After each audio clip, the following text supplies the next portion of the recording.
Chapter 1 Super Sign-In System. Ding, the Super Sign-In system has been successfully bound. Please go to Magic City Riverview Garden to sign in. System. An expression of ecstasy suddenly appeared on Suja's face. As an old bookworm, he knew too well the capabilities of the system. Originally, he thought he was going to play ball, but unexpectedly, things took a turn and he actually got the system. Previously, the original body owed the bank 5 million due to the frame up by that bastard boss Chen Chang. This is 5 million. 5 million may be a small amount for a rich person, but for an orphan like him, he would have to go without food and drink for many years to earn that much. Fortunately, the arrival of the system gave Suja hope, otherwise he would have to fight Chen Chang to death. Suppressing the excitement in his heart and stopping thinking about that bastard, Suja quickly called upon the system in his heart. System, do you have any functions? Seeing that the system did not respond, he was a little stunned. Is it because I opened it the wrong way? So he quickly cleared his throat and asked loudly, System, are you there? Unfortunately, there was still no sound from the system. Is this stuck? Suja was very depressed. But at this moment, he suddenly thought of the system's prompt just now. Please go to Riverview Garden to sign in. Riverview Garden? He is so familiar with this place. It is not an exaggeration to say that almost everyone in the entire Demon City knows this place. Because this is the only residential community in Shanghai that is built within a commercial district. It goes without saying that the price of a residential community built in this commercial district of Shanghai, where every inch of land is valuable, must be very high. In fact, this is true. The cheapest house in the entire Jiangjing Garden has reached a terrifying price of more than 500,000 yuan per square meter. It is said that even with such terrible prices, houses here are in short supply. If you don't have a certain identity, you are not even allowed to buy it. However, thinking of his life-saving system, Suja quickly rode on the electric scooter that had not been taken away by the bank and quickly arrived outside Jiangjing Garden. Perhaps it was because of his anxiety that the journey, which was supposed to take an hour, ended up taking him half an hour. Just as he was about to ride to the gate of the community, a shiny head popped out of a nearby Porsche 19 model. When the man saw Suja, he rubbed his eyes in disbelief, and finally a mocking look appeared at the corner of his mouth. Suja, are you planning to come to Riverview Garden to commit fraud? Suja, who was riding on the bike, frowned deeply when he heard the voice. He looked carefully for a long time before he remembered who the person in front of him was. This person is Wang Peng, the original Body S college classmate. He comes from a well-off family and is considered a wealthy second generation. It's a pity that the other party has conflicts with the original body. The cause was also very funny. It was because the original body rejected a girl's confession. Unfortunately, the girl had been pursued by Wang Peng for a long time, but she refused to agree. After all, Wang Peng is half bald. As for Suja, he has always been known as the male god in school. In today's age where looks matter, he will certainly be more popular. After seeing that the girl he had been longing for was easily rejected by Suja, Wang Peng's psychology was instantly distorted. From then on, he opposed Suju in everything, and seemed determined to fight to the death.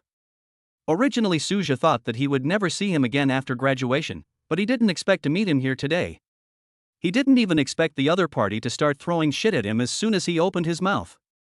However, since the other party was mocking him with bad intentions, Suja would naturally not be in a good temper. Chapter 2 Open the Newbie Gift Pack. After taking a look at Wang Peng's shiny bald head, Suja's eyes rolled and his face suddenly became full of smiles. I say, Baldy Wang, I haven't seen you for a while, but your light bulb has become brighter again. Wang Peng hated it most when people talked about his hair. When he heard Suja poking at his scar, he was so angry that his face turned pale and blue. That shiny head coupled with the expression at that moment actually looked like a light bulb that could change color. This made Suja outside laugh out loud. Wang Peng exploded and yelled, Suja, what are you so proud of? All of our classmates know that you, a fool, were cheated out of 5 million. As soon as these words were spoken, Suja's face instantly darkened. He snorted coldly and continued riding his bike towards the entrance of Jiangjing Garden. Seeing Suja fleeing in panic, Wang Peng and the Porsche suddenly laughed happily. He continued to shout at Suja's back, Suja, we are classmates after all. I will help you today. As long as you kneel down and kowtow to me, I will give you 1 million. How about that? Without even turning his head, Suja sneered and said, you should use your 1 million to invest in hair transplantation. You? Seeing Suja talking about his hair again, Wang Peng was so angry that he almost vomited blood. However, when he saw the security guard of Riverview Garden, an idea suddenly came to his mind. Then he quickly shouted to the security guard over there, "Security, security, come quickly, someone is trying to break into the community." Before, he just asked a few questions at the door and was ruthlessly driven away by the security guard. Now that he saw Suja was about to reach the door, he certainly would not miss this good opportunity. When Wang Peng in the Porsche thought about the embarrassing look the other party was about to show, he laughed like a pig. Suja naturally also heard Wang Peng's shouting. But he didn't care, after all, the most urgent task was to start the system. So, while watching the security guard coming over, he quickly ordered the system to sign in. Ding, sign in successful, congratulations to the host for winning the novice gift pack. As the system voice sounded, Suja finally breathed a sigh of relief. The system is real and it's not broken. However, looking at the security guard who had come in front of him, Suja felt a little distressed. How do you explain this? What surprised him was that the security guard just walked up to him with a serious face and his eyes suddenly stopped. Then, the other party's originally serious expression turned into respectful in an instant. It's Mr. Su. Your property certificate and access card are ready. How about I get them for you right away? Suja subconsciously said, then go ahead. As soon as he finished speaking, the security guard ran back happily. When Suja reacted, he was dumbfounded. As an orphan working hard in Shanghai, how could he afford to own a house? What's more, if there really was a house, it would have been mortgaged to the bank long ago. And most importantly, how did the security guard know him? Just when Suja was puzzled, the voice of the system came to his ears. Ding, the novice gift package has been opened successfully. Congratulations to the host for winning a Riverview Garden villa and 100 million in cash. Now he finally knew what was going on. What secretly shocked him was that the system actually had the ability to change other people's memories. On the other side, Wang Peng, who was originally preparing to watch the show, suddenly became dumbfounded and his face was full of disbelief after seeing the scene. Impossible. This is impossible. Chapter 3. Okay, I'm laying my cards on the table. After mumbling to himself for a few words, Wang Peng, who was still unwilling to give up, quickly ran to Suja and asked, "How did you do it? Why did the security guard leave?" Suja raised his eyelids and didn't bother to pay attention to him. Wang Peng was angry. "Suja, what's your attitude?" After sneering, Suja still said nothing. His reaction made Wang Peng's face full of anger, but just when he was about to lose his temper, his tone softened. He said to Suja, "How about this, if you can tell me why the security guard was so respectful to you, I will give you 100,000 yuan. The reason why he came to ask Suja was not only because he was curious, but also because he wanted to go to Jiangjing Garden to meet someone. But Wang Peng's tone, which was full of charity, made Suja feel unhappy.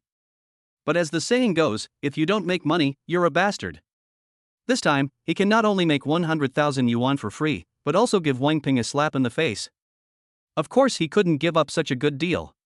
So Suja quickly pretended to be skeptical and asked Wang Peng, "If I tell you, will you really give me 100,000? His look made Wang Peng on the opposite side feel proud. "What's so cool? Isn't it just a matter of giving a little money and they'll tell it?" He nodded proudly and said nonchalantly, "It's just this little bit of money." "Cheating you? Wang Peng, can't afford to lose face like this." Wang Peng really had no intention of lying to Suja. After all, in his eyes, Suja was just a grasshopper that could be easily crushed to death. Seeing him say that, Suja nodded and said with a smile, "Okay, transfer the money in first." Wang Peng on the other side picked up the phone very obediently. However, when he was about to transfer the money to Suja, he suddenly asked with a suspicious look on his face, "Are you lying to me?" Suja said unhappily, "If you don't believe it, forget it." Seeing his appearance, although he was still worried about being cheated, Wang Peng could only transfer the money half-believingly. After all, he did need to have a good relationship with the security guards in order to be able to enter Riverview Garden. But as soon as the money was transferred, Wang Peng asked anxiously, "Can you tell me now?"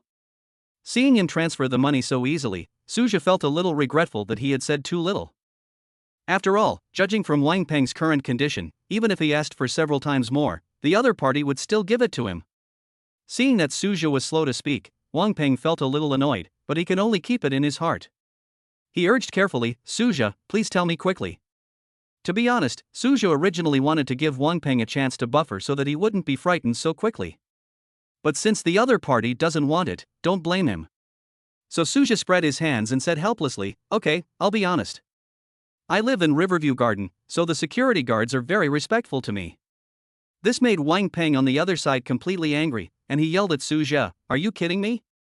Suja looked him up and down with some contempt and said, you are not a beauty, why should I play with you? Suppressing the urge to vomit blood, Wang Peng yelled again, then you still say you live in Jianjing Garden, aren't you kidding me? Suja shrugged and said helplessly, but I do live in Riverview Garden. Wang Peng laughed in anger and said sarcastically, you? Still living in Riverview Garden? That's right. Suja said innocently. Suja was speechless. Why is it so difficult to tell the truth nowadays? Seeing that he was determined not to cry until he saw the coffin, Wang Peng shook his head and said with contempt, if you can live in this Riverview Garden, then I will be the real estate developer of Riverview Garden. Suja was not angry at Wang Peng's contempt. His heart moved, and he immediately said with a smile, how about we make a bet? Wang Peng was a little surprised, bet? Suja smiled slightly, pointed at Riverview Garden, and said, how about betting whether I live in this Riverview Garden? Chapter 4 I am poor. Wang Peng felt that Suja had gone completely crazy. If he really had a house in Jianjing Garden, how could he owe the bank so much money? He shook his head and looked at Suja with eyes full of pity. However, it's just a little bit pitiful. When Wang Peng thought of Suja's appearance in school, he became ruthless. He immediately said, okay, I'll make a bet for you, and if you really live here, I'll call you Dad. No, how about I call you Grandpa? Perhaps because he felt that calling him Dad wasn't cruel enough, Wang Peng actually promoted Suja to a higher generation. He wanted to see how Suja would argue. Suja smiled in his heart and glanced at the security guard who had returned. I quickly smiled and said, then it's settled. Don't regret it. His serious look made Wang Peng nervous. However, when he saw the security guard running towards him not far away, he felt confident again. Since the security guard was able to come back, it meant that he must have come to cause trouble for Suja. Otherwise, if Suja really lived here, the security guard would not have come over. After all, I couldn't confirm who it was the first time, but it would be impossible the second time. It cannot be said that Wang Peng has no brains, but he guessed in the wrong direction. When the security guard came in front of Suja, he first looked at Wang Peng in surprise. Then, with a nervous look on his face, he quickly handed the property certificate and door card to Suja. Mr. Su, if you don't have any instructions, I'll go back first. After saying that, he ran back without waiting for Suja to react. There was no way.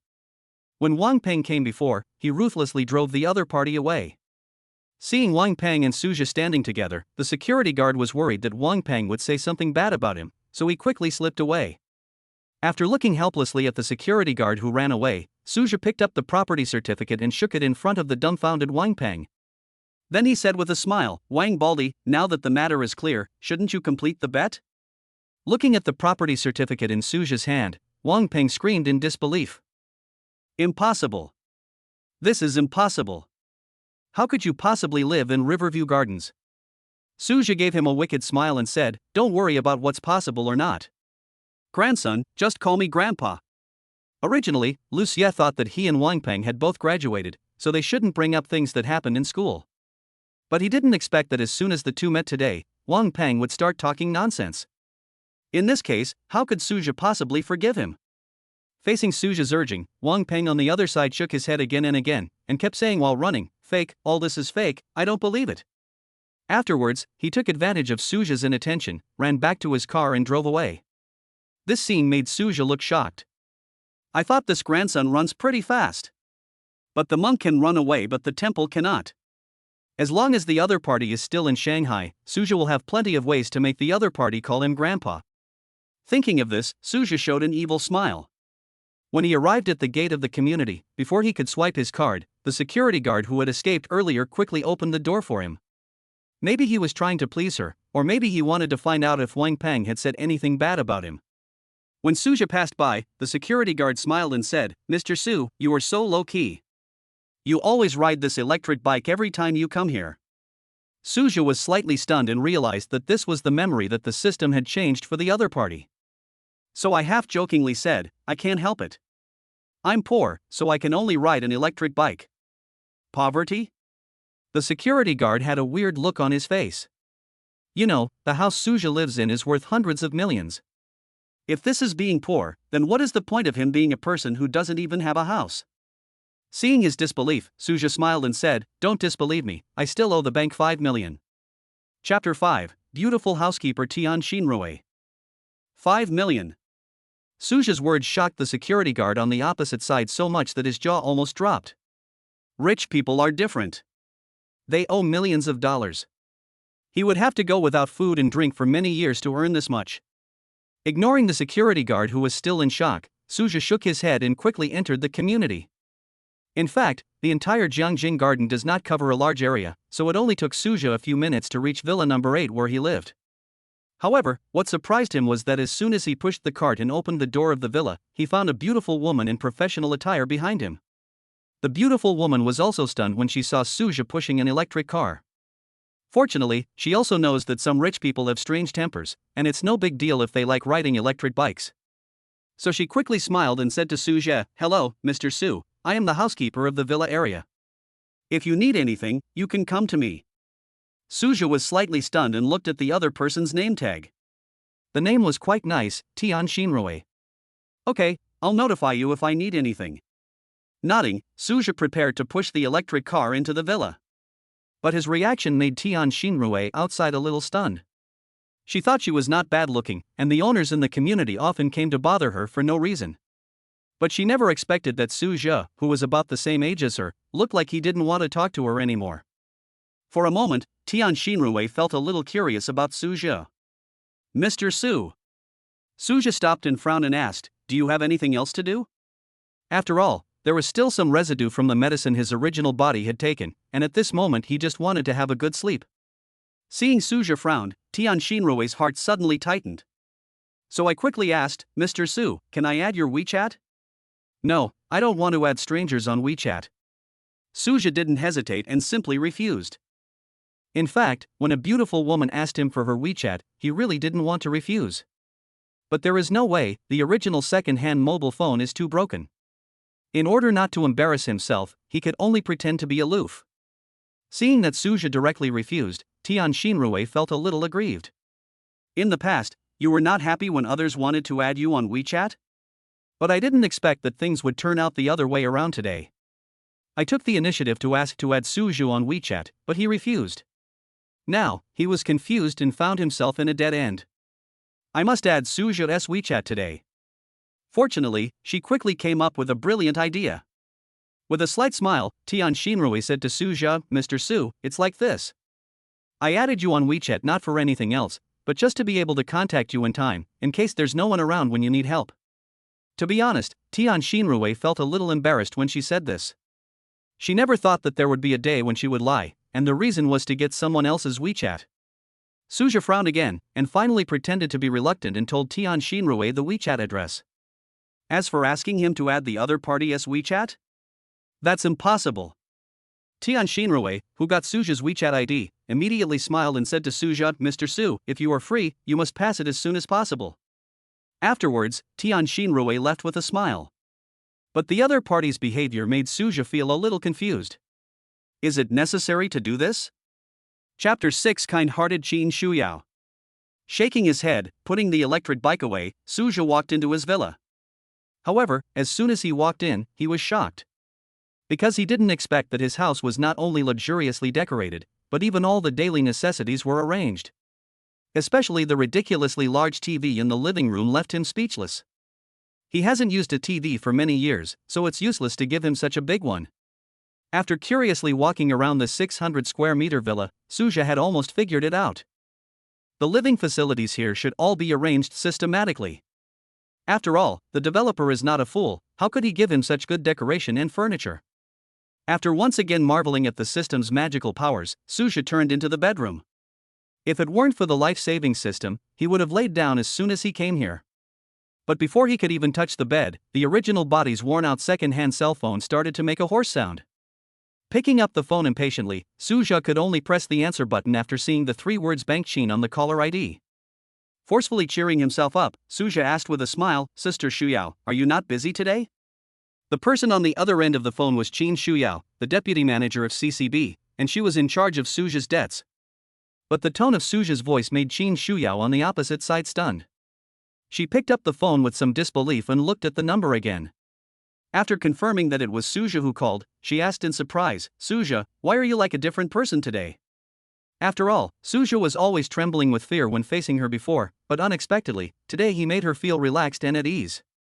Isn't this too weird? Facing Qin Shuyao's question, Suja was too lazy to explain anything and asked directly, "Sister Shuyao, what's the matter with you calling me?" With his reminder, Qin Shuyao on the opposite side finally remembered her purpose. Feeling like throwing away the previous doubts, he said, "Suja, my friend opened a company and just needs someone to help out. Do you want to give it a try?" Her words made Suja speechless, but he was not speechless towards Qin Shuyao, but towards his original body. Through his memory, he could clearly find that Qin Shuyao on the other side was a kind-hearted girl who often helped and persuaded the original body to face life bravely. You know, Qin Shuyao is the deputy manager of Construction Bank in Shanghai. With the other party's high status and position, there is no need to treat the original body like this. Unfortunately, the original person did not know what was good for him. Perhaps it was because he was cheated by his previous boss Chen Chang, so he was particularly vigilant and always assumed the greatest malice towards others. However, this was the original body's fault, and Suja did not intend to take the blame. So he smiled and said to Qin Shuyao, "Sister Shuyao, thank you for your kindness, but I really don't need it now. By the way, will you be in the bank tomorrow? I'll come to see you." Qin Shuyao was not surprised by Suja's rejection. After all, Suja had always been like this before. However, Qin Shuyao was a little surprised when Suja said he would go to the bank to find her tomorrow. After all, Suja didn't want to see anyone because he was cheated before. After thinking for a while, Qin Shuyao nodded and said, "Okay, I'll wait for you at the bank tomorrow." In fact, Qin Shuyao originally wanted to ask Suja why he came to see her, but then she gave up after thinking about it. Because she was planning to persuade Suja tomorrow, she didn't want to scare him away now. Chapter 7 I'm here to pay back the money. After hanging up Qin Shuyao's call, Suja turned off his phone to avoid being disturbed again. After all, the original body was truly free of worries. Apart from those who came to collect debts, no one cared about him. Perhaps that was why his previous boss Chen Chang came to cheat him. Suja slept until noon the next day before he climbed out of the soft and comfortable big bed. And the moment he opened his eyes, the voice of the system came to his ears. "Ding, please go to Jinjiang Hotel to sign in today." Recalling the information sent by the system and looking at everything in the room, Suja laughed excitedly for a while. He understands. This is not just a dream, he has really become rich. After the excitement, Suja regained his composure. Then he rode the electric scooter slowly to the first destination of the day. Construction Bank of Shanghai. After all, compared to Jinjiang Hotel, the Construction Bank of China in Shanghai where Qin Shuyao works is obviously closer. Although today is Sunday, there are not many people in CCB. Only after parking the electric car did Suja step into the door of CCB. What he didn't expect was that Qin Shuyao discovered him as soon as he walked into the hall. "Suja, you are finally here." Qin Shuyao on the opposite side ran towards Suja with a happy face as if she had seen a savior. This look made Suja feel a little surprised. Although he knew that Qin Shuyao was a kind-hearted older sister, there was no need to be so exaggerated, right? What's more, he didn't tell Qin Shuyao in advance that he had to pay back the money today. However, when he saw a young man in a suit and tie following Qin Shuyao, his eyes narrowed and he instantly had a bad guess. On the other side, the man in a suit was very unhappy when he saw Qin Shuyao suddenly running over to greet Suja. After seeing Suja's appearance, his face became even gloomier, as if ink was about to drip out. Frowning, the man in the suit pointed at Suja and asked Qin Shuyao, "Shuyao, who is he?" But before Qin Shuyao could speak, Suja, who didn't want to cause trouble, said quickly, "I came to the bank to see Sister Shuyao for business." Hearing that Suja only came to Qin Shuyao to do something, the man in the suit's expression relaxed a lot. However, perhaps he was trying to find a balance between the worries in his heart just now. Or maybe it was because Suja's outfit gave him a sense of superiority. So the man in the suit snorted coldly and said to Suja in a condescending tone, "Do you have the right to speak here? I'm asking Manager Qin." His words immediately made Suja furious. But before Suja could get angry, Qin Shuyao stood up with a stern face. "Xiao Yang, Suja is my guest, please be respectful when you speak to me." Seeing Qin Shuyao defending Suja like this, Xiao Yang immediately started yelling in dissatisfaction. "Shuyao, does this kid really need you to protect him like this? After all, judging from Suja's attire, the other party was at best a clerk. Regardless of his or Qin Shuyao's identity, they could easily kill Suzhou, so Chao Yang was a little confused as to why Qin Shuyao was protecting the other party so much. Even though he looks handsome, it's useless. Qin Shuyao on the opposite side glanced at Chao Yang and said, "Chao Yang, if you don't speak, no one will think you are dumb." After these words were spoken, Chao Yang did not dare to speak up even if he had any objections in his heart. After all, the gap between their family and the Qin family was quite large. Now that Princess Qin is angry, he dare not offend her. So he could only snort coldly at Suzhou and stand aside quietly without saying anything. In fact, Suzhou on the other side originally wanted to get angry, but seeing that Qin Shuyao helped him vent his anger, he had to give up. After wasting so much time, Suzhou quickly stated his purpose. "Sister Shuyao, I came to you today to pay you back." Chapter 8. You thought it was Zimbabwe. Pay back the money? Qin Shuyao was slightly stunned, and then she quickly said, "Suzhou, you don't have to be so anxious, I can give you a few days." Qin Shuyao thought Suzhou was preparing to pay off this month's debt. After all, the total debt of 5 million yuan would take several decades to pay off even if Suzhou didn't eat or drink. In order to recover part of the debt, the bank agreed with Suzhou that he would pay back 90% of his income to the bank every month. But now Suzhou has no job, so naturally he has no income. It was for this reason that Qin Shuyao generously said that she could give him a few days' rest. Suzhou naturally understood what Qin Shuyao meant, but he didn't come here today to pay back a few cents, he was ready to pay it all back. So he said to Qin Shuyao with a smile, "Sister Shuyao, don't get me wrong, I'm going to pay off the bank debt this time." Pay it back? Qin Shuyao looked at Suzhou in surprise, and then said, "Suzhou, don't joke with me. This is 5 million. How are you going to pay it back? You owe the bank 5 million? Before Suzhou could say anything, Chao Yang on the side almost laughed out loud. Although this amount of money is nothing to the Chao family, who is Suzhou? How could such a poor man have the capital to owe the bank so much money? Suddenly, Chao Yang's eyes froze, and then he pointed at Suzhou and asked with a laugh, "Are you the idiot who was cheated by Chindadu?" Although 5 million is nothing in the Magic City, it can't even make a ripple. But the problem is that the reason why Suzhou owes money is too dramatic, and many people can't even understand why there would be such a stupid person in the world. Therefore, Suzhou's deeds were widely circulated in Shanghai, and Chao Yang also heard the news by chance. Therefore, when I heard that Suzhou's surname was Su and that he owed the bank 5 million, I immediately thought of this matter. On the other side, seeing that he was making trouble again, Qin Shuyao first looked at Suzhou apologetically, and then angrily said to Chao Yang, "Chao Yang, do you know how to speak? Suzhou is just a little naive." Please forgive Qin Shuyao for racking her brains to find such a not-so-good adjective. After all, Suzhou was really stupid in this matter. But before the depressed Suzhou could say anything, Chao Yang on the side started to mock him. "Yes, naive, too naive. How many years will it take you to pay back 5 million? By the way, why don't you go buy a lottery ticket? Maybe you can win 5 million. Ha ha ha." In fact, it was Suzhou's appearance and Qin Shuyao's protection that made Chao Yang jealous. So when he found out that Suzhou owed the bank so much money, he naturally wanted to vent his anger. So what if he's handsome? You will have to spend the rest of your life under the shadow of paying back the debt. Qin Shuyao, who was standing at the side, saw Chao Yang start to attack Suzhou again, and shouted angrily, "Chao Yang, shut up." "Okay, I'll shut up. I'll shut up." Chao Yang nodded obediently at Qin Shuyao, and at the same time looked at Suzhou proudly. What can you do even if Qin Shuyao protects you? You can't ask Qin Shuyao to use so much money to save you, right? Qin Shuyao naturally saw Chao Yang's smug look, glared at him fiercely, and quickly said to Suzhou, "Suzhou, don't be too sad, I will help you find a solution." Qin Shuyao was just saying this, after all, it was 5 million. Although the Qin family is quite powerful, that is only in the official sense. Therefore, it is feasible for her to help Suzhou find a job, or postpone the loan for a period of time, but it is simply impossible for her to help him solve the problem. After all, even if she was attracted by Suzhou's beauty, she would not dare to joke with the future of the Qin family. So Qin Shuyao knew very well in her heart that she could not get too involved with such a handsome brother like Suzhou. Suzhou on the side felt a little touched. No matter whether others would really help or not, it was already a rare thing for them to comfort him at this time. With a slight smile, Suzhou quickly said, "Sister Shuyao, I really came here to pay back the money today. I'll pay it back in full." But as soon as Suzhou finished speaking, Chao Yang on the other side immediately became sarcastic. "Pay it all back? Ha, do you think this is Zimbabwe? Aren't you afraid of blowing your own trumpet? Chapter 9. Look at how much money I have in my card. Then, without waiting for Suja to react, Xiao Yang quickly said to Qin Shuyao, Shuyao, this guy is just a bunch of bullshit, don't be fooled by him. Although Xiao Yang was blinded by jealousy, it must be said that he was also quite wise.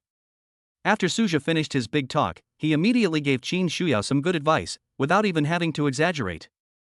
Sure enough, Xiao Yang's words did work. Qin Shuyao looked at Suja with a hint of disappointment in her eyes. After all, the reason why she came to help Suja was that she felt that he was naive to the point of being stupid, so she felt a little distressed for him. But now Suja has become a person who talks nonsense, of course she will be disappointed. Although he didn't notice Qin Shuyao's expression, Suzhou on the side had already been furious because of Qiao Yang's continuous sarcasm. He looked at Qiao Yang with a cold look in his eyes and said, what if I can really come up with 5 million? Unexpectedly, after hearing Suzhou's words, Qiao Yang on the opposite side burst into laughter as if he had heard a huge joke. Ha, can you come up with 5 million? If you can come up with 5 million, I'll call you daddy on the spot. Suzhou snorted coldly, then don't regret it. Seeing that Suzhou was still stubborn, Xiao Yang looked at him arrogantly, and then said, don't worry, I, Xiao Yang, will keep my word and will never regret it. Since someone took the initiative to call him dad, Suzhou naturally would not let go of this opportunity. What's more, he had long wanted to teach Qiao Yang on the opposite side a lesson. It was obvious that he did not provoke the other party from beginning to end, but the other party kept biting him like a wild dog. Suzhou casually took out a bank card and said to Qin Shuyao, Sister Shuyao, go and see how much money is in this card. Qin Shuyao did not take the bank card. Instead, she frowned, sighed and said to Suzhou, Suzhou, stop making trouble and go back quickly. She is so disappointed with Suzhou now. Originally, she thought Suzhou was just a simple handsome guy, so she wanted to help him. But she never expected that Suzhou was actually a smooth talker. But she still felt sorry for Suzhou, so she wanted him to leave here to avoid embarrassment. Qin Shuyao's reaction left Suzhou speechless. Why can't you just take a look at your bank card? Helplessly, he could only take the card to the counter. Suzhou's actions made Qin Shuyao even more disappointed. I helped him with good intentions, but I didn't expect that he would not appreciate it at all. However, there was still a trace of sympathy in his heart, so he hurriedly followed him to avoid Suzhou feeling embarrassed when he was ridiculed by Qiao Yang. Unlike her, Qiao Yang on the side followed happily.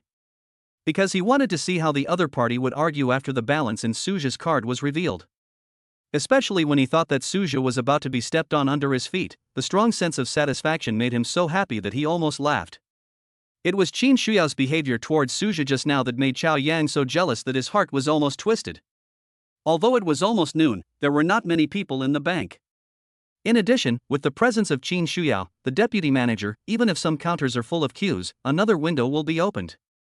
Although the young lady at the counter was very surprised as to why Qin Shuyao and her group came in such a large group, she also knew that this was not something she should ask. Help me check how much money is in the card. Suzhou handed the bank card to the staff opposite. In fact, he was quite nervous because he had not activated the account arrival notification, so he didn't know whether the system had transferred the money. Of course, even if he lost, Suzhou would not suffer any loss. After all, when the two of them made the bet, he did not mention what would happen if there was no money in the bank card. So at most it was just a loss of face, which was nothing for the shameless Suzhou. The young lady opposite was surprised when she heard Suzhou's words. You can also check your balance at any ATM outside. Is it necessary to come to the counter? Of course, she just complained a little in her heart. After all, the deputy manager was still out.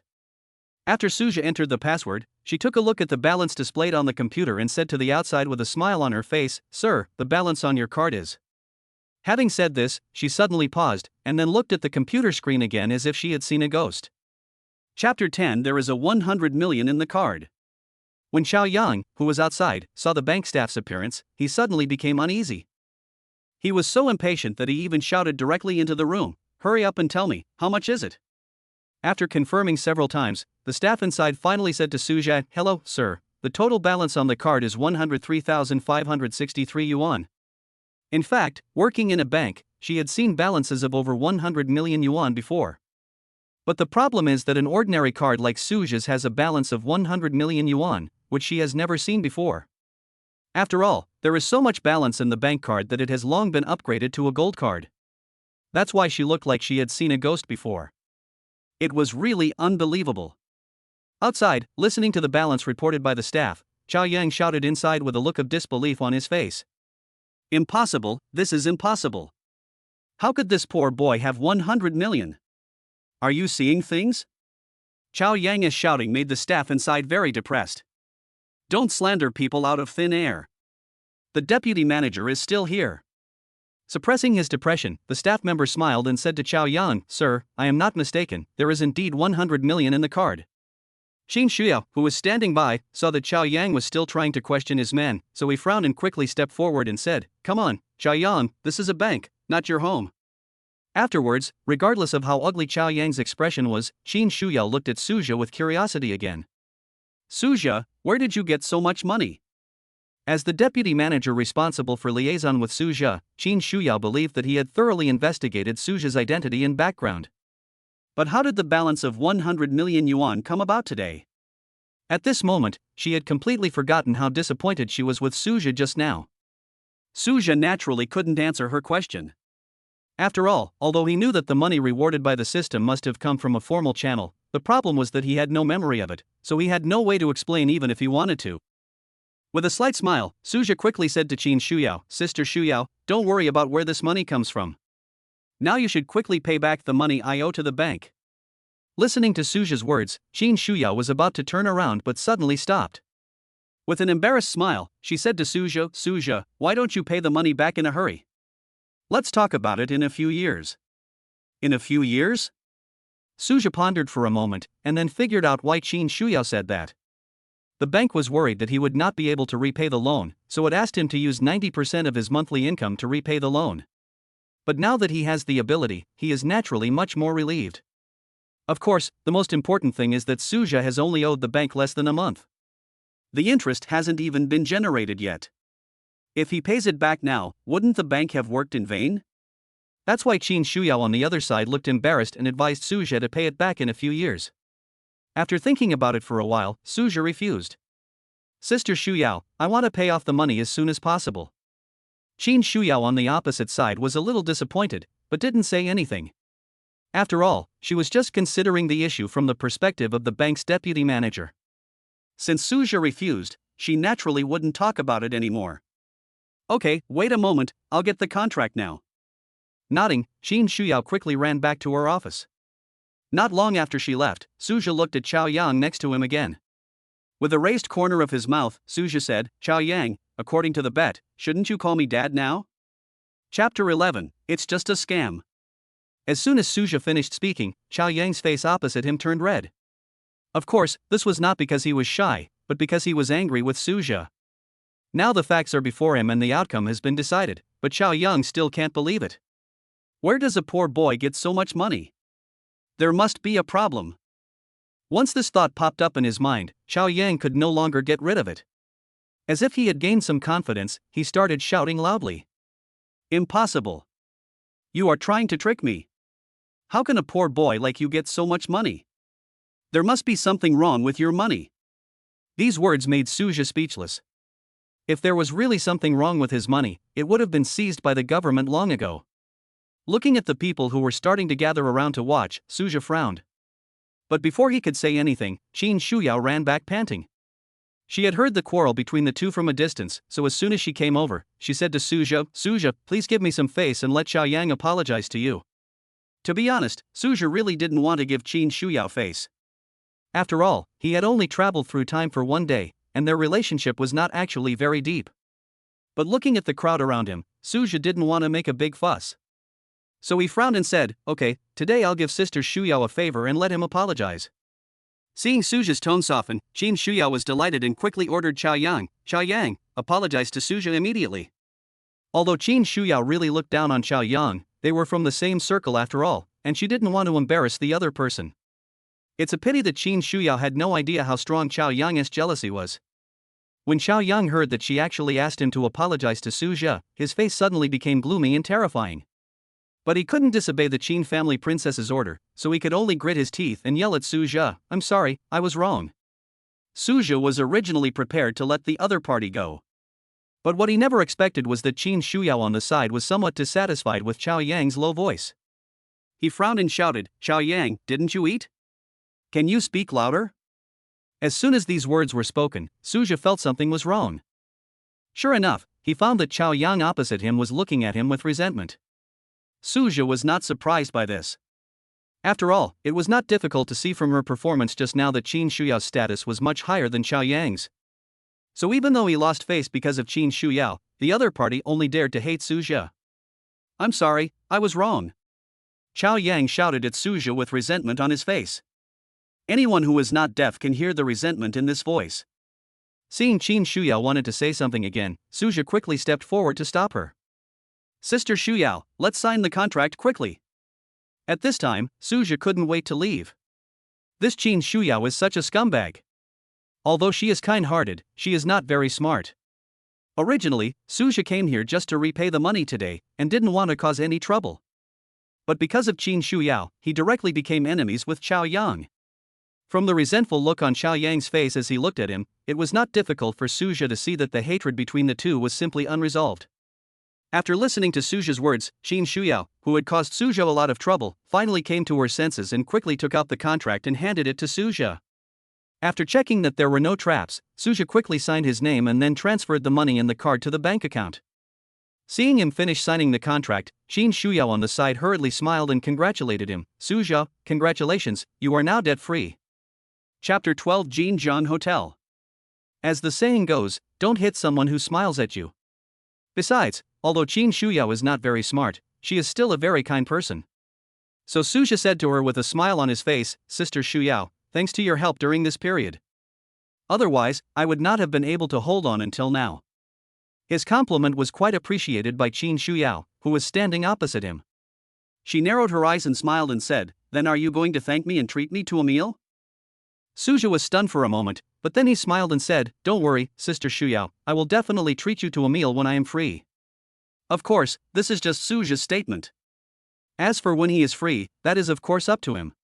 However, Qin Shuyao on the opposite side had no idea what Suja was thinking, so her face was still full of happiness. He said with a smile, "Then it's settled. I'll wait for your call." Nodding, Suja prepared to leave the bank. After all, the work had been done and there was no need for him to stay here any longer. But just as he was leaving, he noticed that Xiao Yang next to him was looking at him with hatred and muttering something. Suja knew in his heart that there was no way Xiao Yang would let him go. However, he didn't care. Because of the sign-in system, wealth and power are within his reach. After walking out of the bank, Suja threw away his broken mobile phone and the card in it. After all, the original body's troubles have been solved now, and from now on, everything about the original body has nothing to do with him anymore. As for Qin Shuyao, although she is kind-hearted, she is also a trouble, and Suja does not want to have too much interaction with her. Riding on an electric bike, Suja headed to his destination, Jinjiang Hotel. This is today's sign-in location. He was very curious about what the system would reward him today. After all, the novice gift package can get a villa and 100 million cash, so today's sign-in should not be bad, right? Jinjiang Hotel. If we only talk about the level of luxury, it is not the best in this international city of Shanghai. But in terms of popularity, it is definitely ranked first in Shanghai. The reason is simple. Jinjiang Hotel is not only the first state-owned hotel in China, but also has a history of nearly 100 years. Moreover, it has received countless celebrities and dignitaries from around the world, and even the president alone has received no less than 10 of them. Today, its market value is approaching 15 billion yuan, making it a giant in the domestic catering industry. Of course, Suja felt that these had nothing to do with him. After all, he was just here to sign in. After placing the electric scooter nearby, Suja walked into the Jinjiang Hotel with his head held high and full of confidence. When the security guard saw what Suja was wearing, he had some doubts in his heart, but he didn't dare to step forward to stop him. After all, Suja's attitude clearly shows that he is fearless. Besides, no one can guarantee that Suja has any bad taste, right? This may be a joke to rich people.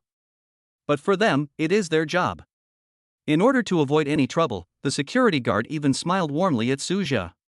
Suja, who had just walked into the restaurant, was a little confused. Am I so handsome that I can charm men? Otherwise, why would the guard smile at him in particular? Thinking of this consequence, Suja felt a chill in his heart and quickly walked into the hall. When he came to the center of the hall and was about to give the order to sign in, a rather surprised voice sounded behind him. Suja, long time no see. With a hint of doubt on his face, Suja slowly turned around.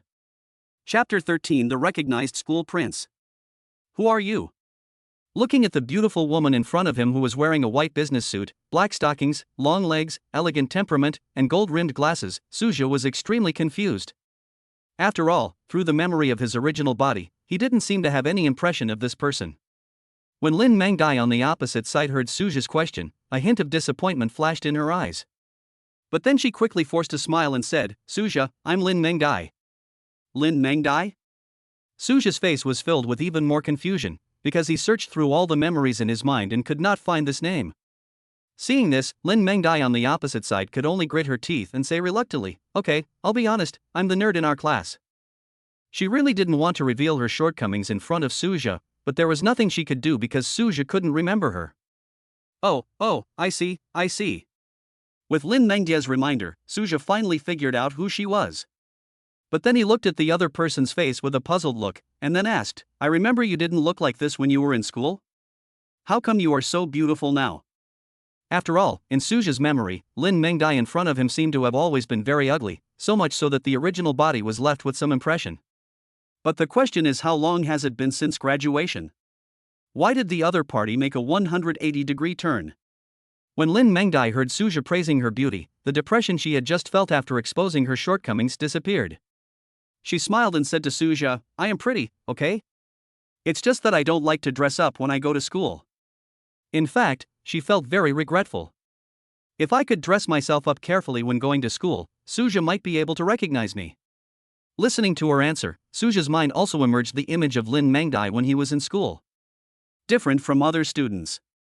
When Lin Mengdai was in college, she not only had no makeup on all day long, but the most terrifying thing was that she wore a pair of glasses that were thicker than the bottom of a beer bottle every day.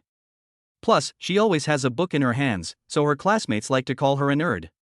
When I was in junior high and high school, I never put down my books the whole time, and perhaps everyone would admire me. But if you still hold a book all day long when you go to college, people will not like you. After all, many people relax themselves as soon as they arrive at university, so when they suddenly see a classmate with strong self-control, they will naturally feel jealous. It was precisely because of this that Lin Mengdai was often bullied by her classmates when she was in college. It seemed that in Suja's vague memory, he had helped the other party several times. However, because the original body didn't care much about it, the impression left was not deep. By the way, Suja, are you here at Jinjiang Hotel to meet someone? Seeing Suja remain silent for a long time, Lin Mengdai on the side took the initiative to ask. When she was in school, she didn't have much chance to talk to Suja, but now that she is out of school, she naturally wants to make up for her previous fantasies. Shaking his head slightly, Suja said with a smile, No, I just came to the hotel to take a look. Turning around? Lin Mengdai was a little surprised by his words. Of course, this doesn't mean she looks down on Suja. It was because she knew very well that Suja was now heavily in debt and probably didn't have the time to hang around here. In fact, if she hadn't known that Suja owed the bank 5 million, she wouldn't have dared to approach him. Who is Suja? He is the recognized handsome boy in the school. Previously in school, someone who was bored started an activity in the school forum to select the school's most handsome boy, and Suja was included in the list. This has really stirred up a hornet's nest. The school forum, which originally had few active people, was so crowded that it collapsed after this activity was launched. In the end, nearly 20,000 out of more than 30,000 people in the school voted for Suja. According to Lin Mengdai's understanding, almost all the girls in the school voted for Suja. Even some teachers came out in person to vote for Suja regardless of their status. And she, who only devoted herself to reading the books of sages, was no exception. Chapter 14 Class Reunion. From then on, Suja was recognized as the school idol by the whole school. But times are different now. She has the ability to repay the 5 million owed by Suja. It is precisely for this reason that Lin Mengdai has great courage in her heart. Especially when she thought about how after she helped Suja pay off his debts, the other party had no way to repay her but to give himself to her, Lin Mengdai almost laughed out loud. Fortunately, she was still a little sober, and immediately said to Suja with a smile, Suja, you haven't eaten yet, how about we talk while we eat? In fact, she came here to meet a client today. But now that she has met Suja, she naturally will not meet clients again. After all, it's just a business worth tens of millions, how can it be as important as Suja? But her words made Suja a little confused. What's going on? Is our relationship so deep? We've only said a few words and you're already treating me to a meal. If it were before, Suja would naturally not refuse. But with the previous experience of Qin Shuyao, he really didn't want to get into any trouble again. So Suja immediately smiled and refused. Forget it, this is a bit inconvenient. As soon as these words came out, Lin Mengdai on the opposite side suddenly became anxious and said quickly, "Convenient, convenient, how can it not be convenient?" Helpless, Suja could only change the subject and said, "By the way, you must have something to do at Jinjiang Hotel, right? Why don't you go and do your work first? I'll be leaving now." After saying that, Suja quickly ordered the system to sign in, and then took a step forward to leave. Hey, don't leave in such a hurry. I'm not going to eat you. On the other side, seeing that he was about to leave, Lin Mengdai stepped forward and hugged Suja's arm tightly. This intimate action was a bit too much for Suja to handle. Although Lin Mengdai would not eat people, the problem was that he didn't want to cause any trouble. Just when Suja was thinking about how to break free, a voice with a bad tone suddenly came from behind him. "Hey Suja, why are you here? Who notified you?" Suja turned around and found that the person who spoke was his college classmate Li Wan. Behind Li Wan are Suju's former college classmates. It just looks like they are getting ready to attend some party. In fact, Suju's guess was correct. Li Wan and others did come to attend the class reunion. However, whether intentionally or unintentionally, none of them informed Suja and Lin Mengdai. After all, Suja just graduated and he already owed 5 million. If nothing unexpected happens, his future life will definitely be miserable. And what about Lin Mengdai?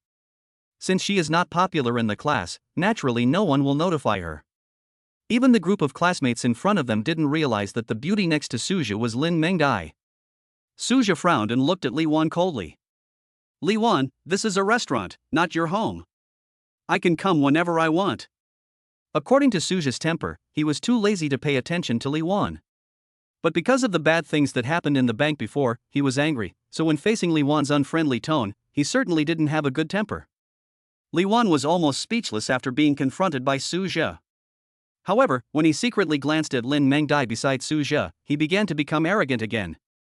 "Suja, what's so great about you? Who in our class doesn't know that you owe the bank 5 million? In fact, he had noticed Lin Mengdai as soon as he came in, but he just thought that this was another beautiful woman who had taken a fancy to Suja.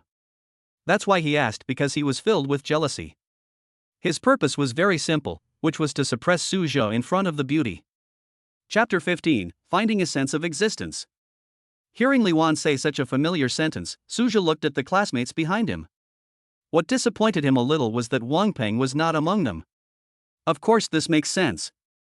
After all, although Wang Peng is Suja's classmate, they are not in the same class. Seeing Suja looking behind him several times, Li Wan thought he was looking for help. He immediately laughed and said, "Suja, stop looking. Do you think you are still the school hunk? No one in our class will come to help you." If they were still in school, the girls in the class would definitely come to help Suja. But unfortunately, now that we have graduated, all we care about is profit. In particular, Li Wan opened a company with a market value of over 10 million with the help of his family. Nowadays everyone is busy trying to establish good relations with Li Wan in order to seek some benefits. So naturally no one would speak for Suja, who owed 5 million. Some people even mocked Suja in order to please Li Wan. "Suja, you were pretty smart in school, didn't you? How come you owe the bank 5 million now?" "Yeah. With your current salary, it will probably take you decades to pay it off." Ha ha. "Hey Suja, didn't Li Wan open a company? You can go and beg him to help you." The crowd became more and more excited as they talked, and they looked like they would not stop until Suja was suppressed. It's no wonder. When he was in school, Suja was so brilliant that he suppressed everyone else's brilliance and made people feel resentful. Now that I see him fallen into the dust, I naturally want to find a sense of existence. Li Wan felt very proud, especially when a group of people helped him to criticize Suja. This was the treatment that only Suja could enjoy in the past. With a turn of his eyes, Li Wan looked at Lin Mengdai, who was still hugging Suja's arm. Then he said kindly, "Beauty, I advise you to leave him as soon as possible, otherwise he will drag you to pay off the debt together." "This is 5 million. I have to say that Li Wan is extremely insidious. He keeps asking for 5 million each time. If it were an ordinary girl, she would definitely be scared and run away. But Lin Mengdai is different. Only 5 million. It's not like she can't pay it back. She immediately said to Li Wan with disdain, "Li Wan, do you think you are interesting? We are all classmates. Do you really think Suja will die if he owes 5 million? Seeing Lin Mengdai speaking up for Suja, Li Wan was almost going crazy with jealousy. How come Suja is so lucky? There are beautiful women to help you wherever you go. With a cold snort, he said dissatisfiedly, "Beauty, don't blame me for not reminding you, Suja really can't survive without 5 million. He is just a poor boy who doesn't even have a home." Seeing Li Wan's rude remarks again, Lin Mengdai carefully glanced at Suja, and then said loudly, "No home? Who said Suja has no home? I tell you, my home is his home."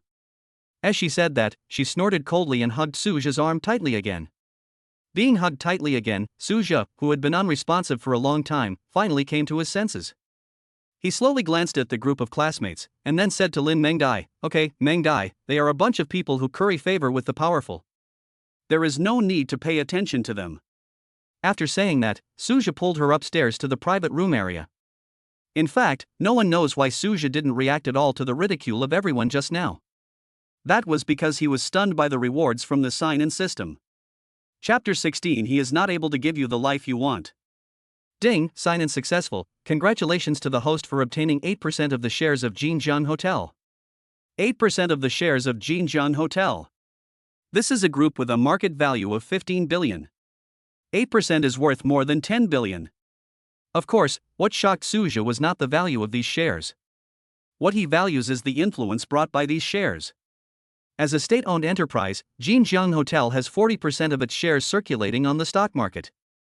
Of the remaining 60%, only 20% are in the private sector, and they are very dispersed. Now that Suja owns 8% of the shares, he can be said to be the largest private shareholder of Jinjiang Hotel. Although this controllable power cannot allow Suja to act recklessly, at least ordinary people dare not provoke him. It was for this reason that Suja was surprised by Li Wan and others. They are just a bunch of clowns. Care about them? Suja felt that he was a little sorry for the system. Among these classmates, only Li Wan's family has a relatively good background. He has assets worth hundreds of millions and has some influence in the Magic City. But how can such little assets compare to Jinjiang Hotel? Not to mention that Suja himself has nearly 100 million in liquid funds. This alone makes it much better than Li Wan's home. Even though Li Wan's family has assets worth hundreds of millions, if they can come up with 50 million in cash, Suja would give them a thumbs up and say it's amazing. On the other hand, when they heard Suja say that they were people who curry favor with the powerful, the group of people became angry instantly. "Suja, who the hell are you talking about? Believe it or not, I'll let Brother Li crush you to death. I just want to be Brother Li's dog, so what? You want to be one but you can't?" These people not only belittled Suja, but also flattered Li Wan. I have to say that after leaving school, everyone became a lot more disgusting. Unlike them, Li Wan was stunned after hearing Suja's words. It took him a while to react. Without paying attention to the classmates who were flattering him, he shouted at Lin Mengdai with a look of disbelief on his face, "Are you Lin Mengdai? The ugly nerd in our class?" Li Wan's shout made the surroundings quiet instantly, and then a group of people started talking in disbelief. "Who? Lin Mengdai?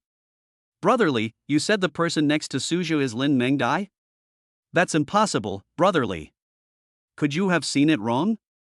How could that beauty be Lin Mengdai?" Originally, Lin Mengdai planned to keep in sync with Suja and ignore these jumping clowns. But these people's surprised comments made her feel comfortable. When she was in school before, was there anyone in the class other than Suja who looked at her seriously? So, she pulled Suja and stopped. She glanced at these people who once looked down on her, and then a hint of sneer appeared at the corner of her mouth. She said, "Yes, I am Lin Mengdai. And I just didn't like to wear makeup before." Ah! She is really Lin Mengdai.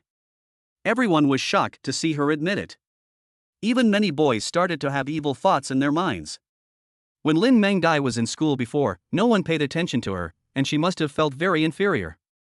If I take the initiative now, maybe I can win. I have to say that they had a really good idea, and some people have even started to take action. As the man who seems to have the most powerful background in the class, Li Wan naturally wants to save Lin Mengdai from the dire straits. He tried his best to hide the lust in his eyes, and said with a smile on his face, "Mengdai, as an old classmate, I advise you to stay away from Suzhou. He is not capable of giving you the life you want." As soon as these words came out, Lin Mengdai looked at him with disdain on her face. Chapter 17 Furious Suzhou. How could she not see what Li Wan was thinking? It's a pity that this is just like a toad wanting to eat swan meat. It's a beautiful thought. And whether before or now, she has never taken Li Wan seriously. What's more, it doesn't matter if Suzhou can't give her the life she wants, as long as she has the ability. Li Wan, give up your inconspicuous fantasy. Lin Mengdai looked at Li Wan with sarcasm on her face. Then she stretched out her little finger, pinched her fingertips, and said to Li Wan, "Compared with Suzhou, you are this. You." Pointing at Lin Mengdai angrily, Li Wan was so angry that he couldn't speak for a long time.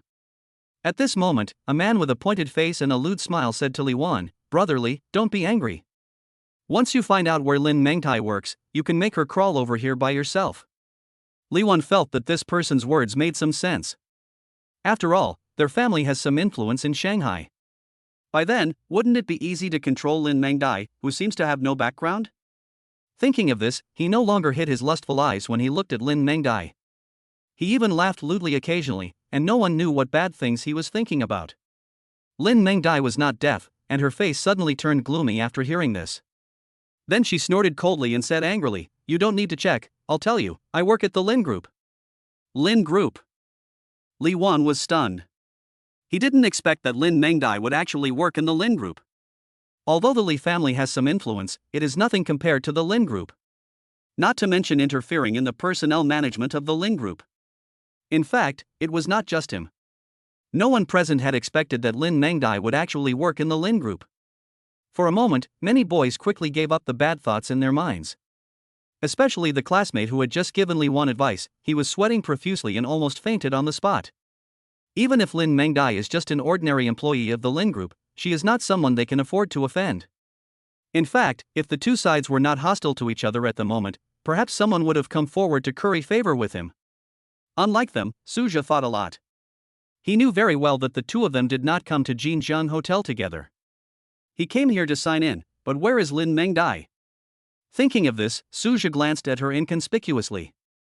On the other side, seeing that Lin Mengdai was not someone he could deal with, Li Wan turned his attention to Suzhou.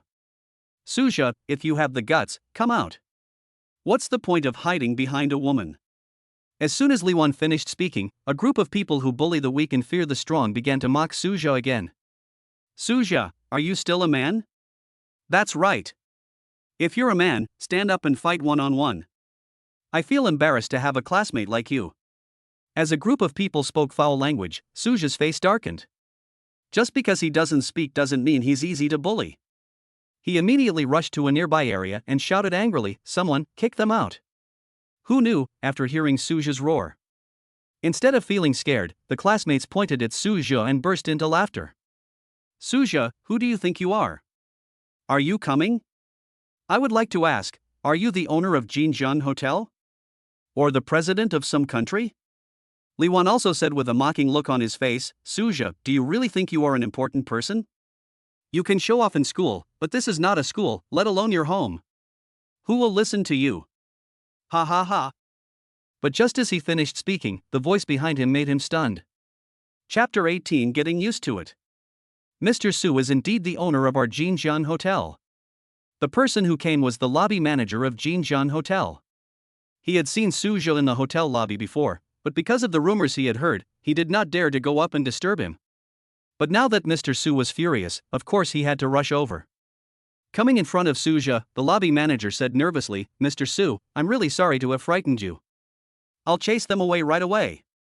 Then, regardless of the stunned expressions of Li Wan and the others, the lobby manager quickly shouted at the door, "Security, security, drive them away quickly. We don't welcome them in Jinjiang Hotel." It was not until the security guard ran over that Li Wan and others reacted. They shouted in disbelief. "Impossible, this is impossible.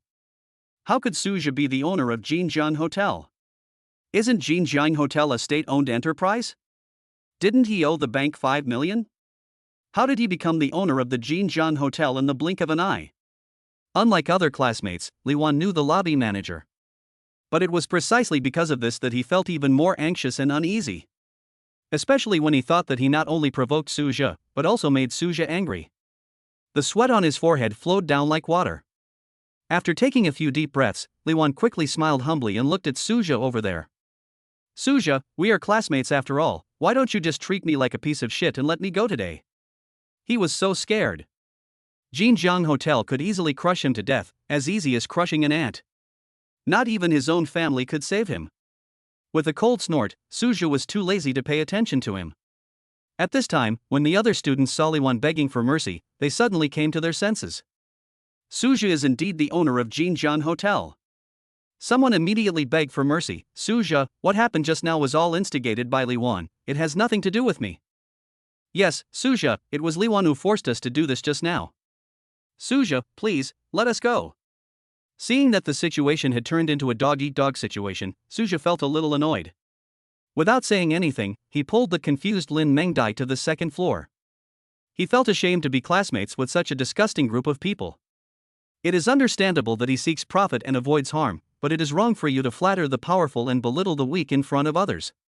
It was him just now, and now it's Li Wan. When the lobby manager on the side saw Su Zhe leaving, he quickly trotted over to catch up. Although he had seen Su Zhe before in his memory, this was the first time he came to the hotel. Especially since such a terrible thing happened on the first day, the lobby manager was a little nervous. When he came to Su Zhe, the lobby manager quickly showed a respectful expression and said, "Mr. Su, you are still as low-key as ever." Su Zhe was stunned for a moment, then he realized that it was the system that instilled memories into the lobby manager. After sighing in his heart how convenient it was to have a system, he said with a smile, "Actually, I'm not being low-key, I'm just used to it." Of course, this was Su Zhe's trick to fool the lobby manager. He had only been in this world for less than 2 days. What kind of habit do you want to go to? I just didn't have time to change clothes. But the lobby manager next door doesn't he know this? He thought that this was Su Zhe's true feelings, so he gave him a thumbs up on the spot and looked at Su Zhe with admiration. Mr. Su, you are really at a higher level. If we were ordinary people like you, we would have started to live a life of debauchery and completely forgotten the virtues of our ancestors. Chapter 19 Is Mr. Chow as great as our President Su? The lobby manager's words made Su Zhe feel a little embarrassed. In fact, he also wanted to live a life of debauchery and extravagance. But isn't it too late? But he was very happy to be praised, so he smiled and said to the lobby manager, "Thank you for the compliment. Actually, you are not bad." Although Su Zhe just said this casually, it was a different story when it reached the ears of the lobby manager. He thought Su Zhe was speaking sarcastically, blaming him for not arriving in time. The lobby manager was so scared that cold sweat broke out on his forehead. In fact, he didn't come to see Su Zhe earlier because he heard from others that Mr. Su was a low-key person. But if he had known earlier that group of people dared to offend Su Zhe like this, he would have come to stop them even at the risk of his life. Immediately, the lobby manager, with a trembling heart, said nervously, Mr. Su, I really didn't mean it, please forgive me." Su Zhe was completely confused. This lobby manager was smiling just now, why does he look like he's afraid that I'll kill him now? After thinking about it for a while, Su Zhe finally understood why the manager in front of him was like this. Glancing at the name on the other person's badge, Su Zhe said gently, "Manager Zhou, don't worry. What happened before has nothing to do with you." As soon as these words were spoken, Manager Zhou instantly realized that he had misunderstood Su Zhe's meaning. As he breathed a sigh of relief, he immediately flattered the person. "Mr. Su, you are so magnanimous. If this happened to someone else, I would definitely be in big trouble." Su Zhe smiled and nodded without saying anything else. At this time, everyone had arrived on the second floor. Looking at the person in charge of the second floor not far away, Manager Zhou waved his hand and called him over. "Hurry up and open the number 1 box. Mr. Su wants to have lunch here." However, after hearing Manager Zhou's order, the person in charge showed a bitter smile on his face. "Manager, Mr. Chow also booked number 1 at noon." "Master Chow?" Manager Zhou looked confused. Because he couldn't remember which Mr. Chow it was. But then he frowned, pointed at the person in charge Su Zhe next to him and angrily said, "Where do you get so much nonsense from? Is Mr. Chow as senior as our President Su? Mr. Su?" The person in charge on the second floor was stunned, obviously not expecting who Mr. Su was. Seeing this, Manager Joe became even angrier and shouted, "I think you don't want to be in this business anymore. This is Mr. Su, the largest shareholder of our Jinjiang Hotel." The person in charge on the second floor finally woke up from his dream and ran to open the Emperor's #1 box. Seeing him run away without saying a word, Manager Joe frowned again, then quickly looked at Suja with a flattering expression. "Boss Su, my subordinates are not very sensible. I will teach them a lesson. Please don't be angry." His words surprised Suja. Originally, he thought that Manager Joe was a flatterer because he kept flattering others. But he didn't expect that Manager Joe would be so skillful in protecting his own people. For a moment, Suja developed some affection for Manager Joe. He smiled slightly and said, "It's okay. In fact, if I hadn't come, he wouldn't have been so embarrassed." As soon as these words were spoken, Manager Joe's face suddenly became full of joy. He understood that Suja was not angry. He then respectfully took Suja to the #1 box. No matter who it was, no one asked to change to another box. Manager Joe, needless to say, since his boss is coming to have dinner, he must choose the best place. As for Suja, he was quite curious about this box, which was rumored to often host presidents of various countries. As for Lin Mengdai standing aside, her mind was full of one thing at the moment.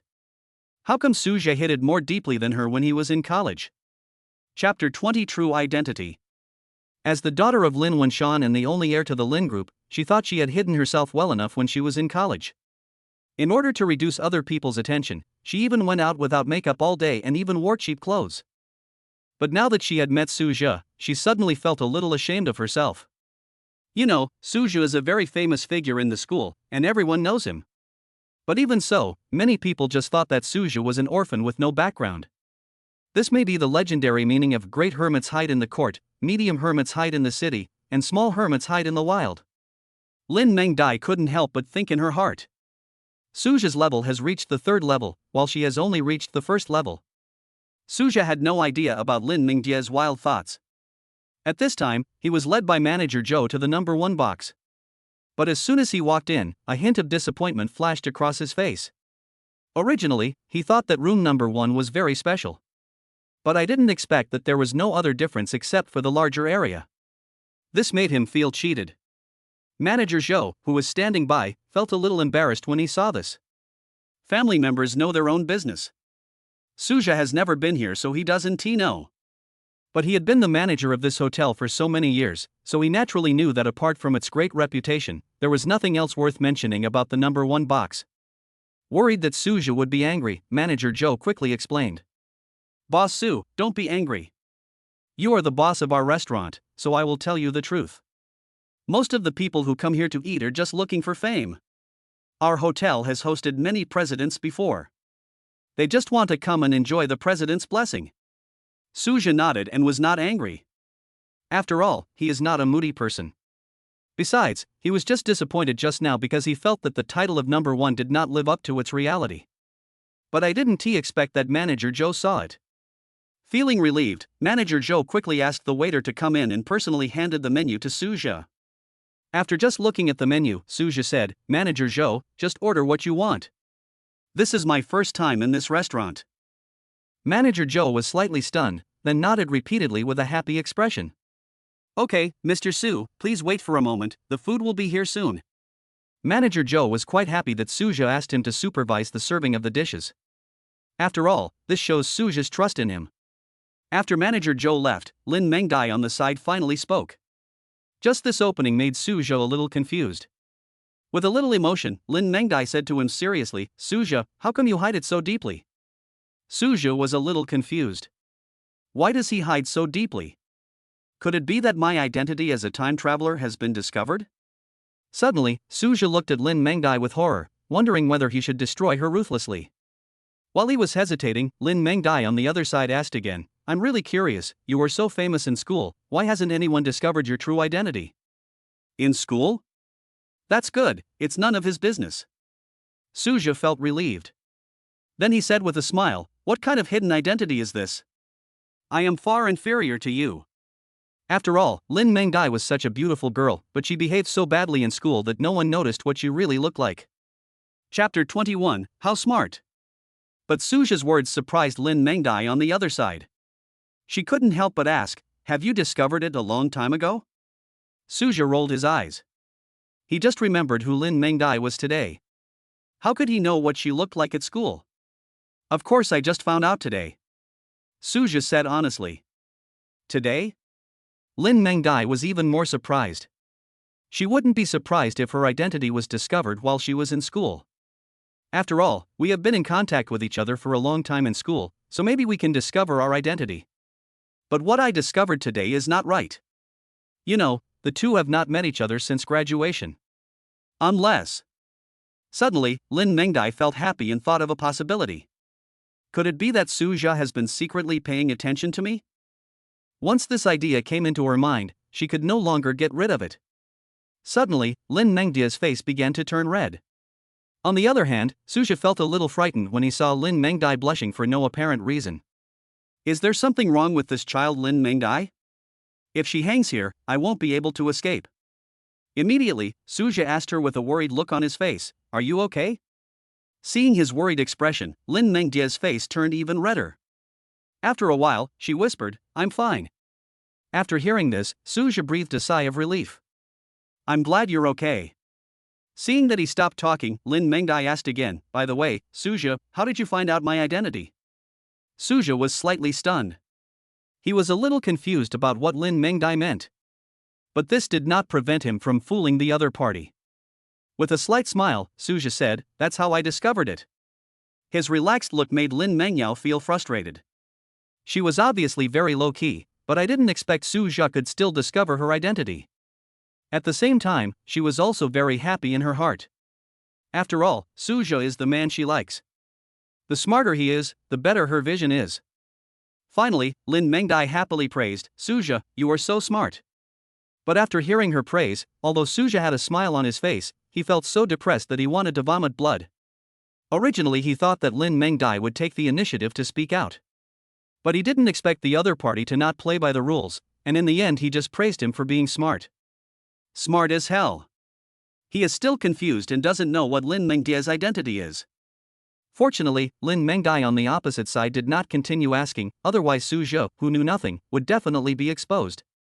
Manager Zhou, who was busy arranging meals on the other side, did not dare to neglect him. After all, he was his own boss. So while Suju and the other person were chatting, the food was served one after another. There was no surprise. Manager Zhou prepared a table full of delicacies from gold and jade, including mountain and seafood. Suja felt a little embarrassed. After the food was served, Suja saw Manager Zhou was about to leave, so he quickly asked, "Manager Zhou, how about sitting down and eating together?"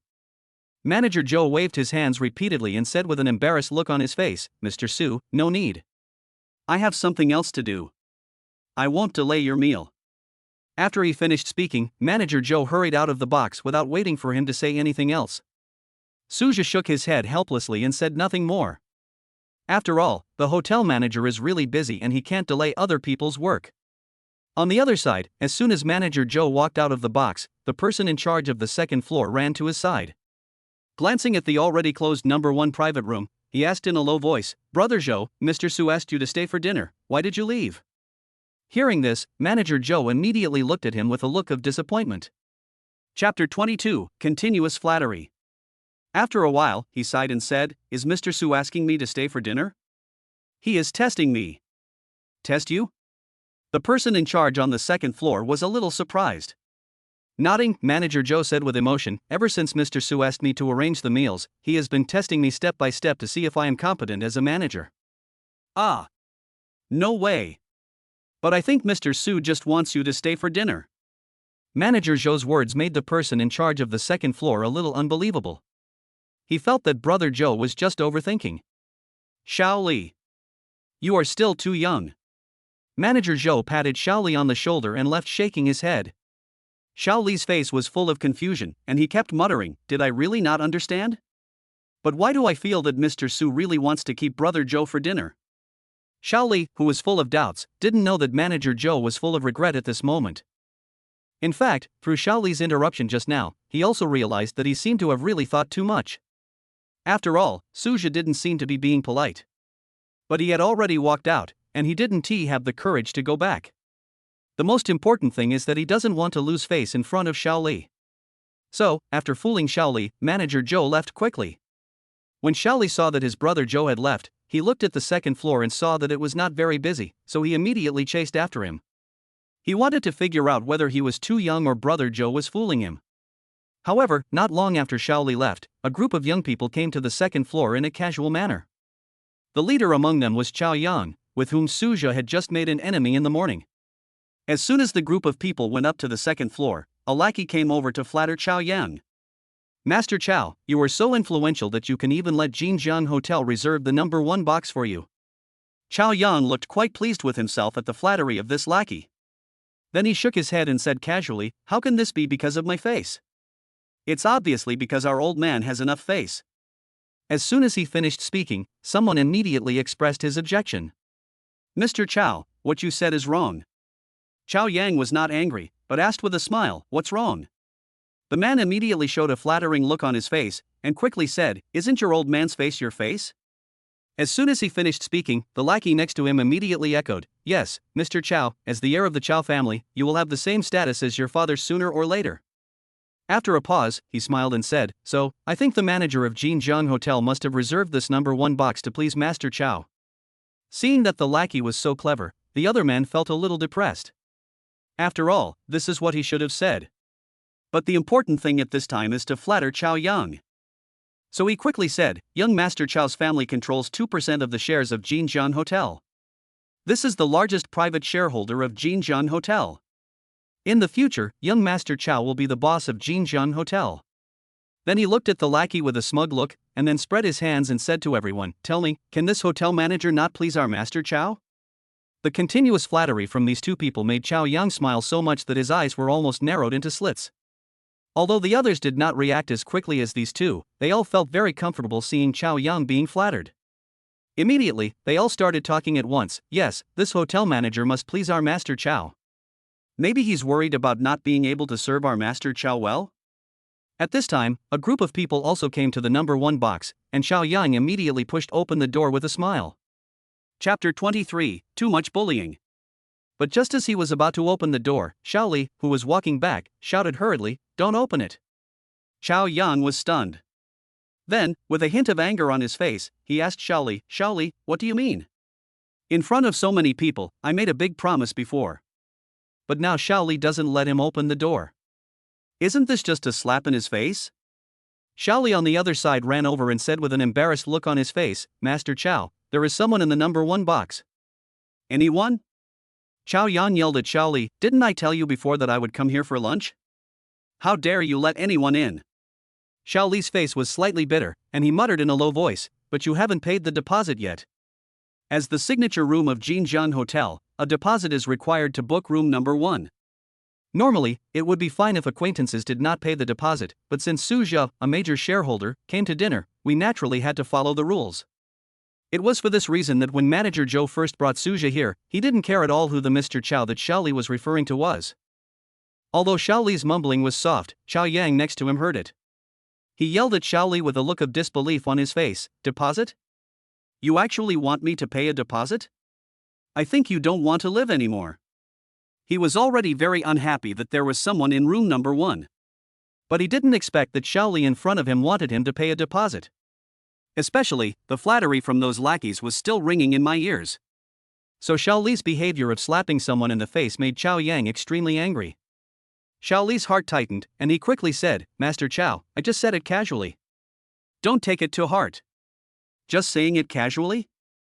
Chao Yang snorted coldly and then said, it seems that if I don't teach you a lesson today, you don't know who I am, Chao Yang. As soon as these words came out, Xiaoli on the opposite side was frightened and turned pale. He quickly begged for mercy, Master Chao, I really didn't mean it. Please spare my life. As a person from Jinjiang Hotel, how could he not know Chao Yang's background? Seeing him begging for mercy, Chao Yang said with a sinister smile, if you want me to spare you, you can. All you have to do is kneel down and kowtow to me. Xiaoli was stunned. Seeing that he didn't look like a joke, he immediately shouted angrily, this is impossible. There was no way he could accept such an insulting condition. He would rather quit working at Jinjiang Hotel than kneel down and admit his mistake to Chao Yang. But before he could leave angrily, Chao Yang on the side immediately gave a look to the person beside him. Hold him down for me. Immediately, several of Qiao Yang's lackeys stepped forward and pressed Xiao Li, who had no time to react, to the ground. What do you want to do? Xiao Li shouted in horror. The lackeys on both sides chuckled and said, What for? Of course, I want you to kneel down and admit your mistake to Master Qiao. In fact, they already knew this outcome when Qiao Yang put forward the conditions. After all, this kind of thing has happened before. The words of several lackeys made the frightened Xiao Li struggle desperately. He kept shouting, I quit. I want to resign. Resign? Qiao Yang sneered disdainfully, You want to resign? Kneel down and admit your mistakes and I'll let you go. He was already furious with Suzhou this morning, but unfortunately Qin Shuyao was there, so he didn't dare to be too presumptuous. But he didn't expect that when he came here to eat at noon, the person in charge of a small private room actually had a grievance against him. How could he bear this? Now he had to vent his anger. You are going too far. Xiao Li, who was pinned to the ground, roared in unwillingness. This leaves him no chance of survival. Unexpectedly, after hearing his words, Qiao Yang burst into laughter triumphantly. What's wrong with me bullying you? If you have the ability, you can bully me too. Ha ha ha. And along with his loud laughter, the door of the number 1 box suddenly opened. Chapter 24 Fun Ideas. It was Suzhou who opened the door. He and Lin Mengdai were having a good meal in the private room. But the noisy noise coming from outside the door from time to time made Suzhou a little annoyed, so he wanted to see what was happening outside. As soon as he opened the door, he was stunned. Qiao Yang? Suzhou frowned. He didn't expect that the person outside the door was Qiao Yang, an enemy he was not familiar with. On the other side, Qiao Yang, who was teaching Xiao Li a lesson with a look of arrogance on his face, was also stunned when he saw that it was Suzhou who opened the door. But then he burst out laughing. I'm so lucky today. Not only can I teach a blind man a lesson, but I can also get my revenge this morning. This is simply buy one get one free. Originally, Qiao Yang thought it would take a long time for him to find Suzhou. But unexpectedly, the two met again not long after they separated. Especially since this is his territory and everyone around him is his. Suzhou, I'll see where you can run today. Capture him for me. With a grim smile on his face, Qiao Yang immediately ordered his lackeys to capture Suzhou. As for Suzhou, who came out of the number 1 box, he might have some background. Qiao Yang didn't think about this question. Because he knew that Suzhou had nearly 100 million in cash on him, it was not surprising that he came here. On the other side, Suzhou was shocked to see so many people surrounding him. But he didn't dare to run, after all, Lin Mengdai was in the box. In order to prevent this group of people from rushing into the box, he even closed the door. And just when Suzhou was about to force his way in, Qiao Yang on the other side suddenly laughed and said to his lackeys, Don't rush to do anything. I just thought of a fun idea. Everyone was a little surprised, but no one dared to object. He immediately took a step back slowly, still surrounding Suzhou. On the other side, Qiao Yang came to Xiao Li and waved his hand to ask someone to let him go first. Then he said with a smile on his face, Xiao Li, I am merciful today. As long as you can go over there and beat Suzhou up, I will let you go today. Qiao Yang's words made Xiao Li a little confused. Beat Suzhou? Did I hear that correctly? Mr. Su is the major shareholder of Jinjian Hotel. Should we beat him? Don't I want to live anymore? Fortunately, Xiao Li was quite smart. After seeing Qiao Yang let him go, he said nothing and immediately ran towards Suzhou. Seeing this, Qiao Yang laughed triumphantly. After all, dogs biting each other is the most exciting thing to watch, and he doesn't have to do anything. The lackeys nearby finally understood what Qiao Yang's good idea was. So, when they saw Qiao Yang laughing, they laughed too. For a moment, the entire corridor of the second floor box was filled with laughter. Unfortunately, things were not at all as they imagined. When Xiao Li ran in front of Suzhou, he turned around and shouted angrily at Qiao Yang and the others, You want me to deal with Mr. Su? Don't even think about it. As soon as these words were spoken, everyone's laughter stopped abruptly, as if someone had suddenly pinched their throats. They were all stunned and looked at Xiao Li and Suzhou in disbelief. This is not right. Why are the two of them standing together? A trace of anger flashed across Qiao Yang's face, and he shouted, Xiao Li, you better think it over. If you offend me, you will suffer the consequences. Faced with his threat, Xiao Li sneered. With Suzhou as the major shareholder, he would not be afraid of the other party at all. Previously, he had obtained the real information through constant persuasion of Manager Zhou. Suja really had good intentions and wanted Manager Zhou to stay for dinner. Because of this, Xiaoli felt that as long as there was a possibility, he would stay close to Suja. Chapter 25: The Poor Boy with 100 Million Cash. After all, a boss who really allows these low-level people to have a meal together must be a kind-hearted person. So when he saw Suja appear, he racked his brains to think of ways to win the other party's favor. Let the other person save your life. But what he never expected was that before he could come up with any solution, Chao Yang on the side started behaving in a very funny way. Not only did they let him go, they also told him to beat Suja up. How is this possible? He is not stupid. Can't he tell who is older between Chao Yang and Suja? It was for this reason that Xiaoli directly stood on Suja's side. After he calmed down, he first looked at Suja respectfully. Then he puffed out his chest and shouted at Chao Yang over there, "Chao Yang, I'm telling you, if you dare to hurt Mr. Su, I will never let you go." After these words were spoken, Chao Yang on the opposite side almost vomited blood. Wasn't he this Xiaoli a coward before? Why have you become so tough now? He snorted coldly, not understanding what was going on, and then said disdainfully, "Even if two losers unite, they are still losers. You dare to act arrogant in front of me? I think you are tired of living." Chao Yang immediately waved his hand and ordered the lackeys around him, "Hit me." Just when Su Zhao and Xiaoli were preparing to break out, Manager Zhou, whom Suja was worried about, finally arrived. When he saw Suja was surrounded by people, he was immediately frightened and shouted, "Stop." Chao Yang felt very unhappy when he heard Manager Zhou's shouting. It's okay that Xiaoli has no vision, but as a lobby manager, can't you see the situation?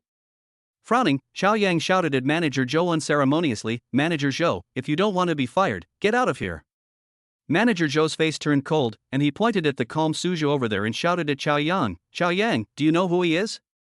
After hearing this, Chao Yang smiled disdainfully. "Who do I care who he is? The most important thing is that you get out of here right now, right now." Later, he saw that his men had stopped because of Manager Zhou's arrival, and he immediately shouted angrily, "What are you standing there for? Fight!" On the other side, seeing that Chao Yang was so unwilling to listen to advice, Manager Zhou sneered and shook his head. "Chao Yang, since you are determined to die, don't blame me for not reminding you." Immediately, he called out all the security guards in the hotel and surrounded Chao Yang and others. Seeing the hotel security guards surrounding him, Chao Yang's face turned cold and he asked, "Manager Zhou, what do you mean?" "What do you mean?" Manager Zhou sneered, then said, "If you offend our CEO Su, will you be able to have an easy time? Mr. Su?" Chao Yang was shocked and immediately felt that something was wrong with the development of the situation. Manager Zhou on the other side quickly ran to Su Zhu and asked respectfully, "Mr. Su, what are you going to do with Chao Yang?" Manager Zhou's words shocked Chao Yang. "Isn't Su Zhu just a poor boy with 100 million in cash? Why is Manager Zhou so respectful to him?" He immediately asked loudly, "Who are you?" If Su Zhu knew what Chao Yang was thinking, he would definitely call him an idiot. If you have 100 million in cash, can you still be a poor boy? Of course, Su Zhu was too lazy to pay attention to him. Glancing at Xiaoli beside him, he smiled and said to Manager Zhou, "Manager Zhou, I think we should let Xiaoli handle this Chao Yang." "Leave it to Xiaoli?" Manager Zhou was a little confused. Then he quickly smiled and said to Su Zheng, "Boss Su, Xiaoli is still young and doesn't know the severity of the situation. How about I take care of it?" Su Zhu was a little surprised. I wonder if Manager Zhou and that Xiaoli are relatives. Otherwise, why would you always protect each other?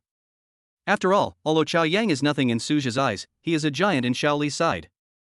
Manager Zhou was worried that if Xiaoli didn't handle the matter properly, it might cause trouble, so he volunteered.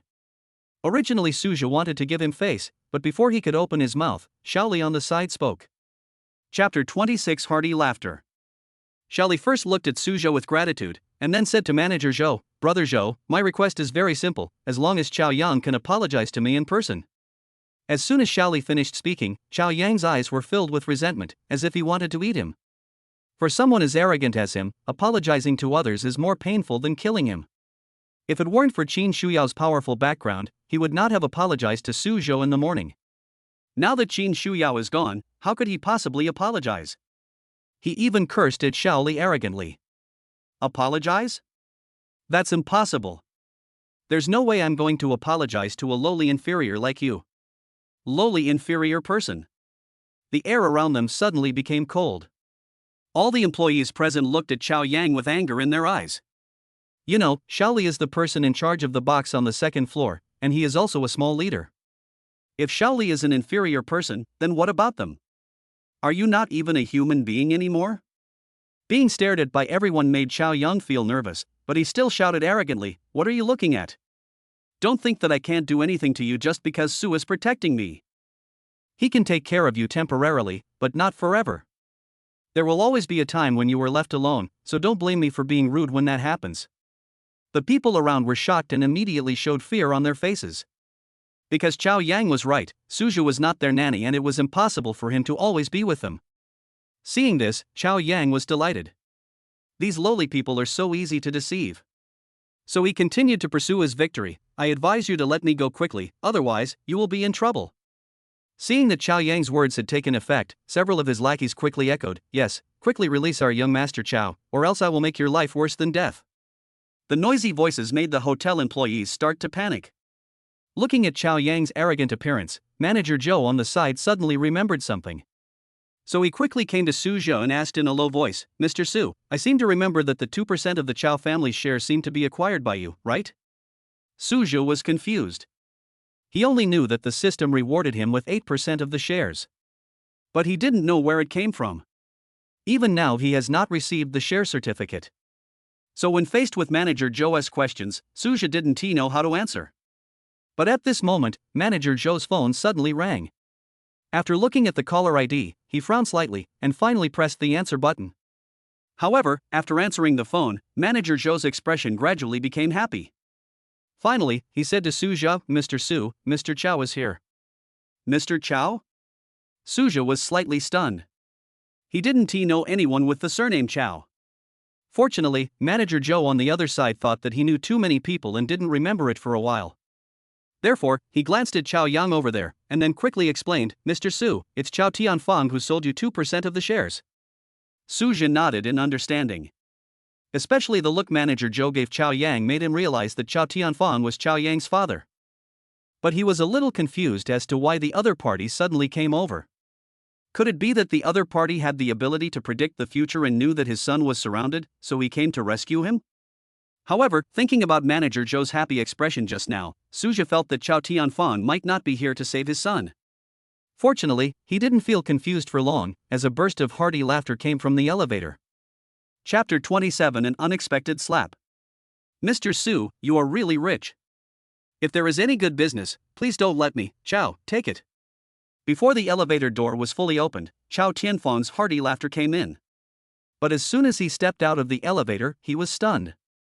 Although he knew Su Zhou was in the corridor when he talked to Manager Zhou on the phone just now, he never expected that there would be so many people in the corridor. At first glance, there were more than 20 people. Perhaps because the distance was too far, Qiao Tianfang did not notice that his son was among them. When he came to his senses, he smiled at Su Zhou and said, "Boss Su, you are acting a bit too arrogantly. If someone didn't know you well, they would think you were going to teach someone a lesson." Su Zhou was not surprised that Qiao Tianfang knew him. The ability to be more systematic is very powerful.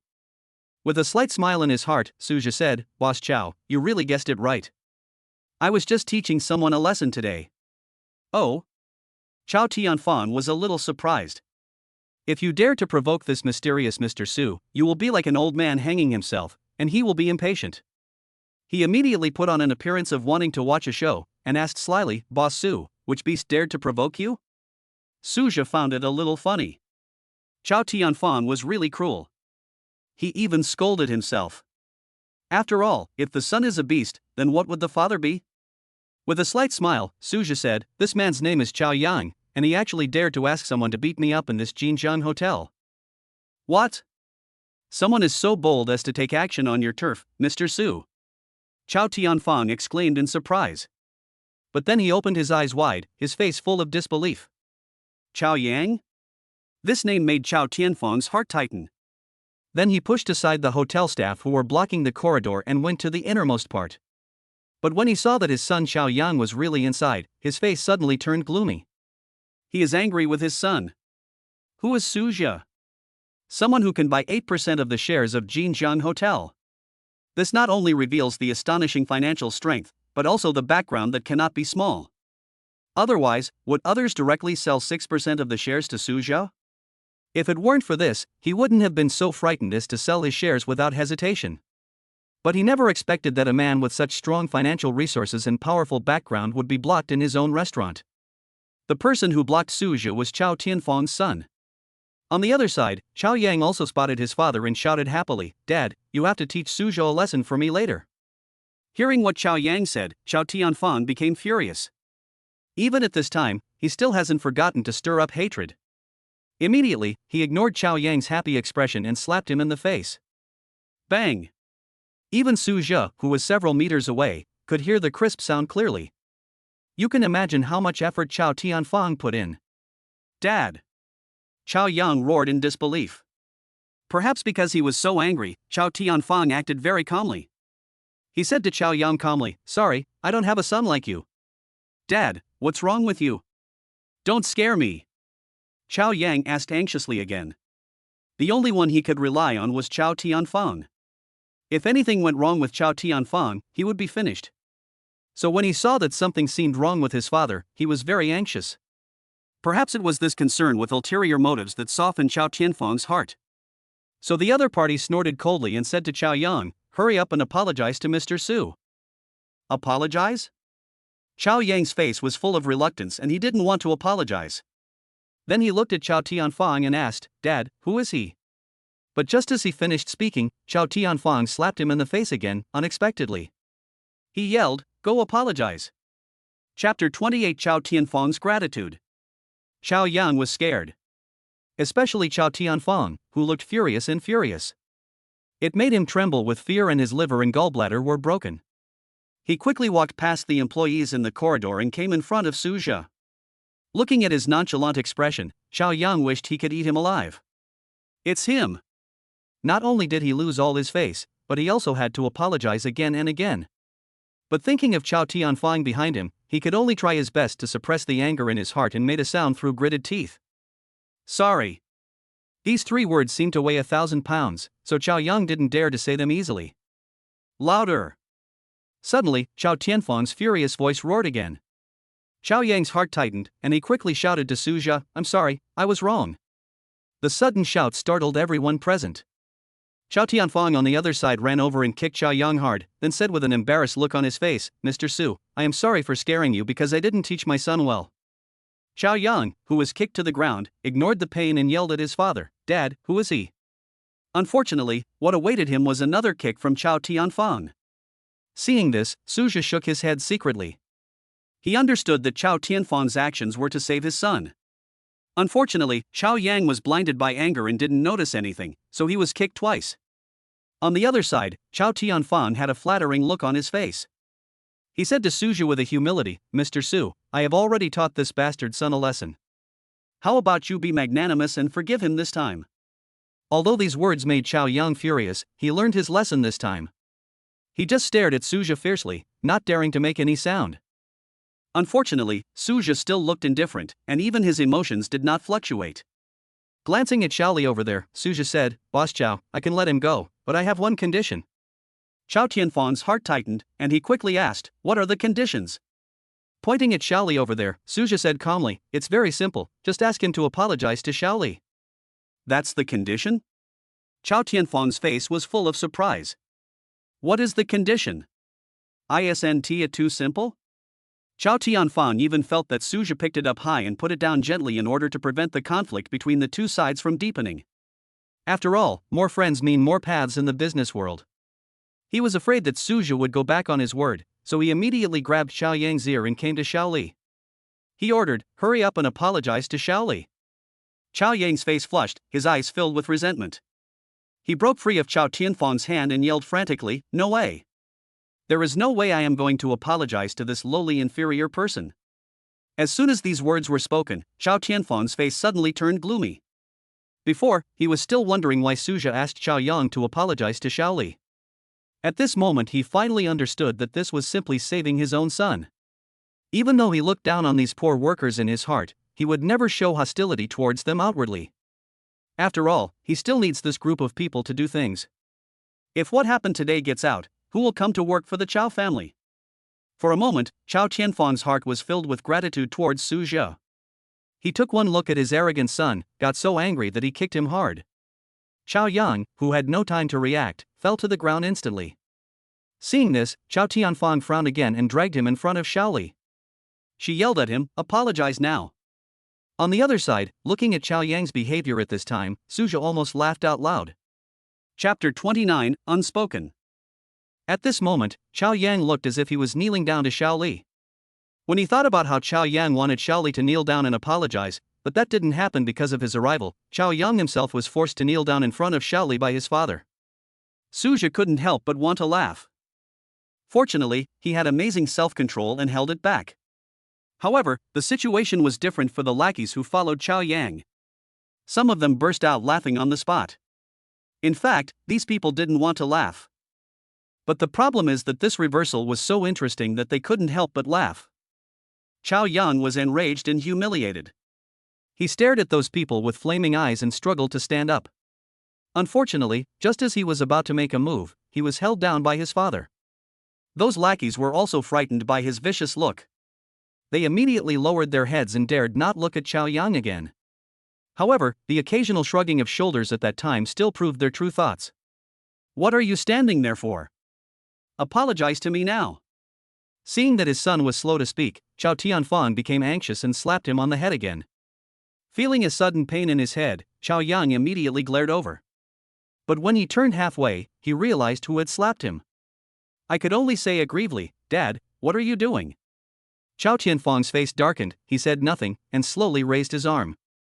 Seeing this, Chao Yang was horrified and quickly said to Xiaoli, "Xiaoli, I was wrong. I'm sorry." After saying that, he quickly looked at Chao Tianfang.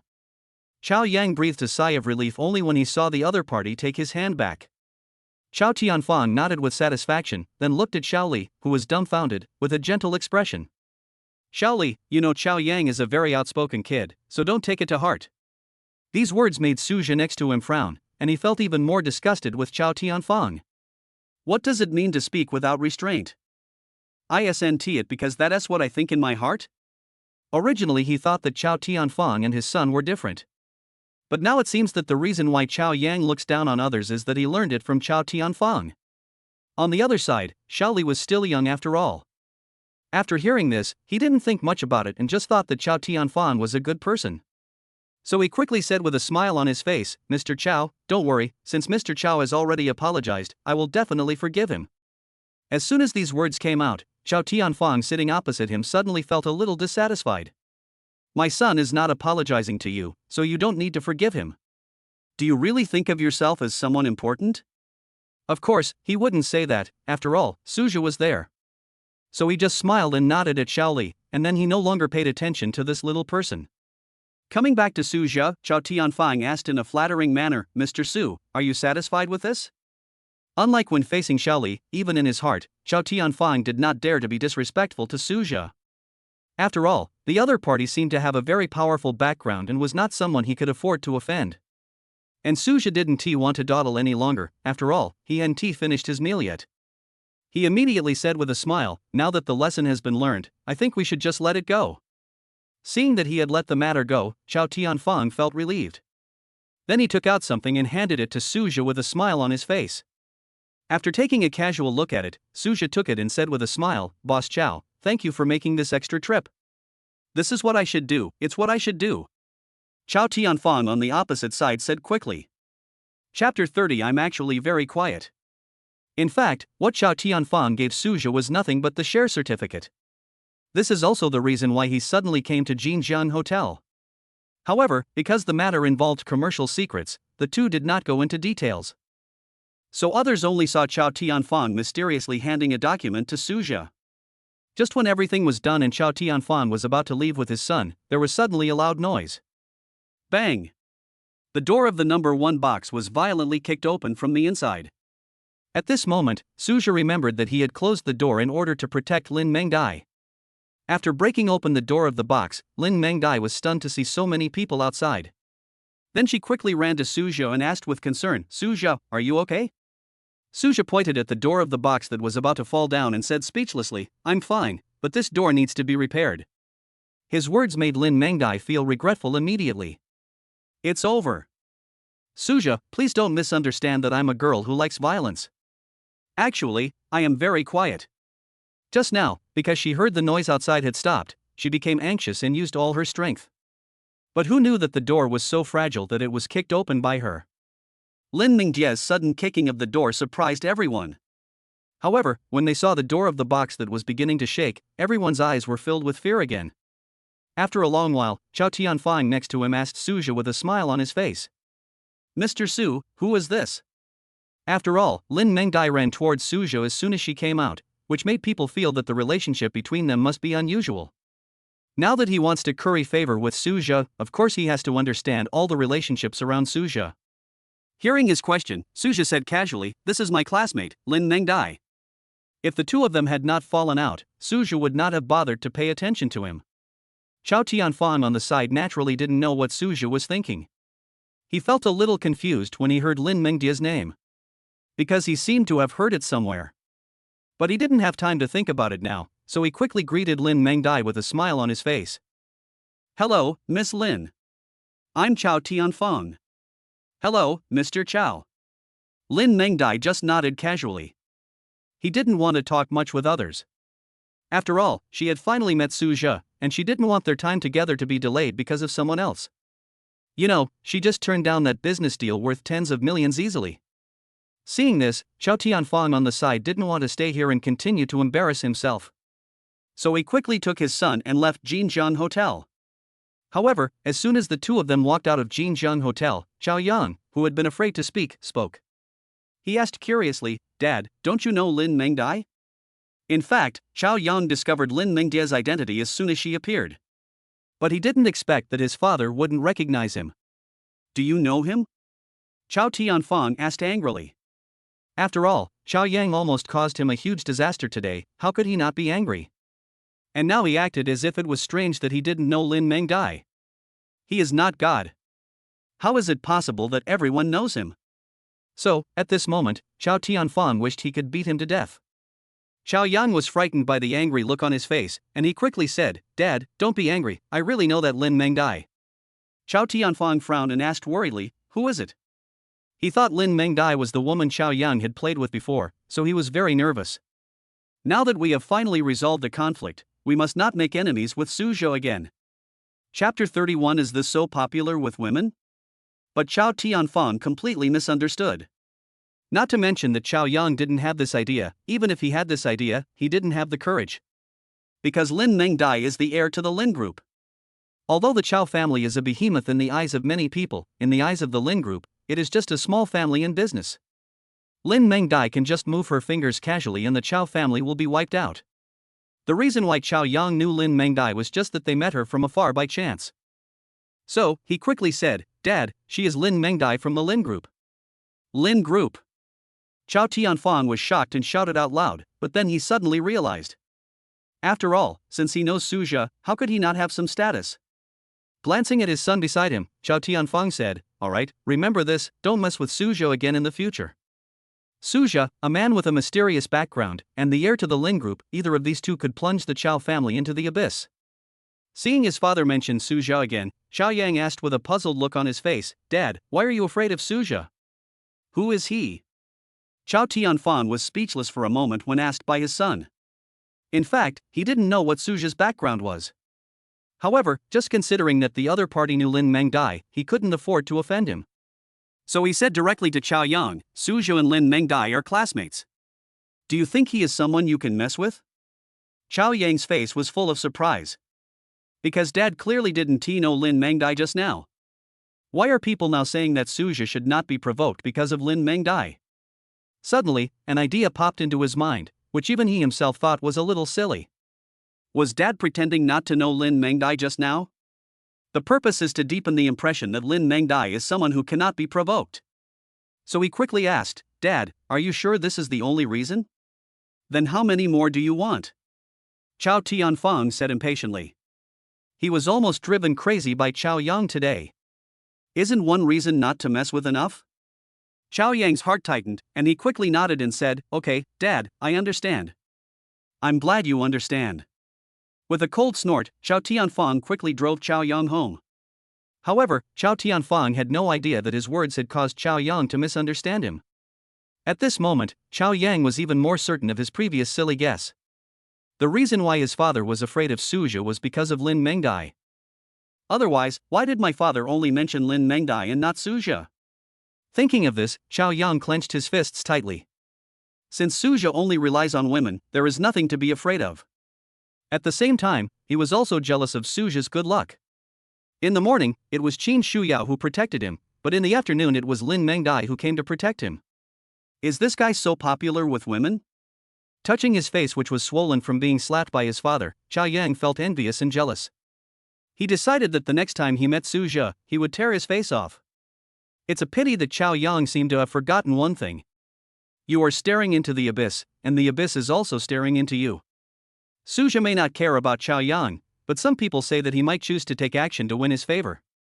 Jinjiang Hotel, in the number 1 private room. At this time, the door of the box had been repaired, and Suzhou and Lin Mengdai returned to the box to eat. Suzhou, do you have a conflict with that Chow Yang? Lin Mengdai asked tentatively. Chapter 32, Making a Fortune.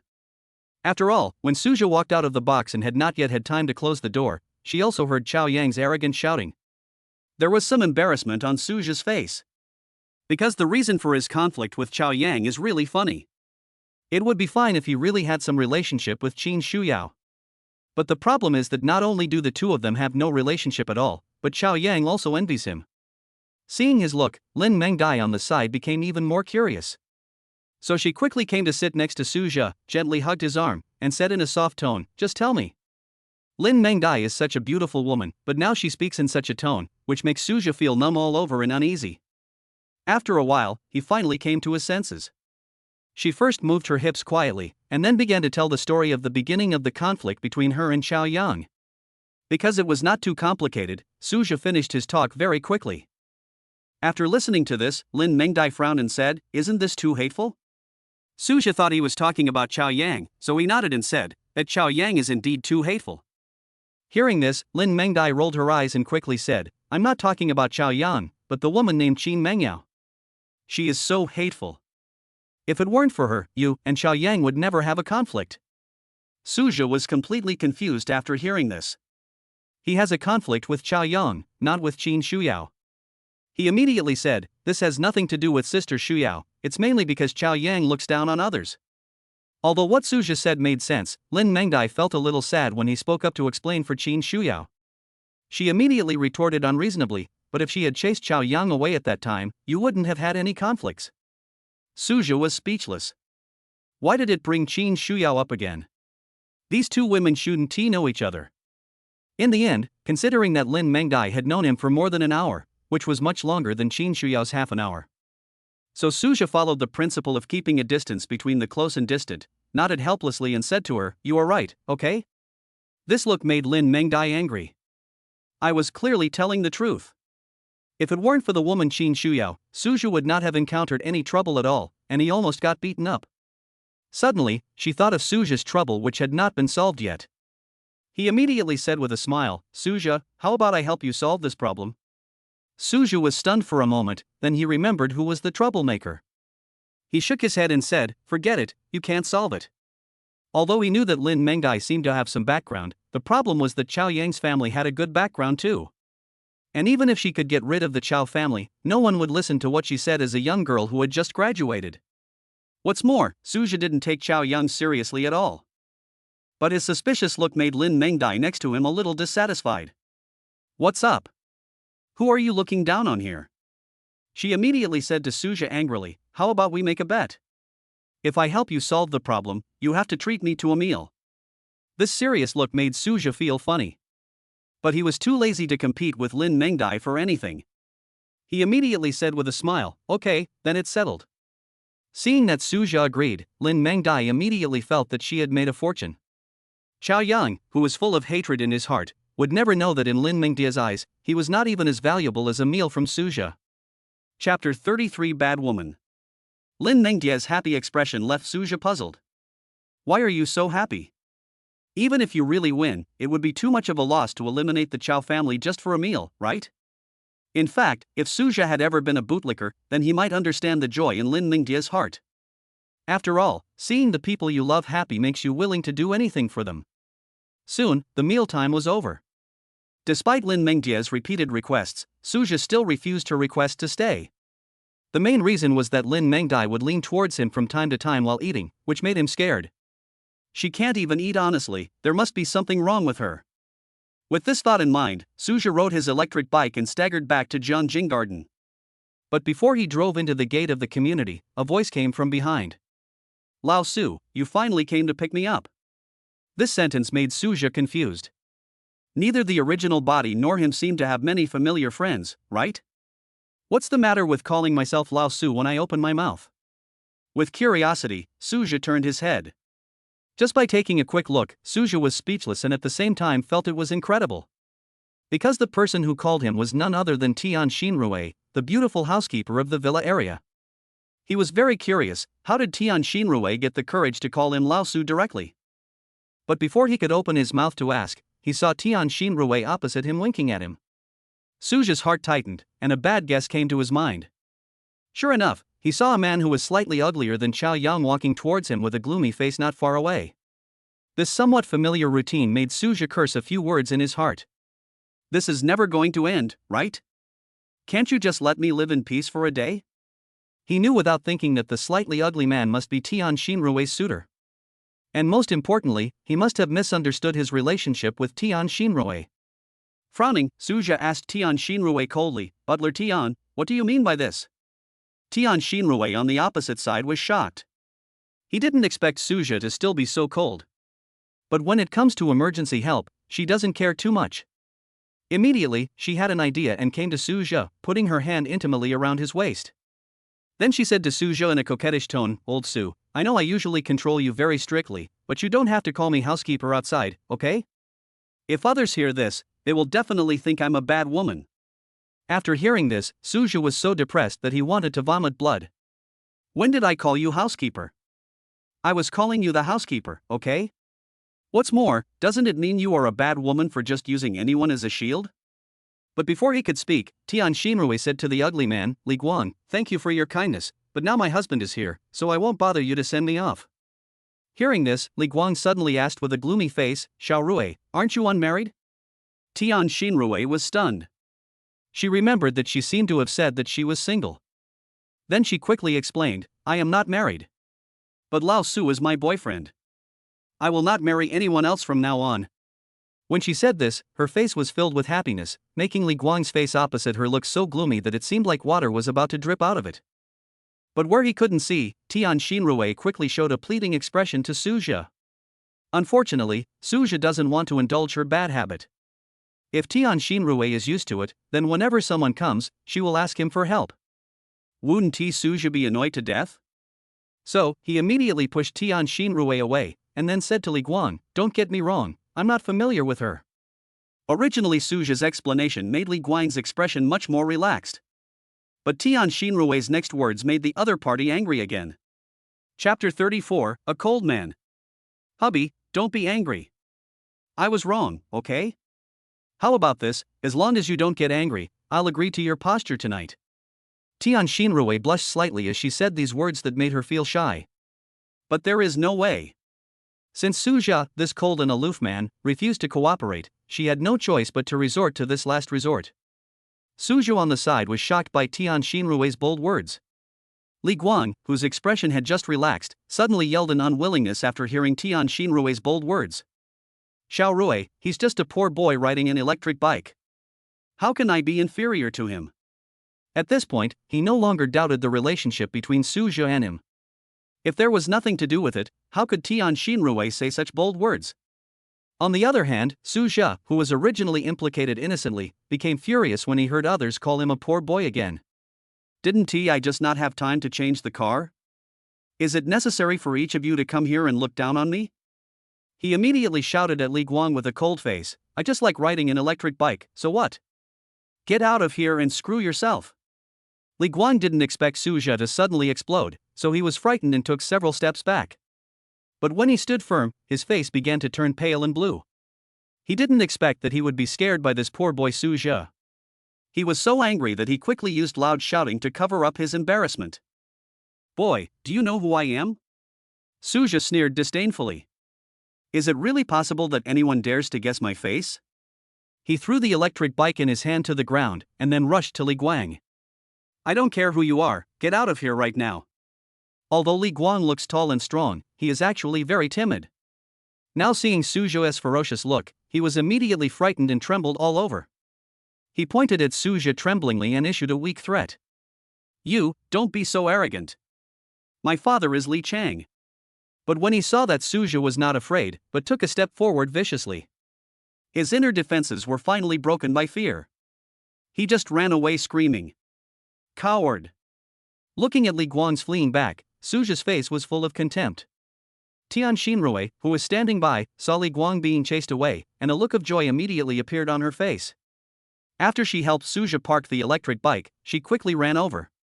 Then, she expressed her sincere gratitude. Mr. Su, thank you so much for what I did just now. If you hadn't been here, I wouldn't know what I would have done. Suja's face turned cold, and he immediately said to Tian Xinrui, don't get me wrong, I wasn't trying to help you just now. If it weren't for Tian Xinrui, how could he be hostile to Li Guang? What's more, the reason why he took action was because Li Guang spoke rudely. It would have been fine if Suja hadn't said it. After he said it, Tian Xinrui on the opposite side thought that his cold personality was showing up again. Immediately, she said with a smile, I understand, Mr. Su, you are not trying to help me. At the same time, she was also sighing in her heart, what a cold man he is. Even if he is kind enough to help me, he has to refute me. Seeing her like this, Suja felt puzzled. Why are there so many sick people today? Lin Mengdai was nervous at noon, and Tian Xinrui in front of her was acting stupid again. Shaking his head, Suja was too lazy to bother with this bad woman and walked straight to his electric car. Mr. Su, please wait a moment. But before Suja turned the handle and went home, Tian Xinrui's voice sounded again behind him. However, Suja, who was angry with her, didn't want to stop. He immediately turned the handle hard and rode his bike into the community. In the end, Tian Xinrui, who could only see his back, stomped her feet in anger. Chapter 35, Being Tricked. I just want to buy you a cup of coffee, do you have to run? Tian Xinrui was very dissatisfied. Before she could say anything, Suja ran away. No, I must make you go with me for a cup of coffee. The more she thought about it, the angrier she became, and finally she got mad and chased after him. She made her decision. If Suja didn't agree, she would just block the door. Anyway, as the housekeeper of the villa area, she knew where Suja lived. Unfortunately, Tian Xinrui had never expected that she waited until it got dark but still didn't see Suja come out of the house. As for knocking on the door to call Suja out, she had never thought about it. After all, Suja is the owner and her breadwinner. Some little jokes were harmless, but if she really pissed off Suja, she would be doomed. As a beautiful housekeeper who has been able to hang around in the villa area for several years and still remain unscathed, she naturally has her way of dealing with things. Early the next morning, Tian Xinrui, who came to work, looked towards Suja's villa number 8 as usual. However, what made her somewhat happy was that Suja happened to open the door of the villa at this time. Immediately, Tian Xinrui ran over with a happy face to say hello. Good morning, Mr. Su. On the other side, seeing that it was Tian Xinrui again, Suja frowned. However, since one should not hit someone who smiles at him, he still nodded lightly at the other party. Tian Xinrui felt helpless. Suja was still as cold as ever. But she didn't dare to get angry, and immediately said with a smile, Mr. Su, I wonder if you are free today? Suja raised his eyebrows, somewhat confused about what the beautiful housekeeper in front of him meant. Seeing his puzzled look, Tian Xinrui quickly said, I just want to buy you a cup of coffee to thank you for your help yesterday. It would have been fine if she didn't mention what happened yesterday. When she did, Suja's face turned cold again. He frowned and said, No, I don't like coffee. If it were based on Suja's original personality, he would definitely be happy to go if someone invited him to a meal. But the problem is that Suja always felt that Tian Xinrui, this bad woman, would cause him trouble, so he simply refused. Tian Xinrui on the opposite side was a little angry. She didn't expect Suja to refuse so bluntly. Who is she? A big beauty. However, thinking of the other party's identity, she could only suppress her anger. After taking a few deep breaths, she forced a smile on her face. Since Mr. Su doesn't like coffee, how about I treat you to a cup of tea? She just doesn't believe it. If you don't drink coffee, you can't not drink tea either, right? Suja frowned, feeling a little annoyed with Tian Xinrui in front of him. Can't you see that you don't want to go with her? He immediately said in a cold voice, Butler Tian, are you done yet? Get out of the way, I'm leaving. After saying that, Suja honked the horn of the electric car again. The sound of the horn startled Tian Xinrui, and she involuntarily made way. Taking advantage of this opportunity, Suja immediately turned the handle of the electric bike and rushed out. Tian Xinrui slowly came to her senses only after Suja, who had rushed out, had run a long way. Am I being fooled? Furious, she clenched her fists and yelled at Suja's back, Suja, I'm not done with you. When has Tian Xinrui ever felt so aggrieved? However, just as she finished venting her anger, she saw Suja coming back on his electric bike not far away. Tian Xinrui was very nervous as she thought she was heard.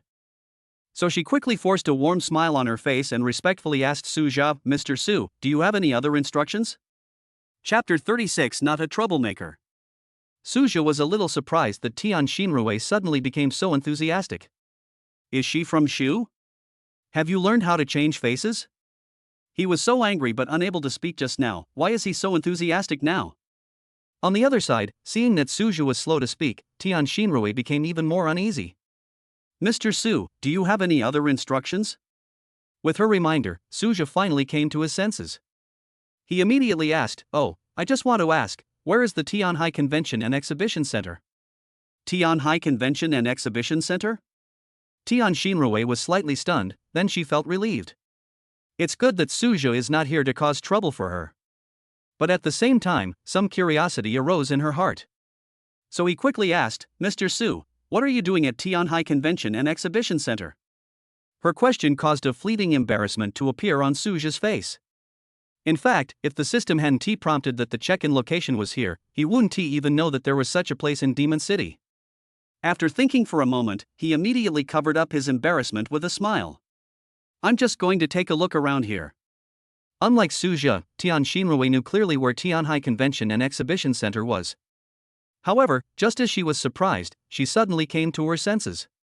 The Suja in front of him was also of a different status, so it was normal for him to go to that kind of place. Just as she was about to tell Suja the location, something clicked in her mind and she immediately said, Mr. Su, how about I take you there? You'll take me there? Suja frowned, feeling somewhat reluctant. Seeing this, Tian Xinrui next to him quickly assured, Don't worry, Mr. Su, I will definitely leave when we get there. She had figured it out by now. The reason why Suja was so resistant to himself was because what happened yesterday afternoon left a shadow in his heart. So she wanted to prove to Suja that she was not a troublemaker and that what happened yesterday was just an accident. After hearing this, Suja still hesitated and asked, Are you sure you will leave after you get there? I'm sure. Tian Xinrui nodded vigorously. Then she was afraid that Suja still didn't believe her, so she quickly said, How about this, Mr. Su, in order to assure you that I can be back soon, I won't ask for leave. What do you say? Although he had only lived in Riverview Garden for a few days, he had already understood the service attitude here. If a property staff member leaves his or her post for more than half an hour, he or she will be dismissed directly without any mercy. Therefore, Tian Xinrui's guarantee really made Suja feel a lot more at ease. Nodding, he said reluctantly, Okay, I agree. Tian Xinrui on the opposite side suddenly smiled and got directly into Suja's electric car. After sitting down, she quickly said with a smile, Mr. Su, let's get going. But her words made Suja a little dissatisfied. What's up? Still want me to take you there on my bike? He immediately got off the electric bike, and Tian Xinrui said dissatisfiedly, Get off and ride the bike. Tian Xinrui was speechless. How can a grown man let a girl ride his bike? Do you still understand how to be gentle and considerate to women? Unfortunately, the situation is stronger than the person, and now she is begging Suja. So Tian Xinrui could only pout and get on the bike reluctantly. After leaving Jiangjing Garden, Suja and his strange group frequently attracted the attention of passers-by. After all, one of them is a handsome guy and the other is a beautiful girl, so they have attracted a lot of attention. Now they are all on a shabby electric car, which makes many people unable to help but talk about it. Chapter 37, Use and Throw Away. Wow, isn't that guy so handsome? How could you bear to let him sit on the back of an electric bike? As soon as some girls saw Suja sitting on the back of the electric bike, they immediately felt heartbroken. Such a handsome man should be well protected. As soon as the girl finished speaking, a boy next to her who was carrying a lot of bags immediately refuted her. But I feel like it's a bit unkind to let a girl ride on an electric bike. The girl glared at the boy and said, "What do you know? A handsome man like him shouldn't have to do anything." After being glared at, the boy suddenly felt scared. I could only smile ingratiatingly, nod my head and say, "You're right, you're right." After hearing this, the girl nodded with satisfaction and then threw her bag to the boy. The boy's face turned bitter as he felt something more on his body. Then he asked with a look of trepidation, "Can you take a few? I can hardly carry them." The girl's face immediately turned unhappy when she heard this, and she asked directly, "You can't even carry such a small thing? How did you carry this 100-pound body of mine at night?" After these words came out, the boy's face turned slightly red, and he muttered softly, "But you were able to pity others just now, can't you pity me now?" "Is it the same? He is a male god, a very handsome one. What about you?" The girl rolled her eyes and said dissatisfiedly. After hearing what the girl said, the boy's face darkened, and he asked with some dissatisfaction in his heart, "What's wrong with me?" When the girl saw his look, she immediately smiled and shook her head. He said, "You are my man. If you don't help me, do you want others to help me?" As soon as these words were spoken, the boy's expression suddenly changed from gloomy to bright, and he couldn't stop laughing. Even his body seemed to be filled with infinite power. Too bad he'll never know. If he was replaced by Suja, the one holding the thing would be a girl. Still very willing. On the other side, Suja and his companion quickly arrived at the Tianhai Convention and Exhibition Center. When Suja saw the countless luxury cars and beauties inside, he realized that this Tianhai Convention and Exhibition Center was actually an international auto show. After parking the electric car, Suja hurriedly urged Tian Xinrui to leave. After all, so many troubles happened yesterday, and he didn't want to experience it again today. But his reaction made Tian Xinrui feel a little dissatisfied. What kind of person is this? Just throw it away after use? What a scumbag! Of course, even though she was full of contempt for Suja in her heart, her face was still full of smiles. "Mr. Su, if you have any instructions, you can call me again." Suja nodded and then waved at him. After cursing Suja in her heart again, Tian Xinrui prepared to leave. But before she could turn around, a woman's voice was heard nearby. "Is it really you, Xiaorui? Are you here to buy a car too?" Turning around, Tian Xinrui was stunned at first, then said calmly, "Deng Hui? I'm not buying a car, I just came here to take a look." Although Deng Hui was one of her classmates, she could not bring her any joy. The reason is simple. The two have a conflict, and it is not a small one. Before, when she was in school, Tian Xinrui was framed by Deng Hui for stealing money. Fortunately, she reported the matter to the authorities directly, and with the help of the government's technical means, she was able to avoid this inexplicable frame-up. Otherwise, she might have been expelled from school. Tian Xinrui has always remembered this incident.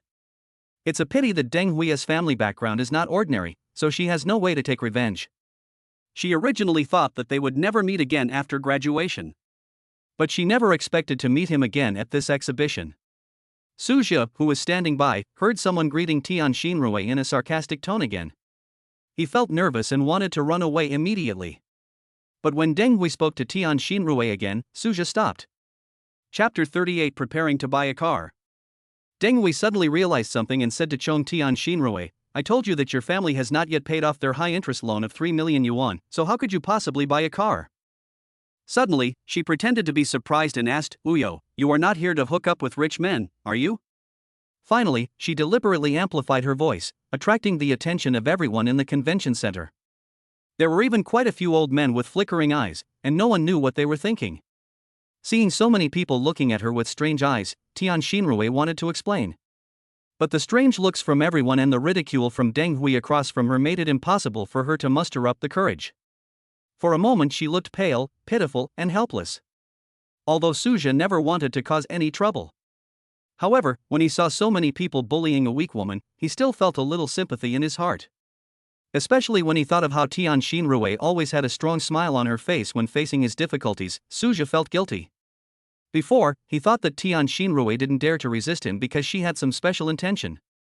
But after listening to Deng Hui's words, Suja realized that Tian Xinrui didn't want to lose her job at Riverview Garden because her family had millions of dollars in high-interest loans. Even the other party's promise to him at the cost of losing his job seemed particularly serious at this moment. Suja immediately strode to Tian Xinrui's side, hugged her shoulders, and then shouted angrily to the people around him, "If anyone looks at me again, I will dig out his eyes." After saying that, Suja glanced at the people around him with a vicious look. Everyone was frightened by Suja's sudden rage and quickly lowered their heads and dispersed. Seeing this, Suja snorted coldly, and then said to Tian Xinrui gently, "Xiaorui, are you okay?" In the past, Suja only called Tian Xinrui housekeeper Tian, but now that he knew her true situation, Suja, who felt a little pity for her, simply changed his address. Facing Suja's care and feeling his broad and strong arms, Tian Xinrui, whose face was pale, felt warm in her heart. Then she shook her head gently and said, "I'm fine, thank you, Mr. Su." Unlike Suja, Tian Xinrui is well aware of the difference in their status, so she will not break the rules. Suja didn't care about these. He nodded slightly and then looked at Deng Hui opposite him. He frowned and yelled, "Deng Hui, right? Get out of my sight right now." If Deng Hui and Tian Xinrui were just arguing and swearing at each other, he certainly wouldn't be so angry. But the other party directly instigated everyone to bully Tian Xinrui, which he couldn't stand. "Just wait for me, humph." Deng Hui on the other side felt uneasy after being yelled at by Suja. She snorted coldly and ran away quickly. Seeing that the matter was over, Suja was too embarrassed to drive Tian Xinrui away again. Immediately, he said to her with a smile on his face, "Since you are out now, don't rush back. Why don't you help me introduce the situation of this exhibition?" Seeing that Suja, who had always been very cold, was now smiling, Tian Xinrui was a little stunned. But she quickly reacted and said bitterly, "Mr. Su, I didn't ask for leave this time. If I go back late, I will definitely be fired." Suja smiled slightly and said, "Don't worry, I will help you explain it when we get back." After hearing this, Tian Xinrui finally nodded.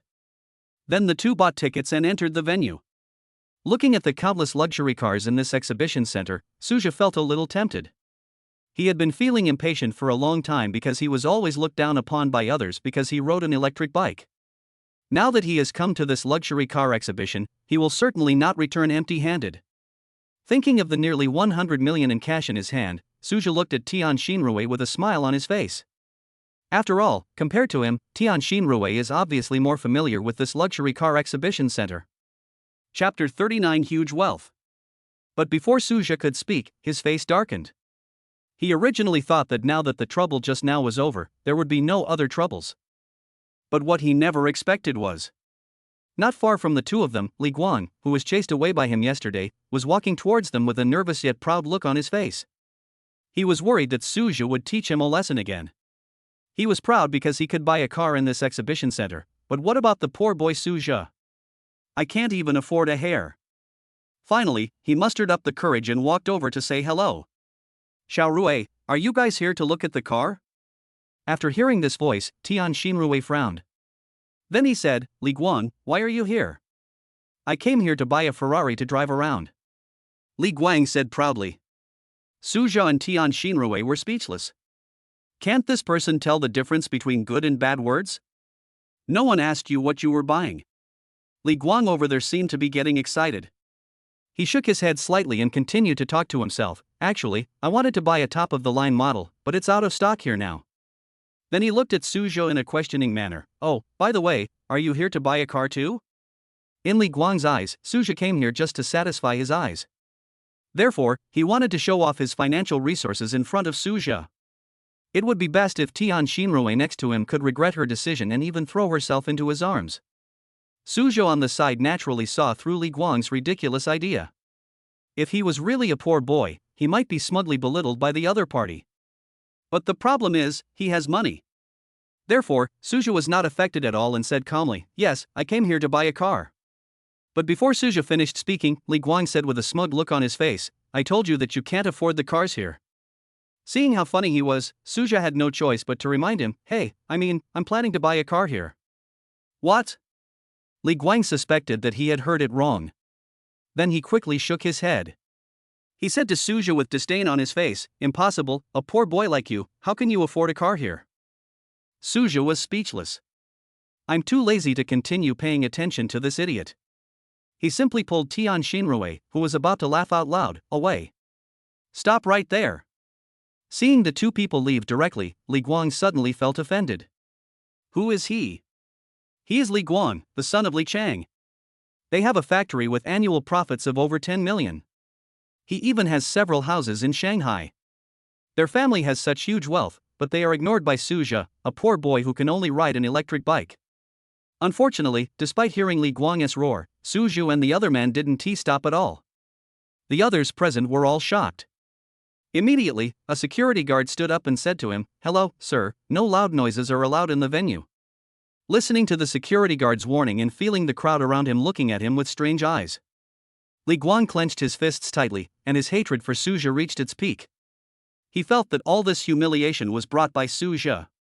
If Suzhou knew what he was thinking, that will definitely lead to scolding. It was obviously your yelling that attracted the security guard. Why are you blaming me? On the other hand, after turning around a few times, Suzhou had basically made a choice in his mind. Immediately, he smiled and said to Tian Xinrui beside him, "Xiaorui, what do you think of the Bugatti Veyron just now?" Tian Xinrui was stunned, as if she thought she had heard it wrong. Then he asked again, "Mr. Su, can you say it again? I mean, what do you think of the Bugatti Veyron just now? I want to buy it." With a slight smile, Suzhou continued to repeat. But just as he finished speaking, before Tian Xinrui could speak, loud laughter came from all around him. Chapter 40. I'm a little embarrassed. Suzhou, you're not afraid of getting tongue-tied for bragging. Can you afford that Bugatti Veyron? Suzhou frowned and looked at the person who came, feeling very speechless. He originally thought that after getting rid of Li Guang, he could have some peace and quiet today. But what he didn't expect was Li Guang got rid of him, but the bald guy Wang Peng came. His face turned cold, and he said to Wang Peng impatiently, "Wang Baldy, if you don't speak, no one will think you are dumb. Whether I can afford it or not is my business. What does it have to do with you?" Wang Peng on the opposite side heard Suzhou call him Wang Baldy again, and he was so angry that his face turned blue. With a cold snort, he looked at Suzhou with disdain. "Suzhou, what's so great about you? You live in Jiangjing Garden, so what? This Bugatti Veyron is worth more than 80 million, which is more valuable than your house." After hearing this, Suzhou finally understood why Wang Peng dared to confront him. It turns out this guy didn't even know he lived in a villa area. Shaking his head, Suzhou felt it was very funny. Even though due to system limitations, his villa worth tens of billions of dollars cannot be sold. But the cash he had was enough to buy that luxury car. Thinking of this, he smiled slightly and said, "But what if I can afford it?" Wang Peng was shocked. Then he pointed at Suzhou and laughed disdainfully. "It's impossible for you to buy such an expensive car." Although he was slapped in the face by Suzhou at the gate of Riverview Garden last time. But this time it's different. This is a car worth more than 80 million. Even if Suzhou could afford the house in Riverview Garden, he couldn't just buy such an expensive car casually, right? A house can be lived in for a lifetime, but a car will be scrapped after only a dozen years at most. Suzhou on the other side saw Wang Peng swearing that he could not afford a Bugatti Veyron, and originally wanted to make a bet with him. But when he thought about how his grandson ran away after losing last time, he no longer had the intention to do so. He immediately said, "Wang Baldy, I won't bet with you anymore. I'm going to buy this car today." What he didn't expect was, seeing that he didn't want to make the bet anymore, Wang Peng became anxious. Wang Peng had always wanted to get back at his bet after losing it last time. Now that he finally has a chance to win, how could he possibly give up? What's more, Suzhou's statement that he would not make a bet seemed to prove that the other party was guilty. So, Wang Peng quickly said, "Suzhou, come on, I'm making a bet with you." Suzhou was slightly stunned. He didn't expect that Wang Peng would actually like to actively put his face close to him to be slapped. But in the end he still shook his head and said with disdain, "Forget it, last time you lost and ran away, it was not interesting at all. I won't run away this time, I definitely won't run away," Wang Peng said quickly. The more Suzhou didn't want to gamble, the more guilty he felt the other party felt. Perhaps in order to increase the weight of his words, Wang Peng directly called the people around him over. "Friends, are you interested in coming to bear witness?" In fact, when the two were arguing, someone looked over from time to time. However, many people saw Suzhou's outburst outside the venue, so they hesitated and did not dare to watch. But now they saw Wang Peng taking the initiative to invite them to come and watch. Of course they wouldn't miss this good opportunity to watch the fun. Looking at the crowded wall of people around him, Wang Peng's face was full of pride. Then he shouted to Suzhou, "How about it? with so many witnesses, you should believe that I won't run away, right? Suja felt a little helpless. Originally he wanted to save some face for Wang Peng. But I didn't expect that the other party would insist on letting me slap him in the face. This made Suja feel a little embarrassed. So, he immediately asked with a smile, okay, I'll bet with you, but what's the bet? Chapter 41. It's right there, go buy it. Seeing that he agreed so readily, Wang Peng on the opposite side was not worried at all, but was extremely happy. He felt that the time had come for him to get his revenge. He was afraid that Suja would go back on his word, so he immediately said, okay, let's play a big game. Whoever loses will take off all his clothes and run around the exhibition hall. How about that? Suja was stunned, and then hesitantly said, isn't this a bit too harsh? Isn't it a bit too harsh? After all, this exhibition center covers an area of more than 100,000 square meters. It takes Wang Peng more than an hour to run one lap. Not to mention being naked. But the more Suja hesitated, the more Wang Peng on the opposite side felt that he was bluffing. In his joy, he quickly urged Suja, Suja, are you still a man? Why are you so fussy? Now that he finally sees the dawn of revenge, how could he give up so easily? The crowd watching nearby were surprised to see that the two men were betting so heavily, and they also started to make a noise. Yes. As a man, you should end the battle quickly. Where did your macho look go just now? Isn't it just taking off all your clothes and running around the hall? It's no big deal. Faced with the crowd's booing, Tian Xinrui beside him suggested in a worried voice, Mr. Su, why don't we leave first? After all, although Suja lived in a villa area, she didn't know how much he was worth. Therefore, I was particularly worried that Suja would lose. Suja gently shook his head at her and gave her a reassuring look. Then he looked at Wang Peng, who was urging him anxiously. He is really speechless. Originally, he didn't want the two of them to become mortal enemies. But there was no way. Wang Peng was eager to make a big news. Then Suja could only do as he wished. Immediately, he sighed and said to Wang Peng, okay, I agree. Seeing Suja agreed, a smile instantly appeared on Wang Peng's face. He felt it was too difficult. In order to get Suja to agree to the bet, he not only used the imminent method, he also gathered the strength of people around him to put pressure on Suja. Even now, Suja almost did not agree. But fortunately, the other party has agreed now, and he will take revenge. Thinking of this, Wang Peng almost laughed like a pig. Seeing this, Suja interrupted his fantasy directly, let's go to the Bugatti Veyron showroom over there. Wang Peng's fantasy was suddenly interrupted. Although he was very unhappy, he also knew that now was not the time to be happy. He immediately took a step forward and excitedly followed Suja. And when a group of people came to the Bugatti Veyron showroom, Suja was somewhat surprised to find that Wang Peng had actually pulled a reporter over from somewhere. And look at the reporter's face full of surprise. It goes without saying that Wang Peng must have given him a lot of benefits. Shaking his head, Suja found it very funny that he was getting into trouble. When the group stopped, Wang Peng stood up and said to Suja with a mocking look on his face, Suja, don't you want to buy that Bugatti Veyron? It's right there, go buy it? The people at the Bugatti Veyron showroom were surprised by the influx of Suja and others. After hearing Wang Peng's words, those who didn't know about the bet were suddenly surprised. Did I hear you right?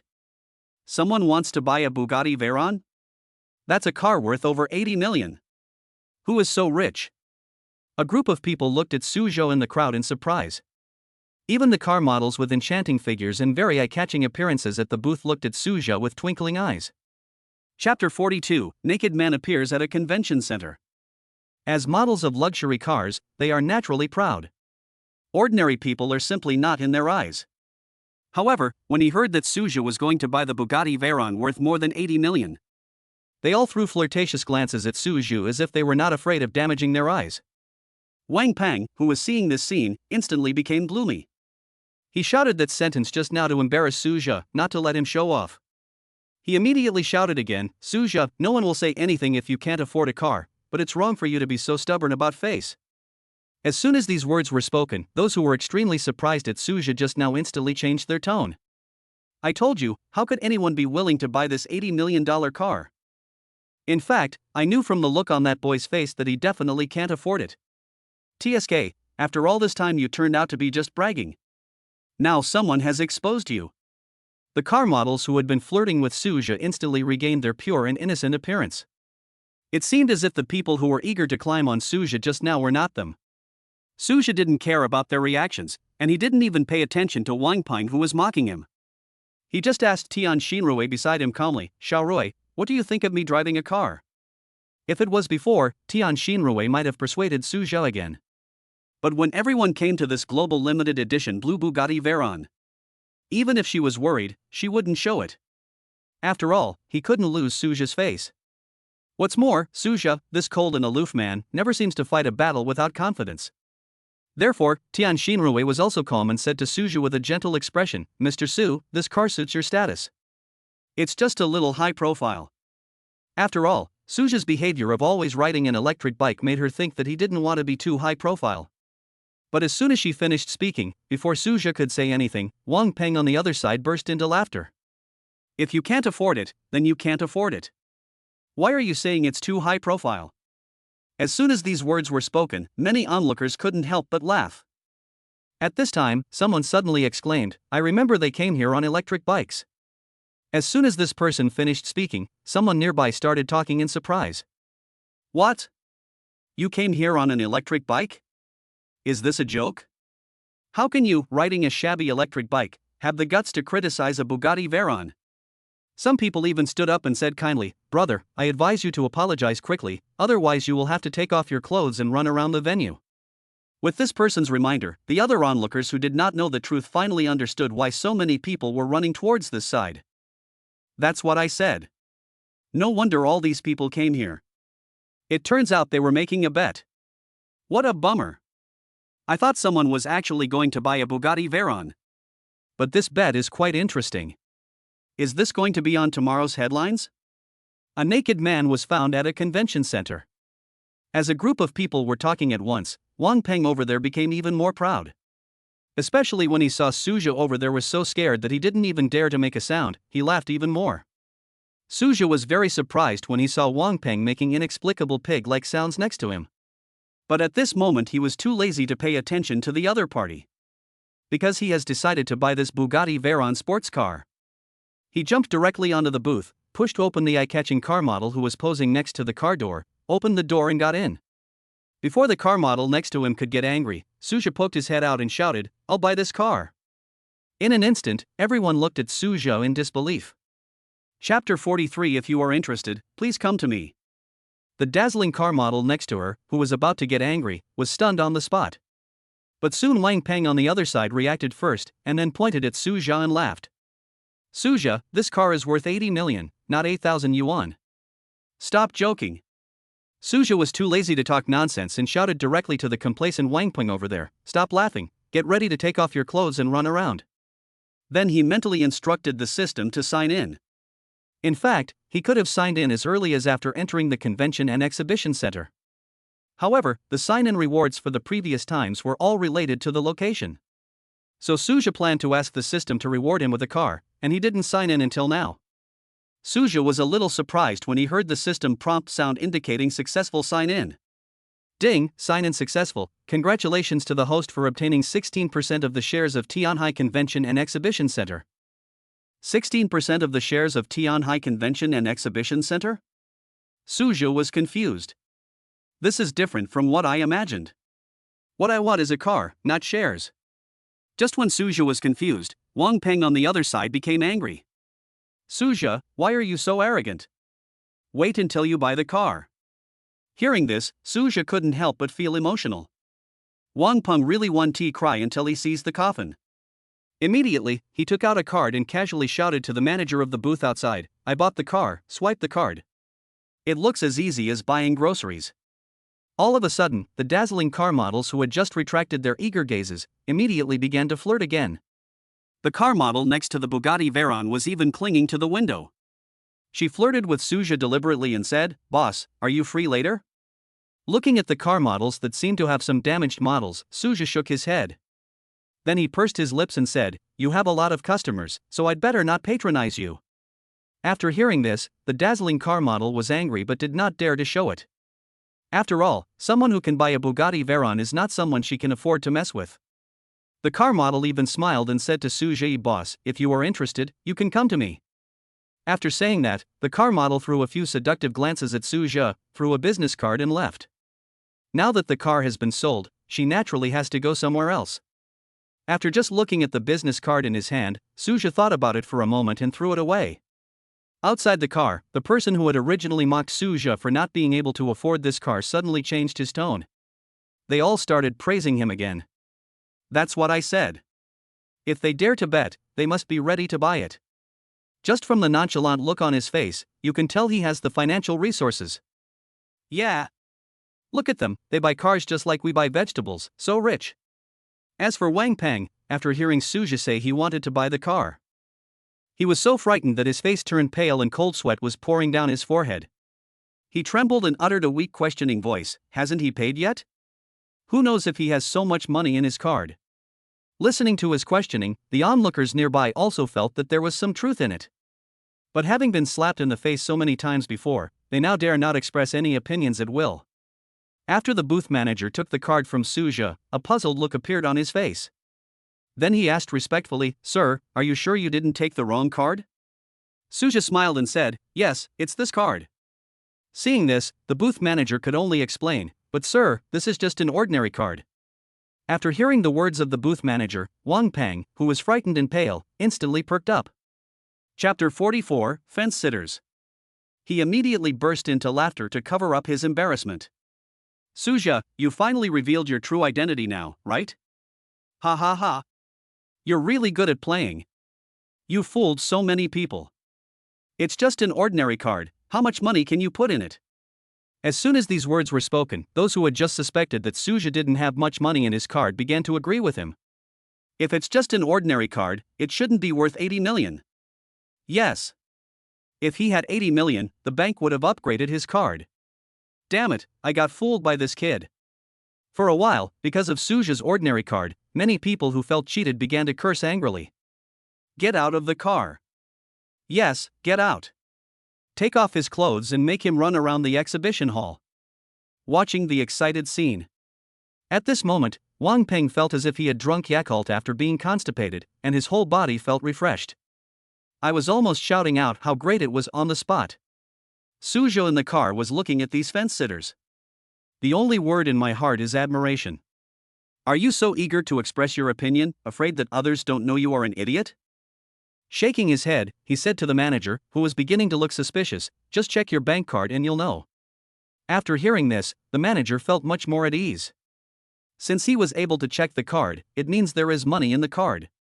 What's more, even if there is not 80 million in the card, it is entirely possible to pay in installments. He is not as brainless as those fence sitters around him. What the manager didn't expect was that he had just picked up the card to check it.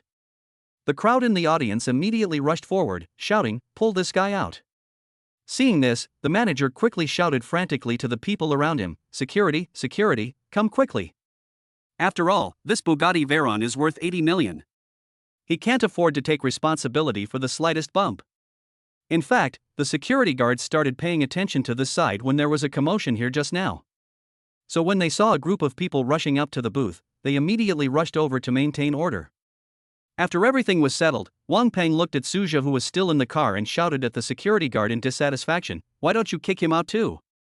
There were also fence sitters who immediately started to make a noise. "Yeah. Why don't you kick him out? I don't accept it. You guys at Tianhai Convention Exhibition Center look down on me. I want to expose the shady dealings." Seeing that trouble was about to arise, the booth manager immediately shouted, "Everyone, the cause of this incident is that everyone suspected that Mr. Su had no money in his card. In that case, how about we check the bank card right now? If Mr. Su doesn't have enough money in his card, we at Tianhai Exhibition will kick him out without you telling us." After hearing the booth manager's assurances, the crowd in the audience was no longer so excited. Seeing this, the booth manager gently wiped the sweat from his forehead, and then ordered someone to bring a POS machine. What he didn't expect was that before the POS machine arrived, all the senior executives of the exhibition came over. Some of the onlookers in the audience also knew these exhibition executives. Someone immediately said, "Look, Director Chen, Director Li, and several other managers from Tianhai Exhibition are here. What are they going to do? Are you coming here to chase that guy away personally?" This is too easy for him. He should be allowed to take off all his clothes and run around the exhibition center. For a moment, because of the arrival of Tianhai's directors and managers, people present started talking again. Especially Wang Peng over there. After learning the identities of those people, he laughed like a pig. What no one expected was that these people from Tianhai did not stop and went straight to the booth. Chapter 45. Just drive away. They all bowed to Su Zhou and said respectfully, "Hello, Mr. Su." In an instant, everyone present gasped, with an expression of disbelief on their faces. Many people even began pinching the people next to them to see if they were dreaming. At this time, Su Zhou, who was sitting in the car, was not surprised. Because he knew that the system had changed the memories of these people. But unfortunately, Su Zhou's memory was not changed by the system, so he did not recognize these people. In order to avoid embarrassment, he immediately said with a smile, "You guys are making too much of a fuss. I came here today just to buy a car, nothing else." After hearing what he said, someone immediately praised him. Mr. Su was still as low-key as ever. Yes.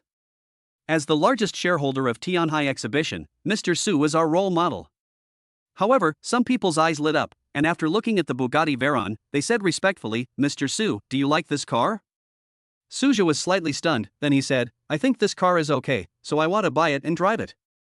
Hearing this, Mr. Chen next to him quickly said, "Mr. Su, you are the largest shareholder of Tianhai, what else are you buying? Can't you just drive away?" Then, Mr. Chen looked at the confused booth manager next to him. "Shaolin, Mr. Su likes this car, please cross it off the list of exhibitors." After hearing what Mr. Chen said, Shaolin immediately broke out in a cold sweat. The person sitting in the car turned out to be the largest shareholder of Tianhai. And what about him? Just now he almost caused Su Zhou to be offended by the people in the audience. On the other side, Su Zhou, who was sitting in the car, was a little dazed when he heard Mr. Chen tell him to just drive away. This is a sports car worth more than 80 million? Just let me drive away like that. In fact, this was mainly because Su Zhou himself underestimated the identity of Tianhai's major shareholder. Otherwise he wouldn't be in such a daze. As the largest luxury car exhibition center in the country, Tianhai's quarterly revenue amounts to tens of billions. Not to mention the various privileges that Su Zhou enjoys as a major shareholder. Basically, he can drive any car in the venue. It's just a car, it's really not worth much for Tianhai Exhibition. When Wang Peng, who was in the audience, saw that several senior executives of Tianhai were so respectful to Su Zhou, he couldn't accept it and started shouting, "Impossible!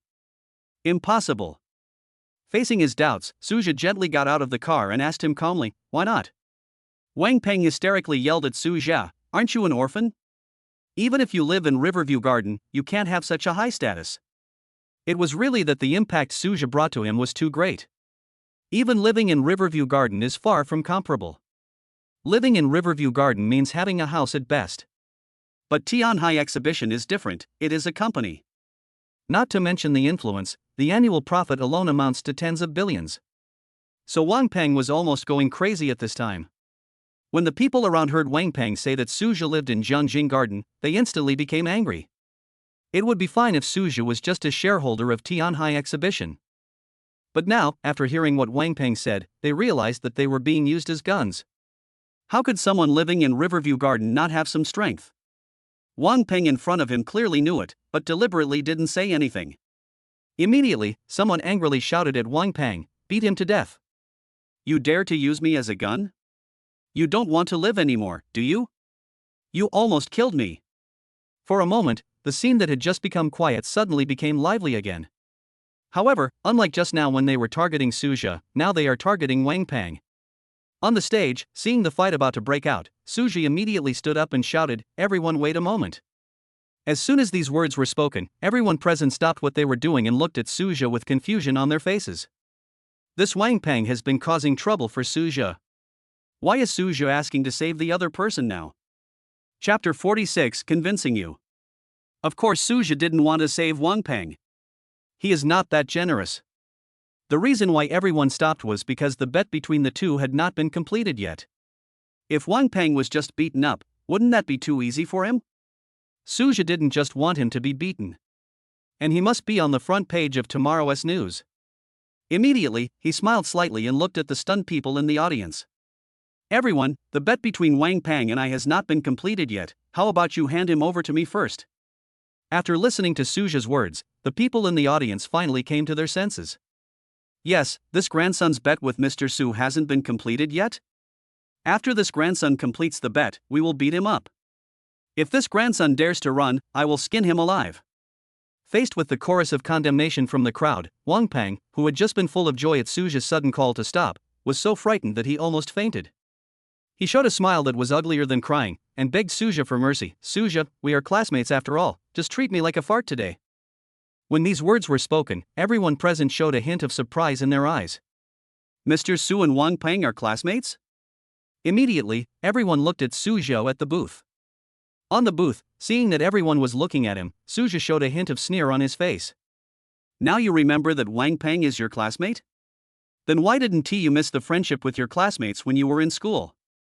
If the original body wasn't so handsome and there weren't female classmates helping him, then maybe the original body would be killed by Wang Peng. In fact, if he hadn't come, the original body would have been finished when he met Wang Peng a few days ago. Despite such a deep hatred, the other party actually wanted to let him go so easily. How is this possible? Is he capable of taking responsibility for his own fart? Immediately his face turned cold and he shouted at Wang Peng mercilessly. Now you remember that we were classmates?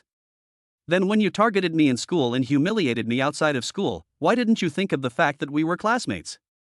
You should have understood long ago that there is no friendship between us as classmates. Let me let you go? Forget it.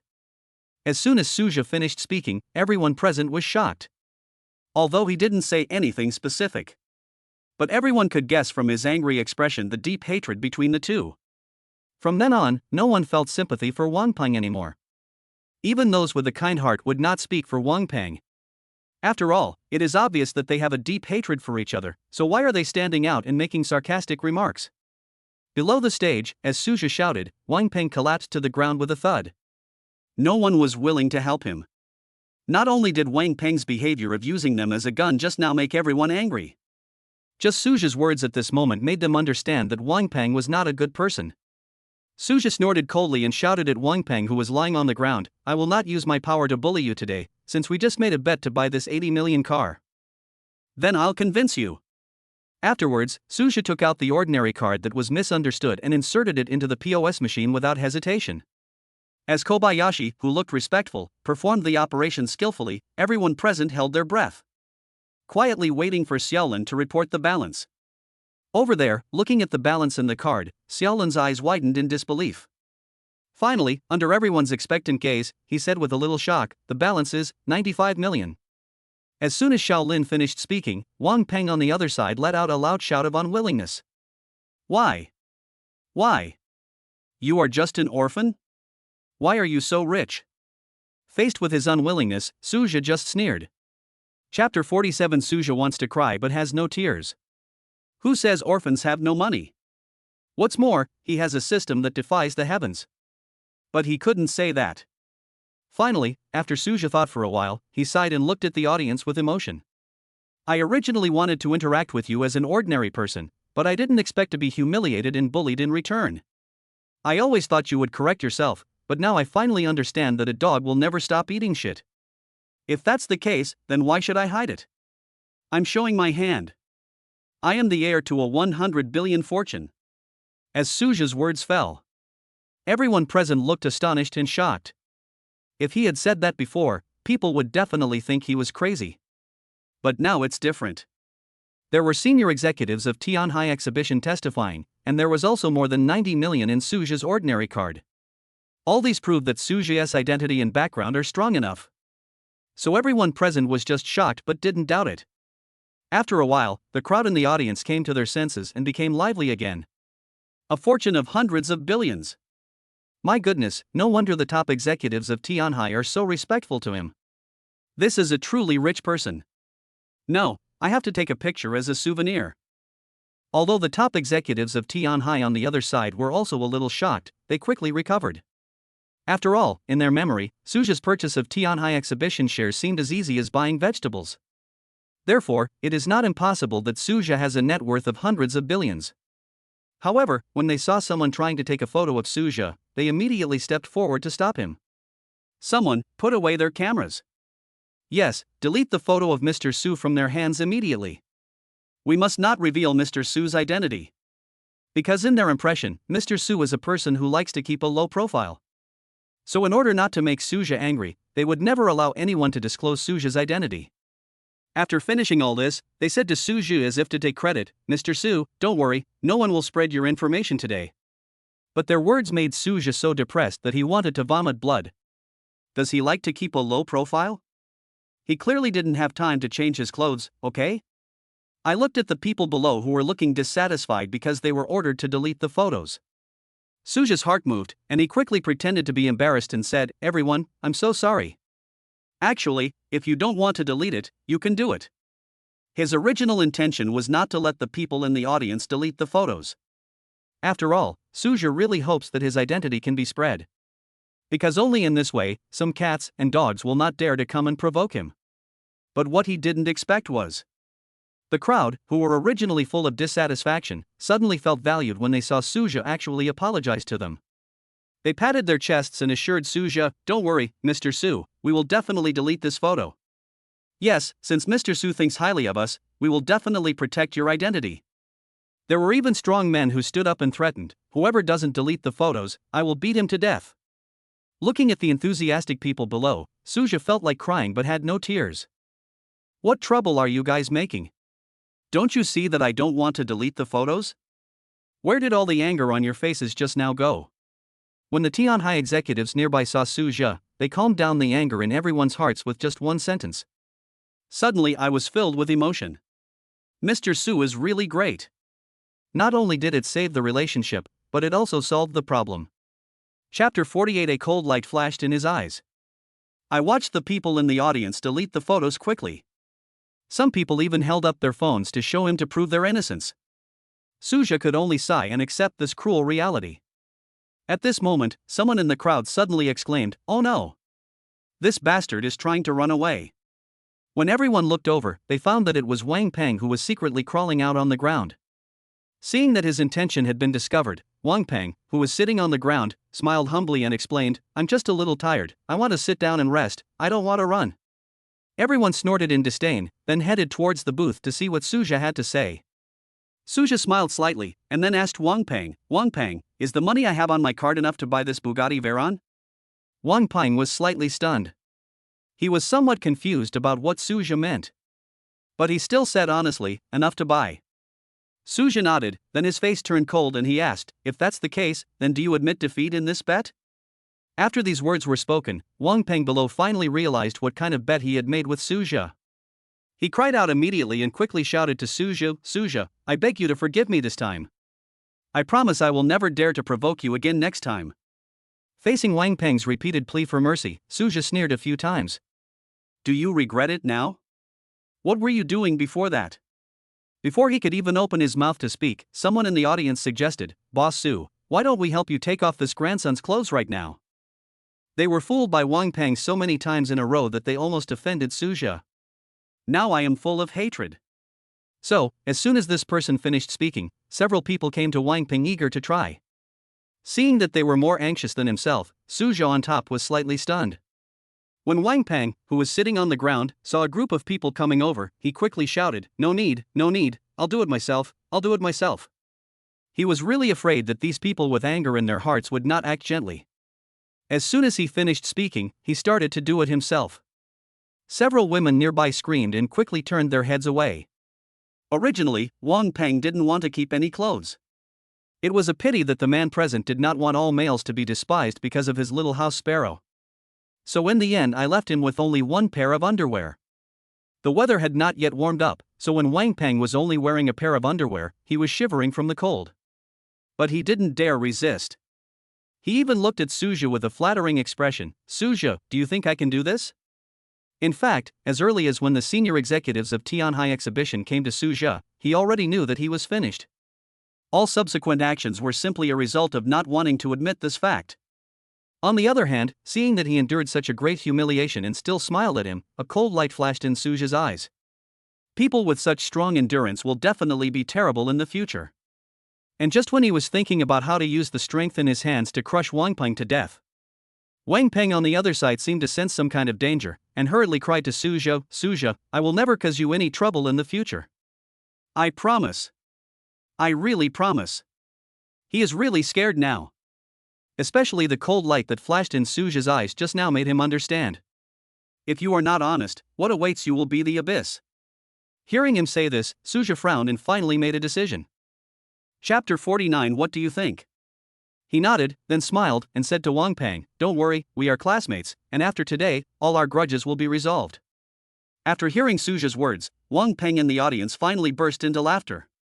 Even in his heart he was grateful to Suzhou for being so magnanimous. It's a pity that he had no idea what was hidden behind Suzhou's smiling face. If Wang Peng could really behave himself, Suzhou might be in a good mood and let him go. However, as long as the other party shows a trace of unwillingness, then Suzhou would use the power of thunder to quickly and fiercely wipe him out. Suzhou had no interest in Wang Peng running around the exhibition center. So he just had a brief chat with the Tianhai executives around him, took the share certificates, and then drove away with Tian Xinrui. On the way, Tian Xinrui, who was sitting in the passenger seat, asked in surprise, Mr. Su, did you really inherit hundreds of billions of assets? Suzhou smiled slightly, and then asked, What do you think? Tian Xinrui was a little dazed. Are rich people's tempers so strange now? What could she think? Of course it's envy, jealousy, and hatred. But I can only think about this in my heart and must never say it out loud. So she just smiled and said to Suzhou, Mr. Su inherited so much wealth, but he is still so low-key. I admire him deeply. But her answer made Suzhou, who was driving, almost throw the steering wheel off. Am I asking how you feel? I'm clearly asking you whether you believe that I inherited hundreds of billions of assets, okay? In fact, this was also because Suzhou had shocked everyone so much just now that Tian Xinrui never doubted what he said. Suzhou, who was speechless, just nodded casually and then stopped talking.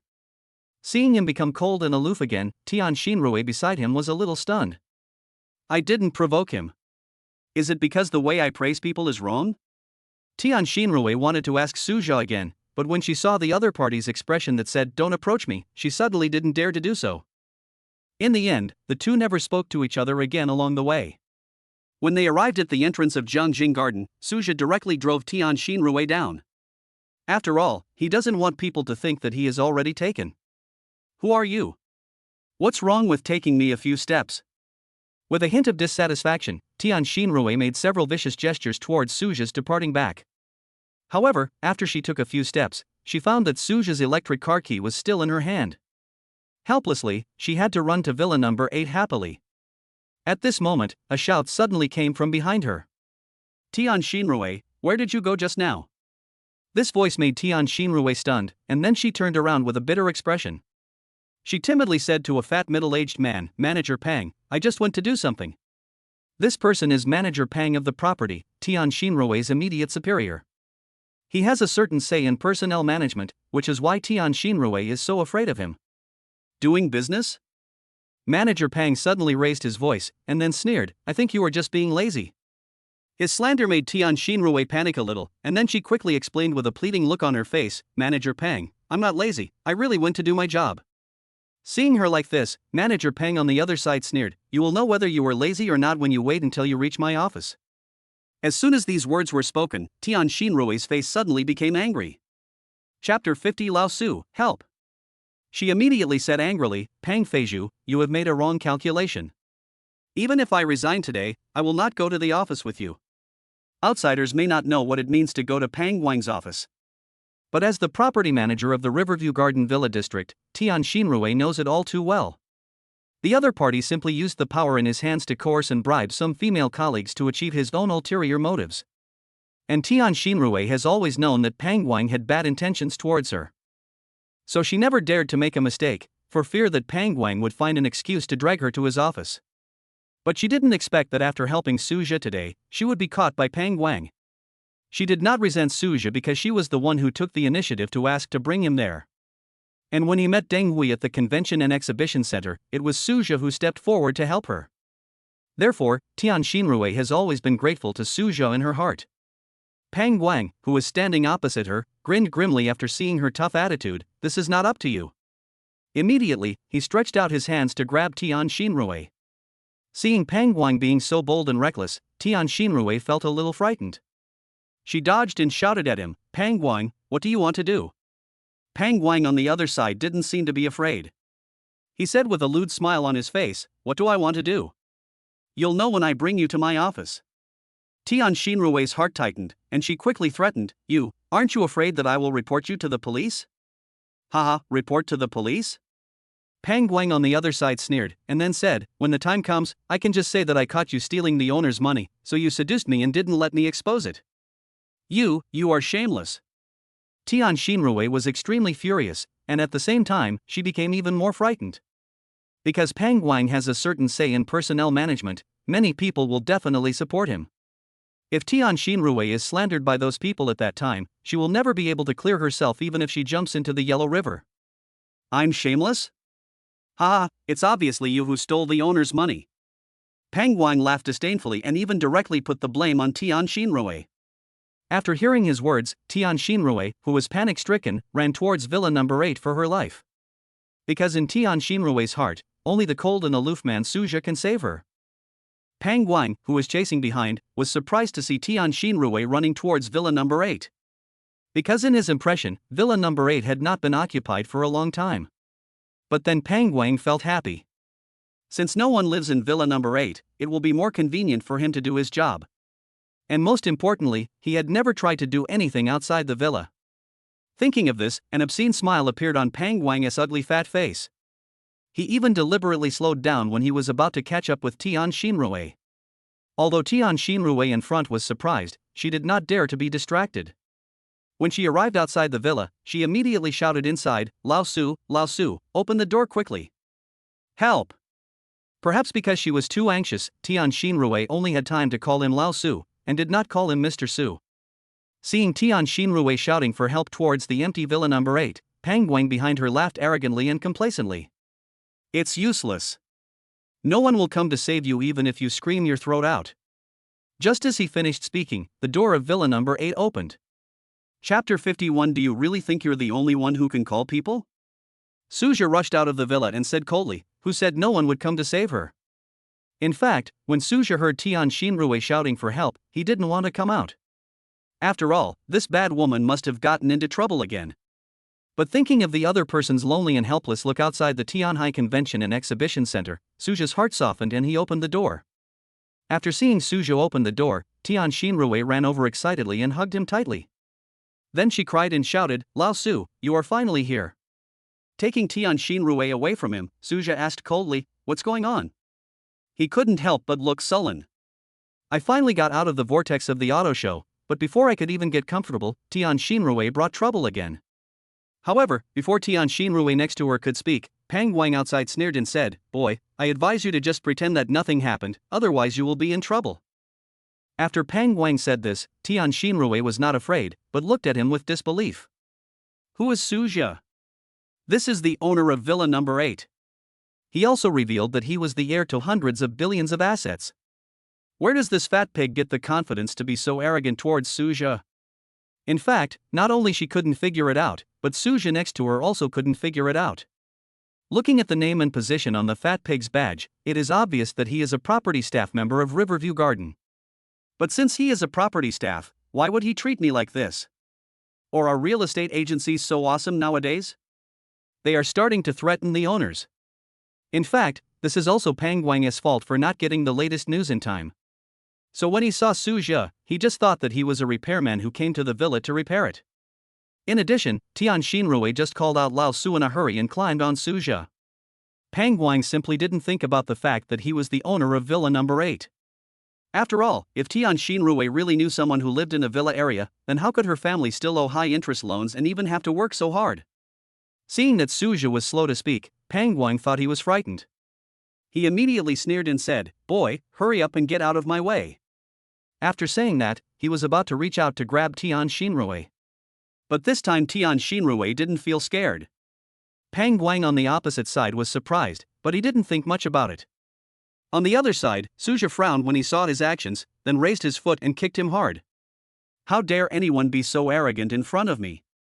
Do you dare to arrest someone in front of me? Tired of living?" Pang Guang on the other side didn't react in time and was kicked several meters away. After stumbling to his feet, Pang Guang wiped the corner of his mouth and found that he was bleeding. He immediately started screaming at Suja. "Boy, you're done. Just wait, I'll go get some help right away." Hearing his threat, Suja sneered. "Still calling for help? Do you really think you are the only one who can call for help?" After Pang Guang left, Suja frowned and asked Tian Xinrui, "Butler Tian, tell me, what trouble have you caused me again?" In fact, until now, he still hasn't figured out what happened. After all, before Tian Xinrui even opened her mouth, Suja had a conflict with Pang Guang. Now that he saw the other party leaving, he naturally wanted to clarify the doubts in his heart. But in response to his question, Tian Xinrui said anxiously, "Lao Su, that fat pig has gone to call for help. What should we do? After all, most of the property's security guards are Pang Guang's men, and there are only 2 of them, so how can they resist?" Seeing her anxious look, Suja was speechless and could only say, "We can also call for help." Tian Xinrui was slightly stunned, and then asked in surprise, "We are also calling people? Who can we call?" Chapter 52, Betrayal. Are you stupid? Isn't it better to call your property manager over instead of calling a bunch of people? Suja looked at Tian Xinrui speechlessly. I thought to myself, wasn't he this bad woman quite smart before? Why have you become so stupid now? In fact, the reason why Tian Xinrui didn't think of this was because she forgot that Suja was the owner. So I thought in my heart that the property management leader would definitely go along with Pang Guang. However, after Suja's reminder, she came to her senses. Suja is the owner. And he is also the owner of the villa area. Immediately, she picked up the phone and called the general manager of the property company. After hearing that it was the owner of the villa area who wanted to see him for something, the general manager became a little flustered and immediately said that he would be there right away. As a senior executive of a property company, he is well aware that none of the owners living in the Riverview Garden Villa district are simple. Just a few words could even cause their property management company to go bankrupt. So he was so panicked that he wanted to fly directly to Suja. While waiting for the property management to arrive, Suja also learned what happened from Tian Xinrui. Suja frowned and snorted angrily. What a scumbag! Originally, he thought that Tian Xinrui had just made a mistake, so she came to him for help. But now he finally understood. It turned out that Pang Guang, who was so arrogant in front of him just now, could be so dirty. Tian Xinrui, who was standing by, felt warm in her heart when she saw him cursing Pang Guang with an angry look on his face. After all, although Suja is aloof, he still cares about her a lot. What Suju and the others didn't expect was the general manager of the property did not come, but Pang Guang came over arrogantly with a few people. Seeing that Suju and the other man did not run away, Pang Guang was extremely happy. Then he laughed and shouted, "Boy, let's see how arrogant you can be this time." Immediately, he ordered his men with a sinister smile on his face, "Come on, everyone. Remember, don't kill them." In Pang Guang's eyes, Suju was just a repairman with no background. So even if he was beaten all over, he would never dare to cause trouble. But if someone dies, it will become a big deal and the government will definitely come to investigate. By then, if his previous crimes were discovered, even if he is not sentenced to death, he will have to spend decades in prison. Therefore, Pang Guang absolutely did not want anyone to beat Suja to death. What he never expected was, although he gave the order, the people who followed him did not move. This made him a little annoyed, and he immediately yelled, "Do you still want to continue working in Riverview Garden? Hurry up and beat him up." Faced with Pang Guang's urging, several security guards looked at each other. Then they all said to Pang Guang with bitter faces, "Manager Pang, the one opposite is Mr. Su." Pang Guang didn't think much about the security guard's words. He still shouted with disdain on his face, "I don't care who Mr. Su is. In this Riverview Garden, I am the boss." Then he looked coldly at the security guards and shouted angrily, "Hurry up and get to me." Hearing this, several security guards looked at each other and then ran to Suja. Of course, they didn't dare to do anything bad to Suja.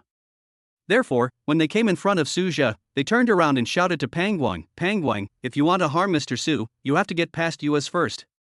The sudden betrayal of several security guards almost made Pang Guang vomit blood. Then he shouted in disbelief, "Are you kidding me?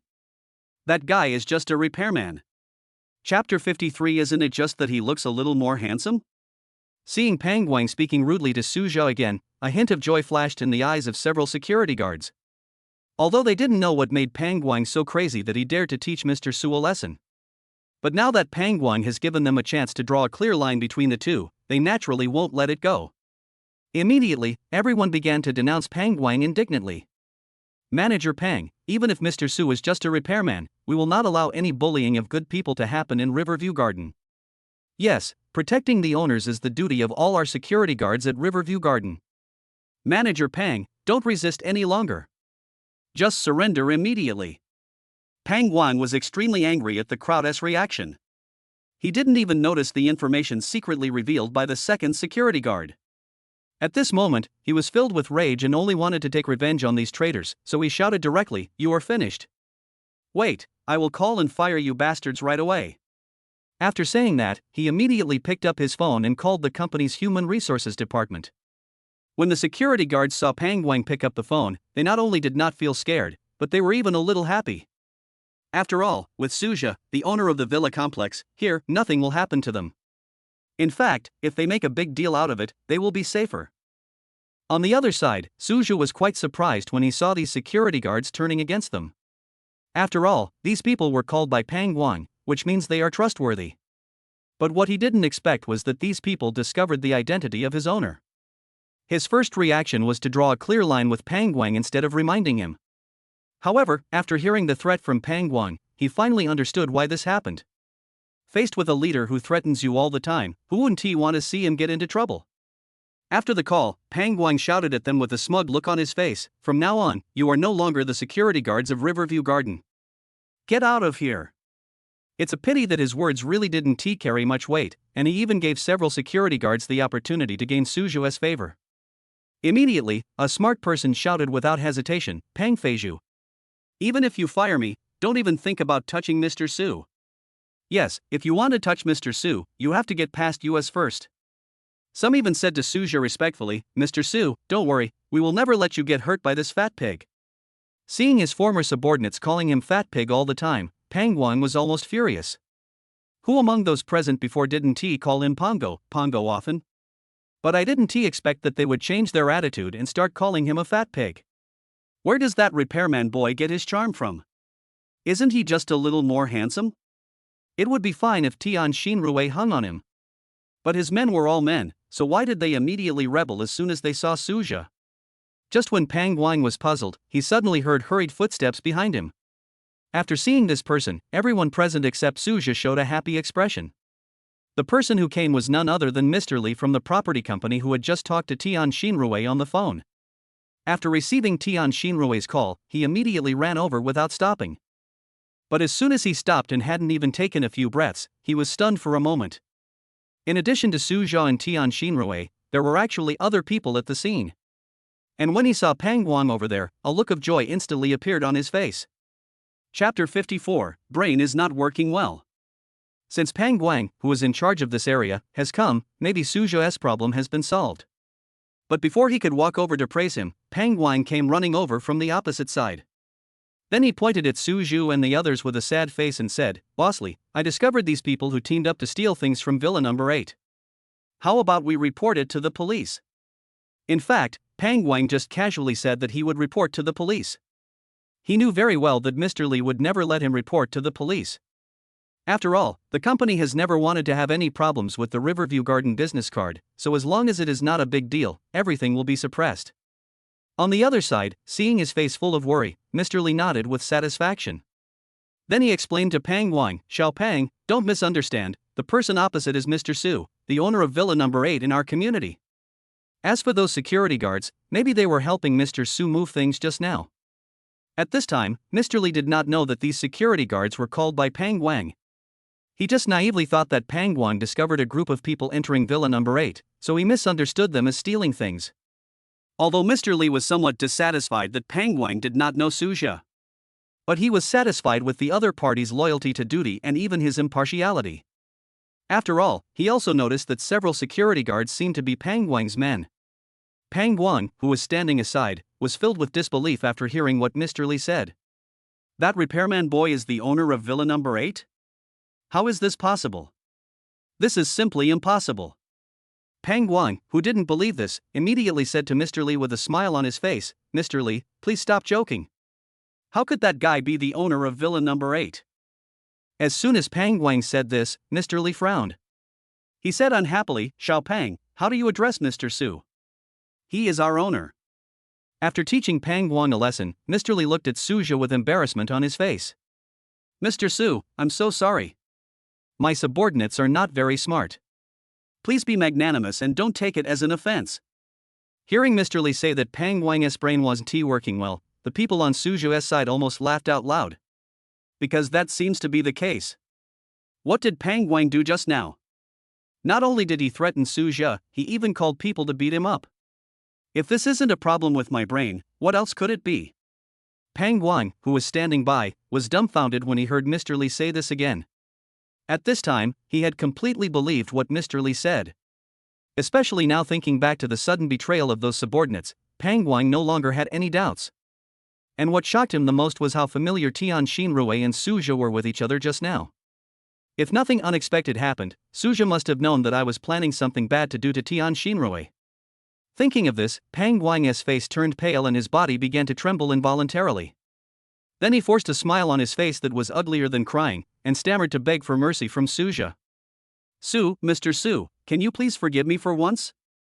Just treat me like a fart." Hearing his begging for mercy, Mr. Li next to him was a little confused. After all, even if he didn't recognize Suzhou's identity, there was no need to kneel down and admit his mistake, right? On this side, seeing him begging for mercy, Tian Xinrui looked at Suzhou with a nervous face.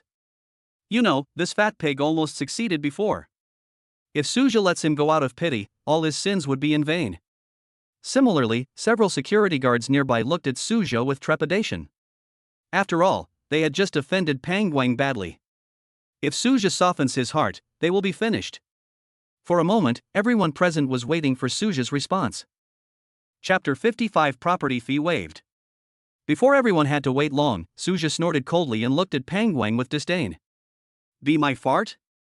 You're dreaming." Then he looked at Mr. Li over there and said casually, "Mr. Li, report to the police." "Report to the police?" Mr. Li on the opposite side exclaimed. "Isn't this just a case of mistaken identity? Why do we need to report to the police?" After hearing Suzhou's words, Pang Guang's face turned pale instantly and he collapsed weakly. He understood that he was finished. He didn't even run away because he knew he couldn't escape. The company didn't dare let him escape. And Suzhou will not let him escape. Pang Guang, who has worked in Riverview Garden for so many years, knows the tempers of these rich people very well. If he really got away, those rich people who felt humiliated would kill him directly. Looking at Pang Guang, who had collapsed on the ground, Mr. Li seemed to have guessed something. Without hesitation, he reported the case to the authorities on the spot. The security guards nearby were also busy. They worked together to take Pang Guang, who was once a powerful figure in Jiangjing Garden, aside. Then Mr. Li came to Suzhou with a flattering smile. With an embarrassed look on his face, he said, "Mr. Su, please don't be angry. It's my fault for not managing things properly. How about this? I'll waive your property management fee for this year." Although he still doesn't know what happened. But he knew very well that the only thing he could do now was to apologize instead of reopening the wound. After all, things can be understood later, but there is no time to waste in apologizing to Suzhou. Suzhou, who was standing at the door, frowned slightly, then nodded and said, "Okay," under Mr. Li's nervous expression. In fact, Suzhou was quite happy about Mr. Li's conditions. After all, not only did Pang Guang fail to touch him, but he was kicked hard by him. However, thinking about all the things that happened in this day, Suzhou still felt a little unhappy. That's why he looks like he wants to keep strangers away. Of course, although his answer was only 2 words, Mr. Li next to him still breathed a sigh of relief. After all, since the other party has accepted it, it means that he is willing to reveal the matter. Just as Mr. Li was about to turn around to deal with Pang Guang, Suzhou spoke again. "By the way, Mr. Li, Butler Tian was almost scared by Pang Guang just now. I wonder if your property management has any compensation?" After hearing this, Mr. Li and Tian Xinrui were both a little surprised. Tian Xinrui never expected that Suzhou would ask Mr. Li to take care of her, and her heart was filled with warmth for a moment. Mr. Li on the other side did not expect that Tian Xinrui would be so important in Suzhou's eyes. After all, Suzhou only uttered 2 words to apologize just now. But so much has been said about Tian Xinrui's matter. Although he had many doubts in his heart, he would not speak them out. After all, I had just received Suja's forgiveness, and it would not be good to make him angry again. He immediately assured with a smile on his face, "Don't worry, Mr. Su, our company will compensate Butler Tian for the shock he just received." Hearing this, Suja nodded with satisfaction. Then, under the surprised gazes of the two people, he walked into the villa and closed the door. Bang! As the door closed tightly, Mr. Li and Tian Xinrui outside stared at each other in disbelief. After a while, Mr. Li finally sighed, "Mr. Su is a real person." Hearing what he said, Tian Xinrui beside him quickly nodded and agreed, "Mr. Li is right." But in her heart she was thinking, Suja is becoming arrogant again. Chapter 56, Pretty Thick-Skinned. Not long after, people from the government came. Faced with their knocking on the door, Suja had no choice but to open it even if he was impatient. Fortunately, the authorities only asked him to make a statement and left quickly. After a morning of chores, Suja was exhausted both physically and mentally. Originally, he wasn't going to move anymore. But when the doorbell continued to ring, he had no choice but to walk over and open the door with dissatisfaction. As soon as he opened the door, he frowned. "Butler Tian, why are you here again?" After saying that, Suja looked outside several times with worry in his heart. The truth is that he was too afraid that Tian Xinrui would bring him more trouble. Fortunately, the bad luck seemed to have passed, and unexpectedly there was no one else behind Tian Xinrui. Tian Xinrui, who was standing opposite Suja at this time, naturally had no idea what he was thinking. However, seeing that Suja didn't look like he was welcoming her, Tian Xinrui immediately muttered in dissatisfaction, "I'm worried about you because you haven't come out yet." "Really?" Suja looked at her doubtfully. He always felt that Tian Xinrui's purpose in coming to him was not that simple. As if she was frightened by Suja's gaze, Tian Xinrui sighed and said, "Okay, I did come to see you for something." Suja rolled his eyes and gave her a look that said, "I knew it would happen." Then he asked, "Tell me, what's bothering me again?" His words immediately made Tian Xinrui unhappy again. He immediately retorted, "What do you mean? Can't it be a good thing for me to ask you to come here?" This made Suja laugh several times, and then he said, "You? Can anything good happen? I have to go see if the sun rises from the west today." After saying that, Suja pretended to look outside. Seeing him like this, Tian Xinrui stomped her feet in a frenzy. She found that Suja could really make people angry. But when she thought of the purpose of her visit, she could only suppress her restless emotions. He quickly pulled Suja back, and then said with a smile on his face, "Old Su, don't worry, I really have good things to do this time." Suja didn't mind her calling him Lao Su. After all, the two of them have gone through some trivial things and are relatively familiar with each other. But Suja still had doubts about the so-called good thing she mentioned. But after thinking about it, he still asked, "Tell me, what is the good news?" Seeing that his attitude had softened, Tian Xinrui immediately smiled. Then he quickly said, "How about giving you a beautiful lady's WeChat ID? Do you think it's a good thing? Beautiful lady's WeChat ID?" Suja's face was full of surprise. Could Tian Xinrui be so kind? Suddenly, he remembered something. "It seems that I have never added the WeChat account of this bad woman Tian Xinrui." So he sneered, and then said, "I find that you are quite thick-skinned." Tian Xinrui was slightly stunned, somewhat confused about what he meant. Seeing this, Suja looked her up and down and continued, "How can you have the nerve to call yourself a beauty when you look like this?" After saying this, he looked at Tian Xinrui with a hint of contempt. However, after hearing Suja's contempt, Tian Xinrui on the opposite side was not angry at all, but looked surprised. He quickly asked with curiosity, "How did you know?" Suja gently patted Tian Xinrui's little head and said mysteriously, "How could I not know what you were thinking about?" Chapter 57, Surrounded by Artificial Beauties. Covering her head in pain, Tian Xinrui said to Suja with an unhappy face, "Who do you say has a small head? Do you believe I will beat you up?" After saying that, Tian Xinrui waved her fist as if she was going to hit Suja. Suja smiled nonchalantly. He didn't believe that Tian Xinrui dared to hit him. Even though the two of them are now very familiar with each other, the other party would never dare to beat him as a joke. On the other side, Tian Xinrui felt helpless when she saw that Suja was not afraid at all. She found Suja to be a little too smart. Not only did he guess my purpose with just a few words. Now I know that I dare not touch him. Honestly speaking, facing such a person who has a cold face all day long and is terrifyingly smart, one would probably feel very nervous and scared. But after a few days of contact, Tian Xinrui only felt an inexplicable sense of security from Suja. Although Suja would sometimes make him crazy, it would basically be gone after a short while. Hey, what are you thinking about? Seeing that Tian Xinrui's eyes were distracted and no one knew what she was thinking, Suja quickly knocked on her little head again. Ignoring the pain in her head, Tian Xinrui quickly said with a smile on her face, "Lao Su, since you know everything, why don't you include me?" Seeing her like this, if it were anyone else, they would definitely take out their phone and add her on WeChat. But Suja is different. He threw away his cell phone a few days ago and hasn't bought a new one yet. So he immediately shook his head and said, "Not now." Tian Xinrui's eyes dimmed for a moment, then she asked, "Why?" Suja shrugged and said with a smile, "Of course I lost my phone. So if you want to add me on WeChat, you have to wait until I buy a phone." Hearing this, Tian Xinrui felt relieved for some reason. Then a bright smile appeared on his face again. After chatting briefly for a few minutes, Tian Xinrui left in a hurry. Because just after Pang Guan was taken away by the government that morning, Mr. Li promoted Tian Xinrui to the property manager of this area. As a new property manager, she certainly needs to familiarize herself with the area under her jurisdiction. After she left, Suja couldn't help but smile bitterly while sitting on the sofa. Originally he wasn't planning to go out. But after talking with Tian Xinrui, he realized that he had not used his mobile phone in the past few days. "I didn't feel anything before, but now I always feel like something is missing in my hands, and I feel very uncomfortable." In the end, Suja drove out. On the other side, Tian Xinrui, who was wandering around the area under her jurisdiction, also smiled bitterly. Because she found that Suja's electric car key was still on her. But after thinking about it, she still didn't give it to Suja immediately. When Suja drove onto the bustling streets of Shanghai, he immediately caused quite a stir.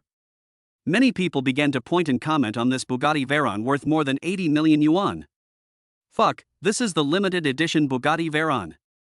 I just checked, it's over 80 million. More than 80 million? Just to buy a car? Isn't that too much? And many artificial beauties were attracted by the sight of such a handsome guy like Suja getting out of this luxury car. His eyes were shining, and he was almost sticking directly to Suja. "Handsome, are you free to go for a drink? Handsome guy, give me your WeChat." Some were so bold that they leaned directly on Suja and said, "Handsome guy, do you want to sweat it out together?" Surrounded by this group of artificial beauties, Suja felt a little scared. To be honest, he still prefers the natural type. And what about these artificial beauties? It doesn't meet his requirements at all. Chapter 58. I feel sorry for myself. In the end, Suja could only squeeze out with a stern face. Some boys really couldn't stand the way Suja treated those beautiful girls. He immediately began to speak indignantly and contemptuously. "What kind of person are you? You think you're so great just because you have a luxury car? This kind of person is just a mean person who has achieved success. He doesn't have any of the self-restraint of a rich kid. Yeah, maybe this car is rented." Unlike them, none of the artificial beauties on the other side would despise Suja. In addition to the bonus of Suja owning a luxury car, his appearance is eye-catching enough. Wow, it's so cool, I love it so much. This aloof temperament, this way of walking through a field of flowers without getting a single leaf on him, is twice as good as the Prince Charming I imagined. Some people even trembled and thought to themselves, "No, I have to go to the toilet." Suja, who caused all this, had already arrived at the mall. Different from the lively discussion he caused outside before, he no longer had the bonus of a luxury car this time. Therefore, apart from some girls who were surprised at why he was so handsome, not many people paid attention to him. But this is exactly what Suja wants. He doesn't like being bothered by others. They arrived at the mobile phone store in the mall very smoothly, but before Suja could walk in, a voice of surprise and disbelief came from behind. "Suja? How do you still have money to buy a cell phone?" After hearing this voice, Suja paused slightly. Then he went straight into the mobile phone store without hesitation. He doesn't want to get into any more trouble today. So just ignore it. But what he never expected was that he didn't want to pay attention to the other party. But the other party shouted at Suja with an angry face, "Suja, what are you so proud of? If it weren't for Mr. Chen's kindness, you wouldn't know 5 million. As soon as these words were spoken, everyone present looked at Suja, who walked into the specialty store with some surprise. After all, 5 million is not a small number for ordinary people. But when many girls saw how handsome Suja was, they felt very sorry for him. Why would such a handsome man owe so much money? Of course, there were also some older and wealthy women in the crowd whose eyes flickered when they looked at Suja. Such a handsome man is now at rock bottom. It would be a shame if I don't take this opportunity to buy it. Suja, who was about to step into the store, stopped with a frown. Although many people knew that he owed the bank 5 million. But not many people know who caused it. When he turned around, he finally understood why the other party knew about this. Because this person was his former colleague and also his accomplice who helped that bastard Chen Chang to cheat him.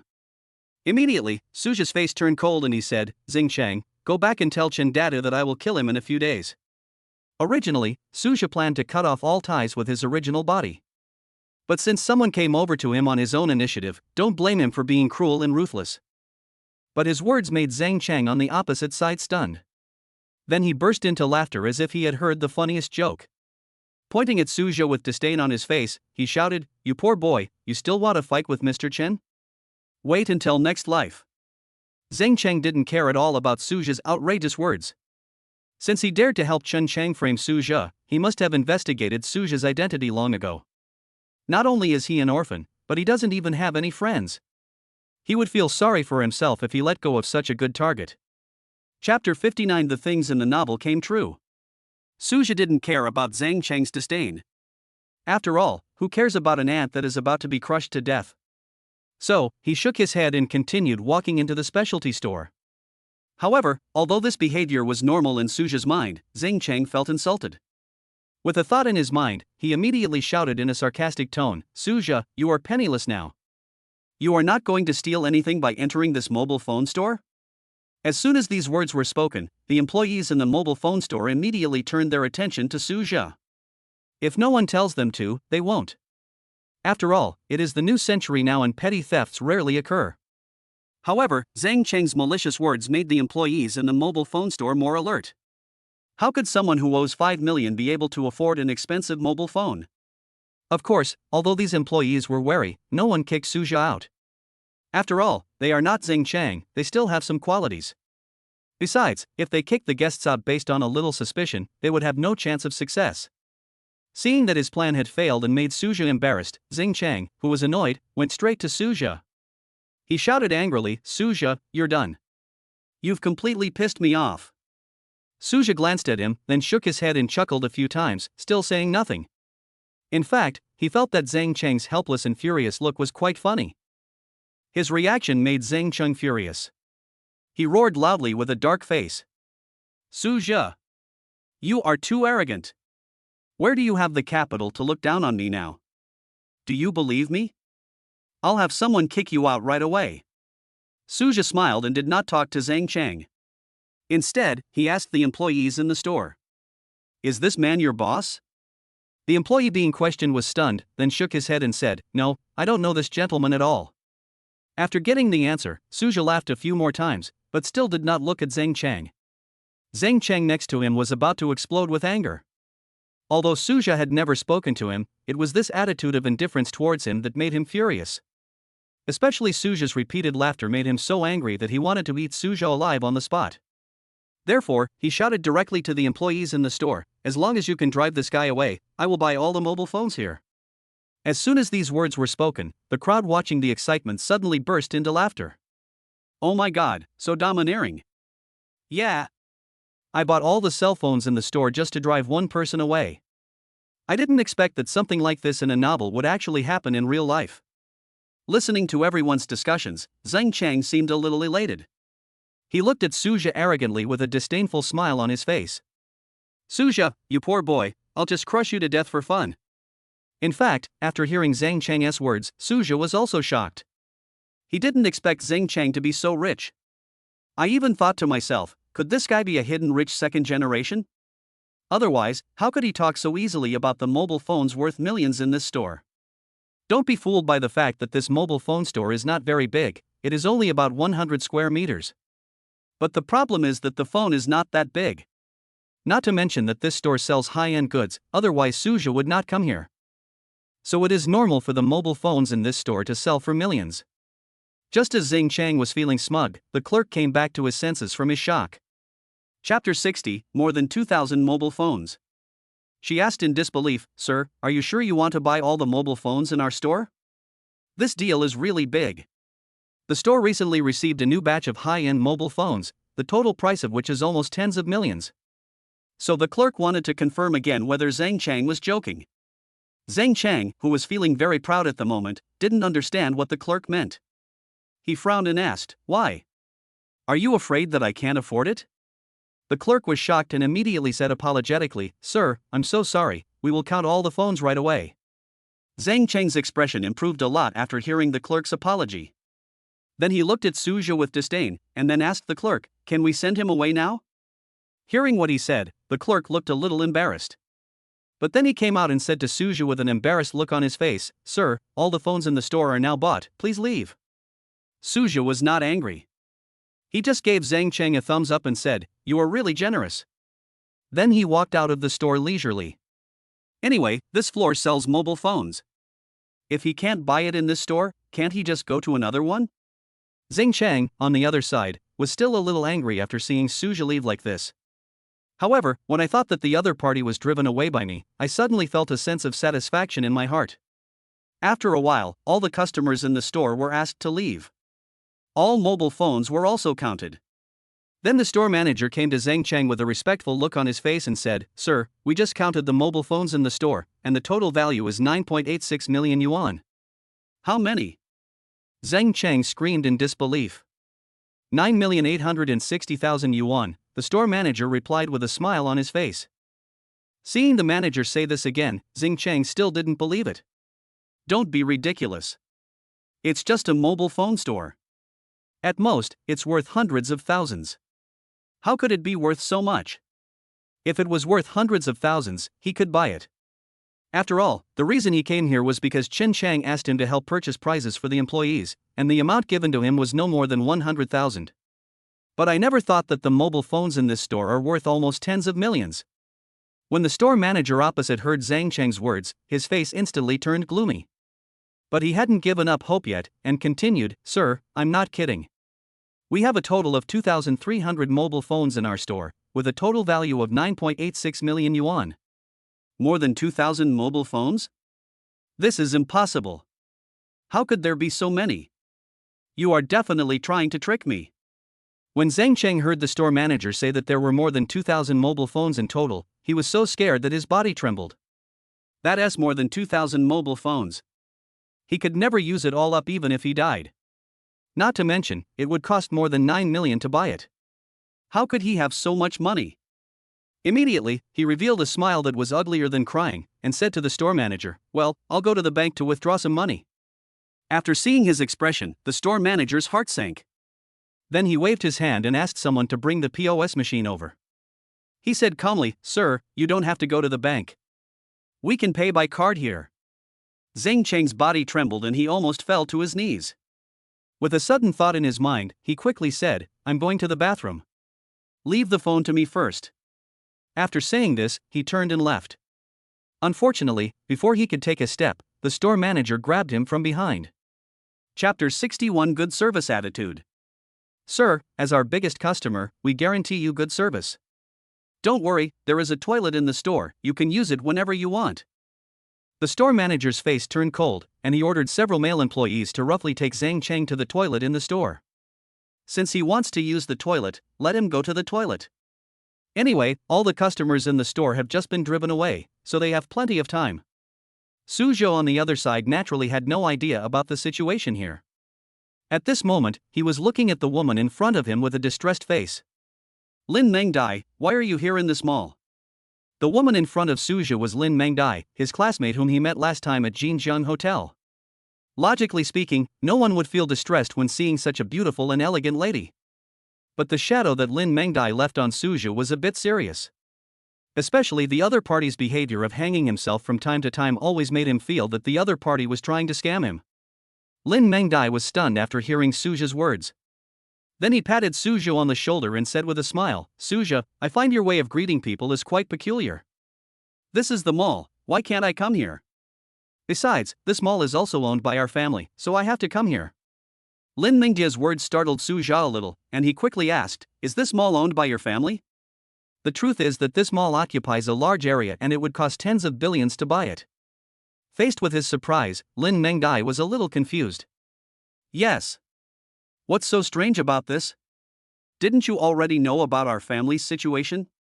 Then, she pursed her lips again and said reluctantly, "If it weren't for the hundreds of millions of profits every year for this small mall, I wouldn't want to come here."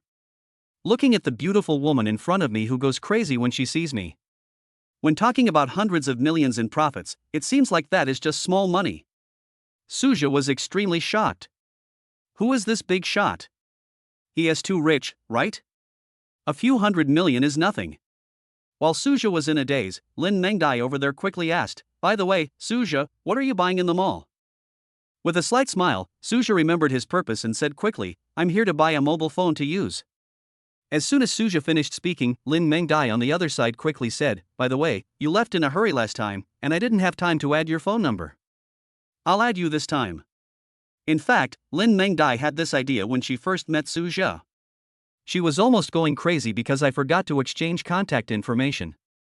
Now she will definitely not let go of this opportunity. Lin Mengdia's words made Su Jia's face bitter. In fact, he was very reluctant to add the other party. But he had no choice, the other person was right next to him, it would be unkind of him to go back on his word. Therefore, Su Jia just nodded. Seeing him nod, Lin Mengdai was delighted and quickly asked, "By the way, Su Jia, what phone are you going to buy?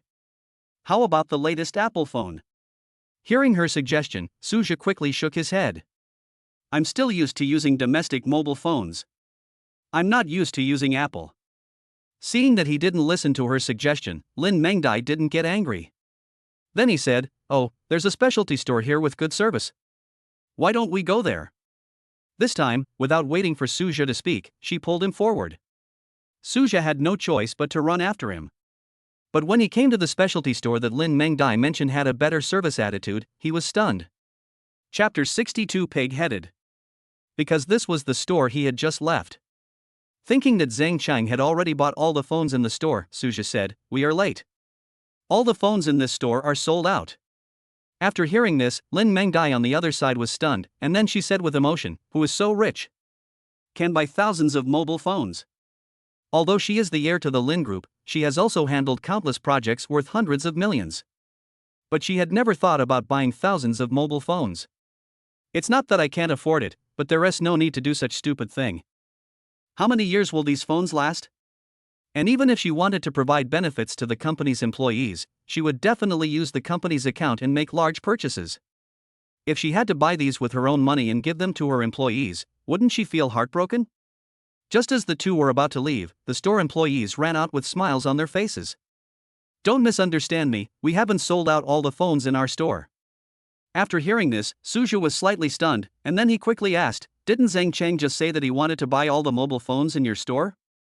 After hearing this, the employee looked at Su Jia carefully. Then he realized that Su Jia in front of him was the customer they had kicked out because of his stupid words.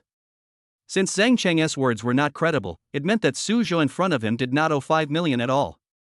Especially when I think about how Su Jia had faced all kinds of verbal attacks from Zhang Chang but had an indifferent look. It is obvious that he has the confidence. Immediately, the clerk hurriedly said to Su Jia, "Sir, I apologize to you for what happened just now. We believed the idiot and kicked you out. How about this? As long as you're not angry, I'll give you a 10% discount on the phone you bought." As the clerk kept saying stupid things, Su Jia finally understood what was going on. Zhang Chang just now was just trying to show off. When the truth was finally revealed, he was severely beaten up by the shop assistants who drove the customers out. After thinking for a moment, Su Jia walked in without hesitation. After all, if you can get a good deal, you'd be a fool not to take advantage of it. A 10% discount is not bad at all. Lin Mengdai, who was standing by, looked a little unhappy when she heard that Su Jia had just been kicked out.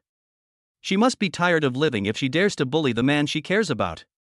However, when she saw Su Jia walk into the store without hesitation, she could only follow him with dissatisfaction. But she had already decided in her heart to raise the rent of this store. Anyway, there is no problem renting out the shops here. What's more, the other party dared to kick Su Jia out. How could he not teach him a lesson? Not long after the two of them walked in, a man with a bruised face and nose limped out from the back of the store. After taking a closer look, Suja realized that it was Zhang Chang. Originally Suja didn't want to laugh, but Zhang Chang's current appearance was too funny. In the end, he could only half suppress his smile and ask, "Zhang Chang, how did you become such a pig head now?" Zhang Chang on the other side tried hard to open his swollen eyelids, and then he saw that it was Suja. He snorted coldly and said, "Suja, don't be so complacent. Do you have any money on you? You might get kicked out too." Suja laughed, "You don't have to worry about this, just think about how you go out and meet people first." At this moment, the store manager, who was shaking his hands and cursing, came out from the back. However, when he saw Lin Mengdai behind him, his face suddenly changed and he quickly ran over. Chapter 63 The Misunderstanding Deepens. "Boss Lin, why are you here?" The store manager came to Lin Mengdai with a respectful look on his face. But as soon as he opened his mouth, Lin Mengdai asked with a gloomy face, "Are you the manager of this store?" The store manager's heart tightened, and he quickly said with a nervous look on his face, "Boss Lin, I'm Li Zhengyang, the store manager of this store." Li Zhengyang asked himself that he had never provoked Lin Mengdai, but why did the other party look angry when he asked? Suddenly, he looked at Zhang Chang beside him in disbelief. Could this idiot be Mr. Lin as friend? As for why he did not suspect Suja, the reason was very simple. They did not provoke Suja. So Lin Mengdai would definitely not be angry with them because of Suja. At that moment, sweat was pouring down Li Xinyan's forehead. He quickly said to Lin Mengdai with a panicked look on his face, "Boss Lin, I didn't know he was your friend. Can you please forgive me this time?" "Let you go?" Lin Mengdai snorted coldly, and then said, "If I let you go, wouldn't his sin be in vain?" When Lin Mengdai thought of Suja's frustration at being kicked out, she felt particularly distressed. She hadn't done anything to Suja yet, but she didn't expect that Li Zhengyang would be so bold as to make Suja suffer injustice. The more she thought about it, the angrier she became. Lin Mengdai said directly, "Li Zhengyang, right? Starting next month, your rent will double." Li Zhengyang was shocked and said with a sad face, "Boss Lin, aren't you pushing me to death by doubling the rent?" He had no doubt whether Lin Mengdai dared to do so. Nowadays, there are countless people who want to rent shops in this mall. As soon as he dared to leave, countless people would come in waving banknotes. Hearing what he said, Lin Mengdai looked at him with disdain. Then he said, "Since you dared to take action in the first place, you should be mentally prepared for this." Suzhou on the side also heard that Lin Mengyao seemed to want to double the rent for Li Zhengyang because of him. But before he could open his mouth, he saw Li Zhengyang actually running in front of Zhang Chang. Then he said respectfully, "Little brother, I didn't recognize you. How about this? I'll give you 5 million. Can you forgive me this time?" Hearing this, Zhang Chang was a little dumbfounded, but also a little surprised. Especially Li Xinyan's sincere look made him realize that this seemed to be true. Unfortunately, before Zhang Chang, with a bruised face and nose, could nod and agree. But Lin Mengdai on this side shouted coldly, "Li Zhengyang, what do you mean? Are you mocking me?" Lin Mengdai was furious. Originally, she just wanted to teach Li Zhengyang a lesson. But unexpectedly, the other party actually ran to Suja's enemy and begged for mercy. This simply shows that they don't take her, the heir of the Lin group, seriously. On the other side, listening to Lin Mengdia's words, Li Zhengyang was about to cry. "I am clearly asking for forgiveness from your friends, how could I dare to mock you?" Suddenly, he thought of a reason. Is it because the compensation is too little? After all, given Lin Mengdia's background, this little money really seemed like a mockery of her. Immediately, Li Zhengyang gritted his teeth and said to Zhang Chang, "How about this, little brother, I will give you 10 million, can you forgive me?" Since Mr. Lin thinks 5 million is not enough, then 10 million should be enough. Seeing that he added another 5 million, Zhang Chang's face was full of joy. But at this moment he was not in a hurry to agree. Since it could be increased to 10 million, it could definitely be increased to 20 million. On the other side, seeing that Li Zhengyang refused to repent, Lin Mengdai sneered a few times. Then he said, "Okay, you are the first person who dares to mock me, Lin Mengdai, in person." As soon as these words were spoken, Li Zhengyan's face turned pale with fear. "I have already increased it to 10 million, why is Mr. Lin still so angry?" As the misunderstanding deepened, Suzhou realized that it was time for him to step forward. After all, the store manager's act of teaching Zhang Chang a lesson was actually helping him. Chapter 64 Headache. Immediately, Suzhou stood up. Facing the frosty Lin Mengdai, he said softly, Xiao Dai, this store manager Li may have some misunderstandings, so don't be angry. As soon as Suja finished speaking, Li Zhangyang on the other side finally came to his senses. No wonder even though I had offered 10 million, Mr. Lin was still furious and looked like he wanted to kill me. It turned out that I had made a huge mistake, and a fatal one at that. For a moment, Li Zhangyang was filled with panic and cold sweat broke out on his forehead. Then he glanced at Zhang Chang, who was still waiting for him to add money. Under the other party's puzzled eyes, he slowly raised his foot and kicked hard with all his strength. Ah! With a shrill scream, Zhang Chang flew backwards several meters away. Then his head tilted and he fainted on the spot. Li Zhangyang on this side didn't even look at him. Instead, she showed a smile that was uglier than crying, and came to Suja with trepidation in her heart. He opened his mouth and said, "Little brother." But before he could finish his words, Lin Mengdai next to him angrily said with a cold face, "Who says I am your little brother?" Li Zhangyang's heart tightened and he quickly gave Lin Mengdai a humble smile. Then he quickly said to Suja, "Sir, I will personally contribute 10 million to compensate you, and I hope you can forgive me." But just as he finished saying this, Lin Mengdai next to him started shouting angrily again. "Li Zhangyang, who are you looking down on here? Who is Suja? How could he look down on your 10 million? Her words immediately made Li Zhangyang look worried, and he didn't know what to do for a moment. "Are you going to let me take 20 million? But the question is, where did he get so much money?" Just when he was lost in thought, Suja next to him finally spoke slowly. He smiled slightly and said to Li Zhangyang, "Okay, manager Li, it's actually not a big deal. I don't take it to heart at all." These words immediately made Li Zhangyang's face full of joy. However, Lin Mengdai on the side was a little dissatisfied because she felt that Suja was too generous. But now that the words have been spoken, she couldn't afford to embarrass Suja. So he just snorted coldly at Li Zhangyang and stopped talking. Just when the misunderstanding between the few people was resolved, Zhang Chang, who was lying unconscious on the ground, finally woke up. He looked at Suja with resentment, and then ran away. Although several people noticed that Zhang Chang had woken up, no one paid much attention to it. After all, he is just an ant that can be easily crushed to death. If you care about him, wouldn't life be too tiring? After looking around the store, Suja finally picked up a mobile phone. Looking at the price of 20,000 on the label, before he could pay, Li Zhangyang on the side quickly started talking with a smile on his face. "Mr. Su, this phone is given to you as an apology. If you pay for it, I will feel bad." In fact, he didn't feel bad at all.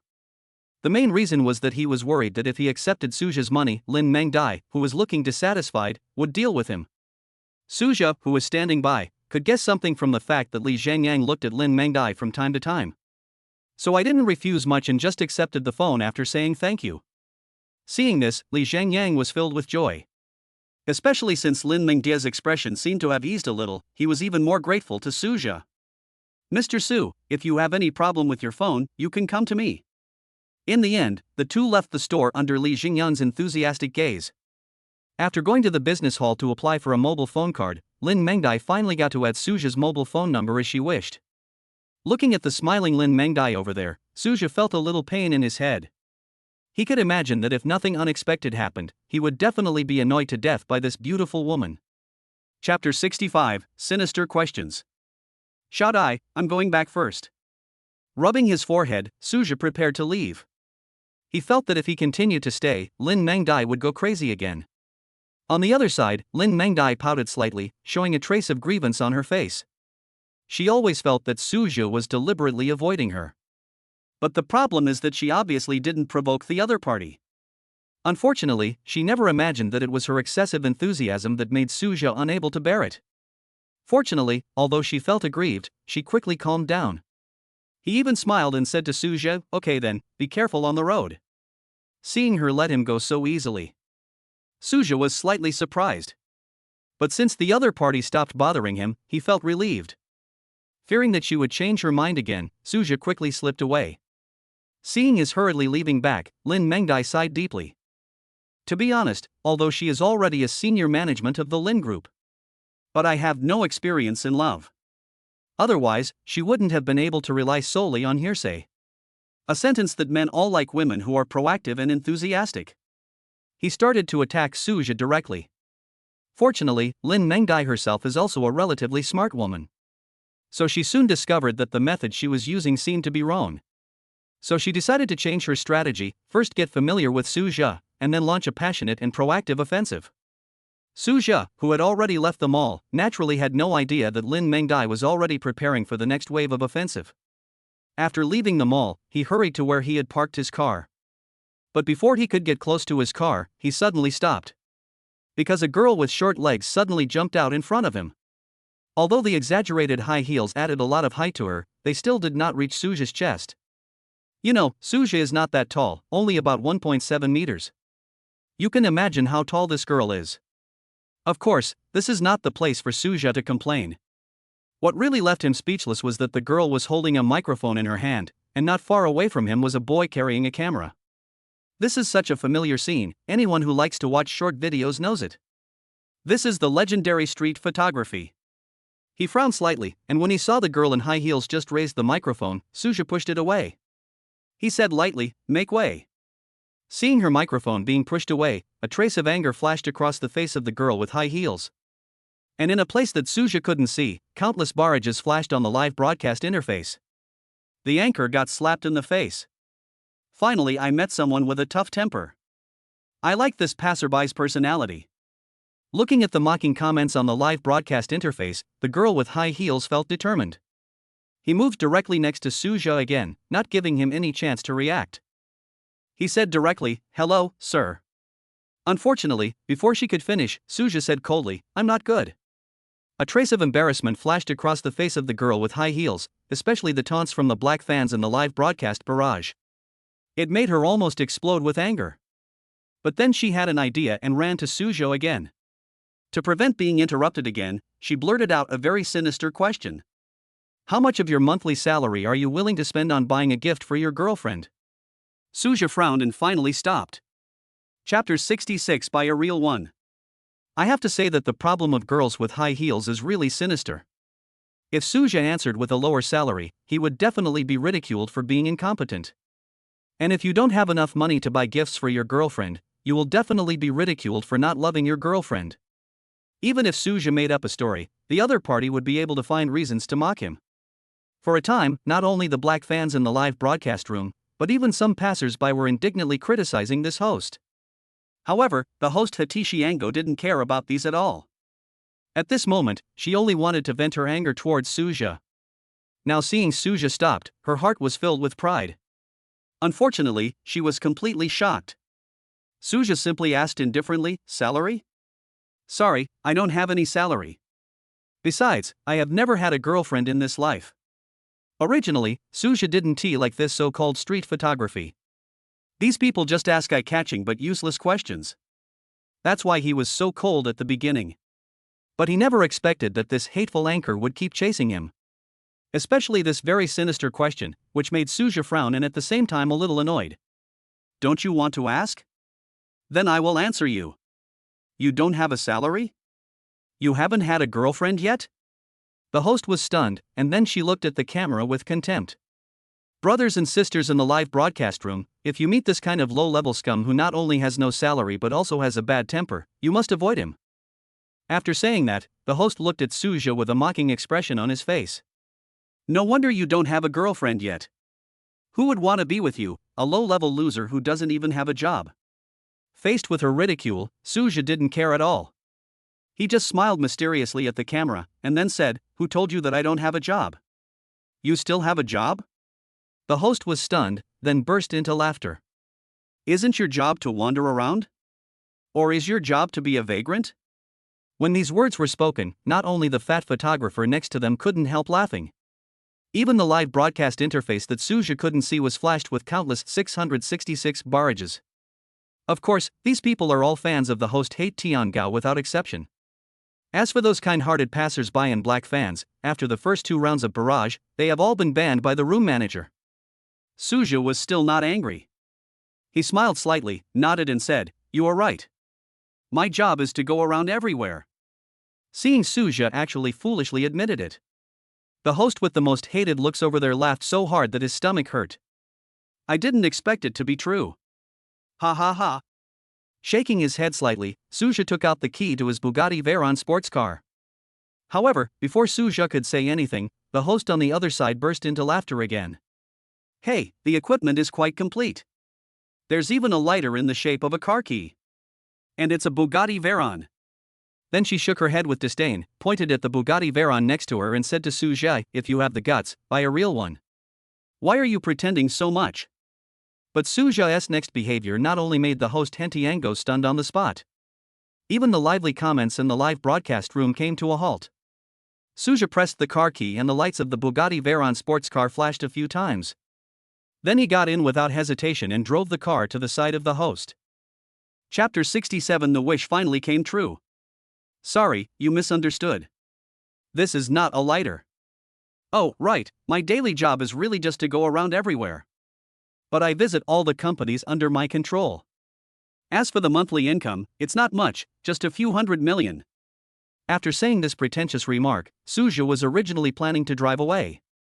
But after thinking for a while, he said again, here, I want to tell everyone in the live broadcast room, don't look down on anyone. Maybe he is a hidden boss. After saying this, Su Zhe finally stepped on the accelerator and drove away. The only people left at the scene were the stunned host and the fat photographer. At this time, the barrage in the live broadcast room also began to become lively. Fuck, a big shot who earns hundreds of millions every month. Yes. I know that Bugatti Veyron, it's a limited edition, and it's said to be worth over 80 million. Is the anchor stupid now? He just randomly picked someone and he turned out to be a big shot, and he is trying to offend him to death. Yeah, luckily the boss has a good temper, otherwise he might have banned the anchor with just one order. Looking at all the sarcastic comments, the host Hentiango was so angry that he closed the live broadcast room. Watching Su Zhe driving away, she shouted fiercely, just wait for me. I, Yang Rong, will remember you. Then, taking a look at the silly fat photographer beside her, Yang Rong kicked him directly. Why are you still standing there? Let's go. Aren't you embarrassed enough? Then, she yelled at the crowd of onlookers, go away, what are you looking at? You want to get beaten, right? Facing the arrogant Yang Rong, everyone felt indignant. But everyone thought that this person was a host and must have a lot of fans. It would be bad if he was exposed online. As a result, the originally bustling place was empty in an instant. At this time, Su Zhe, who was driving, finally arrived at Jiangjing Garden. The security guard at the door was originally curious about which owner bought the new car. However, when he saw it was Su Zhe, he immediately opened the door enthusiastically. Mr. Su, did you buy a new car? After hearing this, Su Zhe turned around and saw that this person was the security guard who had delivered the property certificate to him. Su Zhe still has a good impression of this security guard. With a slight smile, he casually said, yes, it's not good to always ride an electric bike. So I thought about buying a car to drive for fun first. Originally, Su Zhe wanted to speak to the security guard in a relaxed tone. But the problem is, hearing him speak in such a relaxed tone. The security guard was stunned. Open for fun? A car worth more than 80 million just for fun? Isn't Mr. Su too rich? He is also a car lover, so he knows very well the price of this Bugatti Veyron. So, when I heard Su Zhe speaking in such a relaxed tone, I was so shocked that I was speechless for a moment. On the other side, the security guard became silent again. Su Zhe was speechless and could only shake his head and drive home. It was only when he got home and sat down that he remembered the purpose of buying the mobile phone. So I quickly downloaded WeChat and agreed to Tian Xinrui's friend request. On the other side, Tian Xinrui, who was in a meeting, heard the notification sound of her mobile phone, picked it up and took a look. Just by looking at it, she immediately started to smile foolishly. Because she waited for a long time, and finally waited until today. Su Zhe finally agreed to her friend request. As soon as the two met, she asked to add Su Zhe, the cool guy, on WeChat. It's a pity that the other party refused. Now, after so long, this wish has finally come true. Chapter 68, asking her to do this. In the meeting room, everyone was puzzled when they saw their manager suddenly grinning. Fortunately, Tian Xinrui recovered quickly and continued the meeting with a serious look. So everyone could only suppress their curiosity and pretend to listen to Tian Xinrui's lecture seriously. Early the next morning, Su Zhe slowly opened his eyes in bed. Then the system prompt sounded in my ears. Ding, please go to the Magic City Energy Fitness Center to sign in. This wonderful sound made Su Zhe rub his face and then smile. He understood that today would be another day of great harvest. I just don't know how many shares I will be rewarded with, Suja couldn't help but think in his heart. Then he got up and washed, but did not set out immediately. Instead, I did some research. He wanted to see how much the kinetic energy gym was worth. Unfortunately, he was disappointed. After checking, he found that the total value of the entire gym was only over 20 million. Even this is not including the value of various equipment. Otherwise, just based on the profitability of kinetic energy fitness gym, 10 million would be enough. Although Suja was somewhat disappointed, he was also a person who liked to take advantage. So in the end he decided to go to the gym. Just as he packed up and prepared to go out, the doorbell suddenly rang. Suja was shocked, and after hesitating for a moment, he still opened the door. There was no surprise, the person who showed up was none other than Mr. It was Tian Xinrui, who had been promoted to manager. Looking at Suja's worried expression, Tian Xinrui was speechless. Is it necessary to do this? I'm a weak woman, what are you afraid of? Of course, she was just thinking about this in her mind. In order not to worry Suja, she didn't even come in. He said directly outside, Lao Su, don't worry, I'll give you something and leave. These words finally made Suja feel relieved, but then he became curious. Something? What can you have? This seemingly contemptuous tone made Tian Xinrui a little dissatisfied.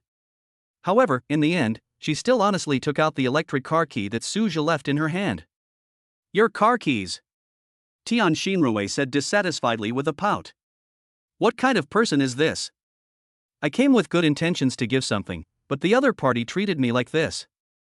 The other person's expression made Suja realize that his attitude was not good. He immediately said to Tian Xinrui with a smile on his face, Housekeeper Tian, I'm so sorry.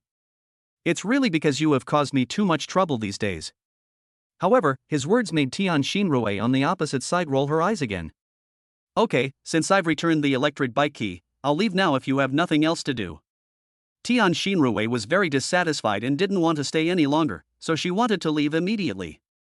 But at this moment, Suja quickly called her back. Butler Tian, wait a moment. Tian Xinrui, who was about to leave, was extremely surprised. Did she hear it right? Suja was actually trying to keep her?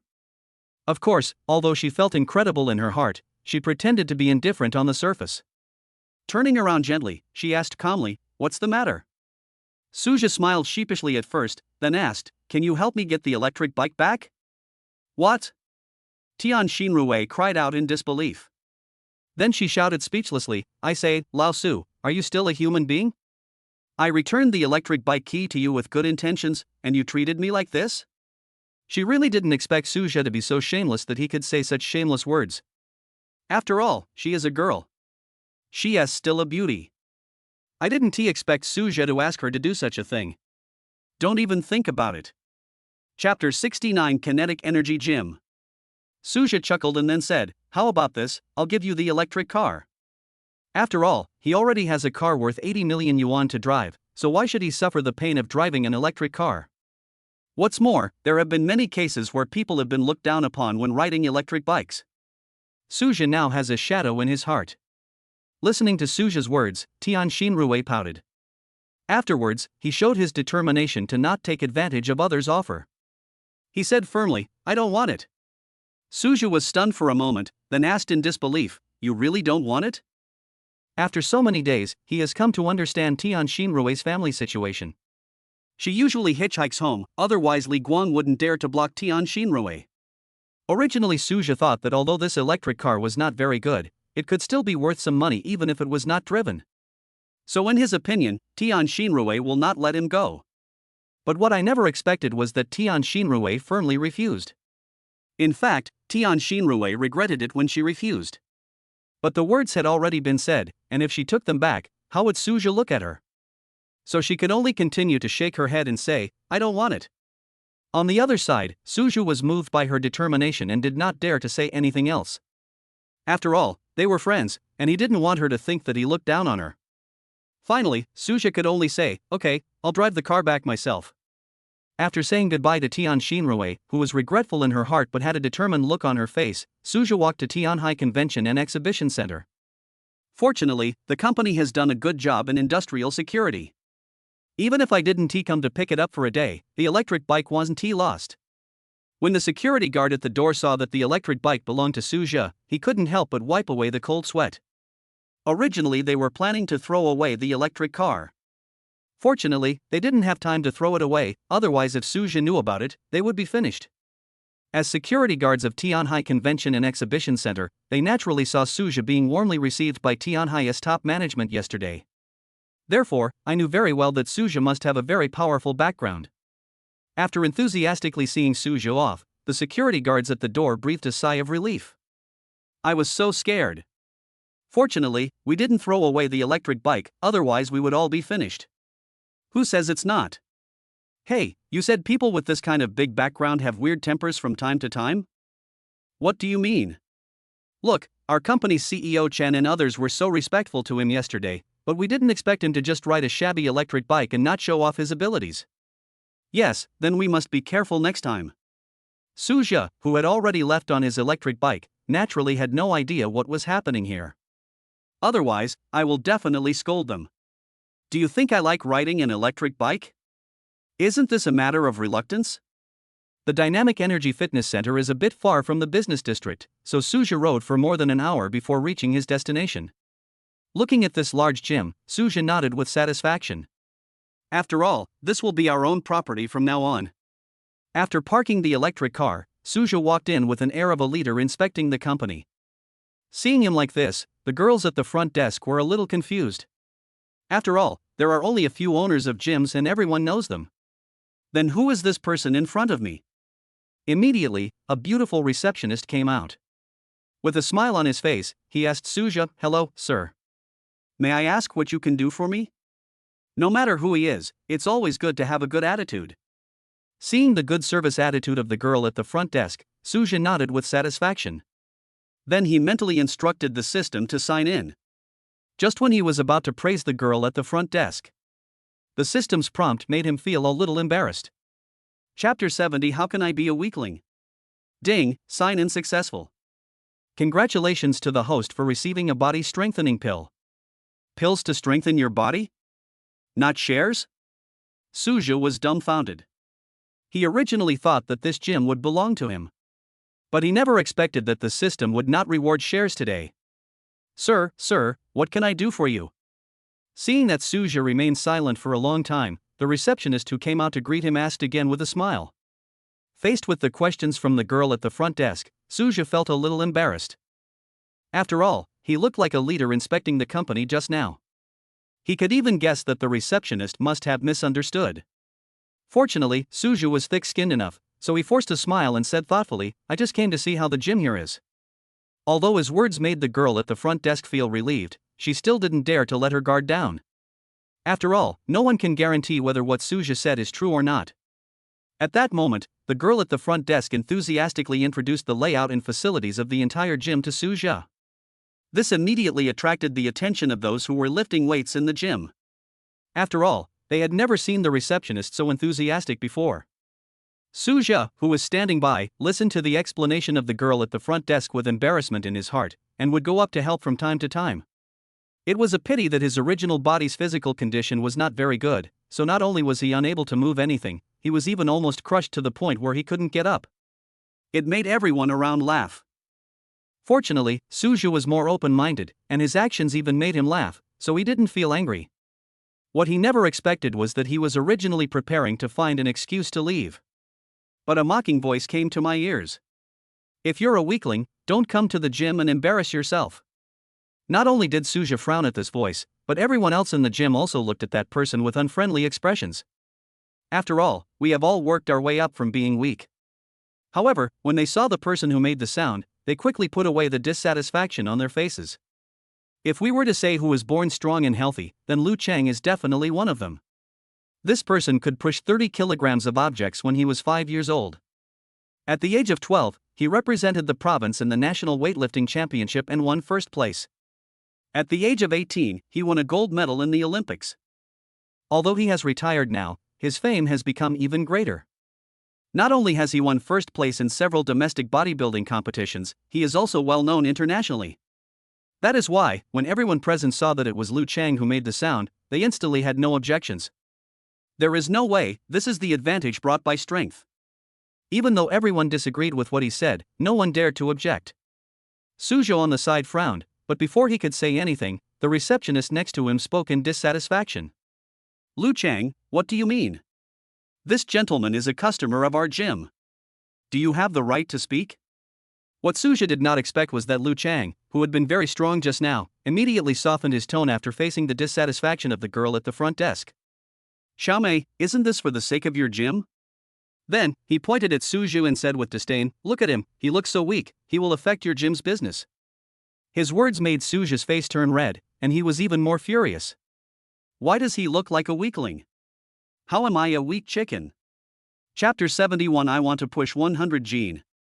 Seeing Lu Chang insulting Suzhou like this, Xiaomei next to him frowned and shouted angrily, "Lu Chang, I don't allow you to insult this gentleman like this."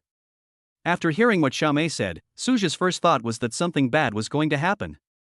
After all, he was not stupid and could see that Lu Chang seemed to have some unusual thoughts about Xiaomei. Now that he saw Xiaomei defending him like this, it would be strange if Lu Chang didn't get angry. Sure enough, it was not beyond his expectations. When Lu Chang heard Xiaomei say this, he became angry instantly. He shouted angrily, "I insulted him, so what? He's just a weakling who can't even do a bench press." Suzhou, who was standing next to him, had a cold expression on his face and shouted angrily, "That's enough. Stop calling me a weakling. Do you really think I have a good temper?" Lu Chang was confused at first by this sudden roar, but when he saw that the voice came from Suzhou, a weakling, he immediately burst into disdainful laughter. "I told you you're a weakling, so what? Go do that 100-pound bench press if you have the guts." Ha ha ha. Originally, Suzhou would never be fooled by such a low-level provocation. But after being called a weakling several times in a row, he was already angry. He immediately said angrily, "If I can push this 100 kilograms, what are you going to do?" Hearing his words, Lu Chang shook his head and said with disdain, "You? Impossible, you can't push it at all."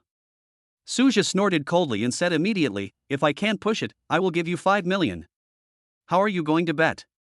Lu Chang laughed. He didn't expect Suzhou would actually give him 5 million. You know, he saw Suzhou's funny look just now. "I couldn't even push the 20 kilograms before, let alone this 100 kilograms. He was afraid that Suzhou would go back on his word, so he immediately said impatiently, "Okay, I'll accept this bet. If you can push it forward, I'll also give you 5 million. How about it?" Although he didn't have the 5 million on him, he would of course take up the bet since it was obvious he would win. Suzhou on the opposite side sneered. "Do you really think I'm going to give you money for free?" Then he took out his bank card and said to the people around him, "Do any of you have friends who are lawyers? I want to come over and do a notarization." When Lu Chang heard that he wanted to find a lawyer, he was stunned. He didn't expect Suzhou to take it so seriously. But then he shook his head and said, "Don't bother with that. It will be over soon anyway." After all, in Lu Chang's heart, Suzhou is a weakling who was destined to lose. When the people watching nearby saw Suzhou agree to the bet so easily, they couldn't help but sigh in their hearts. After all, they all saw what Suzhou looked like just now. Immediately, a kind-hearted person spoke up and advised, "Little brother, forget about the bet, just apologize to Lu Chang. Yes, it takes a lot of strength for us to push 100 kilograms, so just forget it." A muscular man also advised. Others also spoke up, "Yeah. Don't be so stubborn." Xiaomei, who was standing next to him, also didn't want to make a big deal out of it, so she said to Lu Chang, "Lu Chang, as long as you give up the bet with this gentleman, I will agree to have dinner with you tonight." As soon as these words were spoken, a look of joy appeared on Lu Chang's face. But then he remembered that the bet was 5 million, so he said hesitantly, "Xiaomei, this gentleman is willing to bet, there is nothing I can do." A trace of disappointment flashed across Xiaomei's face, and then she said coldly, "Well, please don't bother me anymore in the future." Originally, she had a slight liking for Lu Chang. After all, the other person is strong and can give her a sense of security. But Xiaomei didn't expect that a bet made casually by others could make the other party give up on her, which made her heart suddenly filled with disappointment. Chapter 72 A must-win game. Naturally, everyone heard what Xiaomei and Lu Chang said, and they immediately looked at Lu Chang with contempt in their eyes. On the other side, after seeing Xiaomei's face full of disappointment and everyone's contemptuous eyes, a trace of regret flashed in Lu Chang's eyes. However, when he saw a lawyer coming out of the scene, this trace of regret disappeared instantly.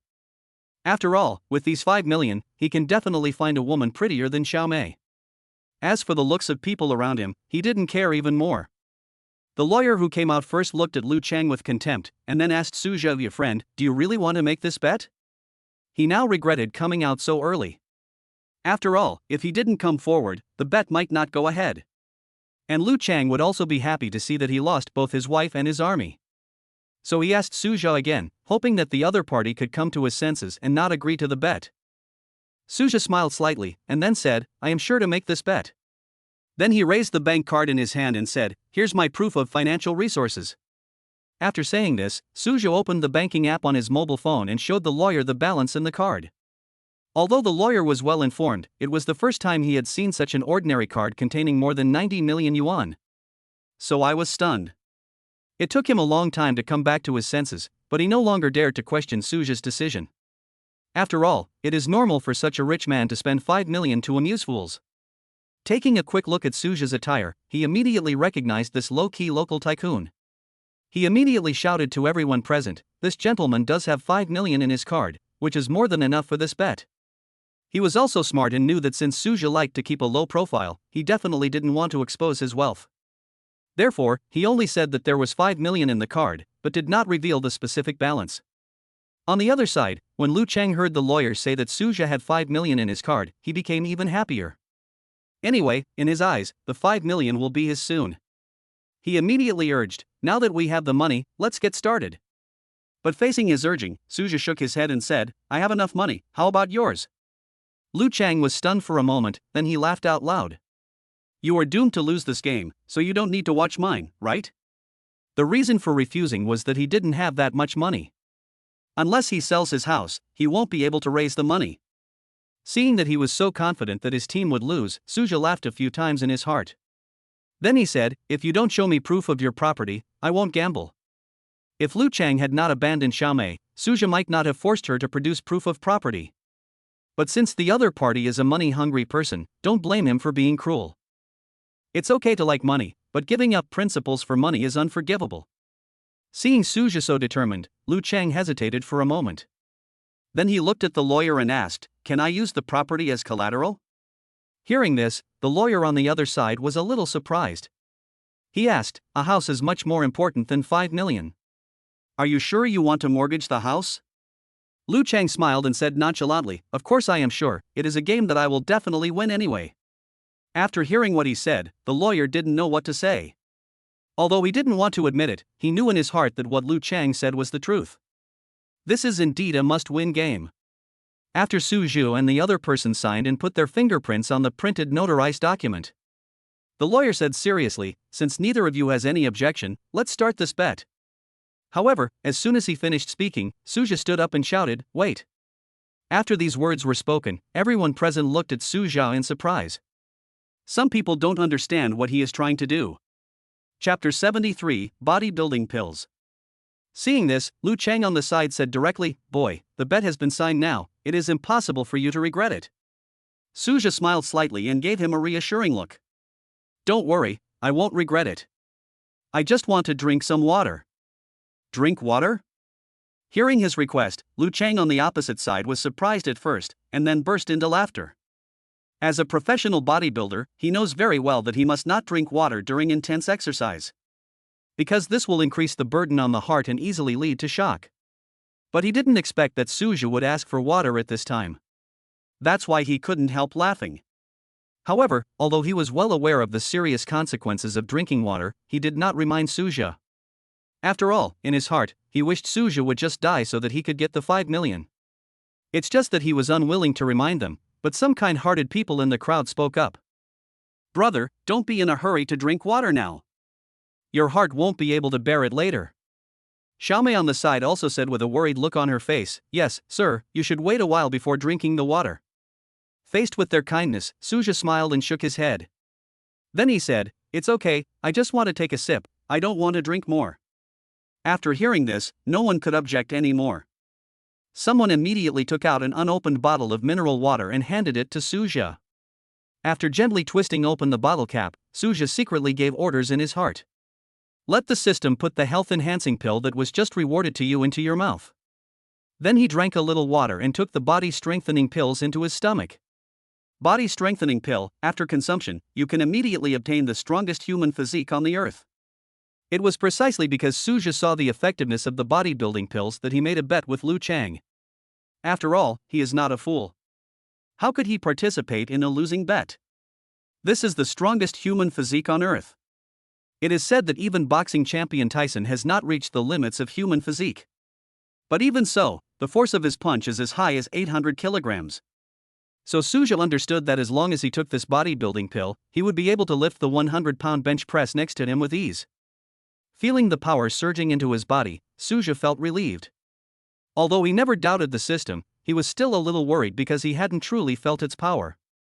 On the other hand, seeing Suja was dawdling here, Lu Chang became a little dissatisfied. He immediately urged, "Boy, if you want to admit defeat, do it sooner rather than later. Don't waste everyone's time." Originally, Lu Chang wanted to instigate everyone to put pressure on Suja. Unfortunately, his behavior just now had already angered everyone, so no one agreed with him at this time. This made Lu Chang look a little unhappy, and then he snorted coldly and looked at Suja opposite him. At this time, Suja was also ready. But he found it a little funny that Lu Chang was so impatient. This was the first time he had met someone who didn't leave himself any way out. Seeing Suja suddenly laughed at him, Lu Chang immediately yelled, "Boy, what are you laughing at?" Suja shook his head slightly, and then said, "Nothing, I'm just thinking about how I'm going to sell that house later." After hearing his answer, Lu Chang on the opposite side laughed disdainfully. "Boy, you are such a weakling, but you still really think you can beat me?" His words made Suja's face turn cold instantly. Since Lu Chang was so anxious to die, he had no choice but to oblige him. With a cold snort, he immediately walked towards the bench press equipment over there. Chapter 74. I'm just teasing you, okay? Seeing him lying down with non-standard movements, Lu Chang's smile became even happier. When the people nearby saw this, they hurried over to offer protection. After all, Suja couldn't even lift 20 kilograms before, so if he accidentally dropped this 100 kilograms, he would be dead. Seeing everyone trying their best to protect him, Lu Chang was very dissatisfied. He had never been treated like this before. In fact, this is also his own fault for being unpopular. Before, he was always sarcastic and looked down on everyone. However, due to his power, many people did not dare to speak out even if they had complaints in their hearts. Now that they see Suja directly resisting Lu Chang, of course they will be enthusiastic. Over there, Suja grabbed the barbell in his hand, and then smiled at Lu Chang with a relaxed look on his face. "Then I will start, okay?" Seeing that he was still calm and unhurried, Lu Chang finally began to have some doubts in his heart. However, when he thought of the other person's miserable appearance after coming to the gym, he felt a lot more relaxed. So he said disdainfully, "If you want to start, just start. No one is stopping you." Hearing what he said, Suja shook his head. Then, under the incredible gaze of everyone, he easily lifted the 100-pound barbell. It looks as easy as lifting a wooden stick. In fact, Suja thought the same in his heart. He felt that the 100 kilograms in his hand was just like holding something weighing 2 or 3 kilograms. It's so easy. With an idea in mind, Suja wanted to try how much he could lift. He immediately lifted the 100-pound barbell horizontally with one hand. He even threw it up amidst everyone's exclamations, and finally caught it safely in his hands. At this time, Lu Chang over there was completely dumbfounded.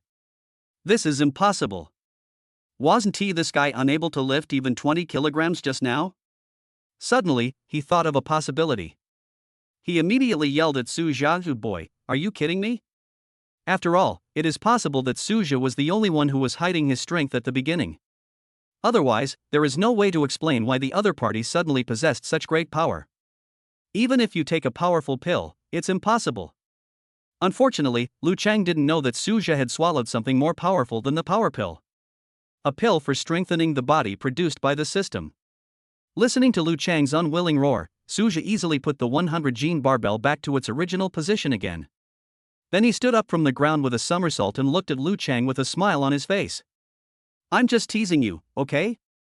Of course, he couldn't possibly tell of the system's existence.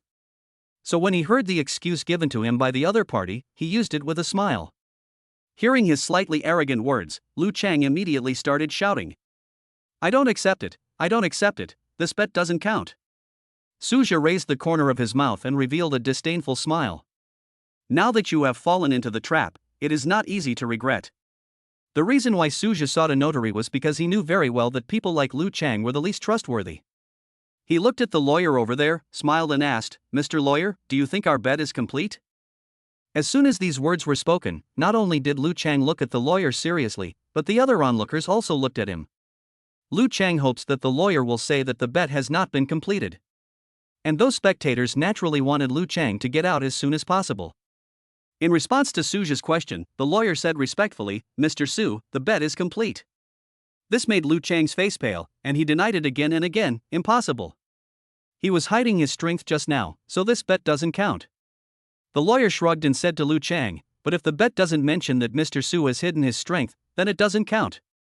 At this time, he finally figured out one thing. No wonder Mr. Su looked so calm from the beginning. He originally thought that Mr. Su didn't care about the small amount of money. But now he understood. Because Mr. Su was not worried about losing it all. Chapter 75 Take All. Seeing the lawyer say this again, Lu Chang's eyes dimmed and he almost fainted. He has hundreds of thousands of dollars on him plus a house. Now that the house has been taken away by Suja, how can he live? On the other side, Suja didn't care whether he was dead or alive. "Since you dared to provoke me, you must bear the consequences." Immediately, Suja shouted to everyone present, "Everyone, there is a ready-made house, who is willing to take it over?" On the other side, after hearing Suja shouting, Lu Chang finally came to his senses. She quickly put on a smile that was uglier than crying and came in front of Suja with a humble look on her face. "Mr. Su, I was wrong. Can you return the house to me?" His words almost made Suja laugh. Is Lu Chang taking him for a fool? He wanted to take back a house in Shanghai worth nearly 10 million yuan without any proof. Isn't this a good idea? His face immediately turned cold and he was too lazy to continue paying attention to Lu Chang. He continued to shout to the people present with a smile, "Everyone, the starting price is 5 million, and the highest bidder wins." Although Lu Chang's house is not in a very good location, it is still in Shanghai after all. Not to mention it's only 5 million now. Immediately, someone started raising the price. When the price was about to exceed 10 million, Lu Chang could no longer bear it. She cried to Suja, "Mr. Su, please forgive me. I only have a few $100,000 left besides this house. Now that you've taken my house away, how am I supposed to live?" Lu Chang's words stunned Suja. Of course, he didn't mean to be soft-hearted and let the other person go. It was because he didn't expect that Lu Chang actually had hundreds of thousands of cash on him. He couldn't let this go. He immediately said, "I think you're quite pitiful. How about we play another round? Another bet?" Everyone present was stunned. Then Lu Chang smiled happily. He thought Suja was going to let him go. The others around him frowned, wondering why Suja would be so soft-hearted. However, the lawyer next to him felt that Suja must have other intentions. After all, judging from the gambling game just now, Suja doesn't seem to be a soft-hearted person. Looking at the different expressions on everyone's faces, Suja smiled and said to Lu Chang, "How about we gamble on all the equipment in this gym? As long as you win, I will return the house to you." Hearing this, Lu Chang on the other side instantly showed a look of ecstasy on his face. As a professional fitness talent, he is definitely better than Suja in using equipment. Even if the other person can lift a 100-pound barbell, he may not be able to use other equipment. Seeing his happy face, Suja smiled and said, "Of course, if you lose, the remaining hundreds of thousands of dollars on you will belong to me." As soon as these words were spoken, Lu Chang, who had just looked so happy, suddenly became hesitant again. You know, he only has these last few 100,000 left. If he loses again, he will really have nothing. The people around him finally understood at this moment that Suja was not soft-hearted, but rather a bit cruel. He wanted to take away all of Lu Chang's last capital. As the saying goes, those who are involved are often the most confused. At this time, Lu Chang had no idea that he had fallen into a trap. The people around him had long been dissatisfied with him, and even those who were soft-hearted were unwilling to speak up and remind him at this time. Seeing the hesitation on his face, Suja couldn't help but sigh in his heart. He understood that Lu Chang in front of him would definitely gamble again. If he were replaced by the other person, he would definitely not stop for a moment and would leave directly. The reason is very simple. Since the other party dares to gamble, it means he must be confident. Otherwise, are they doing charity?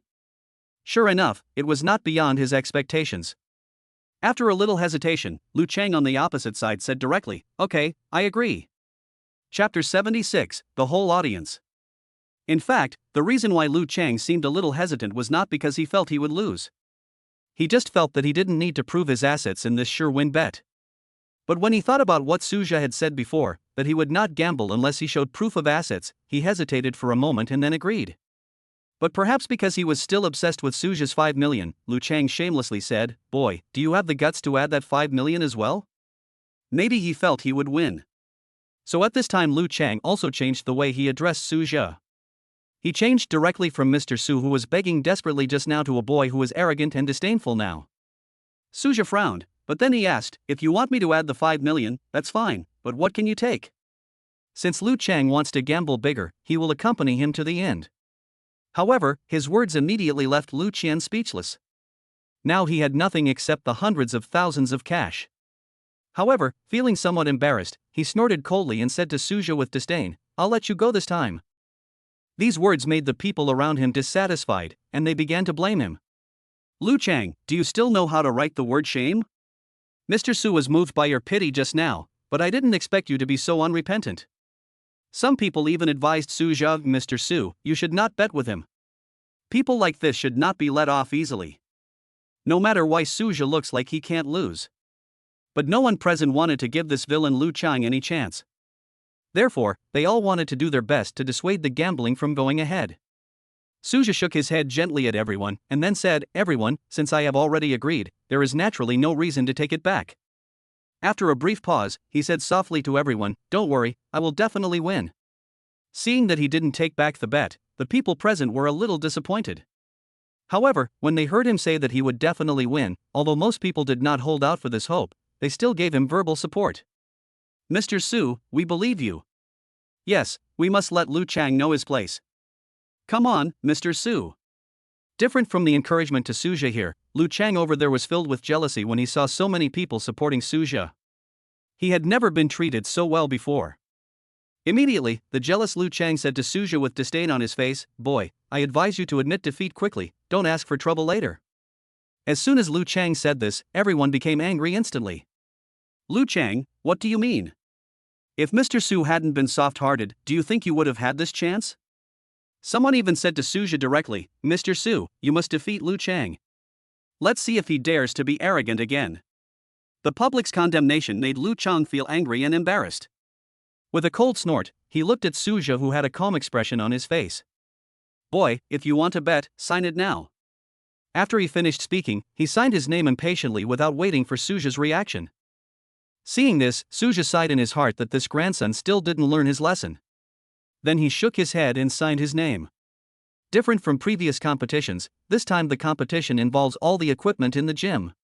So for the sake of fairness and without wasting everyone's time, therefore, each device will compete individually within the specified time, and whoever wins the most numbers will be the final winner. After hearing this rule, Suja smiled slightly in his heart. Chapter 77, Disgusting the Other Party. If he is really only strong in strength, then Lu Chang might still have a chance of winning. The body-strengthening pills can improve every aspect of the body. Even there, it has reached the strongest limit of the human body. Therefore, Suja would not have any worries at all. Unlike his secret smile, Lu Chang on the other side just laughed out loud with triumph. After all, the time limit is an advantage for people like him who exercise regularly. He knows exactly how to use each machine to save effort and accomplish more. He glanced at Suja, who was so scared that he didn't even dare to make a sound. Lu Chang shouted proudly, "Boy, I advise you to admit defeat quickly, so as to avoid embarrassment later." Hearing him say this nonsense again, before anyone else could react, Suja raised the corner of his mouth slightly and said to him with good intentions, "Don't speak so early, it's not certain who will win or lose." Lu Chang's face turned red and he said angrily, "Okay, then you must not regret it. You will cry when the time comes." Immediately, he came to a machine in the gym. Then he sneered and said, "How about we compete on this first?" Suja was a little surprised because Lu Chang chose a strength training machine. But after thinking about it for a while, he understood why the other party chose this device first. With a slight smile, he said to Lu Chang over there, "We can do better than this, you go first." Lu Chang on the other side sneered and said, "I admit defeat in this game." When these words were spoken, everyone present was shocked. They never expected that Lu Chang would give up in the first event. Doesn't Lu Chang want to win? Suddenly, a smart person thought of Lu Chang's purpose. He immediately said, "Isn't this Lu Chang thinking of exhausting Mr. Su's strength first?" His words instantly made everyone nod thoughtfully. Everyone thought that Lu Chang must have had this idea. Seeing that everyone had guessed his plan, Lu Chang's face was immediately filled with pride. Even if he didn't say anything, the look on his face proved that he was thinking that way. For a moment, everyone looked at Suzhou with worry. After all, facing such a cunning enemy, they were very worried that Suzhou would accidentally fall into the trap. Giving everyone a reassuring look, Suzhou walked nonchalantly to the side of the machine. Under everyone's surprised gaze, he only did one and then put it down. Then he asked the lawyer next to him, "Do I win?" After hearing this, Lu Chang was stunned. The others also reacted and almost shouted with joy. "What can you, Lu Chang, do even if you are plotting something? Didn't Mr. Su crack it easily?" The lawyer immediately said to Suzhou respectfully with a happy face, "Mr. Su, you won this project." After hearing this, Lu Chang on the other side finally came back to his senses. Unwilling to accept the result, he shouted at the lawyer, "I don't accept it." Suzhou smiled slightly. "What are you dissatisfied with?" In fact, after guessing Lu Chang's purpose, Suzhou was ready to disgust him. Although he can do his best. But he is not a fool. Since you can win easily, why bother with so much effort? At this time, Lu Chang, who was unwilling to accept the result, continued to shout, "I don't accept it, you are cheating. This project cannot be counted." Suzhou shrugged and looked at the lawyer next to him. The lawyer gave an immediate instruction and explained to Lu Chang, "Mr. Lu, since you voluntarily admitted defeat before, even if Mr. Su did nothing, he would still be considered the winner." These words left Lu Chang unable to refute, and he can only look at Suzhou with resentment on his face. Chapter 78. Someone is messing up the place. He snorted coldly at Suzhou. "Boy, don't be complacent. I won't let you cheat me again." These words left everyone present speechless. "It was obviously you who started it first, so can others fight back?" Suzhou on the other side just shrugged indifferently and didn't pay attention to the harsh words he said. After all, he knew very well that Lu Chang was just helpless and furious, and could not do anything to him. But his appearance made Lu Chang even angrier. He immediately rushed to the countless equipment in the gym. Bench press, spinning bike, treadmill, climbing machine. I have to say that Lu Chang is quite capable. Both his movements and the number of moves he completed are more perfect than those of ordinary people. But unfortunately, even with his systematically improved physical fitness, no matter how hard he tried, he would never be a match for Suzhou. When the game was over, there was no suspense and Suzhou won the final victory. When the lawyer announced the final result, the scene was silent for a long time. Then there was a burst of warm cheers. "Win! Mr. Su actually won." Lu Chang acted like he was the best in the world before, but he was easily crushed by Mr. Su, right? "Yes. Our Mr. Su is still awesome." A group of people flattered Suzhou like crazy, as if they were free. Although Suzhou also knew that this was not a good thing. "But there's nothing I can do, these flatteries are too comfortable to hear." So after enduring it for a long time, he began to refuse. When Lu Chang heard that he had lost, he just stood there in a daze, unable to believe it. Who is he? He is the champion of domestic fitness competitions and has also won several first places internationally. But he didn't expect that the thing he was most proud of would be surpassed by such an ordinary weakling like Suzhou. "I don't accept it, you are cheating, you are all cheating." Lu Chang was screaming heart-wrenchingly there. Unfortunately, the outcome was already decided and no one wanted to pay any attention to him. Everyone was celebrating Suzhou's victory. At this moment, a sudden shout brought peace back to the scene. "What's wrong? What happened here?" Everyone took a quick look and finally found out who it was. Mr. Yang, the major shareholder of Kinetic Energy Fitness Center. After receiving a call from a few girls at the front desk, he rushed over immediately. However, everyone present was a member of the gym, so no one paid much attention to Mr. Yang. When Lu Chang saw Mr. Yang, he immediately burst into laughter and ran over in a hurry. "Boss Yang, help! Someone is here to mess things up." As soon as these words came out, Mr. Yang's face instantly turned cold. Then he quickly asked, "Who is it? How dare you be so bold as to cause trouble in front of us?" Although Lu Chang is not an employee of their Dynamic Energy, as a star in the fitness industry, he can bring a lot of members to their gym. so Mr. Yang usually doesn't dare to offend him.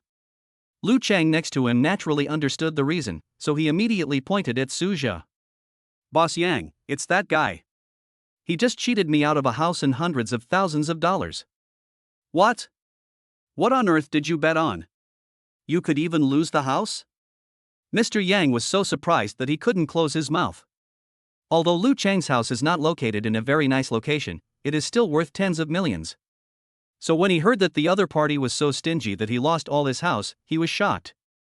But when Mr. Yang saw Suja over there, his pupils shrank and his face was full of disbelief. Chapter 79 Ban. Then Mr. Yang quickly ran over to Suja. Seeing him like this, Lu Chang next to him instantly smiled. He thought that Mr. Yang was teaching the other party a lesson on his behalf. But what made him stunned and full of disbelief was Mr. Yang, who had given him hope, actually smiled very humbly after seeing Suja. Mr. Su, why didn't you say hello in advance when you came to my gym? After hearing this, Lu Chang was stunned. At the same time, he was also very confused about Suja's identity that made Mr. Yang so enthusiastic. Suja, who was standing at the side, saw the sudden appearance and asked with a puzzled look on his face, "Who are you?"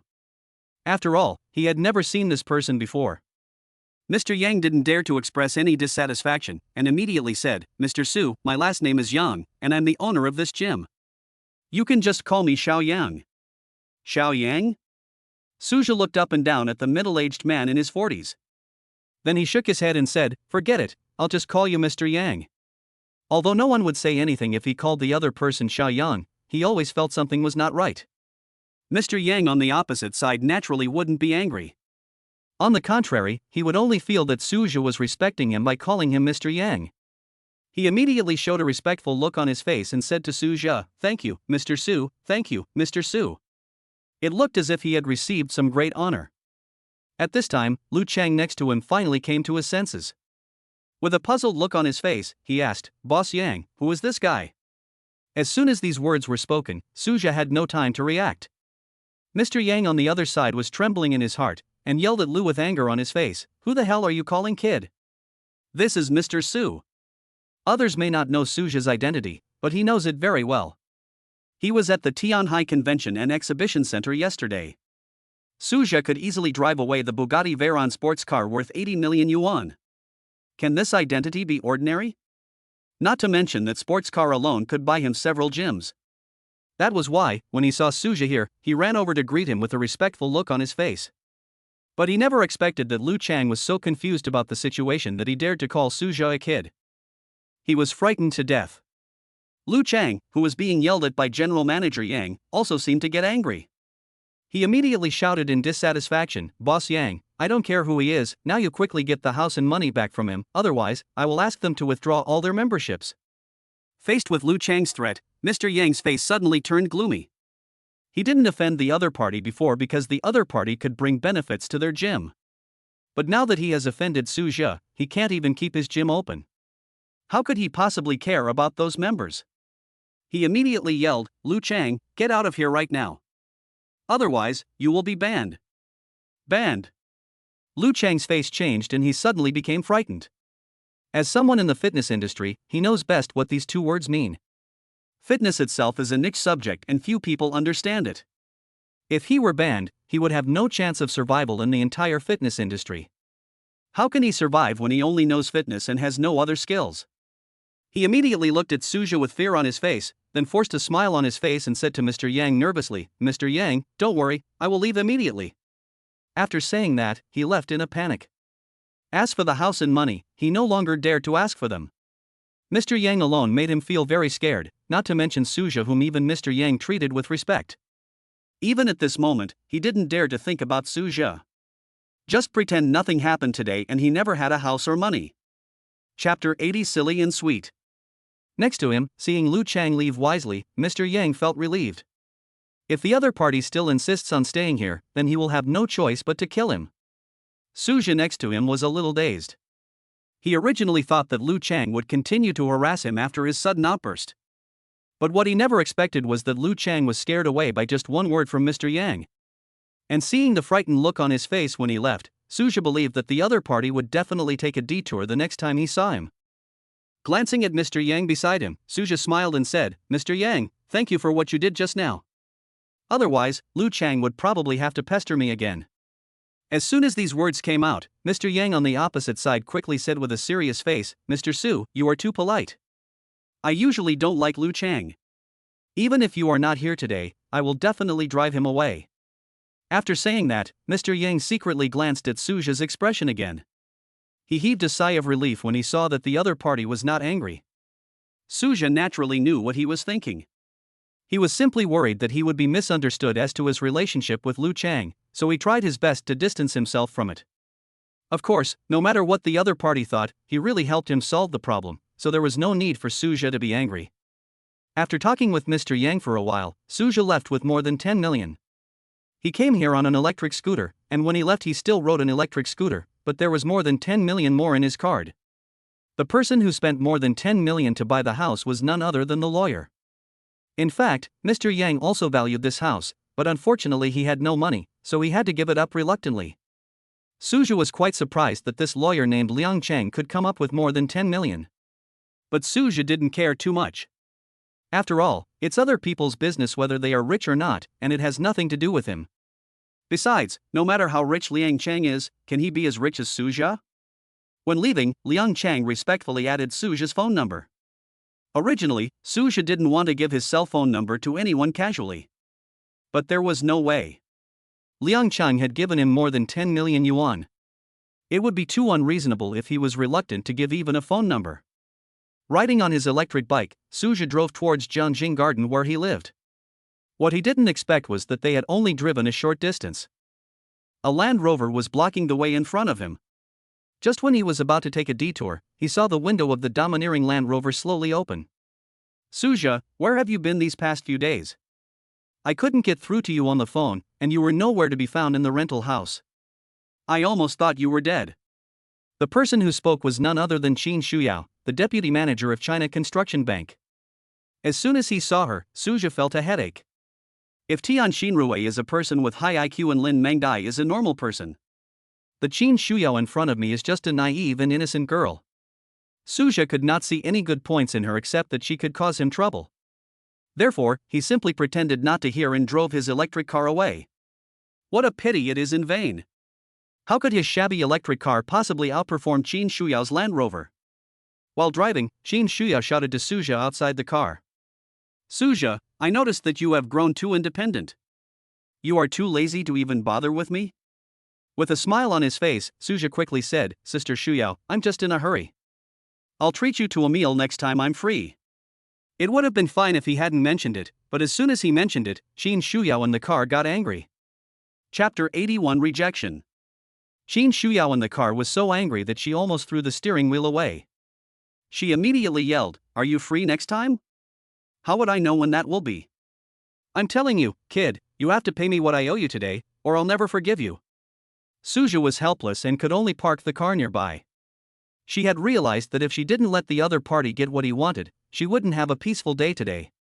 Seeing that Suja actually stopped the car, Qin Shuyao in the Land Rover was delighted. He braked suddenly and then jumped out of the mighty car. Suja was almost frightened. The door of this Land Rover is quite a distance from the ground. If Qin Shuyao got hurt, he would be in trouble. After all, from the look in Xiao Yang's eyes when he looked at the other person, Suja could tell that this naive girl must have a very deep background. "Sister Shuyao, please be careful. Are you okay?" Suja hurried over to show some concern. After all, the two of them knew each other, and considering the other party's background, it would not be wrong for Suja to say a few good words. Seeing that he actually cared about her, Qin Shuyao's face immediately lit up with joy.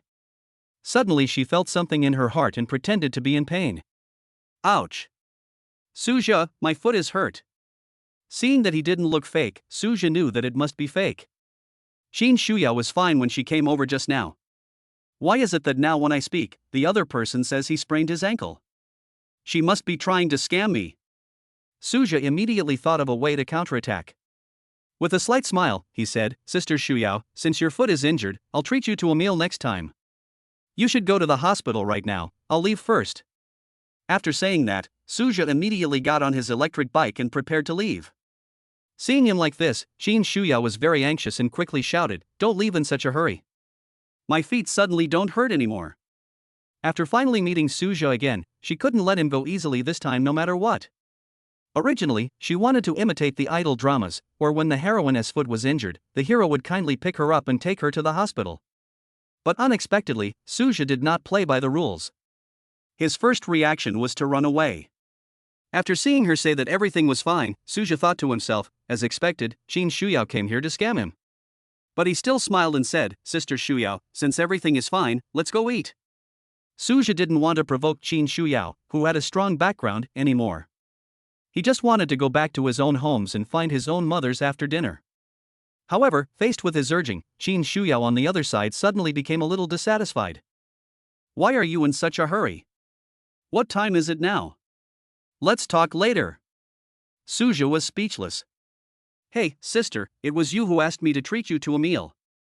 Why are you not in a hurry now? Helpless, Suja could only droop his face and asked, Sister Shuyao, do you have anything else to do? Yes, of course I have something to do. Qin Shuyao on the opposite side smiled and said, there just so happens to be a commercial street nearby. How about you accompany me for a walk? If it were an ordinary person, he would definitely agree in this situation. After all, since we are here, it doesn't seem to make any difference whether we cut one more or one less. But Suju was different. He simply shook his head and said, no, shopping is too tiring. I don't want to go. Although he had never accompanied a girl shopping, he had heard that shopping for girls was fatal. Therefore, Suju would of course refuse. Qin Shuyao on the opposite side became dissatisfied instantly after hearing this. What's wrong? I'm a beautiful woman shopping with you and you still think it's tiring? Do you know how many people want this opportunity? But after looking at Suja's face, her dissatisfaction disappeared. There's nothing we can do about it, this is an age where looks matter. Suja had the capital to reject her. Chapter 82 Self-Comfort. Since Suja was unwilling to go shopping, Qin Shuyao could only settle for the next best thing and go to another place. How about we get some coffee? With a hint of inquiry, she looked at Suja nervously. After thinking about it for a while, Suja finally nodded reluctantly. All right. After all, drinking a cup of coffee is obviously more relaxing than shopping. Although his answer consisted of only two simple words, it made Qin Shuyao on the opposite side smile instantly. I kept comforting myself in my heart. Look, hasn't he agreed honestly? Suja naturally didn't know Qin Shuyao's self-comforting thoughts. However, he was also surprised to see the other person's happy face. After all, in his impression, most girls seem to be spoiled and willful, and everyone has to obey them. But I didn't expect that after I rejected the request to go shopping, Qin Shuyao didn't get angry, and even quickly changed the place. Because there was a coffee shop nearby, Suja didn't have time to think too much before the two arrived at their destination. As soon as he sat down, Qin Shuyao ordered a cup of coffee for Suja with a very attentive look on her face. Seeing this, Suja casually thanked him. What made him speechless was that Qin Shuyao opposite him seemed to have eaten honey, and the smile on her face became even brighter. Sister Shuyao, are you okay? Suja asked in surprise. It's okay, what can happen to me? Qin Shuyao said with a smile. Suja asked again, then why are you laughing so exaggeratedly? Qin Shuyao was startled and quickly restrained her exaggerated smile. And secretly said in my heart, lady, I want a lady. Then she said quietly, I'm just happy to see you. Suja shook his head and was too lazy to ask this question again. After chatting nonsense for a while, Suja finally asked the question he was particularly curious about. Sister Shuyao, aren't you the deputy manager of the bank? Why are you driving a Land Rover? Although no one stipulated that a bank deputy manager could not drive a Land Rover, as far as he knew, bank managers did not have much work to do and should not be able to afford this $1 million luxury car. Qin Shuyao on the other side was slightly stunned, thinking that Suja was thinking about her, and felt warm in her heart. Unfortunately, she had no idea that Suja was just simply curious. With a slight smile, she immediately explained, I borrowed this car from a friend temporarily. Hearing this, Suja nodded silently. At the same time, he also knew that his question was not quite right. Even if the car really belonged to Qin Shuyao, the other party would never tell her. When Qin Shuyao saw that Suja stopped talking again, she quickly brought up the topic again. By the way, Suja, why don't you live in the same place as before? Also, why can't I get through to you on the phone? She really couldn't get in touch with Suja these past few days, and she was almost going crazy with anxiety. If Suja had not already paid back the money he owed to the bank, she would have thought that Suja was dead. Faced with her question, Suja was a little overwhelmed for a moment. Because if he told the truth, Qin Shuyao on the other side would definitely ask for his contact information and address. But the problem is that Suja really doesn't want to have anything to do with Qin Shuyao. And just when he was at a loss and didn't know how to answer, someone came to rescue him. Although he was extremely reluctant in his heart. But he had no say in this matter. Chapter 83 Qin Ming takes the blame. Qin Shuyao, why didn't you say hello to me when you came? A surprised voice came from behind Suja. Qin Shuyao was startled when she saw the person coming. Then she frowned and said coldly, Qin Ming, I think you don't want to live anymore, right? Seeing that she seemed a little angry, Qin Ming, who had already walked over, quickly lowered his head and smiled awkwardly. Suja next to him turned around and looked at Qin Ming who had arrived, and a bitter smile appeared on his face. He realized that he seemed to be getting into trouble again. But he still wanted to make a final struggle. So he quickly stood up and said to Qin Shuyao, Sister Shuyao, since someone is looking for you, I will leave first. I will treat you to a meal next time I have the chance. After he finished speaking, he turned around and left without waiting for Qin Shuyao's reaction. Qin Ming also discovered Suju at this time, and immediately looked at Qin Shuyao with a strange expression on his face. Sister, who is he? Because according to his understanding, his sister Qin seemed to never like to interact with men, let alone come to drink coffee alone. Qin Shuyao didn't bother to pay attention to this brother who ruined her good deeds, so she chased after him and grabbed Suja. With a smile on his face, he said, Suja, don't leave. He will be gone soon, it won't be a problem. But before Suja could say anything, Qin Ming on the other side started yelling unhappily. Sister, how can you talk like that? I'm your brother, what do you mean by get out of here right now? Can't I come and see you? Unlike when facing Suja, Qin Shuyao's face was full of impatience when facing Qin Ming. Qin Ming, are you okay? If not, get out of here right now and don't bother me. Qin Shuyao, who had a hot temper, almost swore out of habit, but luckily she remembered that Suja was beside her, and she changed her mind in an instant. He said coldly, don't delay your sister from doing things. After she finished speaking, she quickly smiled awkwardly at Suju and explained, Suja, don't mind it. It's just that Qin Ming is so irritating, I accidentally said a dirty word. Qin Ming, who was innocently caught in the crossfire, felt so aggrieved that he almost cried. It's fine that his own elder sister has bullied him at home since he was a child. But I didn't expect that he would be bullied in front of outsiders. Suju on the side did not agree with Qin Shuyao's words. But he finally realized that Qin Ming was her younger brother. Not someone who was here to cause trouble. While feeling relieved, Suju was also slightly disappointed. After all, if Qin Ming really came to cause trouble, he might have escaped by now. After feeling regretful for a moment, Suja could only nod and return to his original position. However, as soon as he sat down, Qin Ming asked Qin Shuyao again out of curiosity, Sister, who is this boy? But just as he finished speaking, Qin Shuyao's slender hand slapped him hard on the head. He frowned and said, How can you talk like that? Call me Brother Su. Qin Ming felt a pain in his head and almost screamed. It was a pity that before he could make any sound as soon as he opened his mouth, Qin Shuyao glared at him fiercely. In the end, he could only endure the pain with great frustration. And he even greeted Suja with a smile, Hello, Brother Su, I'm Qin Ming, you can just call me Xiao Ming. Hello. You'd better not call me Brother Su. Just call me Suja like your sister. With a trace of heartache, Suja also hurriedly greeted Qin Ming. He felt that Qin Ming was really miserable. Not only did he have to take the blame Qin Shuyao threw at him, but he was also beaten from time to time. Chapter 84, Hitting the Vital Point.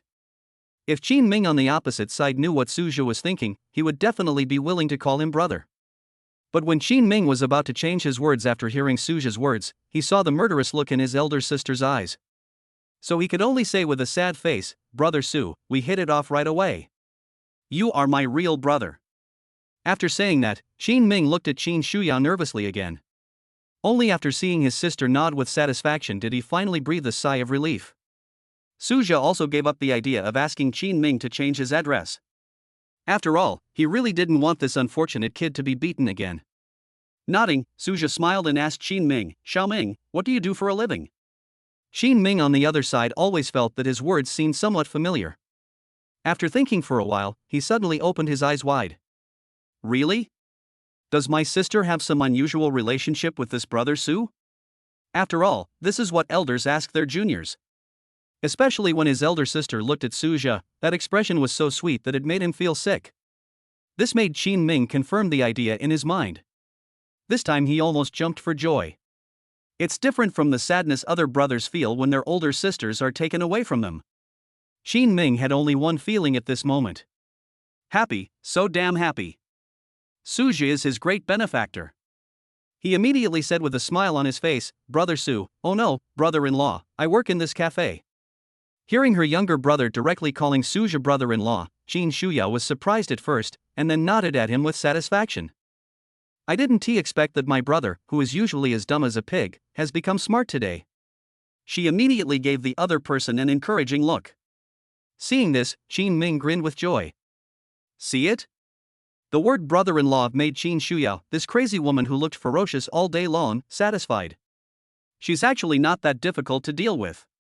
Unlike the two people here, Su Zhou on the opposite side frowned, feeling a little confused. How come Qin Ming called me brother-in-law after just a few words? He immediately smiled and said to Qin Ming, "Xiao Ming, don't get me wrong, there's nothing wrong between me and Sister Shuyao." But his words made Qin Ming on the opposite side think that he was worried. So the other party quickly patted his chest and said, "Brother-in-law, don't worry, my family can't wait to let." Just as Qin Ming was about to continue speaking, he was suddenly kicked hard by his elder sister. He was stunned for a moment, and instantly understood what his sister meant. "Don't make her sound so chill." He immediately changed his words and said, "Brother-in-law, what I actually mean is that my family doesn't object to my sister finding a partner. Just don't worry." After saying that, he looked at his elder sister again. Seeing the other party nod with satisfaction, Qin Ming also became happy. He felt that his good days were coming. As long as Su Zhou is around, the days of him being beaten and kicked by his sister all day long will be gone forever. On the other hand, Su Zhou felt helpless when he saw that he still had such misunderstanding. He could only look at Qin Shuyao, who had remained silent over there. "Sister Shuyao, I think you should quickly explain this to Xiao Ming. After all, the other party is the person involved and also Qin Ming's sister. It would be more convincing if she explained it." Qin Shuyao sighed slightly in his heart. Originally, he wanted Su Zha to admit it without knowing it. But she didn't expect that the other party would not bother her anymore and go straight to her weak spot. Chapter 85, A Little Wisdom. Qin Ming, who was standing next to him, felt very disappointed when he saw Su Zha deny it again. "Don't. What's wrong with being my brother-in-law? Although my sister is a little crazy and ugly, at least. In the end, Qin Ming thought for a long time, but couldn't think of any advantages of his sister. Qin Shuyao, who was standing next to him, was unwilling to give in and explained to Qin Ming, "Xiao Ming, Su Zha and I are not what you think now." When saying this, Qin Shuyao was also cautious. "Not now." These words instantly enlightened Qin Ming, who had been beaten since childhood. He understood that if he wanted to live a good life, he had to work hard to bring the two together. Qin Ming rolled his eyes immediately, and then pretended to be surprised and said, "Sister, are you kidding? How could you two not be boyfriend and girlfriend?" After hearing this, Qin Shuyao originally wanted to give her brother a hand. "But then I thought to myself that my brother shouldn't be that stupid." She immediately put down her raised hand, glanced at Su Zhou opposite her, and then said, "Su Zhou and I are of course not boyfriend and girlfriend, we are both single." Qin Ming, who was standing next to him, breathed a sigh of relief when he saw his sister put her hand down. Then he pretended to be incredulous and said, "That's impossible. I think you two look like a couple." Qin Mengyao was delighted. "I didn't expect that my brother is quite intelligent. At least all the training I have done for him since he was a child has paid off." She immediately pretended to be confident and said, "Actually, there is really no relationship between us." She also wanted to hear what her younger brother could say to bring the two together. But this would make Qin Ming suffer, as he originally just wanted to make his sister happy. "But I didn't expect that my sister was addicted." Qin Ming secretly glanced at his elder sister, who was eagerly waiting for him to speak, and could only pretend to suddenly understand and nodded to delay time. At the same time, my brain was racing, trying to think of something else to say. Especially when he saw his elder sister gradually raising her beautiful hand, Qin Ming's head was spinning so fast that it almost smoked. Suddenly, Qin Ming's face lit up, and he quickly said to Su Zhao, "Brother Su, how about this?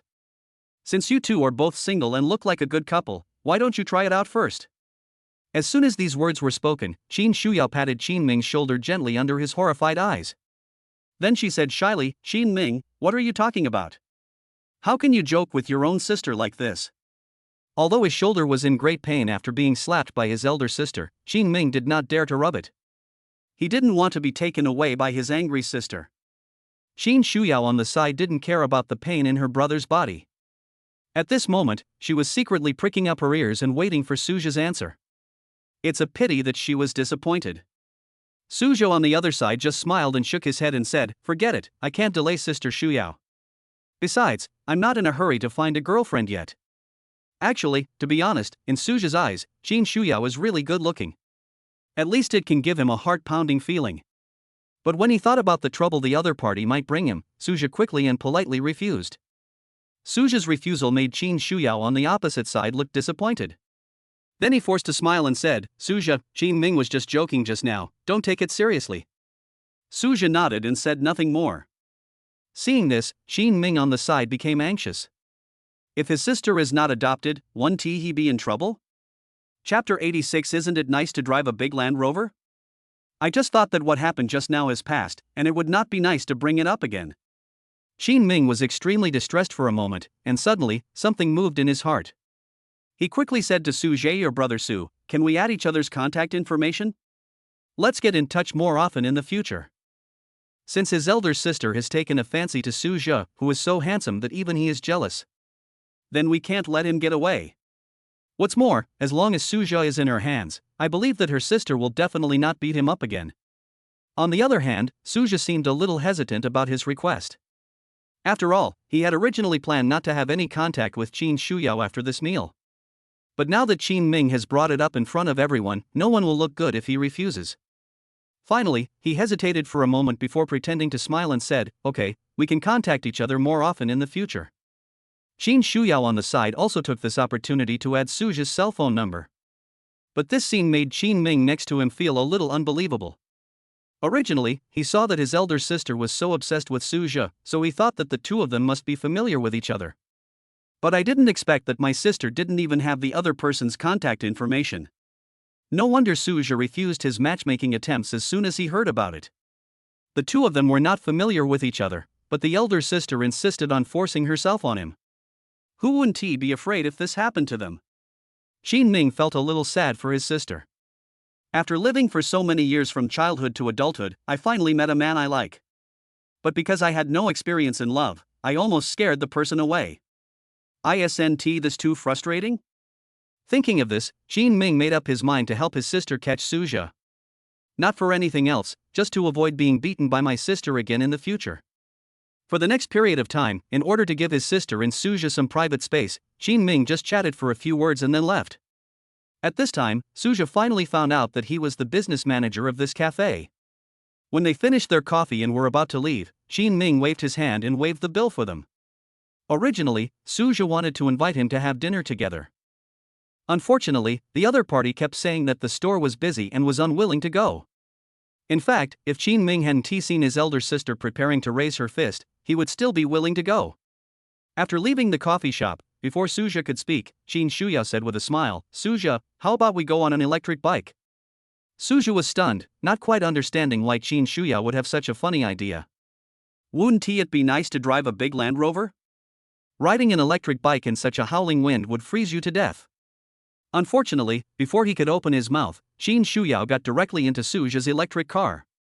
Helpless, seeing her sitting on the bike and not wanting to get off, Su Jie could only tighten his clothes and ride the electric bike to the restaurant they had agreed on. However, along the way, Qin Shuyao always held Su Jie tightly from behind. He kept shouting, slow down, slow down. This gave Su Jie, who was riding an electric bike in front, a headache. Fortunately, the place they chose was not too far away, so they arrived at their destination quickly. But before he could stop the electric bike, Qin Shuyao jumped off the bike. Looking at the other person's face and nose bruised from the cold, curled up in a ball, and shaking legs, Su Jie almost laughed out loud. I made you unwilling to drive a Land Rover, now you know you were wrong, right? In fact, the reason why Qin Shuyao was unwilling to drive the Land Rover was that she had a little idea. Chapter 87. Defamation. As a newbie who has never been in a relationship, The only experience she had was from watching it on television. That's why she jokingly pretended to sprain her ankle when the two met. And the same is true this time. In the TV series, the male and female protagonists sat on a bicycle together and headed towards their destination. The romantic scene made her quite moved. So she also wanted to try this feeling. She had originally considered the weather as a factor. But she never thought that although an electric car is not tiring, it is faster than a bicycle. As a result, the wind blew even stronger. She was on the verge of collapse along the way. Fortunately, Suju was there in front of her to block a lot of wind, otherwise she would not have been able to bear it halfway. After parking the electric bike, Suju felt helpless as he looked at Qin Shuyao, who was shaking her legs. Why are you so stupid? Isn't it warmer in the hotel than outside? Immediately, Suju grabbed her and hurried into the hotel. After entering the restaurant, Qin Shuyao breathed a sigh of relief. He sighed, it's still warm inside. Suju rolled his eyes, too lazy to pay attention to this silly beauty. He quickly pulled her into a warmer private room under the guidance of the waiter. Then Suju handed the menu to Qin Shuyao, who was gradually recovering.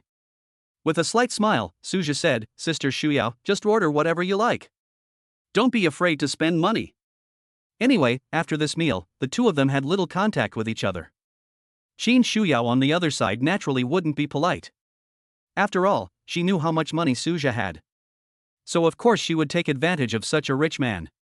Watching Qin Shuyao continuously ordering expensive dishes, Suju did not feel any distress at all. However, unlike the calm expressions of the two others, the waiter standing next to them had a gloomy look. You know, she just saw with her own eyes that Suju and the other man came on electric bikes. Ordering such expensive dishes nowadays seems like a trend of eating and dashing. Immediately, the waiter asked directly, Sir, Madam, should these be enough for the two of you? Her words immediately surprised Suju and Qin Shuyao. Don't restaurants want customers to spend as much money as possible? Why is it that this place allows them to spend less? However, after seeing the other party's expression, Suju frowned and said, Don't worry, we won't eat for free. After hearing this, the waiter shook his head and said with a fake smile, Sir, the way you are dressed, tut tut tut. As soon as these words were spoken, Suju and the other man's faces instantly turned icy cold. Qin Shuyao stood up and shouted at the waiter, What do you mean? Are you worried that we can't pay? Qin Shuyao reacted strongly to Suju being insulted. She doesn't allow others to slander Suju like this. Faced with her scolding, the waiter seemed to lose his temper as well. He immediately sneered and said, I'm not worried, I'm sure you can't afford it. Hearing this, Qin Shuyao became even angrier. But before she could get angry, Suju pulled her to her seat. Then he said coldly to the waiter, Call your manager for me. The waiter raised his lips and said with disdain, Are you planning to escape while I'm calling for help? Suju frowned and said, Don't worry, we won't run away. But his words made the waiter's face more sarcastic. Chapter 88. Not only is he poor, he is also a married man. She glanced at Suju and the other man with disdain. I've seen a lot of people like you. Once you're discovered, you try to run away. I'm telling you, you can't run away. Suju frowned deeply.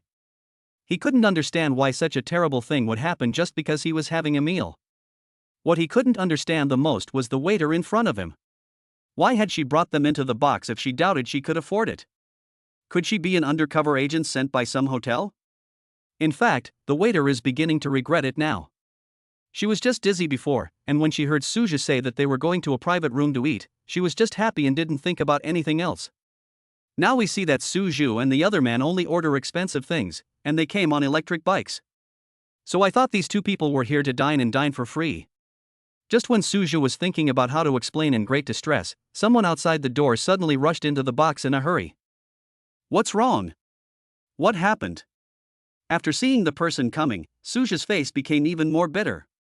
Because he never expected that the person in front of him was Li Guang, who had wanted to pursue Tian Xinrui before.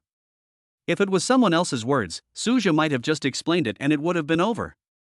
But the appearance of Li Guang made him realize that he really couldn't explain it clearly this time. The waiter next to them naturally didn't know the situation of the two people. After hearing the boss's question, he immediately answered honestly. The waiter's words immediately made Li Guang shout angrily, What? You dare to come here to eat a free meal? I think you don't want to live anymore. However, when he saw that one of them was Suju, he was stunned for a moment, and then burst into laughter triumphantly. Suja, I didn't expect that you would fall into my hands. After escaping from the convention and exhibition center last time, he was filled with resentment towards Suja. It's a pity that he hasn't met Suzhou in so many days, and he thought he would never be able to take revenge in this lifetime. But he didn't expect that the other party would fall into his hands this time. You can imagine how proud he was. Qin Shuyao couldn't stand it anymore when she saw Li Guang mocking Suzhou as soon as he came in. He immediately shouted angrily, "We are still eating, what right do you have to accuse us of eating a free meal?" Suzhou next to him shook his head helplessly. Because he knew very well that Li Guang, who was full of resentment at this moment, had no logic at all. It was exactly what he expected. Li Guang was stunned at first, then he said with disdain, "Whether you eat or not, it can't hide your desire to eat a free meal." His words made Qin Shuyao look incredulous. "How can your restaurant slander people out of thin air?" "Slander?" Li Guang looked at Suzhou with disdain, and then said, "Just because he is such a poor guy, there is no need for me to slander him." Because Li Guang escaped early last time, he had no idea that Suzhou had made a bet with someone. It is for this reason that, in his heart, Suzhou is still that poor boy. Qin Shuyao was even more surprised after hearing what Li Guang said. "Did I hear you right?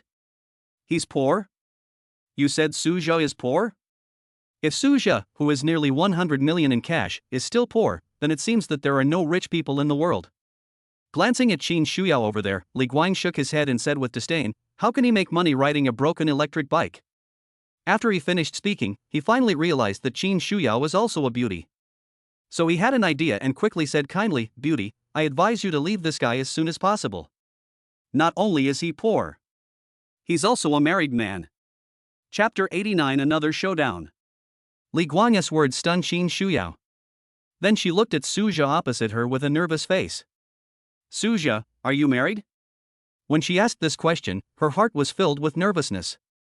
Although she didn't believe what Li Guang said, the problem was that there was no need for the other party to lie about this matter. When Li Guang, who was standing by, saw this scene, his heart immediately filled with joy. Because he would be happy to see Suzhou lose everything. So at this moment, he just stood by and watched the show silently. Suzhou was speechless about Qin Shuyao's question. What does it have to do with her whether I am married or not? But he didn't want to take the blame, so he immediately said, "Sister Shuyao, don't listen to him. Don't you know my situation?" What he didn't expect was that as soon as he finished speaking, Qin Shuyao on the opposite side nodded sincerely. "I knew what you were like before, but now I find that I don't understand you at all." In her eyes, Suzhou before was a very handsome man, but he had very bad luck and owed a huge sum of money. But when Suzhou casually took out the card worth hundreds of millions, she realized that she seemed to have never really understood Suzhou. That's why she thought that what Li Guang said about Suzhou being married might be true. Suzhou on the opposite side understood what she meant. He immediately brought up the words he had said to deceive people before with a helpless look on his face. "Okay, Sister Shuyao, I won't pretend anymore. I'm going to show my cards now. I inherited the family fortune, so I'm a billionaire." After these words were spoken, Qin Shuyao on the opposite side nodded in sudden understanding. After all, Suzhou, who was originally very poor, suddenly had hundreds of millions of dollars in funds, and it seemed that the only option was to inherit the family property. Li Guang, who was just watching the show, had no idea what was going on. So when he heard Suzhou say it was time to show his cards, he immediately burst into laughter. "Suzhou, have you watched too much TV? You still want to show your hand? With your poor appearance, you'll still be a loser even if you show your hand." Then, he looked at Qin Shuyao next to him with kindness on his face. "Beauty, this guy is very good at sweet talk, you must not be fooled by him." Naturally, Li Guang would not have any good intentions. In addition to wanting to destroy the relationship between Suzhou and Qin Shuyao, he also had evil intentions towards her. It's a pity that Qin Shuyao didn't even bother to look at him. Still with a nervous look on his face, he asked Suzhou, "Suzhou, are you married?" She didn't care whether Suzhou had money or not, she only cared whether Suzhou was married or not. Her words left Suzhou speechless. "Didn't I just say that?" Helplessly, he could only say again, "Sister Shuyao, what are you thinking? I'm still single and not married at all." As soon as these words were spoken, Qin Shuyao's face was filled with joy. Unlike him, Li Guang next to him shouted in disbelief, "Impossible, aren't you married to Tian Xinrui?" Li Guang's words immediately made Qin Shuyao nervous again. Now that even the name has appeared, it can't be a lie, right? Suja rolled his eyes. He was really speechless towards Li Guang. I clearly explained it last time, but unfortunately the other party just didn't believe it. So he said directly, whether you believe it or not. Tian Xinrui and I really have nothing to do with each other. Not surprising to Suja, Li Guang still didn't believe what he said. He shook his head and shouted, "Impossible. This is impossible, you must be Tian Xinrui's husband." Suja shrugged and was too lazy to continue discussing this issue with him. Chapter 90 Reporting to the police. Qin Shuyao next to him also believed what Suja said at this time. Because only now did he remember that the other party did not seem to have deceived her. Relatively speaking, if Suja was willing to lie to her, she would be somewhat happy. Suja glanced at Li Guang, who was still not believing the facts, then turned to Qin Shuyao and said, "Sister Shuyao, I think we should leave here." After all, the dishes they ordered had not been served, so they were not afraid even if they reported the matter to the authorities. But before Qin Shuyao could speak, Li Guang, who had just come to his senses, heard his words and immediately shouted, "Want to run?" "No way." Afterwards, he asked the waiter next to him to call all the idle people in the restaurant to block the door. In a short while, the originally empty box was instantly packed with people. Looking at Li Guang, who was looking very proud, Suja's face instantly turned cold. "Li Guang, I didn't want to make a big deal out of this, but since you want to die, there's nothing I can do." He immediately said to Qin Shuyao beside him, "Sister Shuyao, report to the police." Qin Shuyao naturally had no objection, and immediately took out her cell phone to report the case to the police. What Suja never expected was Li Guang on the opposite side was not afraid at all, but burst into laughter instead. "Suja, do you think you're the only one who wants to report to the police? If I wasn't worried about affecting the reputation of our restaurant, I would have reported to the police long ago." At this time, Li Guang felt that Suja's act of reporting to the police was just walking into a trap. If it weren't for the voice coming from the other end of the phone, he would have thought that Suju and the other man were threatening them. Looking at his brainless appearance, Suja shook his head. Doesn't Li Guang think about it and realize that he has no trump card if he dares to report to the police? Perhaps because the accident happened in a hotel, the authorities arrived without anyone having to wait long. However, when the leading constable saw Qin Shuyao, the serious look on his face instantly disappeared. He pushed away Li Guang, who was offering him a cigarette, and then said to Qin Shuyao respectfully, "Manager Qin, why is it you?" When these words were spoken, everyone present was stunned. Qin Shuyao on the other side also asked with some confusion, "Who are you?" Faced with her question, the constable did not get angry. He still said respectfully, "Hello, Manager Qin. I am Lu Ming, the deputy chief of police in this area. You can just call me Xiao Lu." "Oh, hello." Qin Shuyao nodded as if she suddenly understood something. Then she glanced at the stunned Li Guang, and she said, "Deputy Constable Lu, I'm sorry to bother you. I was the one who reported the case just now." When Lu Ming heard her call him Deputy Chief Constable Lu, he was startled. He quickly said in a panic, "Oh, Manager Qin, this can't be allowed. Just call me Xiao Lu." In fact, if it wasn't for a chance encounter, he wouldn't have discovered that Qin Shuyao was the princess of the Qin family. Therefore, he would never dare to be arrogant in front of Qin Shuyao. Otherwise, if those big shots found out, he would be in great trouble even if he didn't die. He had heard people say before that Qin Ming, the son of the Qin family, did not want to enter the official career. So in a fit of anger, Mr. Qin sent him to the Magic City to work as a clerk. But he didn't expect that Qin Ming was not the only one in this demon city, but even Qin Shuyao, the princess of the Qin family, was here. He was smart enough to know that the identity of such a person was not something he could just casually reveal. Therefore, I never mentioned it to anyone. What he didn't expect was that he would meet Qin Shuyao today. Moreover, the other party reported the case to the police within his jurisdiction. This almost scared him. Chapter 91 This is all a misunderstanding. Immediately, Lu Ming said righteously, "Manager Qin, don't worry. As constables, our duty is to protect the people." Then he smiled again and respectfully asked Qin Shuyao, "I wonder why Manager Qin reported the case?" Qin Shuyao glanced at the confused Li Guang and said directly, "Xiao Lu, the owner of this restaurant slandered my friend and I for eating and drinking. And he also stopped us from leaving." "Your friend?" Lu Ming was stunned for a moment, then he noticed Suja, who was extremely handsome next to him. Although he didn't know the other person's identity. But he understood that the person who could have dinner with the princess of the Qin family was definitely not an ordinary person. So he quickly trotted to Suja's side. With a smile on his face, he greeted, "Hello, sir. I'm Lu Ming. What's your name?" Suja knew in his heart that he was benefiting from Qin Shuyao, although he was extremely reluctant to be involved with the other party again. But if he wants to escape from this predicament, he still needs Qin Shuyao's help. He could only smile and say to Lu Ming, "Hello, Deputy Constable Lu, I am Suja." Suja? Lu Ming thought for a moment. Unfortunately, he did not discover Suja's identity. After all, there are many Su families in the country. However, this did not affect his respect for Suja. So he quickly said respectfully, "Hello, Mr. Su. You can just call me Xiao Lu like Manager Qin does." Afterwards, he did not wait for Suja's objection, who had a wry smile on his face. He turned around and came to Li Guang, who was already dumbfounded. Different from his attitude towards Suju and the other person, he was obviously much more serious when facing Li Guang. "Boss Li, what is going on?" Lu Ming's serious voice brought Li Guang back to reality. It's just that he obviously doesn't want to go back to reality because the real world is too scary.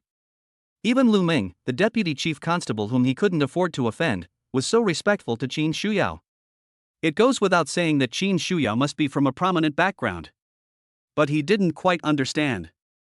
Isn't Suja just a little bit handsome? Is it necessary for so many beauties to come to him? It's okay for Tian Xinrui before, but why would Qin Shuyao, who has such a powerful background, also fall for him? But before he could think more, Lu Ming's face opposite him began to darken. Li Guang was frightened and his brain worked quickly. Then he quickly revealed a smile that was uglier than crying, and said, "Deputy Captain Lu, it's a misunderstanding, it's all a misunderstanding." Misunderstanding? Lu Ming raised his voice. Although he also thought it was a misunderstanding, the problem was that Qin Shuyao had already reported the matter to the police, which meant that the matter was serious. Otherwise, as a princess of the Qin family, she would never let herself be bothered by these trivial matters. After secretly glancing at Qin Shuyao and Suju over there, he immediately said in a cold voice, "Boss Li, I don't think you have a misunderstanding, right?" Li Guang was stunned, but then his heart tightened and cold sweat broke out on his forehead. Lu Ming shouted, "I think you are deliberately framing me. Come, bring them all back to the government office." After hearing these words, Li Guang on the other side was so frightened that his legs went limp. He hugged Lu Ming tightly and cried, "Deputy Captain Lu, spare me, this is really a misunderstanding." Seeing how stupid he was, Lu was obviously speechless.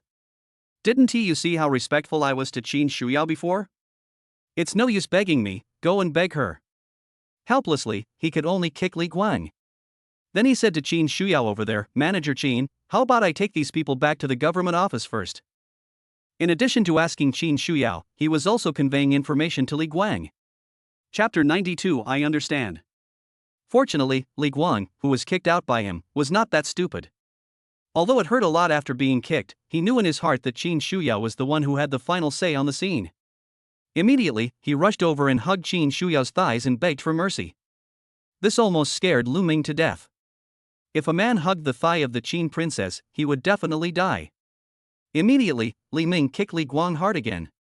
At this point, Li Guang finally came to his senses and didn't dare to go over and hug her. He knelt directly on the ground. In fact, if Li Guang had been like before, there was no way he would kneel down to someone. But Qin Shuyao's identity directly scared him. Lu Ming, who was a high and mighty person in his eyes, had to be respectful to Qin Shuyao. What if he entered the yamen? He will be played to death. Therefore, he now has only one thought in his mind, which is to stay alive. "Manager Qin, I was blind and didn't recognize a great man. Please forgive me this time." The heart-wrenching cry made Qin Shuyao frown. Glancing at Suja next to her, she asked, "Suja, what do you think?" Suja was speechless. How else can he see it? Although I really want to solve this trouble of Li Guang directly. But this is a society ruled by law, and Lu Ming in front of him will never let him do whatever he wants. So, Suja could only hesitate for a moment. Then, with Li Guang's face full of nervousness, he said, "How about this, let him apologize and forget about what happened today." As soon as these words were spoken, Li Guang burst into laughter. Lu Ming next to him also breathed a sigh of relief. After all, bringing someone back to the yamen just because of a misunderstanding would not have a good impact on him. Now Suju's solution is considered to be helping him. After looking at Li Guang who was grinning foolishly, he immediately kicked him again. Since Mr. Su has said so, Bossly, why don't you go over and apologize? Li Guang's stupidity really made him feel a little pitiful. It's fine to slander others for eating and freeing before the dishes are even served. He clearly saw how respectful he was to Qin Shuyao, but he seemed to be blind. It seemed that Li Guang, who had been kicked hard, had really become smarter. He quickly stood up and said to Su Zhu and the others with a happy face, "Manager Qin, Mr. Su, I'm really sorry for what happened just now. It's my fault. How about this, I'll treat you to a meal." Li Guang looked like he was apologizing sincerely. But Su Zhu was still feeling uneasy. He was afraid that Li Guang would spit in the food he was about to eat. So he immediately said, "No need, Bossly, Manager Qin and I should go eat somewhere else." Su Zhu's words made Li Guang frightened again. He thought the other party was not going to forgive him. He started crying again immediately. "Su Zhu, I was wrong before. I shouldn't have snatched Tian Xinruwei from you. Please let me go." Su Zhu rolled his eyes and felt speechless. "I've explained it so many times, why is Li Guang still so stubborn?" Sighing, he quickly said, "Li Guang, since I said I forgive you, I have no intention of taking it back. Also, there is really nothing between Tian Xinruwei and me." Finally, Su Zhu couldn't help but explain. Seeing that he seemed to have truly forgiven him, Li Guang on the opposite side breathed a sigh of relief. Then he said with a smile, "Mr. Su, I understand, you have nothing to do with Tian Xinruwei." He thought Su Zhu didn't want to admit this in front of Qin Shuyao. So I immediately gave him a look that said I understood. Su Zhu almost vomited blood. What does this have to do with anything? Chapter 93. There is a long way to go. Su Zhu opened his mouth and wanted to say something. But in the end he gave up. He is tired. Do whatever you want. That's it. Then, while everyone was bewildered, he pulled Qin Shuyao, who was next to him, out. After leaving the restaurant, he didn't wait for Qin Shuyao's reaction. With the other person's face flushed, he was carried to the back of the electric bike. Then he rode his electric bike to the nearest restaurant. Along the way, until they arrived at the hotel entrance, Su Zhu did not say a word. After getting off the car, Qin Shuyao, who was still bruised and shivering from the cold, was full of curiosity. "Su Zhu, what happened to you just now?" After parking the car, Su Zhu sighed and said weakly, "Nothing, I'm just tired." "Tired?" Qin Shuyao was a little surprised. They didn't stay in the restaurant for much time. "Why are you tired?" Suddenly, she had a bad idea. So he smiled, came to Su Zhu and said softly, "Why don't we not rush to eat? How about going to my house to rest first?" "Go to your house to rest?" Su Zhu was shocked. He really couldn't understand why she came up with such a crazy idea. Is it appropriate for a single man and a single woman to be in the same room? But he was too lazy to dwell on this issue now. Now he just wanted to leave after having dinner with Qin Shuyao. So he shook his head and said, "Forget it, let's go in and eat." His refusal did not surprise Qin Shuyao. After all, in her eyes, Su Zhu is just a straight man who doesn't understand romance. In fact, the reason why Su Zhu refused was that he was scared by her. After all, how could you bring someone home after knowing him for less than a month? Qin Shuyao on the other side didn't know this at the moment. She continued to ask with a smile, "What about after dinner? What are your plans?" If she had only stayed with Su Zhu for a short while, she would indeed be very dissatisfied. Su Zhu on the opposite side looked at her with some fear. Then he quickly said, "After dinner, of course everyone goes back to their own homes and their own mothers." Of course he was not stupid, and he could see that Qin Shuyao seemed to be interested in him. But the problem is that he doesn't dare to provoke this silly beauty. Qin Shuyao on the other side pouted, her face full of reluctance. "What's wrong with staying with me a little longer? I want to eat you." In the end, she had no choice but to follow Su Zhu into the restaurant with an unhappy face. Fortunately, the waiter in the restaurant this time was not the same as the previous one. Even after seeing them order such expensive dishes, I wasn't worried at all. After all, how could a restaurant owner be afraid of other people coming to eat? What's more, they are not afraid even if someone eats and dine free. As long as they have a reason, they can report it to the police. Although this restaurant is not as big as Li Guang's. But this service attitude alone leaves the other party far behind. After finishing the meal quietly, Qin Shuyao didn't linger too long and let Su Zhu leave. After all, she understood that there was still a long way to go. What is more important is that during the meal, her stupid brother secretly sent her a message. Finally, she realized that she seemed to have been a little too hasty with Suja. So in order to stay together forever in the future, Qin Shuyao left with great reluctance. On the other hand, Suja seemed a little unbelievable to see that she just left. However, he really couldn't figure it out, so he could only ride his electric bike home quickly. After all, it's pretty cold outside. He originally thought that the journey would be smooth. But what he didn't expect was, we are almost reaching our own neighborhood. The sound coming from behind made him stop the car helplessly.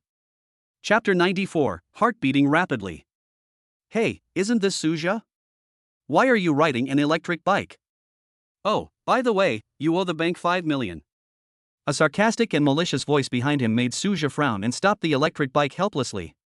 He couldn't understand it, as he had already paid back the money so many days ago. How come there are still people who don't know this news?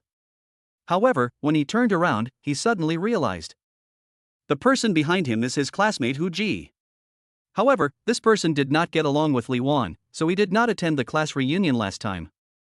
Naturally, I don't know Suja's current situation. Although there is an old saying that the enemy of my enemy is my friend. But unfortunately, the Hu Ji in front of him wanted to kill Suja even more than Li Wan. Before, Suja had overwhelmed all the boys in school. Basically, most girls have a crush on Suja. Unfortunately, Hu Ji's girlfriend at school is one of them. She was even bold enough to break up with Hu Ji in order to pursue Suja. It was this humiliation that Hu Ji always remembered. So now whenever he meets Suja, he can't help but make sarcastic remarks. Hu Ji, you're stupid, but why are you so uninformed? Who told you that I still owe money? Suja was too lazy to continue to tangle with Hu Ji, so he left on his electric bike after saying something. After all, what happened today made him quite upset. Suja, who the hell are you calling stupid? Just wait for me. I'm going to kill you next time. Hu Ji was so angry that he stamped his feet after being called a fool by Suja. He originally wanted to catch up with the other party, but unfortunately his car was not parked here. He could only watch Suja escape in panic, and one can imagine how depressed he felt. But just a moment later Hu Ji became happy again. Because the other party's escape only proved that his words had hit the other party's sore spot. Otherwise, why would Suja be so angry and scold himself? As for the other party's claim that he did not owe any money, Hu Ji just thought he was quibbling. After all, he had just learned about it from Suja's colleague Zhang Chang. It has only been less than half an hour since he separated from Zhang Chang. How could Suja possibly pay back the money? Therefore, Hu Ji just thought that Suja was just talking nonsense because he felt he couldn't win the argument. On the other hand, Suja didn't take his encounter with Hu Ji to heart at all. After all, he didn't care about the other person when they were in school before, let alone Suja now. But when he arrived at the entrance of Riverview Garden, he felt a little regretful. Because the person who opened the door for him was not the talkative security guard. Although this security guard knew him and was very respectful to him, he was not as good at speaking as the young security guard. After all, without the flattery of the little security guard, Suja felt a little uncomfortable. Of course, Suja also nodded politely to the other party, and then drove home quickly. The whole afternoon at home was peaceful and uneventful, and Suja even felt bored. However, I thought that it was hard to spend a quiet afternoon. In the end, Suja didn't dare to go out. Early the next morning, as soon as Suja opened his eyes, the system prompt sounded as expected. He didn't react at first, but when he carefully recalled the check-in location sent by the system, suddenly his eyes widened, his face was full of disbelief and he was stunned. Even his heart couldn't help but beat rapidly. Chapter 95 Qingyang Building. Host, please go to Qingyang Building to sign in. It turned out to be Qingyang Building. Suja's heart trembled and he almost screamed with excitement. If the reward this time is still shares, then he will really make a fortune. Qingyang Building is a 5A-grade office building located in the financial circle of Shanghai. If Riverview Garden is the best and most expensive residential community in Shanghai, then Qingyang Building is the best and most expensive office building in Shanghai. In addition, the environment here is comfortable and has a strong business atmosphere. Basically, everyone is proud to work in Qingyang Building. That is why there are hundreds of companies located in Qingyang Building. The entire building is 60 stories high and covers an area of approximately 2 million square meters. Based on the current price of 150,000 renminbi per square meter, the value of the entire building is conservatively estimated to be 300 billion renminbi. Of course, since it is an office building, most people only rent it and do not buy it. But even so, the rent of this building is between 60 and 70 billion every quarter. The shares of Jinjiang Hotel and Tianhai Exhibition that the system had previously rewarded Suzhou with had allowed him to own nearly 10 billion yuan in assets. If he gets shares this time, he will definitely be among the world's richest people. And the most important thing is that although Suzhou holds shares in several companies, but it's not time to distribute dividends yet at the end of the year. So he still only had that 100 million. This made Suzhou always feel poor. However, it would be different if you own shares in Xingyang Building. It pays dividends every quarter. Now that the first quarter is about to end, as long as he owns the shares, he will immediately add hundreds of millions of wealth. In the end, the more he thought about it, the more excited he became, and Suzhou didn't even wash his face. He drove his Bugatti Veyron sports car directly to Xingyang Building. After parking the car, Suzhou just walked into the building.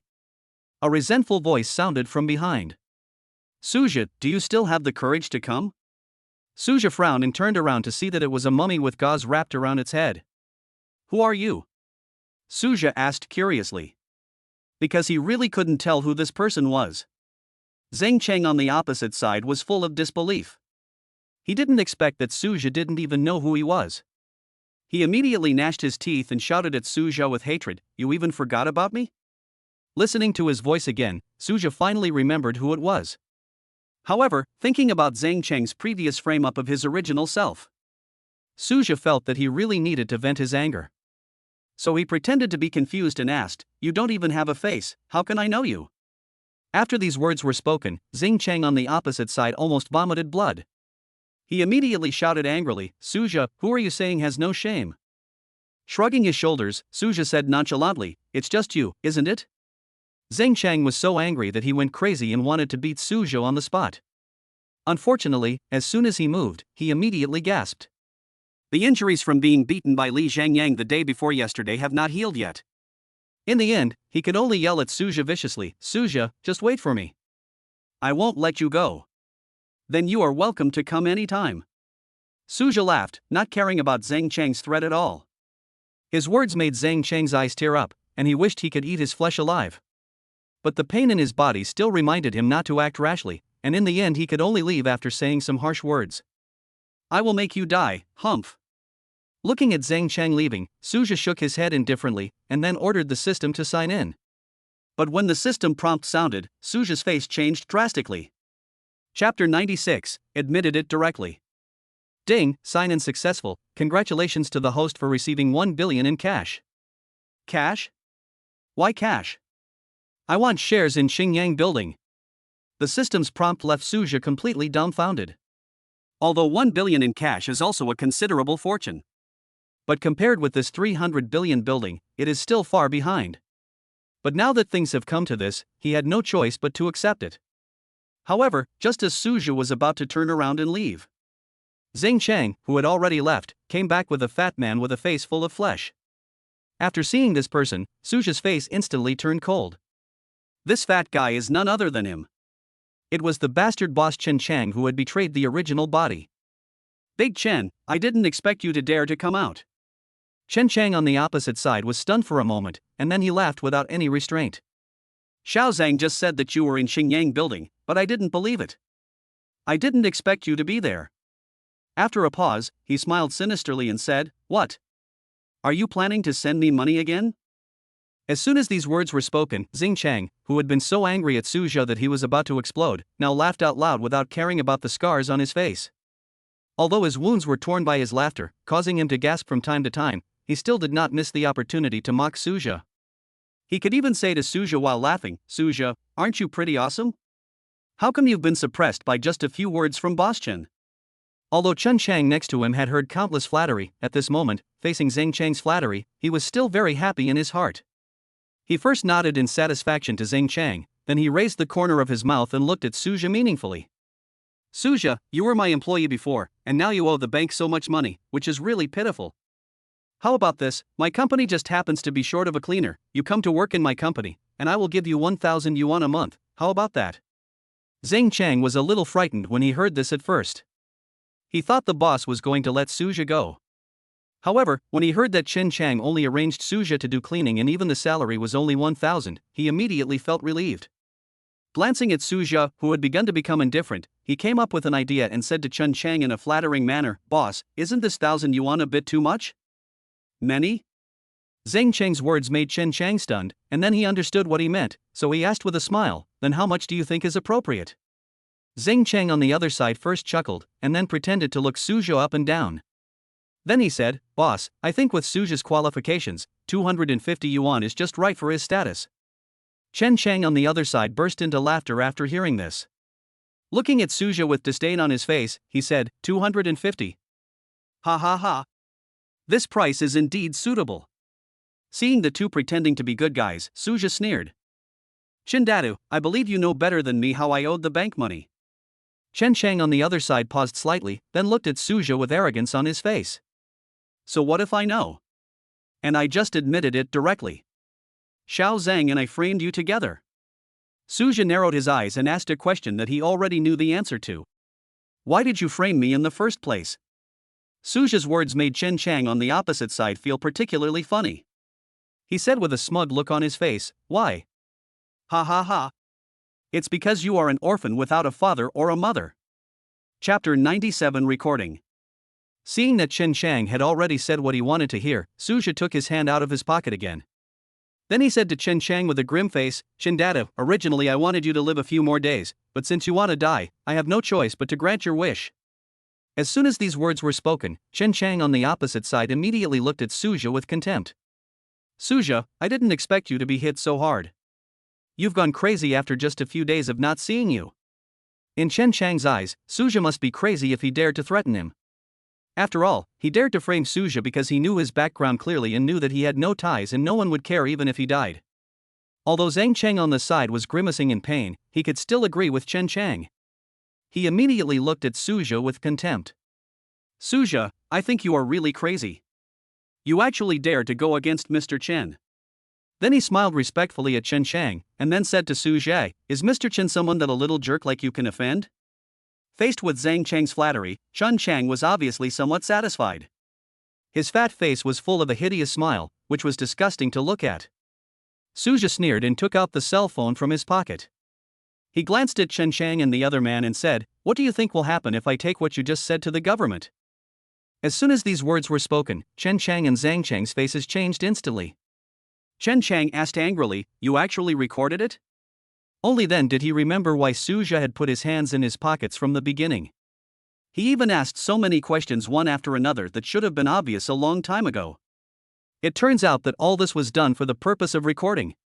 Chen Chang's expression changed, and then he forced a smile on his fat face and said to Suja, "Brother Su, I was just joking, you didn't take it seriously, did you?" Zhang Cheng on the side also had a nervous look on his face, but unlike Chen Chang, he directly threatened Suja. "Suja, I advise you to give up this plan immediately, otherwise, Mr. Chen will make you pay for it." In Zhang Cheng's eyes, Suja was just a fool, and it was enough to just scare him. Therefore, Zhang Cheng became particularly arrogant and domineering. Unfortunately, he had no idea that Suja in front of him had already been taken over by someone else a few days ago. What's even more tragic is that the last time he fainted in the mobile phone store, he didn't even realize Suja's identity. Otherwise, he might have escaped from the demon city long ago. On the other side, Suja frowned when he heard Zhang Cheng being so arrogant. However, before he could speak, Chen Chang on the side shouted at Zhang Cheng angrily, "Do you have a say when I talk to Brother Su?" As soon as he finished speaking, he kicked Zhang Cheng without hesitation. With a scream, Zhang Cheng, who was already covered in wounds, was kicked several meters away. Ignoring Zhang Cheng who was screaming over there, Chen Chang forced a disgusting smile on his fat face and looked at Suja opposite him. "Brother Su, we all had misunderstandings before. How about this? I'll treat you to lunch at noon, and that'll be my apology." His naive idea made Suja snort coldly. "This is a beautiful idea Chen Chang has. I thought I could get rid of him by having a meal." But at this moment, he had an idea in his mind. Then he said to Chen Chang with a smile, "Shindadu, if you don't want me to hand over the recording to the government, it's fine, but I have a condition." Chapter 98 How dare you cheat me? Conditions? What conditions? Chen Chang, who was standing opposite him, became nervous when he saw Suja suddenly smile. "It's simple. If you shout Chen Chang is a bastard 4 times here, I might let you go. As soon as Suja finished speaking, Chen Chang's face changed drastically. He pointed at him angrily and said, Suja, don't be shameless. Do you really think that I can't do anything if you get the recording? If they were in a place with few people, he would definitely not hesitate to be called that. After all, his skin is thicker than the city wall. But the question is, where is this? This is the entrance to Qingyang building. With so many people coming in and out around him, no matter how thick-skinned he was, he couldn't bear it. What's more, although it would be more troublesome to hand over the recording to the government, it doesn't mean that Chen Chang has no other options. The reason why he smiled at Suja was not because he was afraid, but because he just didn't want to pay a high price. On the other side, Xing Chang, who was kicked by Chen Chang, limped back. The gentleman gave Chen Chang a humble smile, and then he shouted at Suja, Suja, do you really think that a recording can make Mr. Chen listen to you? You are wishful thinking. Although he didn't dare to get angry at Chen Chang, he could vent his anger on Suja. Seeing him running to Chen Chang like a dog again, Suja shook his head and laughed twice. Then he said, who told you that there must be a recording in my phone? As soon as these words were spoken, the faces of Chen Chang and Zhang Chang opposite them were instantly filled with disbelief. What? You dare to cheat me? Chen Chang was so angry that he almost vomited blood. Fortunately, he was afraid of embarrassment and did not scold himself. Otherwise, wouldn't he have been fooled by Suja for nothing? For a moment, Chen Chang was glad that he still had some shame and did not let Suja's conspiracy succeed. As for Zhang Chang on the side, he became even angrier. You know, just because of Suja's lie, he was kicked hard by Chen Chang. This made his already scarred body even worse. Immediately, he roared at Suja in anger. Suja, I'm not done with you. Then he looked at Chen Chang, smiled humbly and said, Boss Chen, this kid doesn't know what's good for him. How about we ask someone in the company to teach him a lesson? After saying that, he looked at Suja opposite him, trying to see fear and terror from him. Unfortunately, Suja on the opposite side was completely indifferent. Chen Chang on this side also frowned and said, if we call out the people in the company, things will get out of hand. After all, family members know their own business if the government is called in. Or if Suja on the other side revealed something to the government, he would definitely be in trouble. So he frowned and said, just call someone. But then Chen Chang said with a happy expression, even though I can't call him, I have a way to get someone to go to him. As soon as these words were spoken, Xing Chang immediately became confused. He quickly asked, Boss Chen, if we don't call for help, what else can we do to deal with this guy? Chen Chang on the other side glanced at Suja casually, and didn't seem to be worried about his words being leaked. He laughed and said, I know someone in the bank. Wouldn't it be easy for me to ask them to help Suja? Zhang Chang was stunned at first, then he gave Chen Chang a thumbs up and said, Boss Chen, your method is really great. Not only will there be no trouble, but it will also make this guy die more uglier than a chicken. In response to his flattery, Chen Chang next to him immediately burst into laughter again. Chapter 99 Hee Hee. Xing Chang, who was standing by, saw Chen Chang laughing, and in order to prevent his boss from feeling too lonely, he also started to smile foolishly. Looking at the two people opposite him, Suja looked indifferent. After all, these two idiots haven't realized yet that he has paid back all the money he owes to the bank. He picked his earwax out of boredom, then flicked it towards Chen Chang. With the angry expression on the other side's face, Suja said softly, Shindadu, do you really believe that I didn't record it? As soon as these words were spoken, the two people opposite were stunned again. Did Suzhuzhen record the audio? Seeing that Suzhou on the opposite side was not panicked at all, the two of them instantly felt that Suzhou must have really recorded the audio. Immediately, Chen Chang's tone softened again. Brother Su, the conflict between us can be eased slowly. Don't come at me so hard all at once. Otherwise, even if I'm seriously injured, you won't survive. Before Suzhou could say anything, Chen Chang's lackey Zhang Qingju shouted at him, Suzhou, you better think it over. Our President Chen is not someone you can handle. Seeing him interrupt rashly, Suzhou frowned unconsciously. Seeing this, Chen Chang on the side thought that Zhang Chang had angered Suzhou again. He immediately yelled at Zhang Chang, did I let you interrupt? After saying that, Chen Chang kicked Zhang Chang hard again. But this time Zhang Chang had anticipated it, so he dodged it easily. But before he could show the smile of escaping death, Chen Chang on the side grabbed him in anger and kicked him hard. Now Zhang Chang had no way to hide and could only endure Chen Chang's big foot. With a loud scream, Zhang Chang almost fainted. At this point, everyone in the hall stopped and looked over, and some kind-hearted people even wanted to report to the police. Seeing this, Chen Chang quickly glared at Zhang Chang. Zhang Chang's heart tightened, and he quickly said to the people around him, "Everyone, we are just joking, just a joke." Although he was wrapped in gauze and his expression could not be seen clearly. But many people could tell that he was in pain from his almost unsteady feet. But they have no choice but to do so. Now that the victim has refused to report the case to the police, they certainly won't cause trouble for themselves. Suzhou on the side felt sad for Zhang Chang. He really couldn't understand it. Why is he still so loyal to Chen Chang when he treats him like this? In fact, Zhang Chang also wanted to leave. But there was no way. Chen Chang had the evidence of his crime in his hands. After all, over the years, Chen Chang and Zhang Chang have framed more than just Suzhou. Therefore, Zhang Chang could only live under the pressure of his tyranny and survive. Seeing Zhang Chang being so obedient, Chen Chang nodded with satisfaction. Then he looked at Suzhou with a smile. "Brother Su, what do you want me to do in exchange for deleting the recording?" Suzhou raised the corner of his mouth and said with a smile, "It's very simple." Thinking about his prank just now, Chen Chang on the opposite side frowned. "Brother Su, I hope you won joke around this time." Suzhou gave him a look that said don't worry, and then said, "Mr. Chen, don't worry, I promise I won't joke with you this time." These words finally made Chen Chang on the opposite side breathe a sigh of relief. Then he quickly asked, "Brother Su, as long as the conditions are not like before, I promise to agree to you." His words made Suzhou smile in his heart, and then he asked, "Mr. Chen, we have a deal. But what if you don't agree?" Seeing this, Chen Chang quickly patted his chest and said, "Brother Su, don't worry. I, Chen Chang, will never go back on my words." Suzhou looked at him with disdain and uttered two words. He. Chapter 105 million. Faced with Suzhou's ridicule, Chen Chang looked a little embarrassed. He could only force a smile on his ugly face and said to Suzhou, "Brother Su, if I don't agree to your conditions this time, how about I curse myself as a bastard in this hall?" Then, without waiting for Suzhou to speak, he said, "But let's make it clear first. We can't make the same conditions as before." Suzhou smiled slightly and said to him, "Don't worry, Mr. Chen, the conditions this time will definitely not be the same as before, and you can also complete it." Suzhou's words made Chen Chang on the opposite side look happy. He thought Suzhou was being stupid again, so he wanted to let him go easily. Chen Chang immediately said, "Brother Su is really nice. I was the one who let you down before." As the boss who had once fooled the original body, Chen Chang naturally knew that now was the time to speak nicely to Suzhou. This is to relax the other party's vigilance. As long as the recording is deleted, he can return the humiliation to the other party. I have to say that Chen Chang's idea is really beautiful.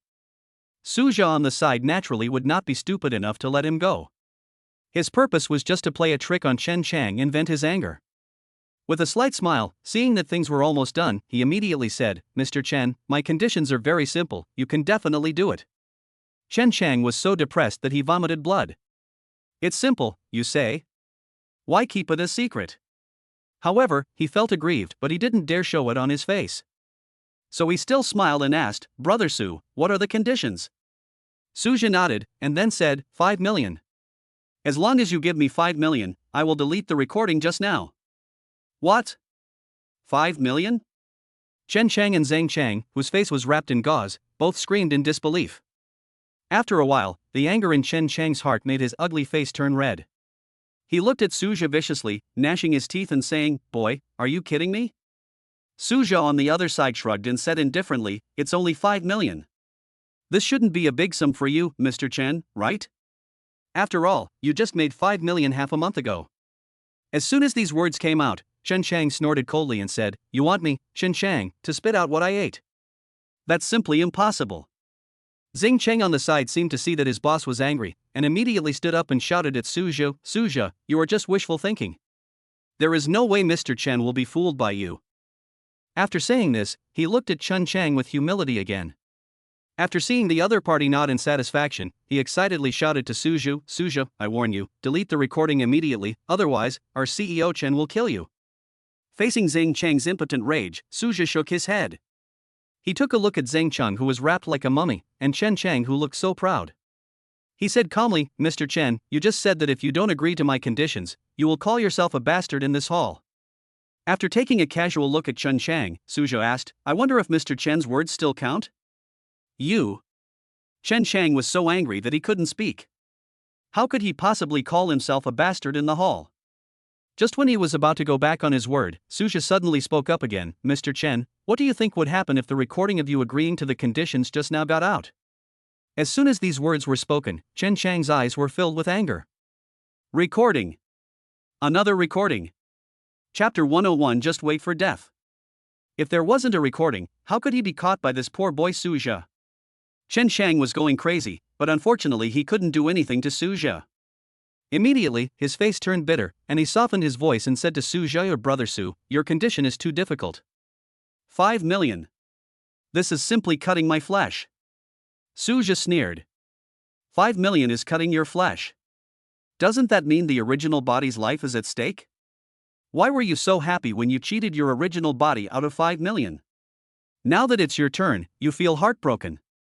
Then Suzhou said impatiently, Shindadu, you only have two choices now. Either you call yourself a bastard in the hall, or you pay 5 million. Xing Chang, who was standing by, saw that the situation had changed again and did not dare to speak.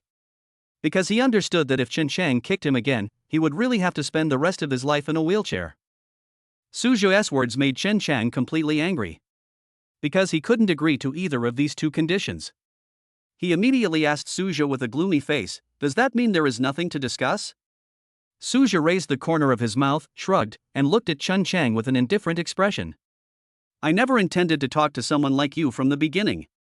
Then, under the puzzled looks of the two people opposite him, Suzhou took out his mobile phone.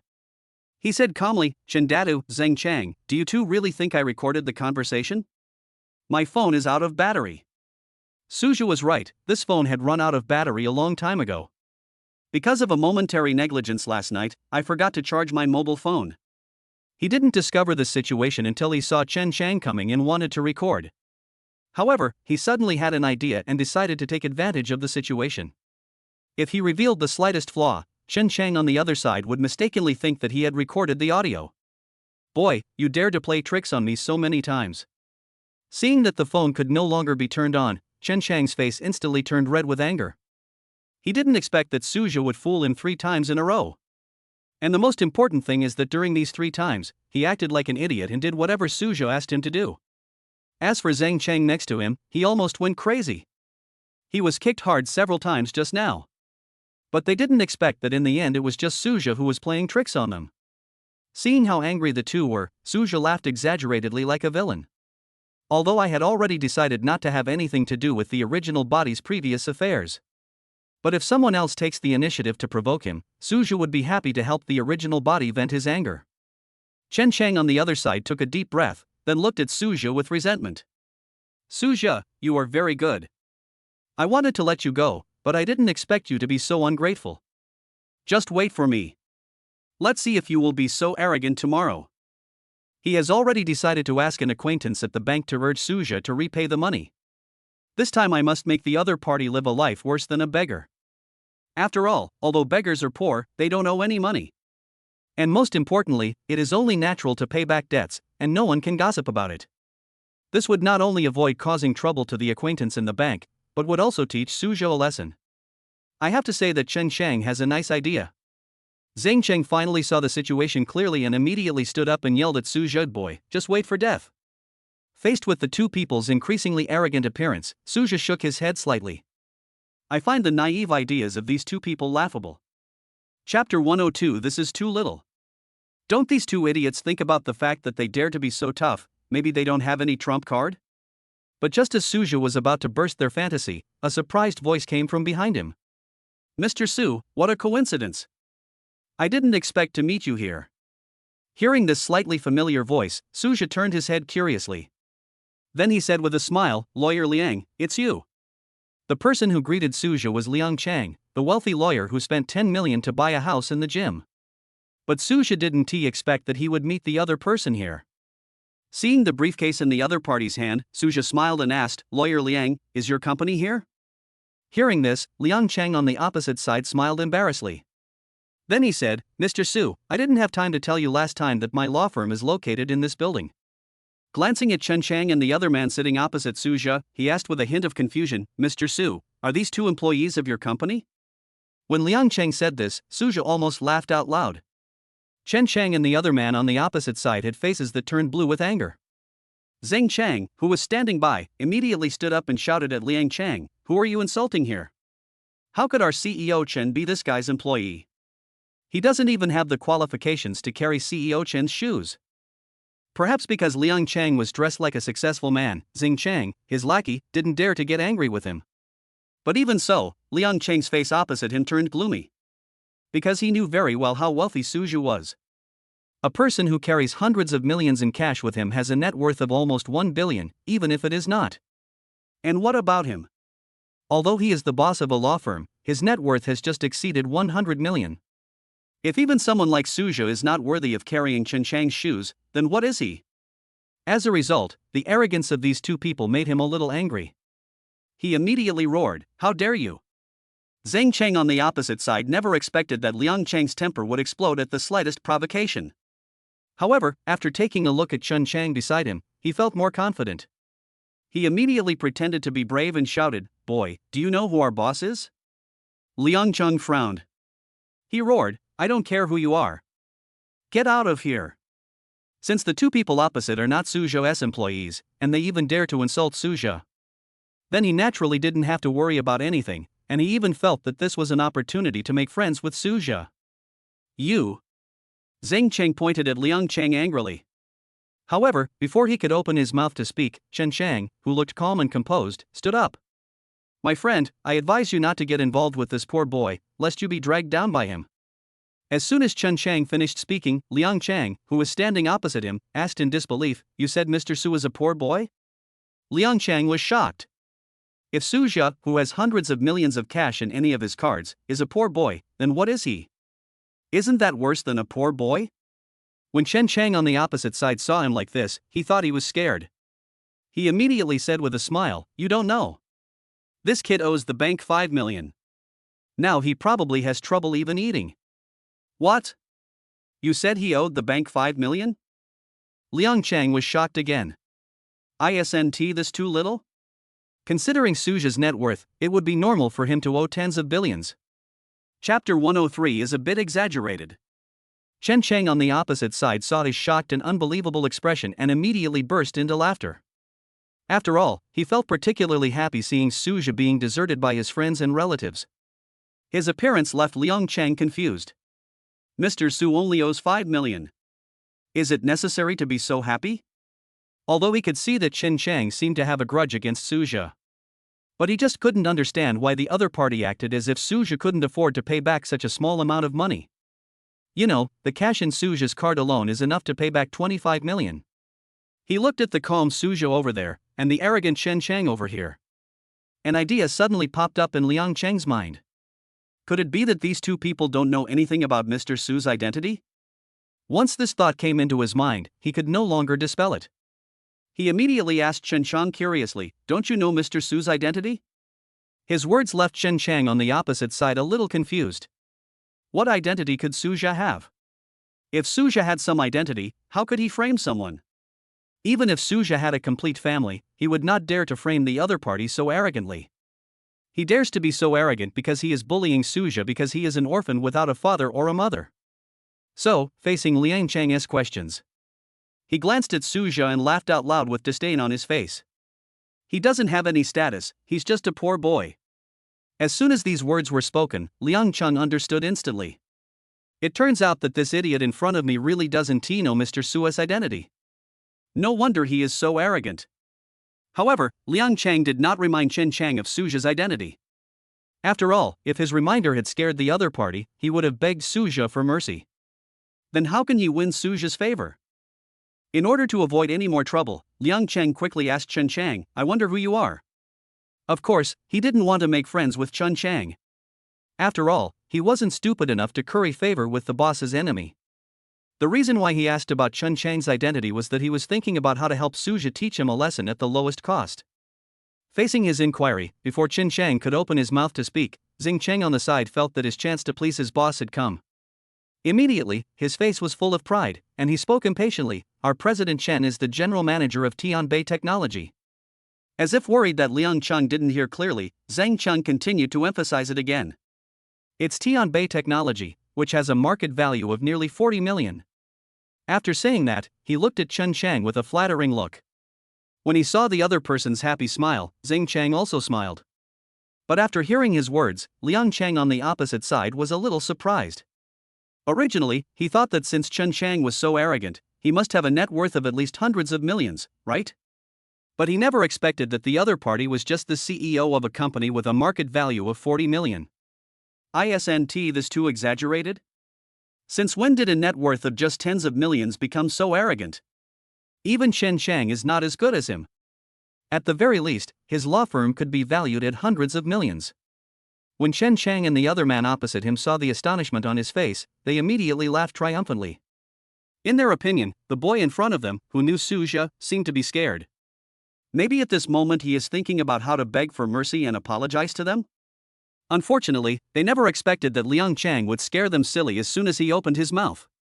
Chapter 104. Zhang Chang ran away. Shaking his head with a look of regret, Liang Chang said directly to them, "I am Liang Chang, a partner of Tancheng Law Firm." Tancheng Law Firm? Liang Chang's words made Chen Chang and the other man on the opposite side open their mouths in disbelief. Of course they knew about Tancheng Law Firm. This is a famous law firm that not only has a resounding reputation in the industry. Even those outside the circle know the name of this law firm. It's not just because their law firm with only a few dozen people has a market value of 100 million. The most important thing is that their firm's litigation success rate is an astonishing 100%. So far, they have never failed. The reason why Chen Chang and Zhang Chang know and are even familiar with this law firm. Because the firm is right above their company. "Hello, Lawyer Liang." Chen Chang was the first to react and quickly greeted him respectfully. After all, for someone like him who has a guilty conscience, the person he fears most is a lawyer. Unexpectedly, Liang Cheng on the other side raised his lips and said to Chen Chang sarcastically, "Mr. Chen, Mr. Su and I are friends. Since you and he are enemies, you are also my enemy. Wait for the lawsuit letter from our Tancheng law firm." Then, with a cold snort, he came respectfully in front of Su Jia. Liang Cheng's words left Chen Chang dumbfounded. He did not doubt Liang Cheng's words. Because law firms have extensive interpersonal relationships. It is easy to find someone who has a conflict with Tianbei technology. By then, even a very small matter could cause Tianbei technology to go bankrupt. For a moment, Chen Chang began to feel uneasy. At this moment, Zhang Cheng beside him stood up. As soon as he opened his mouth, the faces of those around him changed from curious to horrified. "Liang Cheng, don't think you can be arrogant just because you are a partner of Tancheng Law Firm. Let me tell you, our boss Chen Cheng is not afraid of you." When these words were spoken, everyone present was dumbfounded. Chen Cheng over there was even more terrified. What is Zhang Cheng doing? He is pushing himself into the fire pit. Immediately, the furious Chen Chang raised his fat leg without hesitation and wanted to kick Zhang Cheng. Unfortunately, Zhang Cheng, who was well prepared, dodged it directly. He even rushed directly out of the building. As he ran away, he shouted, "Boss, I believe you can do it. You can definitely kill those two guys." Seeing this scene, how could Chen Chang not know what Zhang Cheng meant? Zhang Cheng was frightened when he saw that Su Jia had a backer whom he could not resist, so he ran away. Even before he escaped, he attracted a lot of hatred. Immediately, Chen Chang started crying to Liang Cheng with a bitter face. "Lawyer Liang, all of this was Zhang Cheng's idea. It has nothing to do with me. Please don't misunderstand me." The reason why he went to Liang Cheng to beg for mercy was because in Chen Chang's eyes, Su Jia was just lucky to have met Liang Cheng. So deep down he didn't think that Su Jia was a difficult person to deal with. But in response to his plea for mercy, Liang Cheng on the opposite side snorted disdainfully. "I even sighed in my heart that Chen Chang was really stupid. Didn't you see your attitude towards Mr. Su from the beginning to the end?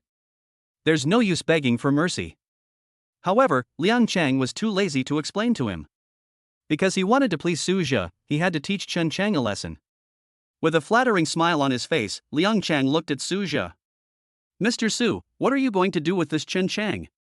As soon as these words were spoken, Chen Chang's face on the opposite side changed drastically, and he looked at Su Jia in disbelief. Chapter 105. Lawsuit. Before Su Jia could answer Liang Cheng's question, Chen Chang asked incredulously, "Who are you?" Now Chun Chang finally remembered some things. From the very beginning, Liang Chang was respectful to Suja. It's a pity that he didn't know Liang Chang's identity at that time. After learning about Liang Chang's identity, before he had time to think about it, Liang Chang on the opposite side issued a declaration of war. Now, seeing him asking Suja for his opinion again, Chun Chang finally came to his senses. Suja's identity is definitely extraordinary. He can't be just an orphan. Otherwise, why would Liang Chang, a great lawyer, be so respectful to Suja? Faced with his questions, Suja just smiled slightly. Then he uttered something very speechless. I'm just an ordinary person. Ordinary people? As soon as Suja finished speaking, not only Chun Chang on the opposite side looked disbelieving. Liang Chang on the side also didn't believe Suja's nonsense from the bottom of his heart. Would an ordinary person casually carry hundreds of millions in cash? Can an ordinary person beat fitness star Liu Chang in fitness? So when Liang Chang heard Suja say that he was an ordinary person, he felt a little contempt in his heart. Is it necessary to be so pretentious? Of course, he thought so in his heart. But he didn't dare show even a hint of it on the surface. He didn't even dare to ask Suju about his identity. After all, casually inquiring about his identity would definitely make Suja feel disgusted. After all, in his heart, Suja has always been a person who likes to keep a low profile. But what made him fortunate was that he didn't dare to ask, but Chun Chang on the opposite side asked. He shook his head violently, as if he was not afraid of shaking his head off. With a sad face, he asked Suja, "Impossible, you are definitely not an ordinary person. Who are you?" Chun Chang did not expect that Suja, whom he had offended to death, actually had an extraordinary identity. He knew that he was finished. But he still wanted to find out Suja's identity before he died. He really couldn't accept it. Why would an orphan have such a big background? The person on the other side just shook his head slightly and did not reveal his identity. After all, I don't want to expose myself in front of this person with whom I will never have any contact in the future. So he looked at Liang Chang beside him and asked with a smile, "Lawyer Liang, I wonder if you will accept my offer?" After these words were spoken, Liang Chang next to him was a little confused. Hire? Is Mr. Su going to file a lawsuit? Although he was somewhat puzzled, he became happy. After all, the fact that Suja asked him to fight a lawsuit showed that the other party trusted him. Immediately, he nodded repeatedly with a look of joy on his face. As long as Mr. Su opens his mouth, I, Liang Chang, will be at your disposal. Suja was slightly stunned. He didn't expect Liang Chang to be so excited. He immediately said with a smile, "Lawyer Liang is exaggerating. It's just a very ordinary lawsuit, and the client is right in front of us." In fact, if Liang Chang had not shown up, Suja would definitely have asked someone else to help with the lawsuit. But now that Liang Chang showed up, he was too lazy to run errands. The person involved is still in front of us. Liang Chang was stunned, but when he saw Chun Chang opposite him, he finally came to his senses. He immediately asked, "Mr. Su, are you talking about suing that Chun Chang?" Seeing that he guessed it, Suja smiled and nodded. Then he said mysteriously, "Do you know why Chun Chang said I owed 5 million? Why?" In fact, Liang Chang was not curious about this matter, but since Suja asked, he had to show some expression. Seeing that he was so sensible, Suja nodded with satisfaction. Then he glanced at Chun Chang, whose face was already pale. You said, because I owe this 5 million to this Chun Chang. Chapter 106 Bigger Things. What? It's Chun Chang. After hearing Suja's answer, Liang Chang finally became curious. But he was curious, and Suja on the opposite side was too lazy to say anything. Although this was a scandal of the original body, Suja would also feel very embarrassed. So he said directly to Liang Chang, "After I give you the information about the matter, you will understand." In fact, the original body had already sorted out the information about Chun Chang's framing of the original body. It's a pity that he has no power and influence, and the original body has no confidence that he can defeat Chun Chang. So in the end, the original body chose to take medicine out of despair, allowing Suja to take over. Suja's words made Liang Chang on the opposite side look depressed. "Do you want to do this? I've just whetted my appetite and you stop talking." Of course, although Liang Chang was filled with endless resentment towards Suja, he still didn't dare to get angry. He could only put on a smile and said to Suja, "Mr. Su, don't worry, I will definitely teach Chun Chang a lesson." As soon as these words came out, before Suja could say anything, Chun Chang rushed over like a mad dog. While the two were frightened, Chen Chang fell to his knees with a plop. Suja, I'm sorry, it's my fault.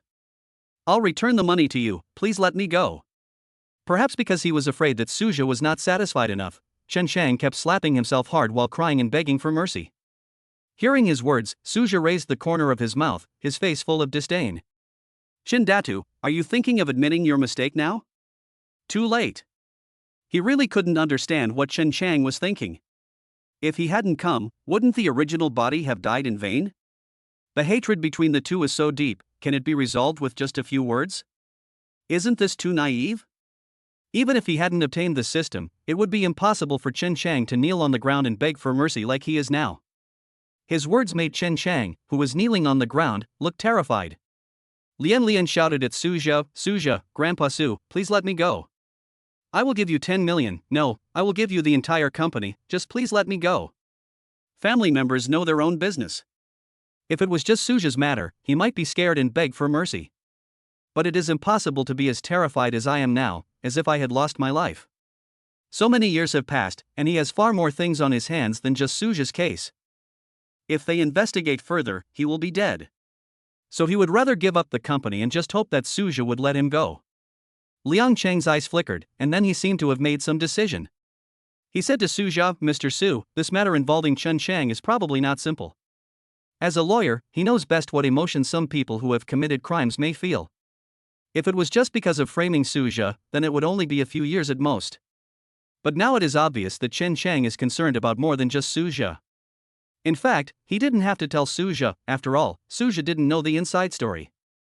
Then he can make a deal with Chen Chang and get greater profits. But after thinking about it for a while, he gave up. The reason is simple. How much benefit can Chen Chang bring to him? At most, it would be just tens of millions.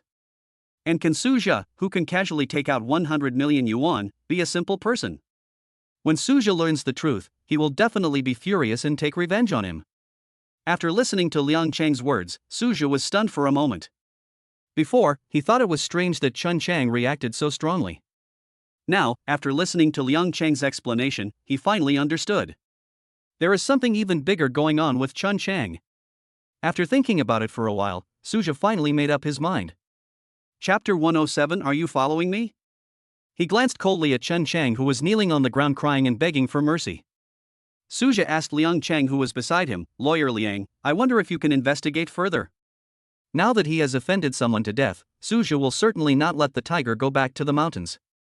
Only when the other party is completely unable to get up can he sleep peacefully. Suja's words startled Liang Cheng, who was standing next to him. Then he quickly asked in a low voice, Mr. Su, how far are you going to investigate? After all, judging from his expression, it can be seen that Chen Chang's matter must be no small matter. Although he could gauge the depth of the hatred, Liang Cheng had no idea how much hatred Suja had for Chen Chang. That's why he asked a question. Suja raised the corner of his mouth, then looked at Chen Chang below with a sneer. I want him to stay in there forever. After these words were spoken, Liang Cheng next to him was stunned. Lifetime. Liang Cheng couldn't help but shudder. He didn't expect that Mr. Su, who seemed calm on the surface, could be so tough. Chen Chang, who was kneeling on the ground, was stunned after hearing Suja's words. After a long while, he shouted in a very miserable voice, Suja, can't you just let me go? He thought he had only cheated Suja out of 5 million. And judging from the other party's appearance, he doesn't seem to care about the money. The worst that could happen is that I would have to return the money to Suja myself, or even pay him back several times the amount. But now he was kneeling down begging for mercy, and even offered to give the company to Suja.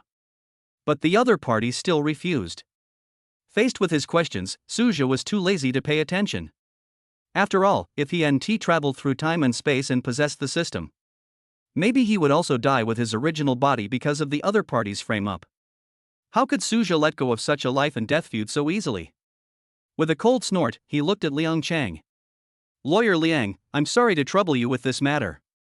Seeing that Suja was too lazy to even pay attention to Chen Chang, Liang Cheng knew in his heart that if he did a good job, then Suja will definitely value himself. He immediately patted his chest and assured Suja, don't worry, Mr. Su, leave this matter to me. Then he glanced at Chen Chang, who was kneeling on the ground, and said, I will make sure he stays in there for the rest of his life. Hearing this, Suja nodded and left Xingyang building. Shen Shang, who was behind, saw Suja leaving and wanted to get up and try his best to catch up with him. But unfortunately Liang Chang beside him had already anticipated this and stood directly in front of him. Looking at Suja's leaving back, Shen Shang was filled with regret. Suddenly he stretched out his hand and slapped himself hard in the face. He regretted why he didn't find out Suja's identity. Otherwise, how could I end up in jail? He had no doubt that he would get in. After all, with Tanchang Law Firm on his side, he couldn't escape even if he wanted to. If Suja knew what Shen Shang was thinking, that would only mean that the other person's death was not unjust at all. Does it mean that after finding out someone's identity and seeing that they are weak, you can just bully them? It can only be said that Shen Shang did not regret what he had done. What he regretted was only that he had offended Suja. Liang Chang, who was standing next to him, saw him constantly abusing himself and was too lazy to pay any attention. After all, with Suja's instructions, he must complete it as soon as possible. So, he turned around and went back to his law firm. On the other side, Suja had already left Xingyang building early. However, what he didn't expect was that before he reached his car, he met a familiar person. He immediately frowned and asked, "Are you following me?" Chapter 108 Right of Option. His words made Lin Mengai on the opposite side pout in dissatisfaction. She was originally very happy to meet Suja, but she didn't expect him to say such irritating words. She immediately rolled her eyes and said, "Suja, you are allowed to come to Qingyang building, so why can't I come?" In fact, when she finished speaking, Lin Mengai still felt quite guilty. After all, she wasn't sure whether Suja would be angry. Fortunately, she was quite relieved that Suja did not seem angry. He just smiled embarrassedly, and then said, sorry, there are really too many things that happened in the past few days, and I have a little stress reaction. After all, since Suja came here over the past few days, almost every trouble he encountered was related to women. So much so that he is now a little afraid of these beauties. Lin Mengai, who was sitting opposite Suja, heard that he had encountered a lot of problems in the past few days, and immediately asked with concern, "Suja, is the problem solved now?" Lin Mengai really wanted to help Suja solve the problem. It's a pity that Suja is avoiding her now, so how could he let her help? What's more, he had already solved these troubles long ago. Suja immediately smiled and shook his head. "It's okay, I've already solved the problem." Seeing him say this, Lin Mengai on the opposite side felt relieved. But suddenly her heart moved and she remembered something in her mind. Then a happy smile suddenly appeared on his face. "Suja, you haven't forgotten the bet we made last time, right?" Her sudden smile and these inexplicable words startled Suja, who was standing opposite her. Then he pretended to smile and said, "How could I forget? I must remember the bet I made with you." In fact, Suja really forgot, and he said this just to fool Lin Mengai on the opposite side. Lin Mengai on the opposite side naturally had no idea what Suja was thinking. She thought Suja really cared about her. He immediately came to Suja with a smile on his face and jumped. "Suja, now that I have completed everything, it is time for you to fulfill your promise, right?" After saying that, she put her arm around Suja. But her words made Suja so depressed that he wanted to vomit blood. Don't speak half sentences. How would he know what the bet was? Originally, he wanted Lin Mengai to reveal a little bit, but he never expected that the other party would not say anything at all. Isn't this sense of confidentiality too strong? Looking at Lin Mengai, who was hugging him with a happy face, Suja suddenly had an idea. So he said with a smile on his face, "Xiao Dai, how about we change the bet?" After hearing this, Lin Mengai was slightly stunned. But then he asked happily, "What do you want to change it to?" In fact, she didn't care what the stakes were. She would be very happy as long as she could be with Suja. Seeing that she still didn't reveal the news, Suja could only grit his teeth and force a smile on his face. Then he asked, "Is there anything you want to do?" In fact, if he hadn't forgotten what the bet was, how could he have given the choice to Lin Mengai? Lin Mengai on the opposite side naturally had no idea of the pain in Suja's heart. When she saw Suja actually let him make the choice, she immediately smiled and shouted at the police. But after calming down, she asked in disbelief, "Suja, are you sure you want me to choose?" After saying that, she looked at Suja with hope on her face. "Of course it's true. Why would I lie to you?" Although he wanted to cry, Suja still forced a smile. On the other side, seeing that he admitted it, Lin Mengai jumped up excitedly. Chapter 109 Differential Treatment. After a while, Lin Mengai timidly said to Suja, "How about we not go to the restaurant for lunch today and go to my house?" Suja was shocked. Go to your house? I don't want to die yet. Fortunately, Lin Mengdai on the opposite side finally told the bet, and Suja quickly started thinking. It was not until the smoke was about to turn into smoke that he finally smiled and looked at Lin Mengdai. Xiao Dai, forget about going home, let's go to the restaurant to eat. Lin Mengdai pouted and said reluctantly, why? Didn't you just agree to let me choose? Suja was embarrassed, but then he smiled and tried to explain, I was just asking you, I didn't say I would definitely agree. His words filled Lin Mingdia's heart with contempt, but when she saw Suja's face, she dispelled the contempt. After all, despising someone as handsome as Suja made her feel guilty. But she was not without dissatisfaction, and immediately said, no, you have to compensate me. Compensate you? Suja looked at Lin Mengdai with some shock. Then he shook his head and said, you're thinking that. It's not like he hasn't seen the movie. So when faced with a request from such a beautiful woman, if you don't want to get into trouble, then firmly refuse it from the beginning. When she saw him suddenly pause, Lin Mengdai thought he was about to agree. But she never expected Suja to say something that would drive her crazy. What is the beauty, I think? Who am I? The only heir to the Lin group. She is also a huge beauty. In the past, whatever I said, others would happily do it. Why are you so awesome? But when she saw Suja's face full of contempt, she could only sigh. Then he smiled and said, okay, I'll listen to you, okay? There's nothing she can do about it. Who made Lin Mengdai fall in love with Suja? But her words made Suja a little unhappy. He raised his eyebrows and asked, why? Are you still feeling aggrieved? As soon as these words were spoken, Lin Mengdai on the opposite side was instantly frightened. He quickly shook Suja's arm and said with a smile on his face, no, you are seeing things. After hearing this, Suja nodded with satisfaction. That's more like it. Seeing that it was not yet noon, in order to ease the embarrassment I had just felt, Suja immediately decided to take Lin Mengdai to find a coffee shop nearby to sit down. After hearing his proposal, Lin Mengdai beside him was so happy that she was at a loss as to what to do. At the same time, she was also suspecting that this was Suja's expression of caring about her. I could only sigh silently, what a cold man. If Suja knew what she was thinking, he would definitely laugh so hard that he would slap Lin Mingdia's thigh. Do I care about you? I obviously want to ease the embarrassment just now, okay? Suja didn't bother to care what she thought and went straight to a nearby cafe. Like Qin Shuyao, Lin Mengdai was also an enthusiastic person. She even took the initiative to help Suja move the chair before the waiter came. This immediately attracted everyone around to look over curiously. It was not strange for a man to move a chair for a woman, but it was the first time they saw a woman helping a man move a chair. However, after seeing Suja's appearance, he suddenly realized something and turned his head away. After all, such a handsome man should be treated differently. Chapter 110 Get out of here. It's just that some people feel at ease, while others are jealous and even want to save the beauty.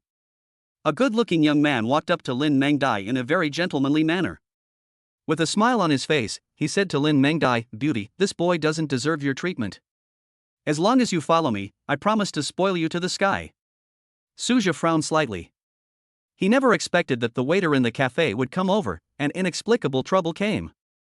However, before he could say anything, Lin Mengdai on the side said coldly, "I want to do this, what's it to you?" Faced with Lin Mengdia's cold temper, the young man was not angry. Instead, he looked at Suja with disdain. "Boy, how about I give you 5 million as long as you leave this beauty?" As soon as the young man finished speaking, everyone in the cafe was shocked. 5 million. Then they started discussing it. Oh my god, what a rich man. Yeah, take out 5 million to play with. And judging from their behavior, it seems that they don't care much about this little money. The discussions of the people around him made the young man look somewhat smug. Then he looked at Suja coldly and asked again, "How is it? This is 5 million. You can't make so much money in your lifetime." After hearing this, Suja felt a little impatient. Just 5 fucking million. Who are you looking down on here? He immediately snorted coldly and shouted angrily, "Get out of here." In an instant, the young man opposite was so angry that his face turned red. With eyes wide open, he yelled at Suja angrily, "Boy, do you know who you are talking to?" Suja raised the corner of his mouth and said disdainfully, "I don't care who you are. Just don't be an eyesore here." He was annoyed from the bottom of his heart by this short-sighted thing. You. The young man was so angry at Suja's words that he couldn't speak for a long time. After a long while, he took a deep breath and looked at Suja coldly. "Boy, you are the first one who dares to mess with me, Ding Chao." As soon as these words were spoken, the coffee shop, which had just calmed down, suddenly became lively again. Someone said in disbelief, "It's Ding Chao." Someone curiously asked, "Who is Ding Chao?" Someone immediately whispered, "You don't want to live anymore?" This is the second son of the Ding group. When they heard someone reveal Ding Chao's identity, everyone present was shocked again. What? He is the legendary Ding Chao who is ruthless and merciless to his enemies. As soon as this person finished speaking, everyone in the coffee shop fell silent. There was no way. Ding Chao's reputation was too great and ordinary people like them really didn't dare to provoke him at all. On the other side, seeing everyone's surprised reactions, Ding Chao immediately looked at Suja with a smug look on his face. He wanted to see shock and fear in the other's eyes. Unfortunately, he was disappointed. There was only confusion in Suja's eyes. After all, neither the original body nor he seemed to have heard of Ding Chao's name. Even if it weren't for the particularly realistic reactions of the people around him, Suja thought they were acting. After a slight hesitation, he looked at Lin Mengdai opposite him. Xiao Dai, have you heard of this name? Faced with his question, Lin Mengdai was originally very happy. Unfortunately, after thinking about it, she still couldn't figure out that there was a Ding Chao from the Ding group in Shanghai. So he could only say to Suja with an embarrassed look on his face, "Suja, I have never heard of this name." Chapter 111, A Small Person Worth 100 Million. Listening to her words, Suja shook his head helplessly. If even Lin Mengdai has never heard of Ding Chao's name, then the other party must not be a difficult person to deal with. But his appearance made Ding Chao next to him instantly angry and embarrassed. He yelled, "Boy, you're done." Suja was speechless. He just asked out of curiosity. Do you need to react so strongly? Besides, with his poor status, he might even be worse than Lin Mengyao. At this time, Suja didn't know Lin Mengyao's true identity, so he thought so. Of course, even if he knew the other party's identity, he still didn't think that the other party could compare to himself. No matter how awesome Lin Mengyao is, he can cheat. But unlike Suja's indifference, other kind-hearted people in the cafe began to worry about him. Someone immediately advised, "Young man, you should quickly apologize to Master Ding." Yes. A big shot like young Master Ding's family, worth hundreds of millions, is not something you and I can afford to provoke. Young man, run quickly, otherwise when Master Ding takes revenge, you'll be finished. Faced with everyone's kind advice, Suja almost couldn't help laughing. He's just a small fry worth hundreds of millions. Even if I apologize, will he dare to accept it? Therefore, Suja ignored the kindness of others. He looked at Ding Chao with a cold face. I don't want to say it again, get out of here. When Ding Chao heard everyone urging Suja to apologize to him, he was still wondering whether he should show mercy and let Suja go. But when he heard Suja's words, he instantly became angry and embarrassed. Good boy, you have completely pissed me off. After saying that, he looked at the store manager who had arrived here at some point. Pointing at Suja, he shouted at the store manager, "You, kick him out." After these words were spoken, the store manager's face was filled with bitterness. He quickly said, "Mr. Ding, they are customers of the store after all. Wouldn't it be a bit bad to drive them away for no reason?" Ding Chao's face was gloomy. He had never been treated like this before.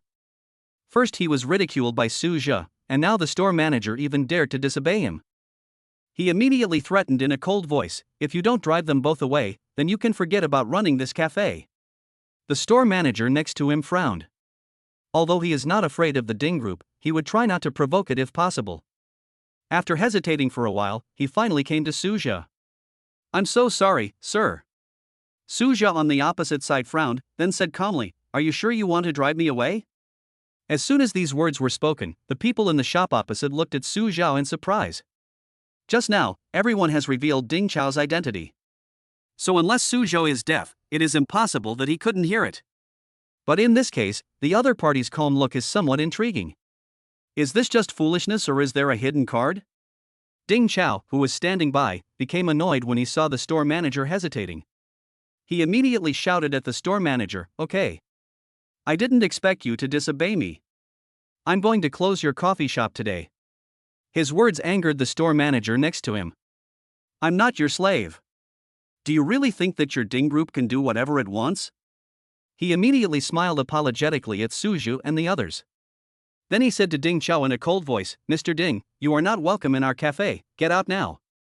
Since Ding Chao threatened him so much, he had no choice but to side with Suja. After all, whether his coffee shop can continue to operate is not up to the Ding group. Chapter 112, a bracelet worth more than 60 million. When these words were spoken, everyone present was stunned. Ding Chao pointed at the store manager with a look of disbelief and shouted, "Are you sure you want to kick me out?" For a moment, everyone in the cafe looked at the manager with curiosity. After all, the identity of the second son of the Ding group is still very powerful. Unexpectedly, after hearing Ding Chao's words, the store manager sneered. "Do you really think I'm afraid of your Ding group? I just don't want to cause trouble." With a cold snort, he shouted again, "Get out!" Seeing that the store manager was really not afraid of Ding Chao, people in the coffee shop immediately started talking. No way? This is the second son of the Ding group. How could the store manager not be afraid?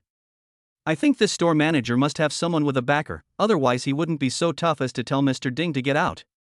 I think the second son of the Ding group is nothing special. Isn't he just relying on the Ding group? Now that he has met someone with a strong background, isn't he useless? Over there, the people who were praising and fearing him just now suddenly changed their tone. Ding Chao was so angry that his face turned pale and blue. He snorted coldly and glanced at everyone in the cafe. Then he left with a look of resentment on his face. Seeing Ding Chao running away in disgrace, the store manager smiled again and looked at Suja. "Sir, I'm so sorry. I was wrong just now. How about this, I'll give you these cups of coffee for free." His words made Suja very satisfied. In fact, even if the store manager had just kicked him out, he wouldn't be angry. After all, no one would go against someone with a powerful background for the sake of a stranger. So, he said to the store manager with a smile, "Manager, you are too polite. I understand what happened just now. I don't blame you." Seeing that Suja had such a broad mind, the store manager couldn't help but feel deeply moved. Even if Suja has no background, he is willing to step forward and help just because of this attitude. However, after taking a look at Lin Mengdai, who was sitting opposite Suja, the store manager did not think that he had no background. Even his girlfriend wears an imperial green jadeite bracelet worth more than 60 million yuan, so how could Suja's identity be simple? Looking at Suja's simple attire, the store manager instantly knew that he was a low-key person. He immediately left respectfully. At this time, Lin Mengdai, who was sitting opposite Suja, said with a smile on her face, "Suja, I have found out about the Ding group. Do you want me to help you vent your anger?" Just now, she asked her secretary to investigate the information of Ding group through her mobile phone. What she didn't expect was that the Ding group actually had some cooperative relationship with their Lin group. Although that area is not under her control for the time being. But with her status as the heir to the Lin group, she can completely stop the company from cooperating with the Ding group. That was why she looked at Suja with a smile on her face. After all, she helped Suja teach Chaoyang a lesson last time, and she got a chance to be alone with Suja. If I help Suja again now, will I be one step closer? When she thought of this, a silly smile suddenly appeared on Lin Mingjia's face. Seeing her like this, Suja's heart tightened. He immediately shook his head and said, "Don't bother you, I can handle it myself." He was very afraid that Lin Mengdai would stay with him because of this matter. It would be fine if he couldn't deal with the Ding group. But this is just a small group with assets just over 100 million. How could he still need help from others? His refusal made Lin Mengdai wrinkle her nose, her face full of disappointment. Chapter 113, Get out early. But she was still a little unwilling, and immediately said to Suja in a coquettish manner, "Suja, just let me help you." Her tone made Suja feel numb all over.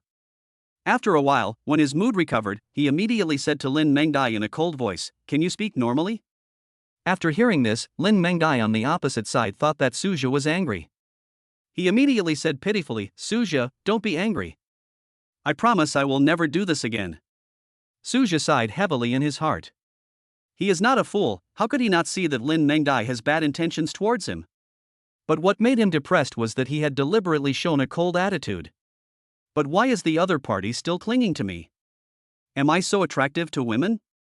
Seeing that he stopped talking, Lin Mengdai on the opposite side thought that he was no longer angry and immediately felt relieved. But at the same time, she secretly made up her mind that she would never behave like that in front of Suja again.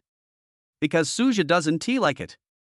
Unfortunately, she didn't know that Suja did it on purpose and didn't mean he disliked her. After finishing my coffee smoothly, it was already noon. Ignoring Lin Mengde's reluctance, Suja directly pulled her to the door of a nearby luxury hotel. Pointing to the restaurant ahead, Suja asked with a smile, "Xiao Dai, is this place okay?" Lin Mengdai on the side was extremely reluctant to eat so early. But facing Suja's question, she could only nod and said insincerely, "The place you chose is really good, I like it very much." Suja didn't care whether what she said was true or not. Since the other party didn't object, he simply decided not to change places. Nodding, Suju immediately pulled her into the restaurant. However, what he didn't expect was that before he had taken a few steps, a young man came over and started a conversation with Lin Mengdai. "Beautiful lady, do you have time to treat me to a meal?" After hearing this, Suja was speechless. "Can't you see they are heading towards the hotel? Do I need you to invite me?" Immediately, he said impatiently, "Get out of the way." But what Suja never expected was that the other party became angry as soon as he heard what he said.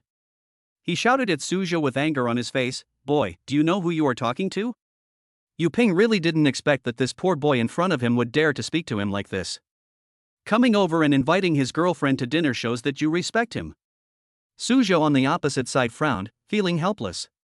He really couldn't understand where the other party's hostility came from. His face turned cold, and he spoke again, "I don't care who you are, we want to go in and eat. Get out of my way." As soon as these words were spoken, Yu Peng on the opposite side immediately showed disdain on his face. After looking Suja up and down, he said sarcastically, You still want to eat in this Tianyue hotel? Can you afford it?" Suja was angry.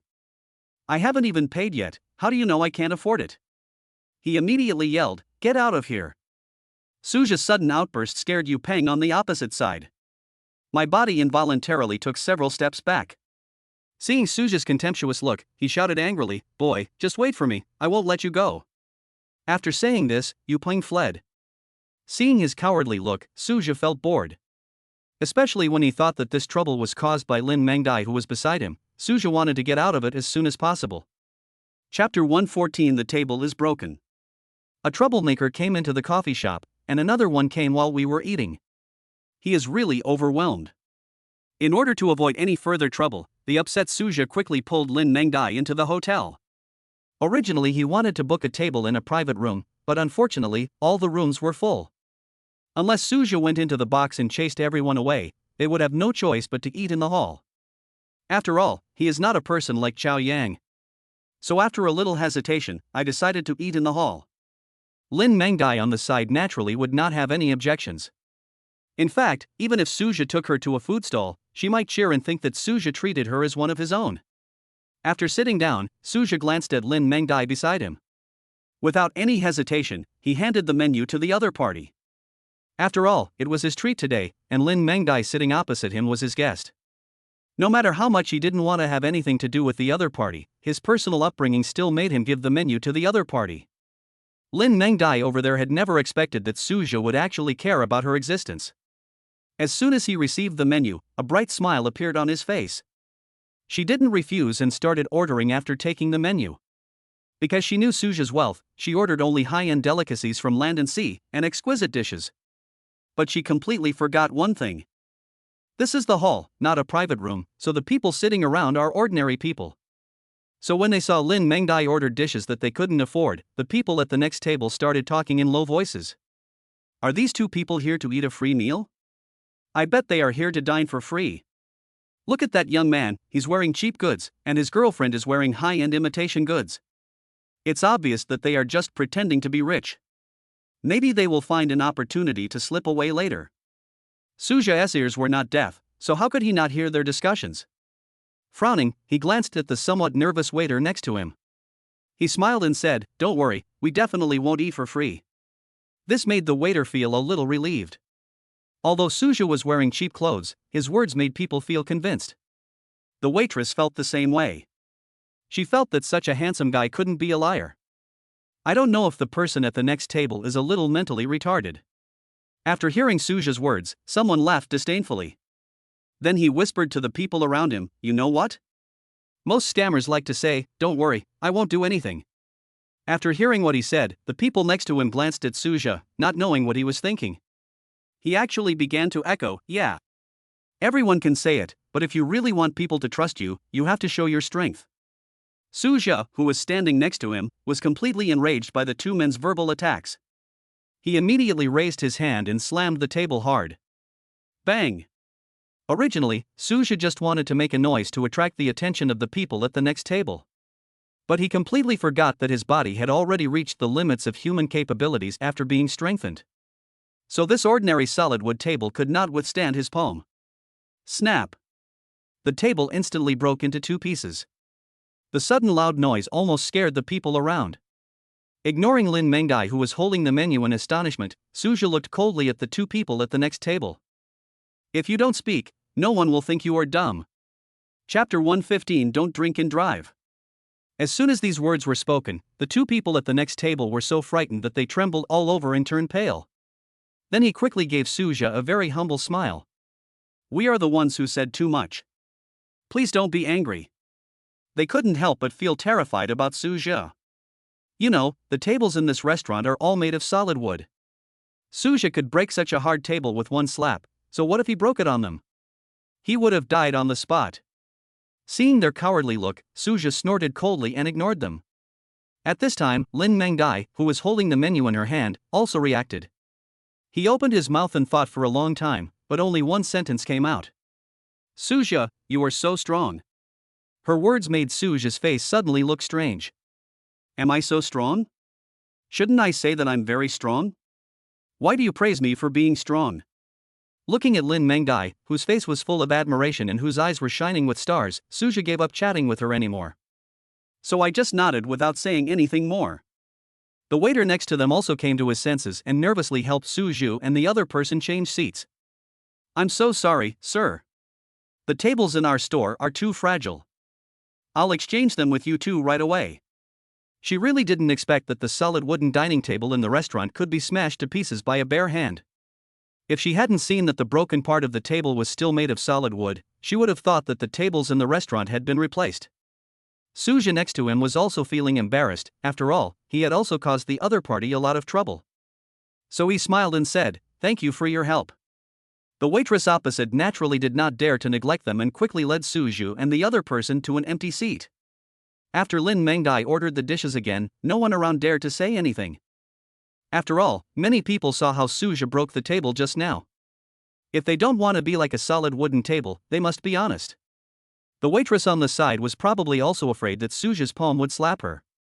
So he kept urging the kitchen, and soon a table full of delicacies from land and sea were served. Although many people still suspected that Suja could not afford the money, no one dared to say it out loud. However, Suja had just moved his chopsticks a few times when he frowned again. He had already told Lin Mengai that he was going to drive, so he couldn't drink. But I didn't expect there was an extra bottle of red wine on the table. He looked at Lin Mengai opposite him and pointed at the bottle of red wine. Xiao Dai, did you order this? After all, the menu had been in the other party's hands, so it would be impossible for the waiter to serve the wine privately except for her. In response to his question, Lin Mengai on the opposite side also realized the situation. Her heart tightened, and she quickly explained, "Suja, please don't misunderstand me. You said I can't drink it, so how could I order it?" She didn't want Suja to misunderstand that she was disobedient. After taking a closer look at Lin Mengai, Suja discovered that she was not lying. Now he was curious. If it wasn't tea ordered by Lin Mengai, could it be that the waiter served it privately? Without any hesitation, he waved and called the waiter. However, what he didn't expect was that the person who came was not the beautiful young lady from before. It was a strange male waiter. "What do you want, sir?" Although these words sounded very respectful, the other party's expression made Suja a little curious. Because when this male waiter looked at him, there was always a hint of sarcasm on the corner of his mouth. It seems like he is looking down on him. Chapter 116 I admit it. Suja thought that the male waiter had the same idea as the people around him. So I didn't care too much about it. After all, as long as the bill is settled in the end, all misunderstandings will disappear. He pointed at the bottle of red wine on the table and asked the male waiter, "What's the matter with this bottle of wine? I remember that our table didn't order any?" The male waiter opposite gave a formal smile.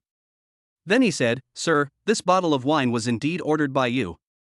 Before Suja could say anything, Lin Mengdai on the side quickly said, "Impossible. I clearly didn't order any red wine." After saying that, she glanced at Suja next to her. "I am particularly afraid that there will be misunderstandings during the follow-up." Unfortunately, facing Lin Mengdai's denial, the male waiter opposite seemed to be stubborn. He still spoke, "Hello, ma'am, this bottle of red wine was indeed ordered by you." At this time Suja finally realized that something was wrong. Then his face turned cold and he said calmly, "Then please take the wine back, we don't want to drink it." What he never expected was that the male waiter opposite him showed a hint of disdain on his face. "Sorry, sir, this bottle of wine is too valuable, so our store has a rule that it cannot be taken back once it is sold." "What? Isn't this an unfair clause?" His words made Lin Mengdai next to him look incredulous. After hearing what the waiter said, the people around began to discuss it in confusion. "When did Tianyue Hotel force a sale?" "Yeah. It's just an unopened bottle of wine, can't you just take it back?" But at this moment, someone said something that everyone agreed with. "Is there anyone who wants to mess with that young man?" When this person finished speaking, everyone present was stunned at first, and then they all nodded. After all, apart from this reason, there seems to be no other explanation. Now, everyone who felt they had guessed the truth no longer dared to discuss it, for fear of being implicated. Suja on the side was naturally not deaf, so of course he heard what they said. He also felt that he must have been targeted. Otherwise, why would an unopened bottle of red wine be brought to you for no reason and not allowed to be returned? What he couldn't understand was what happened after he arrived at the hotel. Apart from breaking a table, it seems that he didn't offend anyone? When the male waiter saw that the discussions among the people around him had subsided, he looked at Suja with a mocking expression on his face. "I'm sorry, both of you. If there's nothing else, I'll leave first." This sounds plausible, but coupled with the waiter's expression, anyone with eyesight could see that Suju and the other man were indeed being deliberately targeted. "Is there no room for easing the situation?" Suja asked with a frown. After all, he was being targeted for no reason, and he was angry. Hearing his words, the male waiter opposite said with a fake smile, "Sorry, sir, we can't refund." His words made Suja take a deep breath, and then he said coldly, "Okay, I admit it today, how much is this bottle of wine?" He was completely enraged. Since they dare to cheat me, there is no need for this store to continue to exist. On the other hand, I was surprised to see that Suja was able to swallow this humiliation. The male waiter was suddenly at a loss. After all, the person who arranged him to come told him that he must provoke Suja. Seeing that he was slow to speak, Suja frowned and asked in a cold voice, "How much is it?" 1 million. A mocking voice came from behind Suja. Chapter 117. He is not the owner of this store. Suja turned around curiously. He discovered that the person who spoke was the coward he had chased away at the hotel entrance before. At this time, Yu Peng was looking at Suja with a mocking face, and from time to time he would look at Lin Mengdai with lustful eyes. After finding out it was him, Suja snorted coldly and asked, "Did you arrange all this?" Unexpectedly, in response to his question, Yu Peng admitted it arrogantly. "Yes, I did arrange this." Suja was slightly stunned. He never expected the other party to answer like this. However, after taking a look at the diners around him who were pretending nothing had happened, Suja understood that the other party's behavior might have become commonplace. Yu Peng on the other side saw Suja stunned for a moment and thought that he was frightened by his aura. He immediately laughed triumphantly. Then he looked at the male waiter, pointed at the food on the table and asked, "How much is this table?" The male waiter quickly said respectfully, "Mr. Yu, including the wine, the total cost of their table is 1.6 million. As soon as these words came out, Lin Mengdai next to him shouted in disbelief, "How much? 1,600,000? She really didn't expect that the dishes they ate were worth 600,000. After taking a quick look at Suja who was frowning over there, Lin Mengdai felt a little uneasy. "But don't think that I am a woman who spends money lavishly. I'm just used to it." After all, as the heir of the Lin Group, how many meals she ate out cost less than hundreds of thousands. In addition, she was also aware of Suja's worth, so she didn't think too much about it at the time. But at this moment she suddenly remembered that she had spent so much money on meals. Would Suja think too much? Yu Peng, who was standing next to him, heard Lin Mengdia's exclamation. In the past, she was worried that she couldn't afford the meal, so she was a little anxious. He immediately said to Lin Mengdai, "Beautiful lady, don't worry, we won't ask you for the meal." Then he pointed at Suja and said with contempt, "I'll find him." At this time, Suja also woke up from his surprise. Glancing at Yu Peng, he immediately frowned and said, "Why are you so arrogant? Did I say I won't pay you?" Unexpectedly, after hearing his words, Yu Peng on the opposite side immediately said jokingly, "Boy, don't act so arrogant. How can you be rich with your poor appearance?" Then, without waiting for Suja to reply, he said in a dramatic tone, "How about this? As long as you kneel down and admit your mistake to me, I will only charge you 500,000 for this bottle of wine." The male waiter at the side seemed to be acting like a drama queen as well. He said to Suja with disdain on his face, "Our master Yu has been very kind to you. He has allowed you to pay 500,000 less. Why don't you kneel down and thank him?" The two words made Suja's face turn cold, and then he asked Yu Peng with a gloomy face, "Are you the owner of this restaurant?" He didn't want to retaliate against the wrong person, so he had to ask clearly. What Suja didn't expect was. Hearing this question, the male waiter opposite and Yu Peng both showed a hint of embarrassment on their faces. After a long while, Yu Peng said impatiently, "Boy, don't worry about who I am. You just need to know that I can make this decision." These words aroused a hint of curiosity in Suja's heart. "What's up? Yu Peng is so arrogant, and he is not even the owner of the restaurant?" Chapter 118 The Little Girl Who Doesn't Need to Be Praised. Suja's heart moved, and suddenly an idea popped up in his mind. So he asked Yu Peng with a smile on his face, "Then you have to tell me your identity first, otherwise how can I know if you can make this decision?" His words made Lin Mengdai next to him open her mouth in disbelief. Is Suja ready to beg for mercy? But then she shook her head. Because Suja doesn't lack this little money. Is there any other plan? Suddenly, such an idea popped up in Lin Mengdia's mind, and it could not be shaken off. The more she thought about it, the more she felt that this was possible, so in order to avoid ruining Suja's plan, she just shut her mouth and didn't dare to say a word. In fact, just as Lin Mengdai thought, Suja did have other plans. He wanted to find out Yu Peng's identity and then take precise revenge. At this time, Yu Peng and the others saw that Suja's tone suddenly softened, and they thought he was ready to beg for mercy. Yu Peng immediately said stupidly, "Since you asked sincerely, I will be merciful and tell you. I, Yu Peng, am the son of the manager of Tianyue Hotel, known as Yu Xiao. How about it? Do you understand now?" But his words made Suju on the opposite side stunned. The manager's son? With such a small status, how could he be so arrogant until now? Besides, does he have the power to give a 50% discount on wine worth 1 million? Seeing that he seemed to be frightened again, Yu Peng on the opposite side laughed arrogantly. "Boy, kneel down and admit your mistake. Otherwise you will suffer physical pain." Faced with his threat, Suja smiled helplessly. He had thought that Yu Peng was of such a high status before. I didn't expect that he was just a manager's son. But there is one thing Suja is very curious about. Why are the people around him so afraid of Yu Peng? I didn't even dare to look over here. If Yu Peng's identity is just this simple, then it doesn't make sense. He immediately asked curiously, "You are just the son of a hotel manager. Aren't you afraid of retaliation for being so arrogant?" In response to his question, Peng did not speak, but the male waiter next to him spoke. He looked at Suja with disdain, and then said with disdain, "What do you know? Do you know who owns Tianyue Hotel?" After hearing this, Suja became even more curious. He quickly asked, "Whose is it?" Even if he is from a wealthy family, Yu Peng, the son of a small hotel manager, should not be so arrogant. Seeing him asking curiously again, the male waiter opposite immediately said proudly, "Our restaurant is opened by the Lin Group." But as soon as he finished speaking, Lin Mengdai, who was eating and watching the show at the table next to him, spat out the food she had just stuffed into her mouth. And unfortunately, Suju was right next to her and was sprayed all over.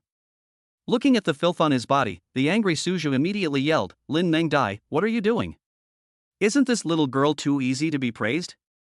Just now, when Suja saw that she had guessed his thoughts, he was thinking about praising her after dinner. But I didn't expect that after just a few words, the other party vomited all over me.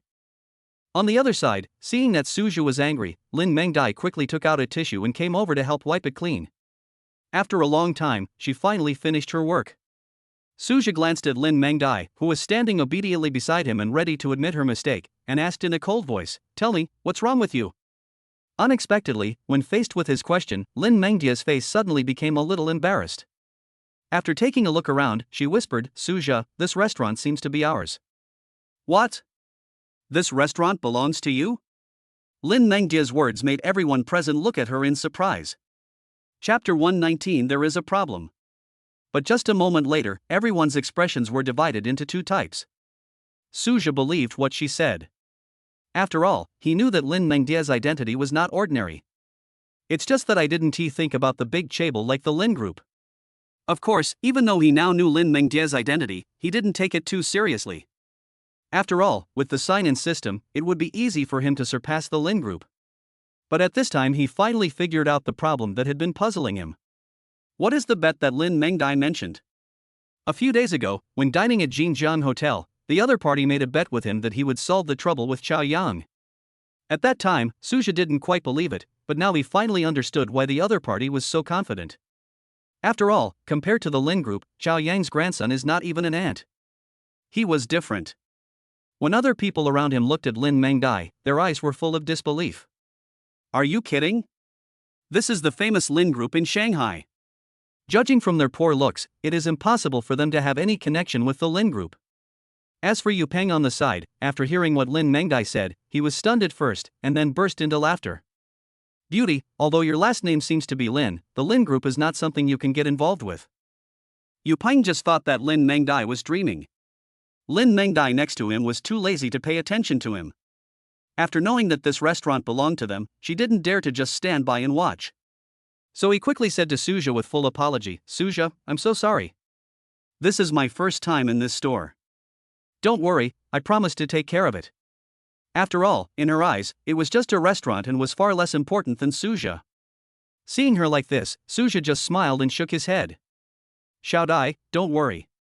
I found something very interesting." His words made Lin Mengdai, who was standing aside quietly waiting to be criticized, a little confused.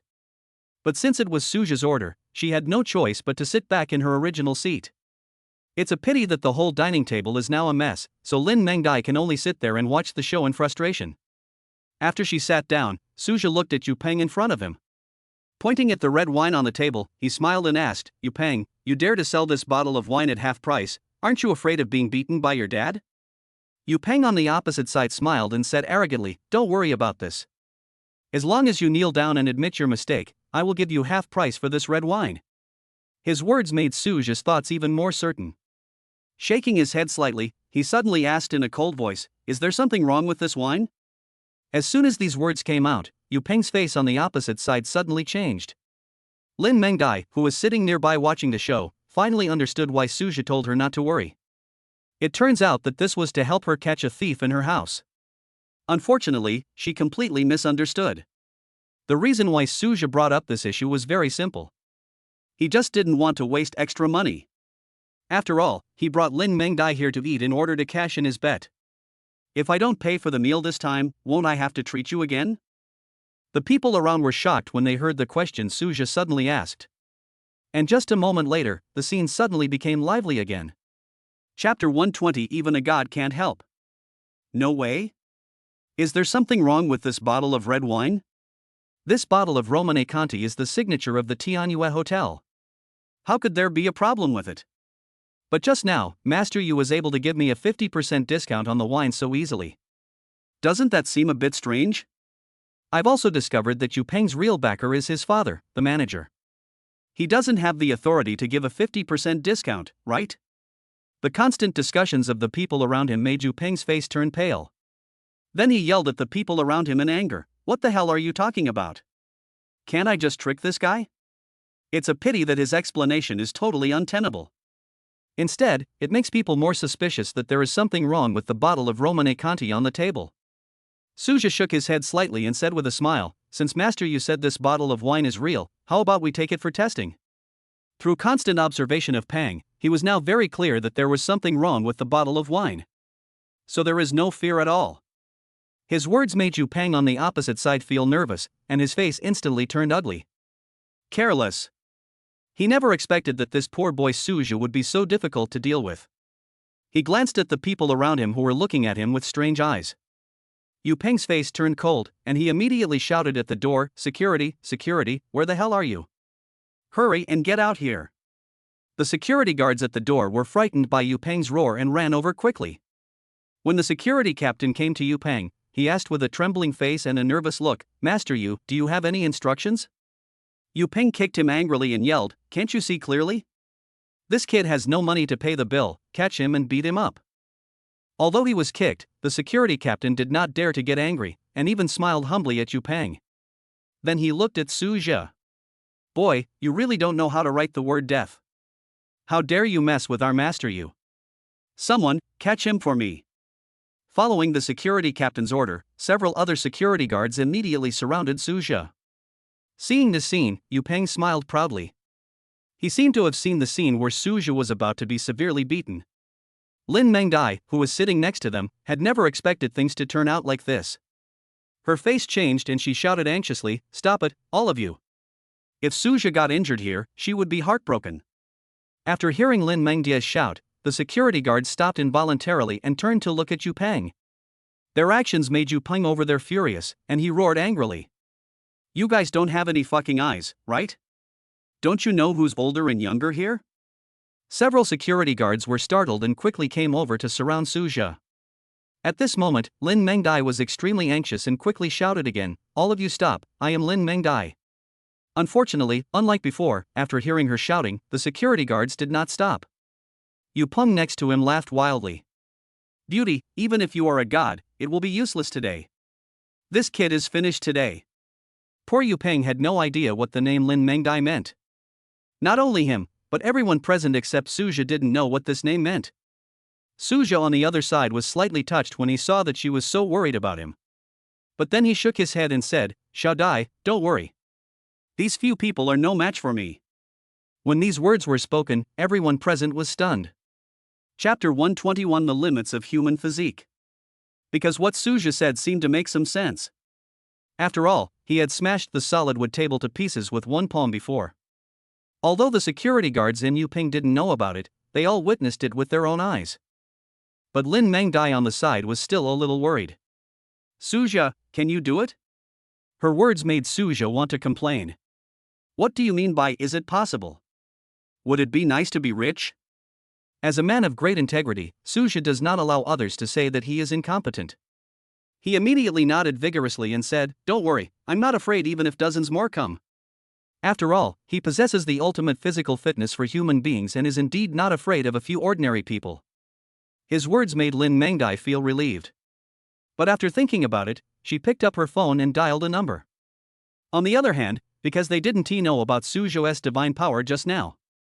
So when he saw him being so arrogant, Yu Peng immediately shook his head with disdain. "Boy, don't be so confident." Then he shook his head at the security guards and ordered, "Do it for me." The security guards who received the order naturally did not dare to neglect it. They immediately surrounded him with grim smiles on their faces. Su Zhe remained fearless in the face of danger and even had a faint smile on his face. How could these few people possibly be his opponents? I saw the security captain rushing to the front. Su Zhe raised the corner of his mouth. Instead of retreating, he rushed forward. Bang! With just a wave of his hand, he pushed the security captain several meters away. Everyone present almost exclaimed. The remaining security guards stopped in fear. Yu Peng, who was standing next to him, had not expected Su Zhe to be so strong, and he turned pale with fright. Just thinking that the two of them had become mortal enemies now. Even though he was extremely terrified, he did not dare to let Su Zhe go easily. He immediately shouted at the security guards, "What are you still standing there for? Come on together." The security guards looked at each other. Then they became angry and rushed forward again. Seeing this, Su Zhe shook his head helplessly. He won't cry until he sees the coffin. In fact, if he didn't want to make a big deal out of it, these security guards wouldn't even be able to see his shadow. But since these people dared to rush over, he had no choice but to not hold back. Seeing the fist that was so close, Su Zhe slightly turned his body to avoid it. Then, facing the other party's disbelief, he stretched out a fist seemingly with ease. But facing his punch, the security guard was horrified to find that he could not dodge it no matter what. Even from the outside, it looked like he was taking the initiative to touch Su Zhe's fist. With a muffled groan, the security guard was hit hard by a punch. His body flew backwards several meters, his head tilted, and he passed out. After seeing this scene, the other people were immediately frightened and wanted to stop immediately. Unfortunately, due to inertia, they still rushed over involuntarily. Suja's mouth curled up slightly. After a few dodgers, they were treated like security captains. He was blasted several meters away. Wait until all the smoke and noise have died down. Everyone present had their mouths wide open, faces full of disbelief. How long has it been? In less than half a minute, several strong security guards were knocked down. It would be fine if Suja looked strong and muscular. But the problem is that the other person looks only about 1.7 meters tall and is thin and weak. How can one have so much strength? Yu Peng on the side was even more frightened out of his wits. He muttered to himself with a foolish look on his face, "Impossible, this is impossible." Chapter 122 Dog Eating Shit. Suja shook his head slightly. He originally thought that this coward must have become a lot tougher since he came to cause trouble for him.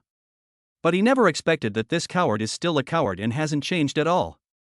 Lin Mengdai on the side saw Suja take care of the man in no time. Shocked, he quickly came to Suja and said happily, "Suja, you were so strong." Suja rolled his eyes, obviously speechless. Can't you just boast about your strength? Too lazy to continue paying attention to Lin Mengdai, Suja looked at Yu Peng with a smile on his face. "Mr. Yu, how about having this bottle of red wine tested?" But before Yu Peng, who was standing there in panic, could speak, a rather majestic voice came over. "What's going on? What happened?" Hearing the voice, Suja looked over with curiosity. Yu Peng crawled over with great surprise, and then hugged the person's thighs tightly. "Dad, you're finally here, help me." Yu Datong frowned and pulled his son up. "Stand still, what's going on?" After rolling his eyes, Yu Peng quickly pointed at Suja. "Dad, this kid wanted to eat and dine for free, and I found out." I originally wanted to find the security guard to argue with him, but I didn't expect that he would beat down all the security guards in our store. After saying that, Yu Peng cried out again, "Dad, you must help me get revenge." Many people present were outraged by his slander. It was a pity that due to Yu Datong's identity as the hotel manager, they dared not make any sound and could only stare at Yu Peng with anger in their eyes. In fact, Yu Datong didn't believe what his son said. But he is his son after all, and Suja opposite him is wearing cheap clothes and doesn't seem to be a person of status.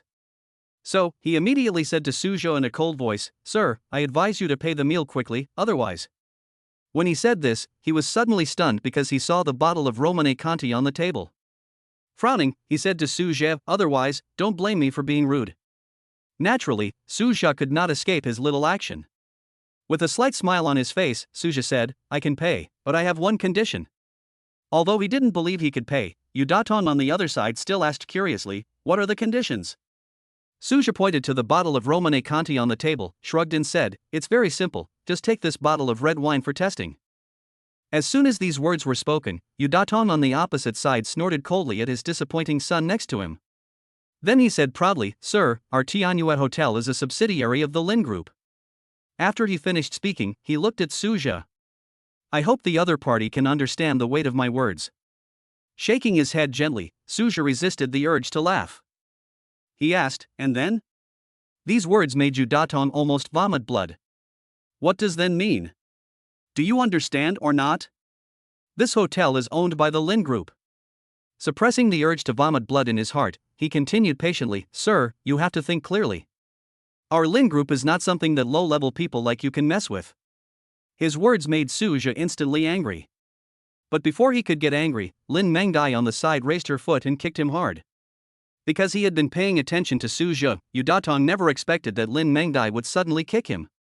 "If you're not careful, you'll fall flat on your face." Chapter 123 Good Samaritans. His appearance immediately made everyone around him burst into laughter. After all, it is rare to see the manager of Tianyue Hotel being thrown to the ground. If people were not afraid of retaliation from the other party afterwards, they might have taken out their mobile phones to take pictures as a souvenir. Yu Peng on the side laughed out loud when he saw his father's ugly face, but he was afraid of being beaten, so he still shouted at the crowd around him. "What are you laughing at? Don't you want to live anymore?" Then, he looked coldly at Lin Mengdai and Suja, the two masterminds. "You two are done. Our Lin Group will not let you go." Suja shook his head disdainfully. Now that the heir of the Lin Group is right next to him, if the other party wants to threaten him, he is really making a wrong calculation. At this time, Yu Datong also crawled up from the ground. His face flushed red, and he shouted in anger, come on, gather everyone in the hall. Then he looked at Su Zhu and the other man intently. Gnashing his teeth, he said with hatred, over the years, the only people who dared to provoke our Lin group in the Magic City are you two. With the arrival of the kitchen staff and the waiters from upstairs and downstairs, this not-so-big place was instantly surrounded by people. After everyone arrived, an ugly man with a fat head, big ears and a face full of flesh came to Yu Datong. He said respectfully, Manager, all the 180 or so people in our store are here. Yu Datong nodded, then looked at Su Zhu and the other man with a sneer on his face. Boy, aren't you a good fighter? I don't know if you can defeat all the 100 of us. At this time, Yu Ping also came out. He glanced at Lin Mengdai with a lewd smile on his face, and then quickly said to Yu Datong, Dad, can you leave that woman to me? Having said that, he swallowed unconsciously. There is no way. Among the girls Su Zhu is familiar with, the most beautiful one is Lin Mengdai. Yu Datong glanced at Lin Mengdai, then frowned and said, Got it, I'll arrange it later. He was completely convinced of his disappointing son. Now that such a large-scale fight has occurred, he might even lose his position as a manager. But she never expected that her son was still thinking about such dirty things. It's more of a failure than a success. But after all, it was his own child, so he immediately shouted to the fat man with big ears, Xiao Chun, pay attention to that woman. Don't hurt her. Hearing the manager's words, Fatty Chen paused slightly. Then he said something that surprised Su Zhu. Manager, we are only teaching this guy a lesson, so let's let that woman go, okay? His words made Yu Datong look a little gloomy, and then he said coldly, You dare not listen to me, I think you don't want to be in the Lin group anymore. Xiao Chen on the other side smiled bitterly, and then said very firmly, Manager, if the price of continuing to work in Lin group is to do this kind of thing, then I would rather resign. As soon as he finished speaking, the other employees in the hotel shouted in unison, Yes, if that's the case, then we won't do this either. Their appearance made Su Zhu feel deeply moved. I didn't expect there were such kind people in this store. He decided that when the fight started, he would not kill anyone. Seeing that so many employees began to oppose his opinions, Yu Datong's face was gloomy. Chapter 124 You're dead. But then he forced a smile and said, Since everyone says so, let's kick that woman out first. Yu Peng, who was standing by, became anxious when he heard this. Dad, why should we listen to these stinky workers? Yu Peng became extremely anxious when he thought that this beautiful woman, whom he could have played with at will, was about to slip away from his hands. But his words made all the hotel employees frown. Seeing this, Yu Datong knew that something was wrong. He immediately raised his hand and slapped his son hard in the face. Then he yelled angrily, How the hell are you talking like that? These are my colleagues. Your father is also an employee, are you scolding me too? I should have shot you into the wall. Accompanied by Yu Datong's constant cursing. Although the employees in the hotel were still a little angry, their expressions had softened a lot. This scene made Yu Datong's cells breathe a sigh of relief. Although he also looked down on these people, they were now numerous and powerful. If he didn't want to be beaten up, he had to gain their forgiveness. Lin Meng on the side was not deaf, so he heard what Yu Peng said from beginning to end. I also understand from the bottom of my heart what dirty thoughts the other party has. She looked at Yu Peng with a gloomy face. He said viciously, You are dead. This was the first time that Lin Mengdai had ever been insulted like this since she was a child. However, when Yu Peng on the opposite side heard her utter such harsh words, he immediately smiled disdainfully. Beauty, you should pay attention to your lover now. Suddenly, an idea came to him. Then he looked at Lin Mengdai with a lustful look on his face and said, Of course, if you want us to let him go, that's fine, as long as you stay with me for one night. Lin Mengdai on the opposite side laughed out of anger and stared at him without saying a word. Yu Peng thought she was scared and laughed smugly again. However, Su Zhu next to him understood very well that Lin Mengdai had directly sentenced the other party to death. If people like Chao Yang can still survive, then Yu Peng in front of us will completely disappear from the world in a few days. Su Zhu had no doubt about Lin Mengdai's ability. If the Lin Group, which has been entrenched in the Magic City for decades and enjoys a great reputation, did not have this ability, it would have been swallowed up long ago.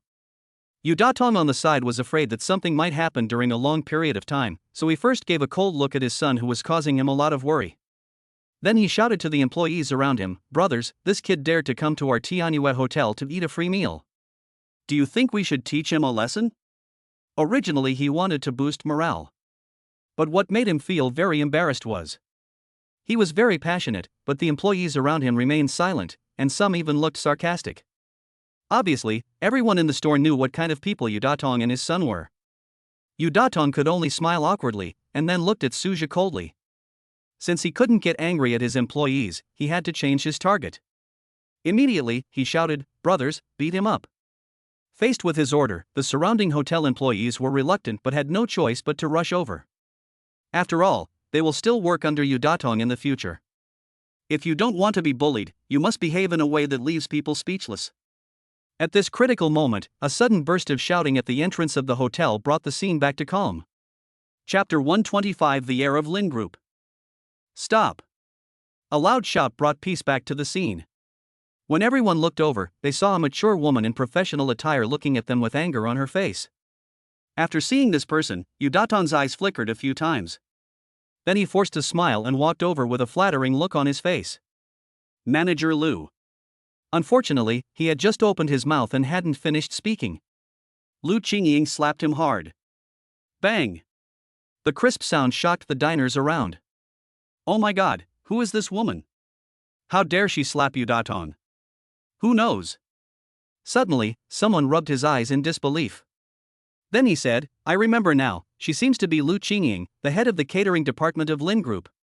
What, she is Lu Qingying? The diner's answer made the people around him even more surprised. After all, to them, the top management of the Lin Group is like clouds in the sky, out of reach.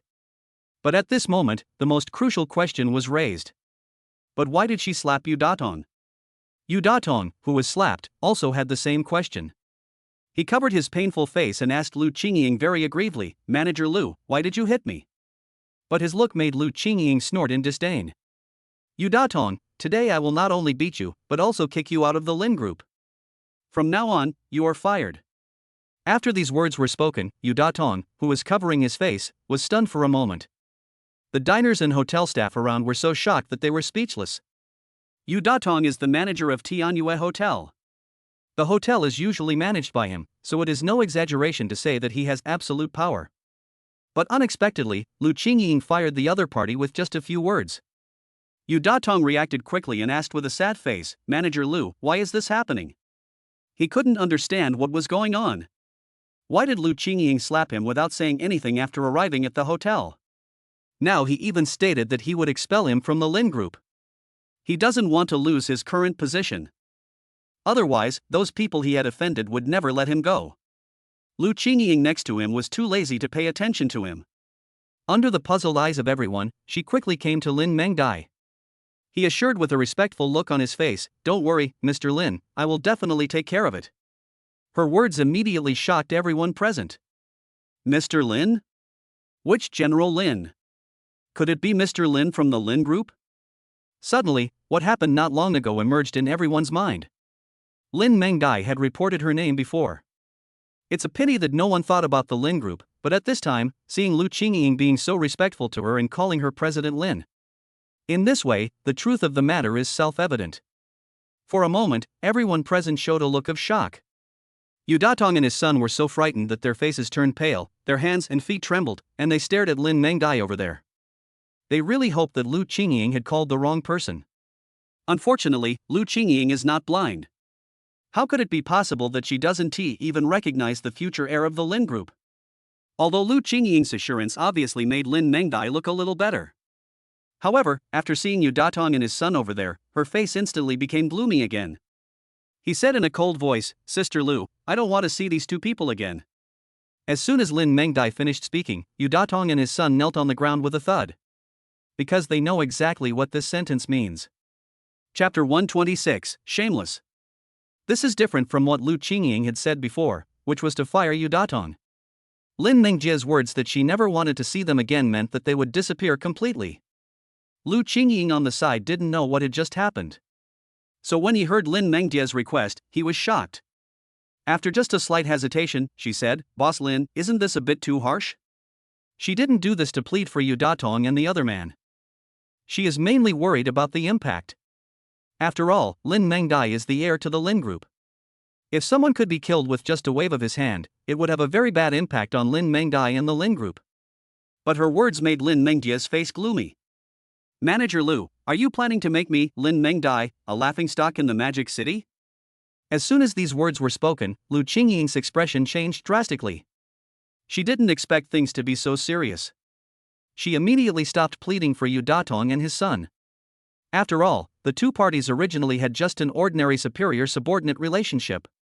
He first glanced at Yu Datong and his son, who were slumped there in a daze. She quickly said to Lin Mengdai, "Boss Lin, don't worry, I will take care of this matter." To someone who didn't know the situation, her words seemed no different from what she had just said. But for Yu Datong, who has worked in the Lin Group for so many years, he knows very well what this means.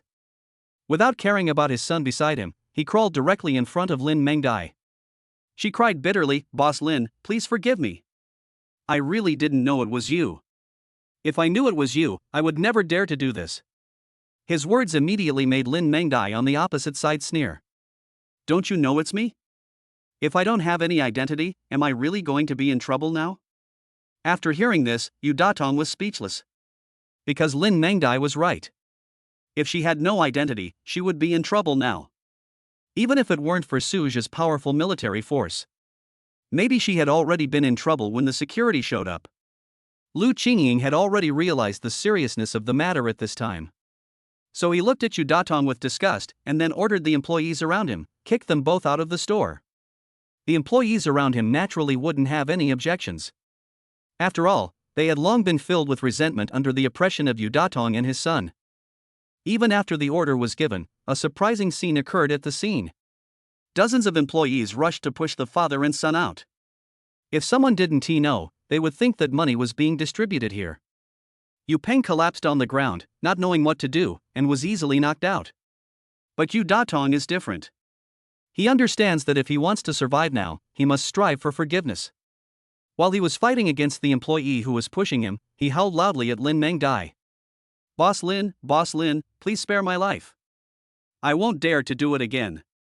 Seeing that Lin Mengdai didn't move at all, he became furious and pushed all the responsibility onto his son. "Boss Lin, all of this was done by my disappointing son. It has nothing to do with me."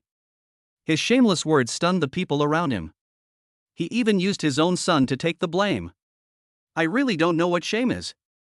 Several employees were not paying attention and allowed Yu Datong to rush into the restaurant again.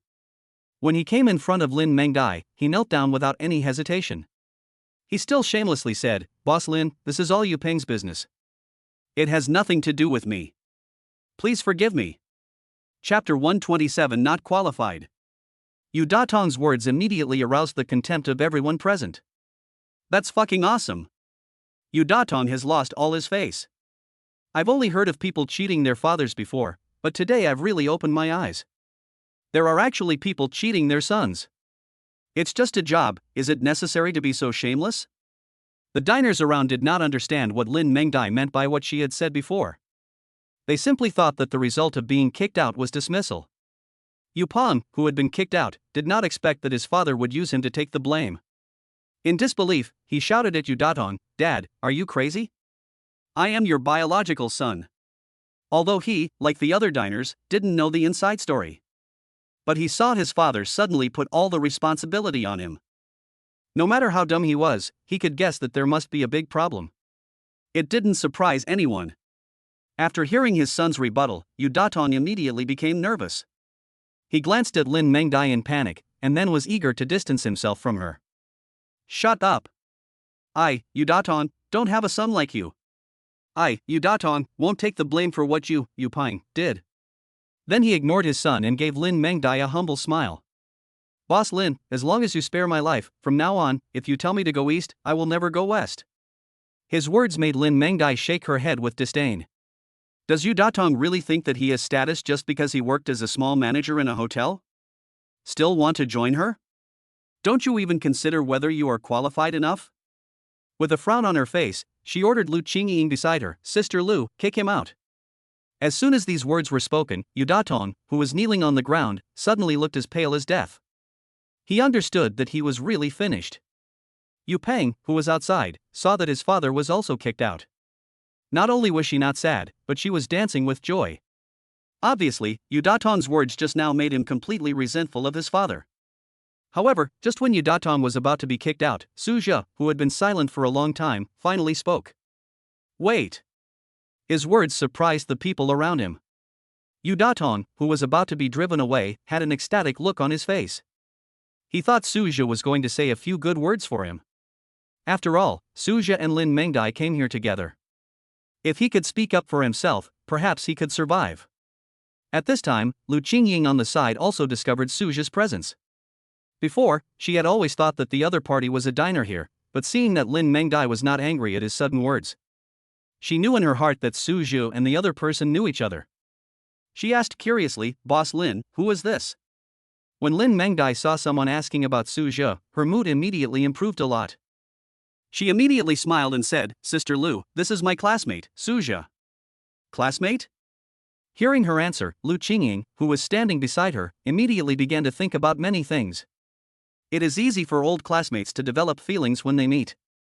And as soon as she mentioned Suja just now, Mr. Lin in front of her smiled. She totally didn't believe it if someone said there wasn't something fishy going on. But she also knew that now was not the time to dwell on this matter.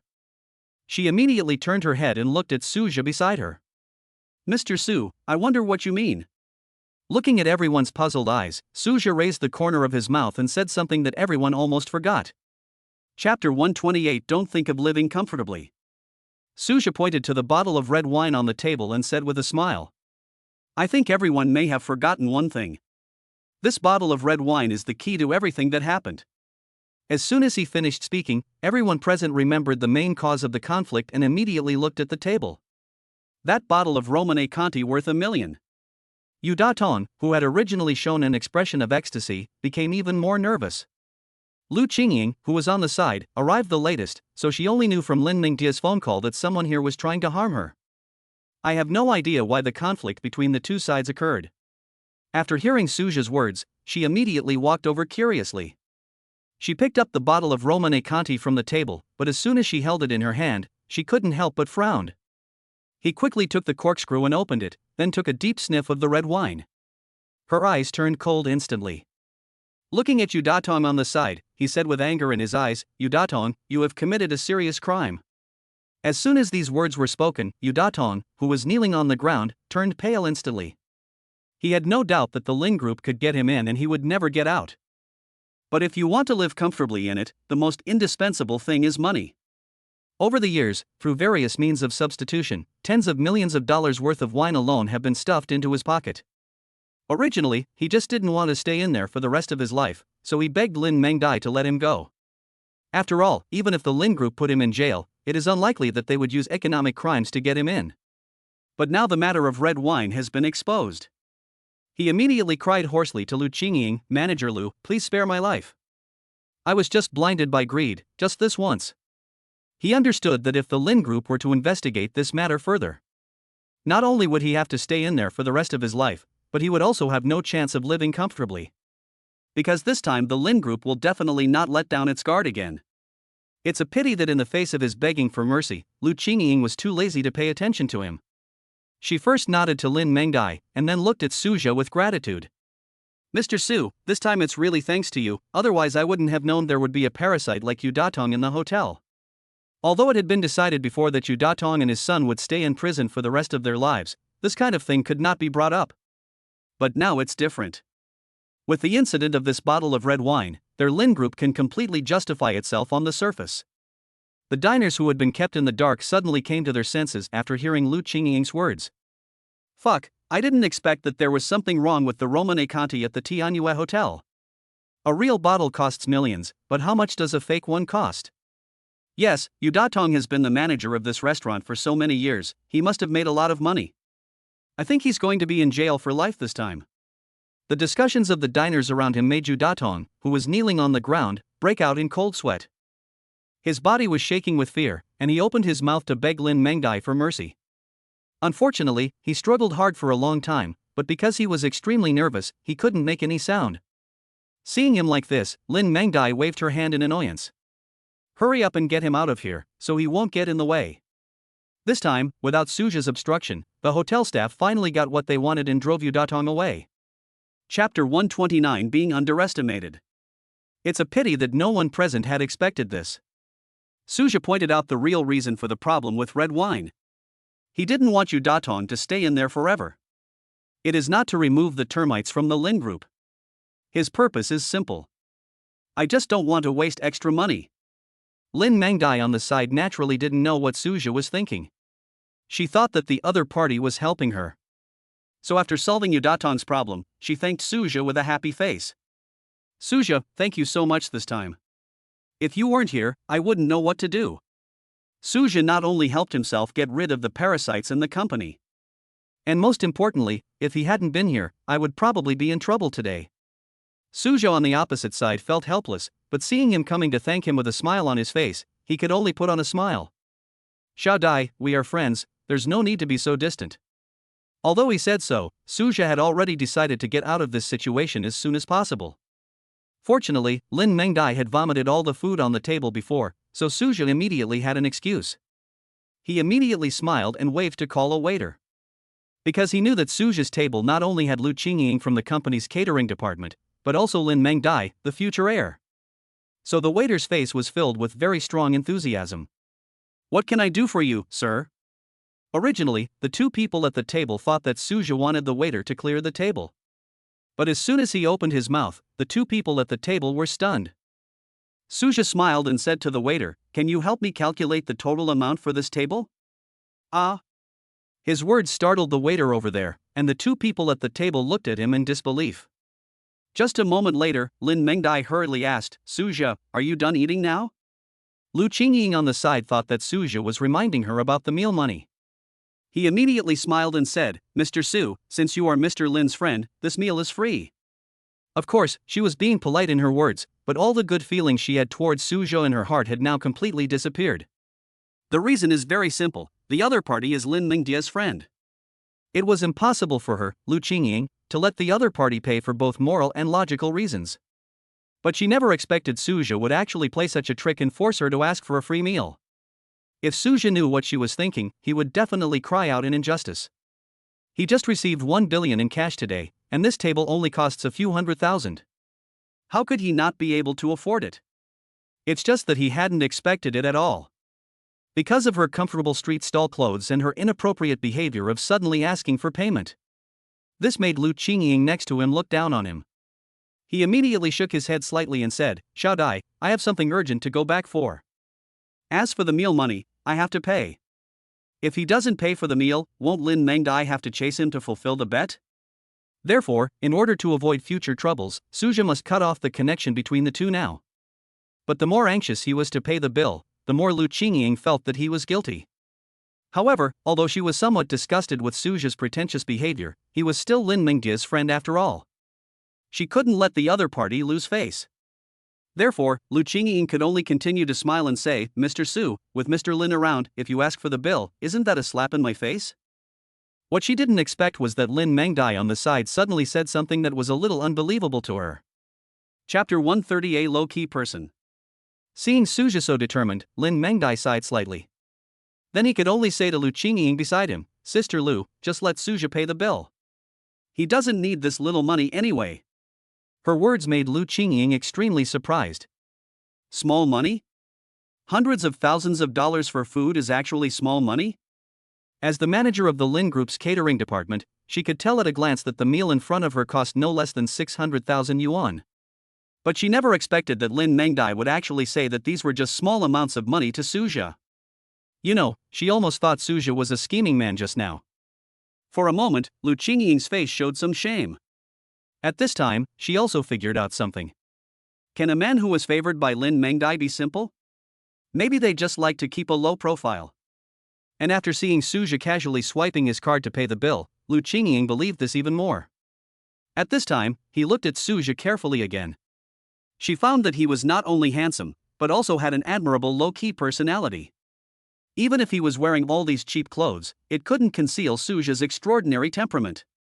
For a moment, Lu Qingying, who was not even 30 years old, began to become a little infatuated with him.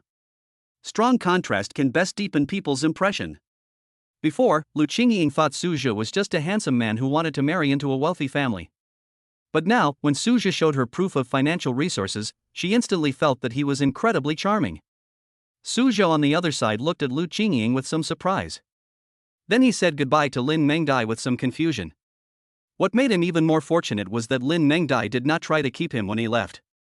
In the end, Suzhou, somewhat unwillingly, could only sit in his Bugatti Veyron sports car in frustration. Headed towards Riverview Garden.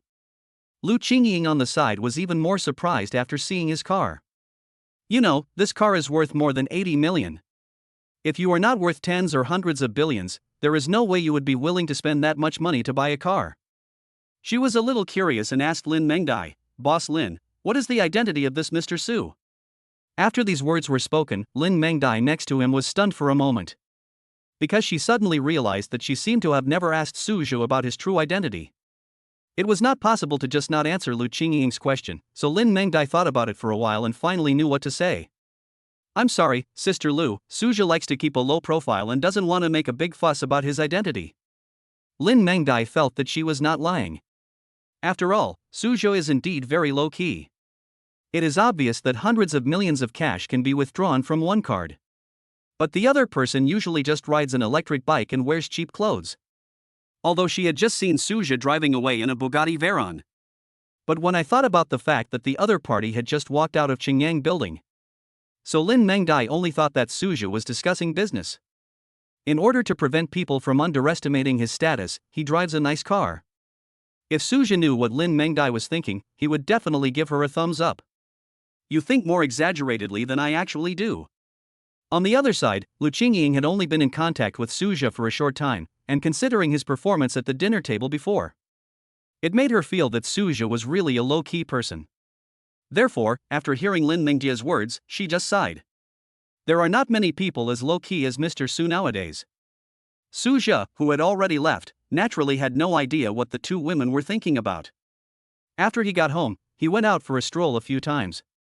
It seemed as if the trouble had left him and he spent the whole afternoon in peace. Chapter 131, Hiding from the Plague God. "Old Su, are you free?" Early the next morning, before Suzhou got into the car, he was frightened by the familiar voice.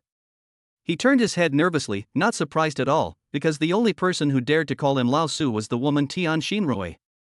Just looking at her dressed up so beautifully, Suzhou was speechless. "Isn't this woman taking a rest today? How come you still have time to bother him? And most importantly, why does she dress up like this to attract attention?"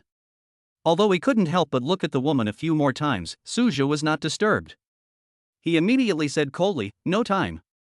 "Hey, Lao Su, you can't be so heartless." Tian Xinrui frowned slightly. She didn't expect Suzhou was still so cold. But her words made Suzhou somewhat dissatisfied. Why is he ruthless? There has never been any affection between us, okay? Why does he look like a heartless scumbag? Butler Tian, if you have something to say, just tell me directly. Don't try to use this trick on me. After hearing his words, Tian Xinrui immediately squeezed into the car with a smile. However, before she could speak, Suzhou frowned and said coldly, "Get out." "Hey, Lao Su, I am a beautiful woman after all, okay? Can't you be a little more polite to me?" Of course, although she said this, her body still went down obediently. After all, she knew Suzhou's character very well. He was a nasty man and he never showed any affection to women. Only after she got out of the car did Suzhou's face return to calm. "If you have anything to say, just stand outside and talk." Tian Xinrui outside the car pursed her lips. Although she really didn't want to look for Suzhou, she had no choice but to ask him for help with this matter. "I want to ask you a favor." "No help." Before she could finish her words, Suzhou, who was sitting in the car, refused without hesitation. He knew without thinking that this woman must have encountered some trouble again. "Want to pull him into the water." Tian Xinrui outside was so angry that she stomped her feet. "Can't you just pretend to think about it? Is it really necessary to avoid him like the plague?" After taking a few long breaths, she begged again, "What's wrong with just helping me? Besides, this matter is very simple. You just need to accompany me to have a meal. You don't need to say a word." Her words made Suzhou slightly stunned. "Eating? No need to talk? Is this possible?" Suzhou looked Tian Xinrui up and down with suspicion on his face. His look made Tian Xinrui, who was outside the car, think that he was a little hesitant, and she immediately became happy again. She rolled her eyes and said with a smile, I just used you as a background this time, there is absolutely no bad intention. It wasn't like she was lying to Suja, because that was indeed her intention. Seeing her confident look, Suja asked curiously, are you sure it's that simple? He felt that things shouldn't be that simple. But the person in question, Tian Shinrui, doesn't look fake. Tian Shinrui outside the car thought he was interested. Immediately, he was delighted, nodded vigorously and said, of course I am sure.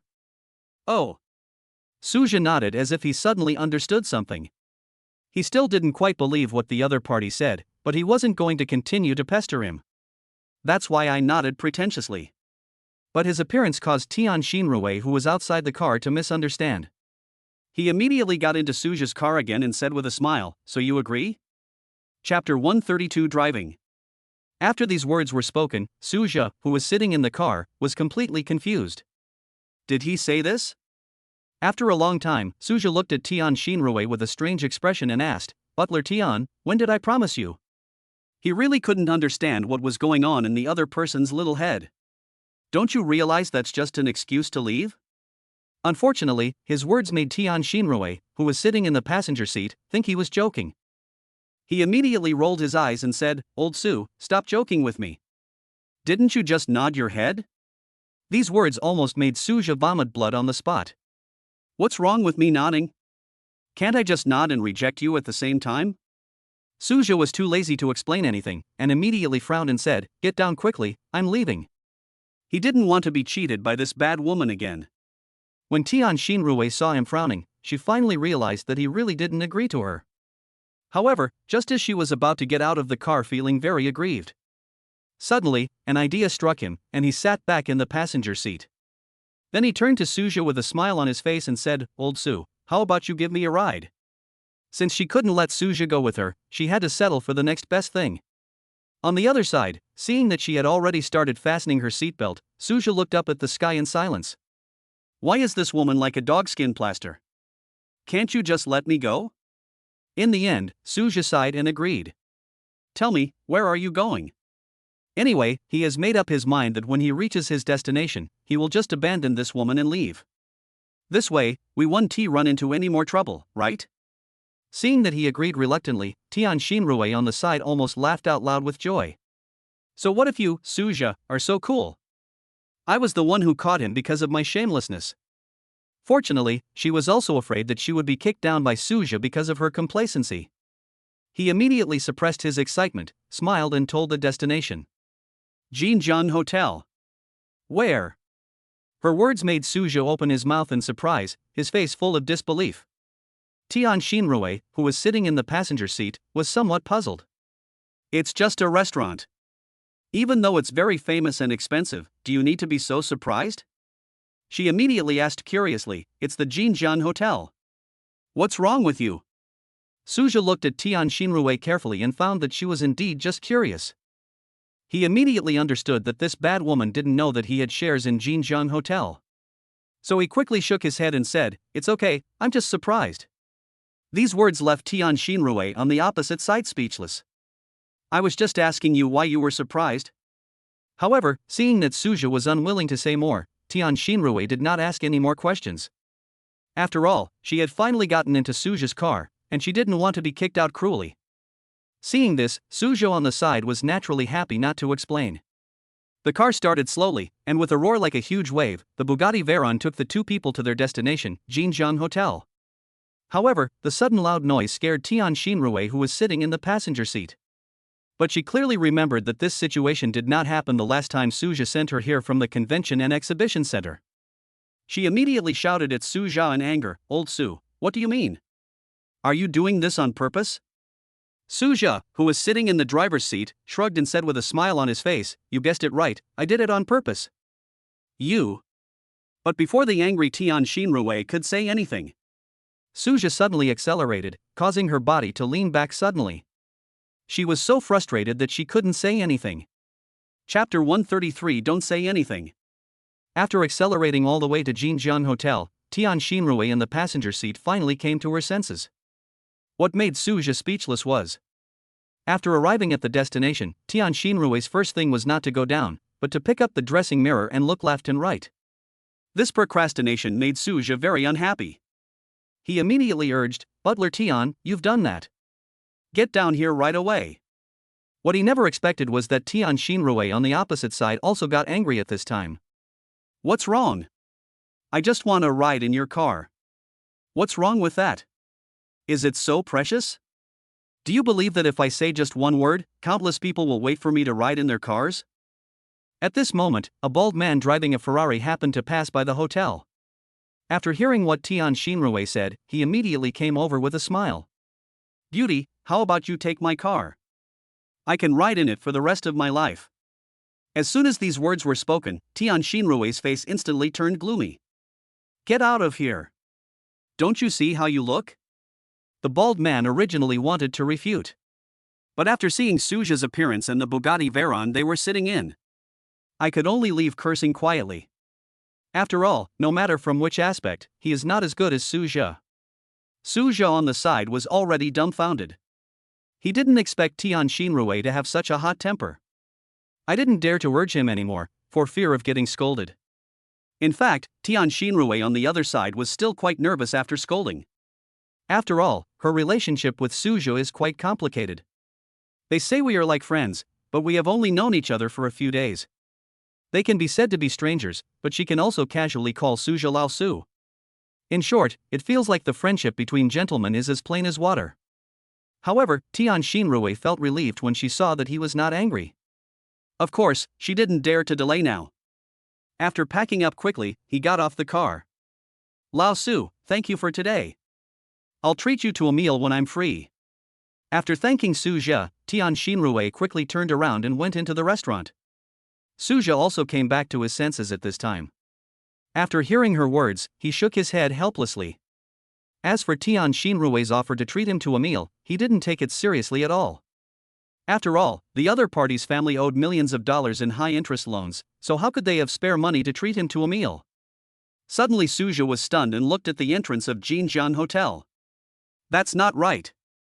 Since Tian Shinrui doesn't have any spare money to treat guests, why would she come to such a nice restaurant? Frowning, Suja decided it would be better to go and take a look. After all, the two of them knew each other. Suja didn't want the other party to do something that he would regret for the rest of his life because of owing high-interest loans. After parking the car, he quickly followed Tian Shinrui into the restaurant. Because there was quite a big commotion in the restaurant last time, the two security guards at the door knew him. Mr. Su. When the two security guards saw Suja appear, they were a little surprised. Seeing this, Suja quickly waved his hand, signaling them not to make anything known. After all, he came here to follow Tian Shinrui and didn't want to make things worse. The security guard naturally didn't know what he was thinking. I thought Suja was really a very low-key person, just like Manager Joe said. So they hurried back to their positions. However, not long after Suja left, two security guards quickly passed the news on via the intercom. In just a few minutes, all the employees in the hotel knew about this. Chapter 134, Bad Status. If Suja knew the behavior of these two security guards, he would be extremely depressed. He didn't want to make it public. But I didn't expect these two security guards to be so nice. I told all the employees in the store directly through the intercom. Fortunately, these employees also deeply remembered that Manager Joe once said that Suja was a very low-key person. So when they met him, they just nodded enthusiastically and didn't dare to go up and disturb him. Suja was quite surprised at first, but he soon realized that his identity had been leaked by the security guard. But he didn't dwell on this issue. After all, he was really curious about why Tian Shinrui came to the hotel. Even Suja suspected that Tian Shinrui had invited him here just to build up her courage. Otherwise, why would they say that he should just act as a background and not have to speak at all? What surprised Suja was that not long after he came upstairs, Tian Shinrui met an acquaintance in front of him. Tian Shinrui, where is your poor loser boyfriend? Why didn't he come with you? Did he dump you because he knew you owed a loan shark? Ha ha. The only person who could say such vicious words to Tian Shinrui was Deng Wei, whom I met at the Convention and Exhibition Center last time. However, after seeing that it was this vicious woman, Suja felt relieved. At the same time, he also realized that he had misunderstood just now. Tian Shinrui probably came here just to attend a class reunion. The purpose of letting him come is probably just to liven up the occasion. When Tian Shinrui in front saw her coming, Deng Hui insulted her with vicious words. He immediately said coldly, "Deng Hui, if you don't speak, no one will think you are dumb. Tian Xinrui, why don't you know what's good for you? Our Deng Hui is just caring about you, isn't she?"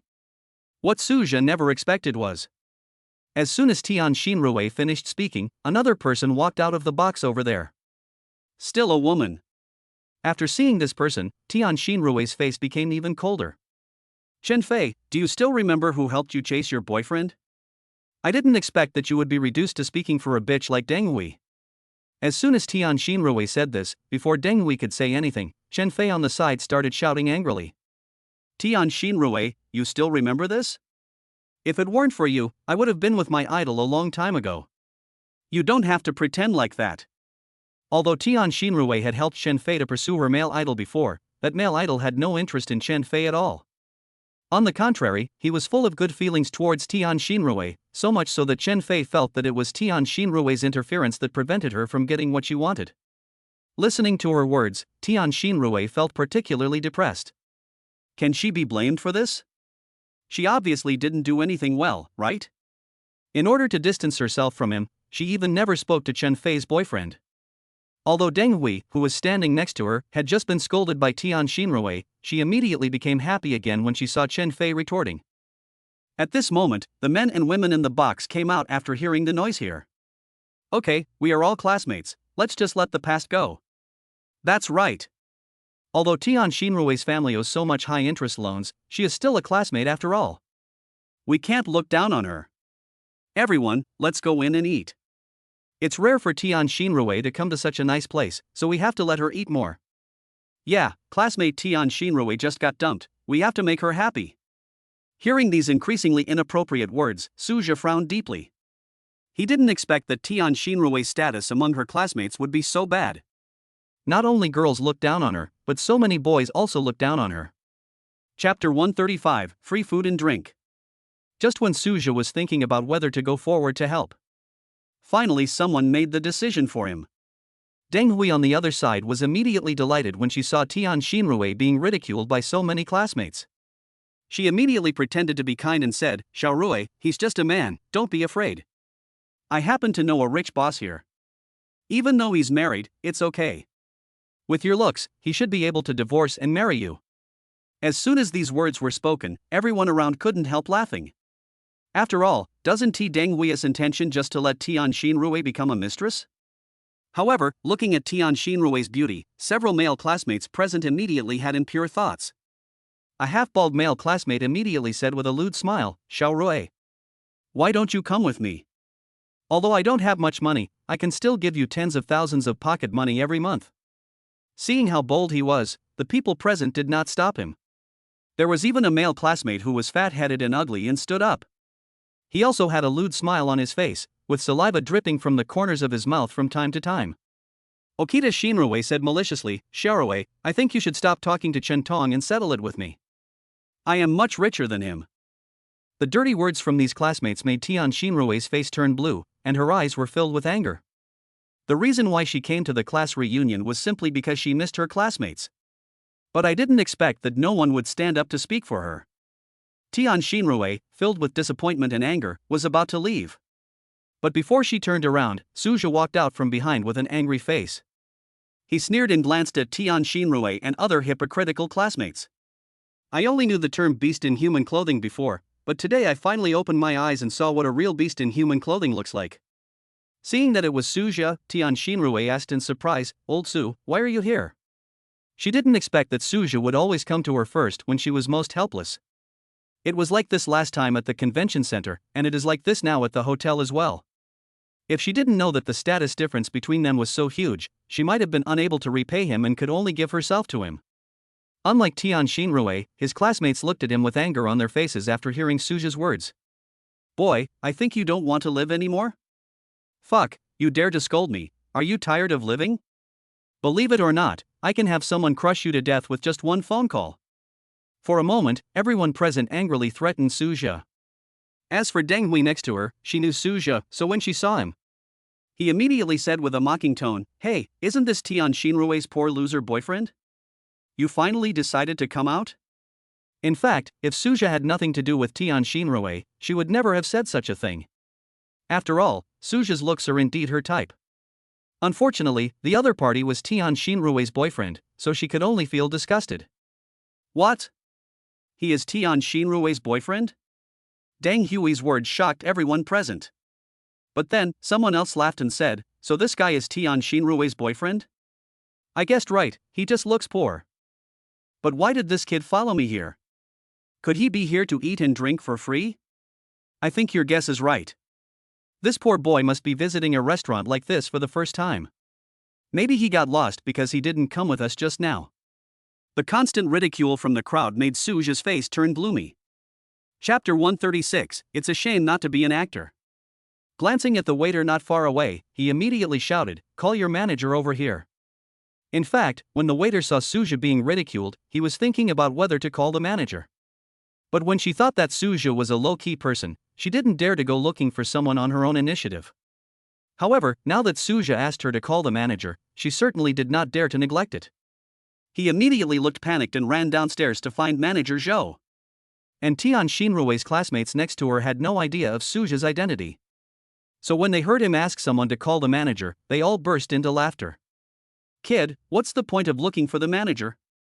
With your poor appearance, the manager will definitely kick you out when he comes. How about this, you kneel down and kowtow to me, and I'll plead for you later, how about that? Boy, do you know that we are very familiar with Manager Zhou? Suja sneered at what everyone said. Tian Xinrui on the side knew that Suja was rich, but she didn't know that Suja was the major shareholder of Jinjiang Hotel. He immediately said with some worry, "Suja, why don't we just forget it and leave? After all, Jinjiang Hotel is a large company with a market value of tens of billions, and it also has a deep official background. So even if Suja has some relationship with Tianhai Exhibition, Tian Xinrui thinks that Tianhai Exhibition should not have a conflict with Jinjiang Hotel because of Suja." Just listening to her words, Suja sneered and glanced at the arrogant people over there. Forget it? Why should I forget it? I tell you, Xiaorui, today I will let them see who will be kicked out. As soon as these words were spoken, the group of people on the opposite side couldn't help but burst into laughter again. Ha, this kid is really good at pretending. Yeah, it's a shame for this kid not to become an actor. Some people even raised their middle fingers and shouted at Suja with disdain, "I'm so scared." Facing the crowd, they were dancing wildly, with all kinds of movements and expressions. Suja just sneered a few times and didn't say anything. Tian Xinrui on the side also became a little more sober after the chaos just now. After all, as far as she knew, Suja, a cool and aloof man, never seemed to suffer any loss. So there should be a trump card this time. Thinking of this, Tian Xinrui's expression returned to its calm state. But the way the two of them looked made the people on the other side think that they were scared. Before everyone had to wait long, Manager Zhou from downstairs ran up in a hurry. Seeing him appear, Deng Hui immediately walked over with a smile. After all, among the people present, Deng Hui was the most familiar with Manager Zhou. Not only because she often eats at Jinjiang restaurant. And the most important thing is that most of the raw materials purchased by Jinjiang Hotel are purchased from them. Manager Zhou, you are finally here. Deng Hui greeted Manager Zhou with a smile on her face. Unfortunately, Manager Zhou, who looked panicked, didn't say a word and simply ignored her. This made Deng Hui look a little embarrassed. But before she could say anything else, she saw Manager Zhou coming to Suja. Seeing this, Deng Hui no longer thought that the other party was going to drive Suja away, but immediately a smile appeared on her face again. In fact, it was not just him, many people present thought so. Even though Tian Xinrui believed in Suja, she couldn't help but show a worried look at this moment. But when Manager Zhou spoke, everyone present was shocked. Chapter 137 It's broken. Mr. Su, here I come. Manager Zhou was filled with anxiety and came to Suja with a respectful look on his face. But the way he addressed it surprised the people around him. Mr. Su? What do you mean? Who is this poor boy? Is Manager Zhou kidding me? Although everyone was extremely suspicious, Manager Zhou did not look fake. But precisely because of this, everyone couldn't help but gasp. You know, Manager Zhou is only the hotel manager of Jinjiang Hotel as Shanghai headquarters. But because it is backed by Jinjiang Hotel, it can also be regarded as the face of Jinjiang Hotel. Therefore, he doesn't need to be respectful or polite to ordinary people. But now, contrary to their usual behavior, they were very respectful to the man they called a poor boy. So if nothing unexpected happens, Suja's identity must be extraordinary. For a moment, cold sweat ran down the foreheads of many people present. Deng Hui was even more incredulous and muttered to herself. Impossible, impossible. Doesn't this kid even have the money to buy a car and can only ride an electric bike? After these words were spoken, everyone looked at Suja again. After all, what Deng Hui said doesn't sound false. Suja sneered and said nothing. It was Manager Zhou on the side who started to explain. He glanced at everyone and then said, Mr. Su is the major shareholder of our Jinjiang Hotel. His answer immediately made everyone exclaim. What? A major shareholder of Jinjiang Hotel? Isn't this impossible? Isn't this a government property? Oh, now I remember. Jinjiang Hotel does have outstanding shares, but it's impossible for ordinary people to own them. Hearing this person's answer, everyone gasped again.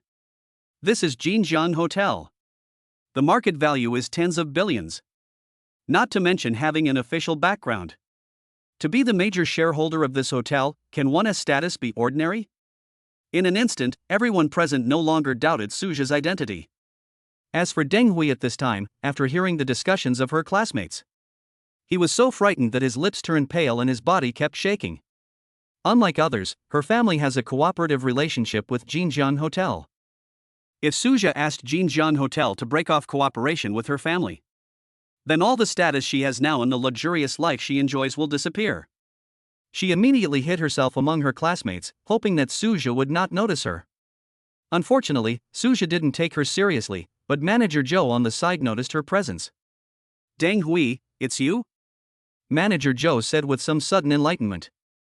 When the other party came over to say hello, I felt that he looked familiar. But at that time he was nervous about Suja, so he didn't think about it carefully. However, at this time he finally remembered who the other person was. Hearing this, Suja next to him frowned. Manager Zhou, are you familiar with her? When Manager Zhou saw Suja frowning, he was suddenly shocked. He quickly said, Mr. Su, I'm not familiar with her. But after thinking for a while, he said, but her family's company has a cooperative relationship with our Jinjiang Hotel. His explanation made Suja nod, and his frown relaxed. Then he glanced at Deng Hui in the crowd and said calmly, cut it off. Ah? Manager Zhou was shocked, but he quickly realized what Suja was talking about. He immediately nodded and said, okay, Mr. Su, I'll go and notify you later. As soon as these words were spoken, Deng Hui, who was hiding in the crowd, fell to her knees on the ground. After a moment, she ran towards Suja like a madman. Chapter 138 I'm not a pile driver. Manager Zhou next to him was shocked. He thought Deng Hui was going to harm Suja, so he quickly stepped in front of Suja. Fortunately, Deng Hui stopped 2 meters away from Suja, which made him feel relieved. In order to prevent her from doing anything surprising, Manager Zhou now dares not relax at all. But his actions made Suja behind him feel a little amused and helpless. Manager Zhou, you don't have to make such a fuss. After all, in terms of fighting strength, all the people present combined are not enough to beat him. What's more, he also knew that Deng Hui would definitely not do anything bad to him. He could even guess what the other person was going to say. However, Manager Zhou on the side did not dare to relax and quickly said, Boss Su, this woman is crazy, I have to help you stop her. Seeing this, Suja could only sigh helplessly and said nothing more. At this time, Deng Hui, who was 2 meters away, was called a crazy woman by Manager Zhou. But she didn't dare to be angry or have any emotions. He even trembled and forced a humble smile on his face. Then he shouted at Su Jiayi, Boss Su, can you please forgive me? Forgive you? Suja raised his lips, then sneered, why do you have such fantasies? Fantasy? This shows that you are not going to let me go. Deng Hui was stunned for a moment, and then burst into tears. Boss Su, I beg you, as long as you can forgive me, I will do anything. Seeing that Suja was unmoved, she became ruthless and directly used the most powerful weapon as a woman. This meaning is perfectly normal. Unfortunately, Suja was far away from her, so he had no idea at all. What's more, Deng Hui is not only average looking, but she also has a vicious heart. This made Suja lose all interest in sex. However, Manager Zhou, who was standing in front of Deng Hui, was able to feast his eyes. He stood there, protecting Suja while taking a few furtive glances at him. Even at this moment, Manager Zhou was glad that he stood up to protect Suja. Otherwise, how could he possibly witness such an exciting scene of revealing weapons in front of so many people? Everyone present was shocked by Deng Hui's shameless appearance. Who is this? Deng Hui from their class. Now he is so shameless as to beg Suja for mercy. But then they were frightened again. Because even Deng Hui, who has the strongest background in their class, had to beg for mercy in this way. Then they are dead. Tian Xinrui, who was next to Suja, was also shocked by Deng Hui's boldness. But then she shouted angrily with anger in her eyes, "Deng Hui, do you still have any sense of propriety, righteousness, and shame?" She never expected that Deng Hui would be so shameless as to dare to seduce Suja. You know, she hasn't taken any action yet? How can we let this bitch Deng Hui make the first move? Fortunately, Suja's calmness there made her feel relieved. In the face of her scolding, Deng Hui not only did not feel embarrassed, but seemed very proud. Because if Suja could forgive her, what would it matter even if he was shameless? As long as her family's power remains, no one dares to mention this matter. That is why Deng Hui acted so crazy, just to make Suja forgive her. Suja, who was standing next to her, frowned when he saw her smug look. Do you really think anyone can sleep with me? I'm not a pile driver, I won't refuse anyone who comes to me. Deng Hui doesn't even realize how ugly she looks. Chapter 139 Let them go bankrupt. He immediately said to Manager Zhou in a cold voice, "Manager Zhou, kick her out." Manager Zhou over there felt a little bit regretful that he couldn't see such an exciting scene. But he dared not disobey Suja's order, and quickly waved his hand to let the security guard carry this shameless woman out. Deng Hui, who was being held up, was terrified and started wailing to Suja. Boss Su, please forgive me." Seeing that Suja was unmoved, she looked at Tian Xinrui again. She screamed heartbreakingly, Xiaorui, I was wrong, I was really wrong, please ask Mr. Su to forgive me." Hearing her miserable cry, Tian Xinrui, who was beside Suja, not only did not feel sympathy, but sneered instead. Deng Hui, you want me to beg Suja to forgive you? You are dreaming, aren't you? She has been bullied by the other party since school, and the reason she has not resisted is not because she is soft-hearted. It was because she was no match for Deng Hui that she chose to endure and hide. Now that she has Suja's support, how could she be so foolish as to let go of such a mortal enemy? Tian Xinrui's words immediately made Deng Hui, who was being carried away, become silent. She knew that she was finished. Originally, she thought that begging for mercy from Suja would be futile, so she could just beg for mercy from Tian Xinrui, who had always been soft-hearted. But I didn't expect that the other party was not soft-hearted at all, nor was he stupid. After Deng Hui was dragged out, Suja looked at the group of people who were trembling with fear and panic. He was just about to fulfill his previous promise and ask Manager Zhou to kick these people out. But suddenly I remembered that Tian Xinrui beside me had also suffered a lot of grievances just now. Suja has always cared about his friends, especially his beautiful friends. He immediately said, Xiaorui, I'll leave this group of people to you to deal with. In order to avoid any worries on her part, Suja assured her, "Don't worry, as long as you're willing to tell me, I will definitely help you get it done." After hearing this, Tian Xinrui was stunned. She didn't expect Suja to care about her so much. Suddenly I felt warm in my heart. She didn't expect that Suja was a man who was usually aloof and unkind to women. But still care about yourself. On the other hand, after hearing Suja's words, many people felt relieved. After all, in their impression, Tian Xinrui is a weak and bullied girl. As long as you act a little pitiful at the time, the other party will easily let you go. Their idea is not wrong. If it was the previous Tian Xinrui, she might have been cautious and let them go. But now it's different.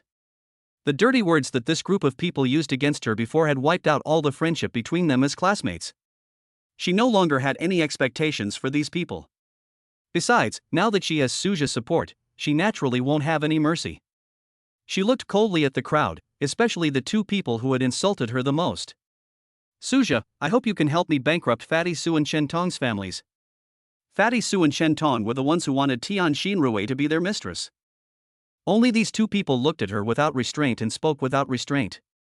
If hatred towards Deng Hui ranked first, then hatred towards Fatty Su and Chen Tong ranked second.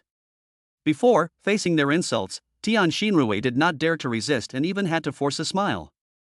It is because these three people often hang out together, and the power behind them is not small. Chapter 140 Get Out. In fact, if Suja was not the major shareholder of Jinjiang Hotel, she might not have said such a thing. After all, she didn't quite understand the power that Suja could control. But now that he knew it, this kind of thing would be easy for Suja. The reason is very simple. Like Deng Hui, the families of these two people have cooperative relationships with Jinjiang Hotel. Otherwise, these three people would not be able to mix together. Suja did not feel embarrassed when he heard Tian Xinrui's request.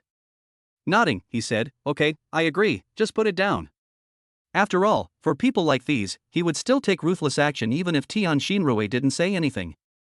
Just when Suja wanted to continue asking what to do with the remaining people, Fatty Su and Shen Tong and the crowd rushed over without stopping. With Manager Zhou looking nervous, the two men knelt down with a plop. Then they all cried out to Tian Xinrui, Xiaorui, we were wrong, we were really wrong, please forgive us. Yeah, Xiaorui, just treat us like shit.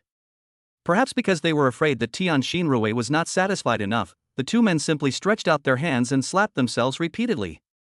Unfortunately, seeing the two of them like this, Tian Xinrui just sneered.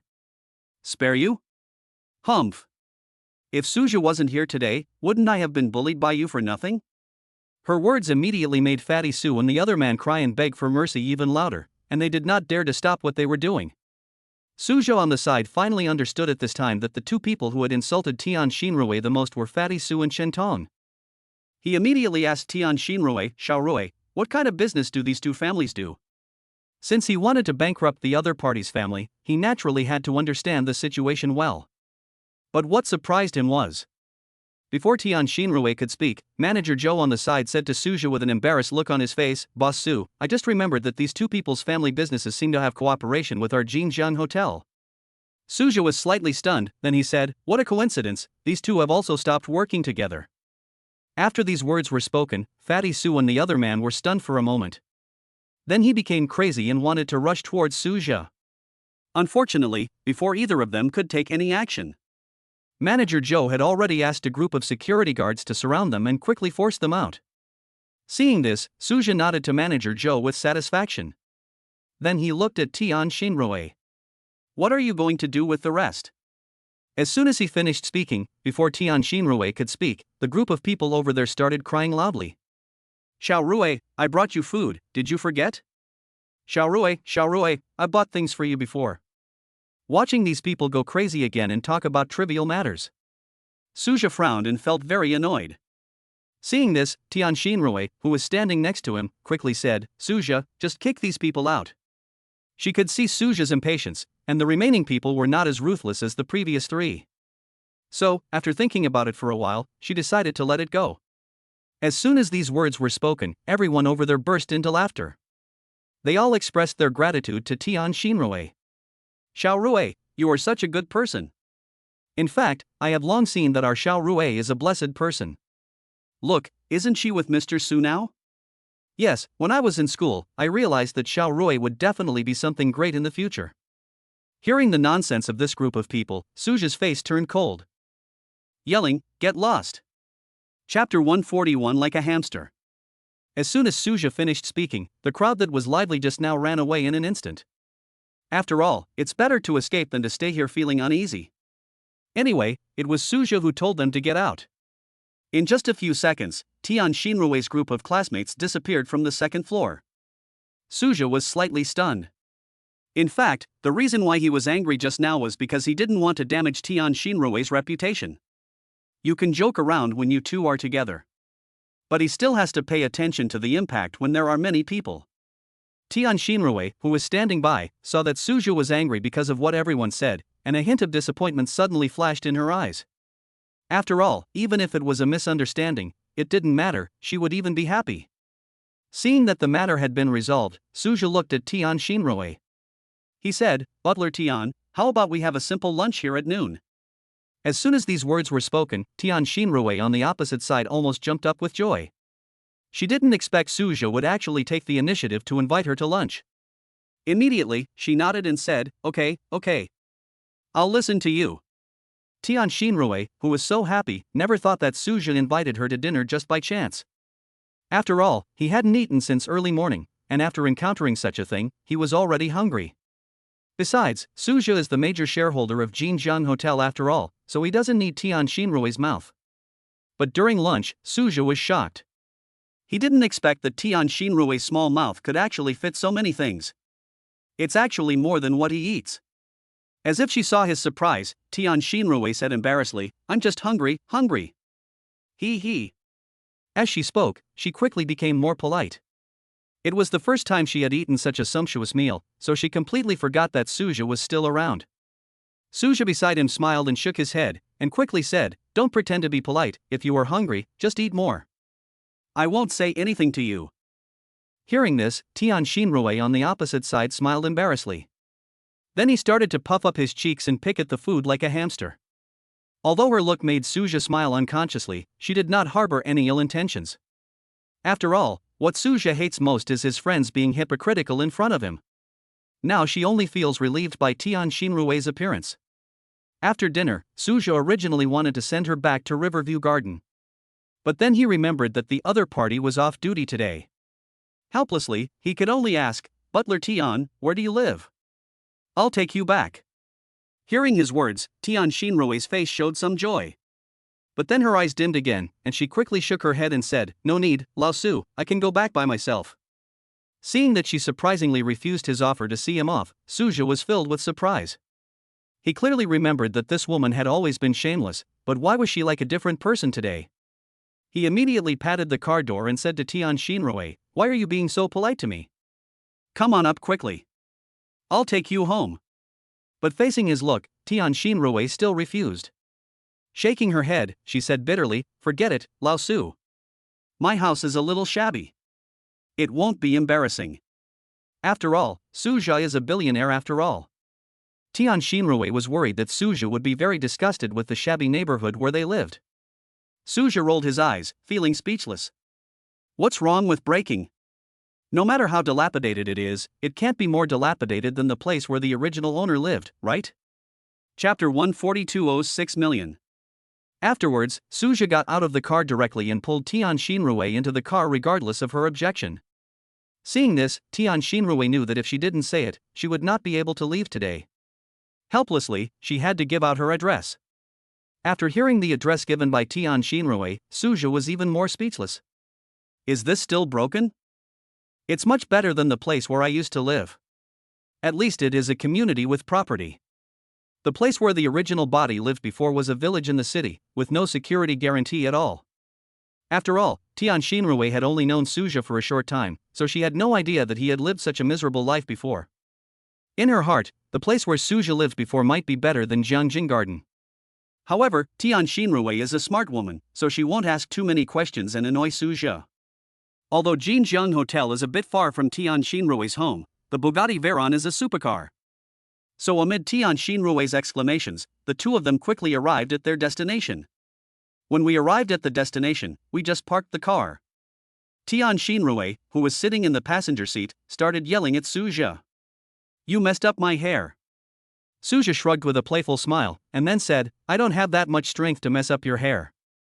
If you want to complain, go blame the wind. Ah! Tian Xinrui roared like a dragon again, then got out of the car and ignored Suja. She felt like Suja was going to drive her crazy. This playful and scoundrel look is not as cute as when he is aloof. Seeing her leave without saying a word, Suja in the car felt a little dissatisfied. He immediately shouted at her back, Hey, housekeeper Tian, I worked so hard to get you here, and you don't even say thank you? Tian Xinrui in front paused for a moment, then without turning around, she shouted reluctantly, Thank you, okay? Suja was helpless and could only wait until Tian Xinrui went to work before venting his anger. However, just as he was about to drive away, Tian Xinrui in front encountered trouble. Hey, isn't this old Tian's daughter? 4 or 5 sturdy men who were not afraid of the cold even in such a cold weather and had tattoos on their bodies blocked Tian Xinrui together. Tian Xinrui frowned and shouted, Yang Hebao, what do you want to do? The reason why she spoke so loudly was very simple. She hoped that Suja, who had not left yet, could hear it. Although it was immoral to pull Suja into the water, she had no choice as she was in a desperate situation. Yang Hebao and the others over there naturally had no idea what Tian Xinrui was thinking. After all, they came from another direction, so they didn't notice that someone had sent her back. So when faced with Tian Xinrui's shouting, several people burst into laughter instantly. What? Your father owes us 6 million. What do you think we should do? Of course, we should collect the money. After hearing the number, Tian Xinrui shouted in disbelief, what? Wasn't it 3 million? How did it become 6 million? Someone laughed and said, it was 3 million some time ago, but now, it must be 6 million. Some people even looked at Tian Xinrui with lustful eyes and said, of course, if you want less, that's fine, but we can't have no benefits, right? As soon as this person finished speaking, the people present burst into laughter again. After all, they have been coveting Lao Tian's daughter for a long time. Now that they have such a good opportunity, they certainly can't let it go. Chapter 143, Not Knowing the Highness of Heaven and Earth. Tian Xinrui was very familiar with this kind of look. He immediately shouted angrily, you bunch of scoundrels, be careful or I will report you to the police. At the same time, she was secretly worried, wondering why Suja hadn't appeared yet. Faced with her angry shout, Yang Heibao and his companions were not afraid, but laughed arrogantly. Call the police? Ha, girl, you are surrounded by us now. If you want to call the police, you have to wait until we collect the interest. After saying that, everyone surrounded Okita Xinrui with a lewd smile on her face. And at this critical moment, Suja, who was supposed to arrive earlier, finally arrived. Stop! Suja shouted loudly. While everyone was stunned, he quickly rushed to Tian Xinrui's side and protected her behind him. When she saw it was him, Tian Xinrui's face lit up instantly, and she quickly said, Lao Su, you're finally here. At this time, Yang Heibao and others also reacted. He immediately frowned and threatened, boy, you have nothing to do here. If you don't die, get out of here. Although several people also noticed that Suzhou and Tian Xinrui knew each other, they were not worried. After all, Suzhou was alone, thin and weak, no match for them. What's more, those who know Tian Xinrui don't think that the other party has any deep background. Otherwise, why would Lao Tian borrow money from them at high interest rates? Faced with the threats from Yang Heibao and others, Suzhou's face instantly turned cold. From the way these people threaten people's lives at every turn, he could tell that they must have a lot of things on their hands. Everyone, I advise you to leave now, otherwise when the government comes, you won't be able to escape. Suzhou's guess was correct, Yang Heibao and his companions did commit a lot of crimes. But it's a pity, because they only bully those honest and cowardly people. They used various means of coercion and intimidation, so no one dared to report them. Although the government knew about what they had done, many people were afraid of being retaliated against by Yang Heibao and others afterwards and were unwilling to cooperate with the government. So much so that this group of people are still at large. It is for this reason that Yang Heibao and others feel that the government is nothing special. When they heard Suzhou say that he had reported the matter to the police, several people burst into disdainful laughter. Report to the authorities? Boy, do you know that in this area, my word is the final word? The authorities? Ha, they are nothing in my eyes. Suzhou was shocked by Yang Heibao and his companions' contempt for the government. It's already the new century, but there are still people who are so ignorant of the immensity of heaven and earth. At this moment, Tian Xinrui on the side finally explained the reason to Suzhou. She said with a wry smile, Lao Su, these people are scoundrels. As long as there is no evidence, the government can't do anything to them. Tian Xinrui's words made Suzhou frown, but then he relaxed his brows. Ordinary people might be helpless against these people, but he is different. Not to mention the phone call he just made, he could handle this group of people with his own abilities alone. At this moment, one of Yang Heibao's accomplices said, Boss, why don't we retreat first? It will be troublesome if the government comes later. The so-called trouble he mentioned was merely the trouble of having to argue with the government. After all, in this era, there are various types of video surveillance. As long as they have no evidence of being caught, the government can do nothing to them. On the contrary, if the government harasses them, they can turn the tables. Chapter 144 Who do you think of him? After hearing what his younger brother said, Yang Heibao was a little hesitant. Although they are not afraid of the government, they will get into trouble if they get entangled with it. However, after taking a look at Suzhou, a surge of resentment surged in his heart again. If Suzhou hadn't appeared, perhaps the brothers would have already collected some interest from Tian Xinrui. He immediately got angry and pointed at Suzhou and said to his brothers, Brothers, this kid just ruined our good deeds. Are you willing to give him a lesson? In fact, if he hadn't said this, his younger brothers wouldn't have had any ideas at all. After all, if they really want to collect interest from Tian Xinrui, then Yang Heibao will definitely eat the meat, and they may not even get to drink the soup. But now that the boss has spoken, if they still want to get involved, they naturally have to speak up and comply. At that moment, they all said, "The boss is right, we must teach this kid a lesson. Anyway, the government can't possibly come so quickly, let's teach him a lesson first. You dare to ruin our boss's good deeds, you really don't want to live anymore. These guys are all bullies who only care about the weak and fear the strong." Seeing that Suzhou is alone, they speak so arrogantly. Faced with the arrogance of the crowd, Suzhou showed a look of disdain on his face. After seeing this scene, Tian Xinrui on the side began to regret involving Suzhou. After all, she didn't know how strong Suzhou was. Based solely on the most intuitive calculations, she felt that Suzhou alone could never be a match for these 4 people. Immediately, she said to Suzhou nervously, "Old Su, you better run. I'll hold them off for a while." Her words made Suzhou's face full of surprise. If it weren't for the fact that her expression didn't seem fake, he almost thought Tian Xinrui was joking. Who do you think he is? As long as you are a man, it is impossible for you to leave others and run away in front of familiar female friends. What's more, with Suzhou's current physique, how could these few hairy guys possibly be his match? Suzhou immediately shook his head and said firmly, "Butler Tian, are you kidding me? How could I leave you behind and run away?"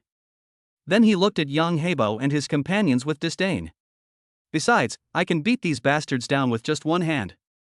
As soon as these words were spoken, the people on the opposite side became angry instantly. "Kid, who the hell are you calling a bastard? I think you really don't want to live anymore. Fuck, even if the boss stops me today, I still have to teach this kid a lesson." The people on the opposite side were very excited and looked like they would not give up until Suzhou was taught a lesson. However, facing the anger of the crowd, Suzhou did not feel any fear at all. He even felt a little happy in his heart. Because when he thought of the humiliation Tian Xinrui had suffered before, he felt very distressed. Now that these people are unwilling to escape, he will teach them a lesson on behalf of Tian Xinrui. And thinking about the phone call he made before, Suzhou had to keep them here. Tian Xinrui, who was standing aside, was filled with gratitude when she saw that Suzhou was unwilling to leave her behind. "How many times has this happened? Whenever I was in trouble, it was Lao Su who helped me." Just thinking about his weak strength, Tian Xinrui mustered up the courage to stand up. "Lao Su, I will fight them together with you." As soon as these words came out, Suzhou didn't even have time to laugh. Yang Hebao and others on the opposite side laughed out loud. Someone even said with a lewd smile on his face, "Don't worry, after we finish dealing with this guy, we will come after you." As soon as this person finished speaking, Suzhou's face instantly turned gloomy. Chapter 145. Does your hand hurt? Before anyone could react, he rushed directly to the person who spoke foul language. Then he stretched out his hand and slapped hard under the disbelieving gazes of the people around him. Bang! With a loud bang, the man was slapped several meters away by the angry Suzhou. His head tilted and he passed out instantly. At this time, the people around also reacted. He shouted at Suzhou with an angry look on his face, "Boy, you don't want to live anymore." Yang Heibao, who was standing next to him, was shocked by Suzhou's fighting ability. But thinking about the large number of people on his side, he still shouted loudly, "Brothers, come together. This guy is alone." He immediately rushed towards Suzhou with a punch. After all, he didn't believe that Suzhou would have any ability to resist when surrounded by so many people. Unfortunately, as the leader of the group, Yang Heibao never thought about the courage of his brothers. After seeing Suzhou slap the man several meters away with one slap, the others were already terrified. So after Yang Heibao gave the order, although everyone rushed towards Suzhou out of inertia, they deliberately slowed down their pace. So much so that when Yang Heibao rushed to Suzhou, the others were still several meters away. Looking at Yang Heibao, who was rushing over alone, Suzhou shook his head. He didn't expect things to be so funny. Then, without waiting for the other party to punch, he slowly stretched out his palm and slapped Yang Heibao's face gently with lightning speed. With a burst of screams like ghosts and wolves howling, the other party was blown several meters away. Fortunately, he did not fall into a coma. The others were so frightened that they stopped in their tracks. Then they looked at each other and ran to Yang Heibao together. With a look of heartache on his face, he said, "Boss, are you okay?" Faced with the concern of his subordinates, Yang Heibao felt a sweetness in his throat and spat out a mouthful of blood. He didn't expect that his younger brother was so timid. "If we had rushed over together just now, how could I be the only one injured?" He opened his mouth, wanting to say something. Unfortunately, before he could open his mouth, the two younger brothers who had been supporting him with concerned looks just threw him to the ground and ran away in panic. As he fell, a lot of blood flowed out of Yang Heibao's mouth. But those younger brothers no longer dared to care about their boss because Suja was walking towards them. Stop! A loud shout made the two younger brothers stop instantly, and then they looked at Suja with horror on their faces. Brother, do you have any other instructions? They had no choice but to obey because Suja's fighting power was so amazing. One slap can send a person flying several meters away. Especially since one of them fell into coma and the other one was still vomiting blood. Seeing the two men's cowardly looks, Suja snorted coldly, pointed at Yang Heibao and said, "You two help him up." Ah! The two men looked at Suja in disbelief, and Yang Heibao, who was lying on the ground, was so surprised that he stopped vomiting blood. Suja's order is really hard to understand. You know, just now both sides were fighting to the death, so why are they now acting like they want to let them go? Of course Suja would not let them go, after all, he was not stupid. At this time, Tian Xinrui also woke up from her surprise. He quickly ran to Suja, took his hand, and asked with concern, "Old Su, does your hand hurt?" As soon as these words were spoken, Yang Heibao and his companions were so depressed that they vomited blood. Chapter 146 How Does the Head Grow? Facing Tian Xinrui's concern, Suja smiled slightly and said, "It's just slapping a few beasts, how could my hand hurt?" Suja's words filled Yang Heibao's eyes, who was already on the ground, with anger. But just as he was about to say a few words, he saw Suja looking at him coldly. Suddenly, he dared not utter any threatening words anymore. Then he showed a respectful look and said to Suja, "Brother, we admit defeat today. We will never harass the Tian family again in the future." The other two brothers also said quickly, "Don't worry, big brother, if anyone dares to bully the Tian family in the future, we will never let him go." After all, Suja's fighting power is so strong, and he seems to be intending to let them go. As long as they are not stupid, they will know what to say. Unfortunately, in response to their assurances, Suja showed a sneer on his face. "Hey guys, did you guys misunderstand something?"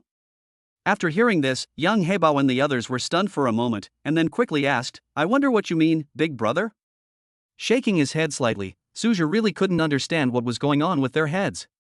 "Is it filled with feces?" He immediately said coldly, "Did I say I would let you go?" His words instantly made Yang Heibao anxious.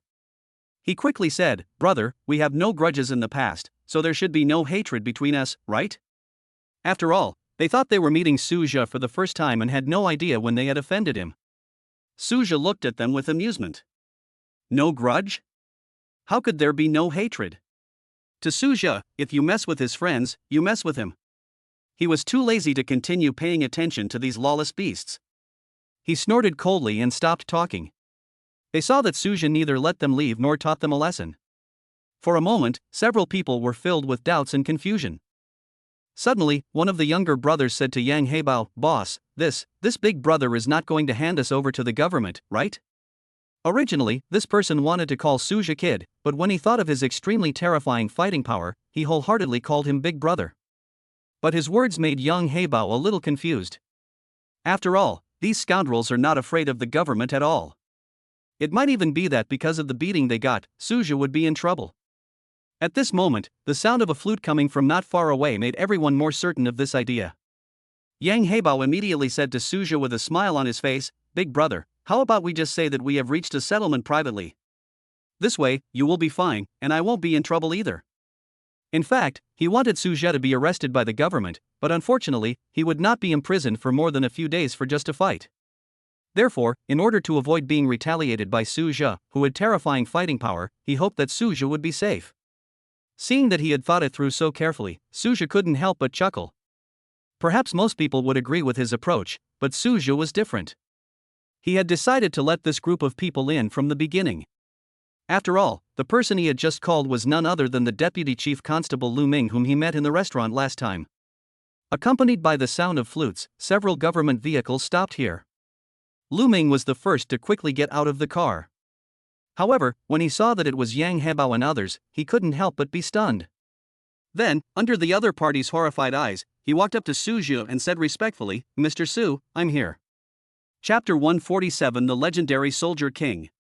Yang Heibao's eyes opened as wide as copper bells, and he pointed at Suja with a look of horror on his face. "You, who are you?" In fact, Lu Ming also wanted to ask this question, but he knew what to do at the moment. Immediately. Without waiting for Suja to speak, he quickly ordered his detectives, take them back and interrogate them. As soon as these words were spoken, Yang Heibo and his companions immediately started rolling on the ground. No, I won't go. You're arresting people at random. I'm going to sue you. They could also see something from Lu Ming's respectful attitude towards Suja. If I go in this time, there will be no way I can come out as easily as before. The reason why the detectives didn't dare to be harsh towards them before was because they had no evidence and they were also afraid that they would tarnish the image of the government. But now they have offended a big shot, and plus they are not clean to begin with, there is absolutely no way the constables will let them go this time. Seeing them like this, Suja frowned, which made Lu Ming on the side suddenly jump with fear. Then he shouted to his men, "What are you afraid of? Don't you know what kind of people these birds are? It's time to rid the people of this evil." Lu Ming's words immediately reminded the detectives that the group of people in front of them who were making a scene were not ordinary people, but were full of evil. He didn't care that Yang Heibo and the others were crying and snotting, and forced himself to suppress his nausea and escorted them to the car.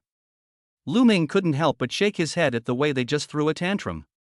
Unexpectedly, this group of people were even dumber than Li Guang last time. They never begged Suja for mercy from beginning to end.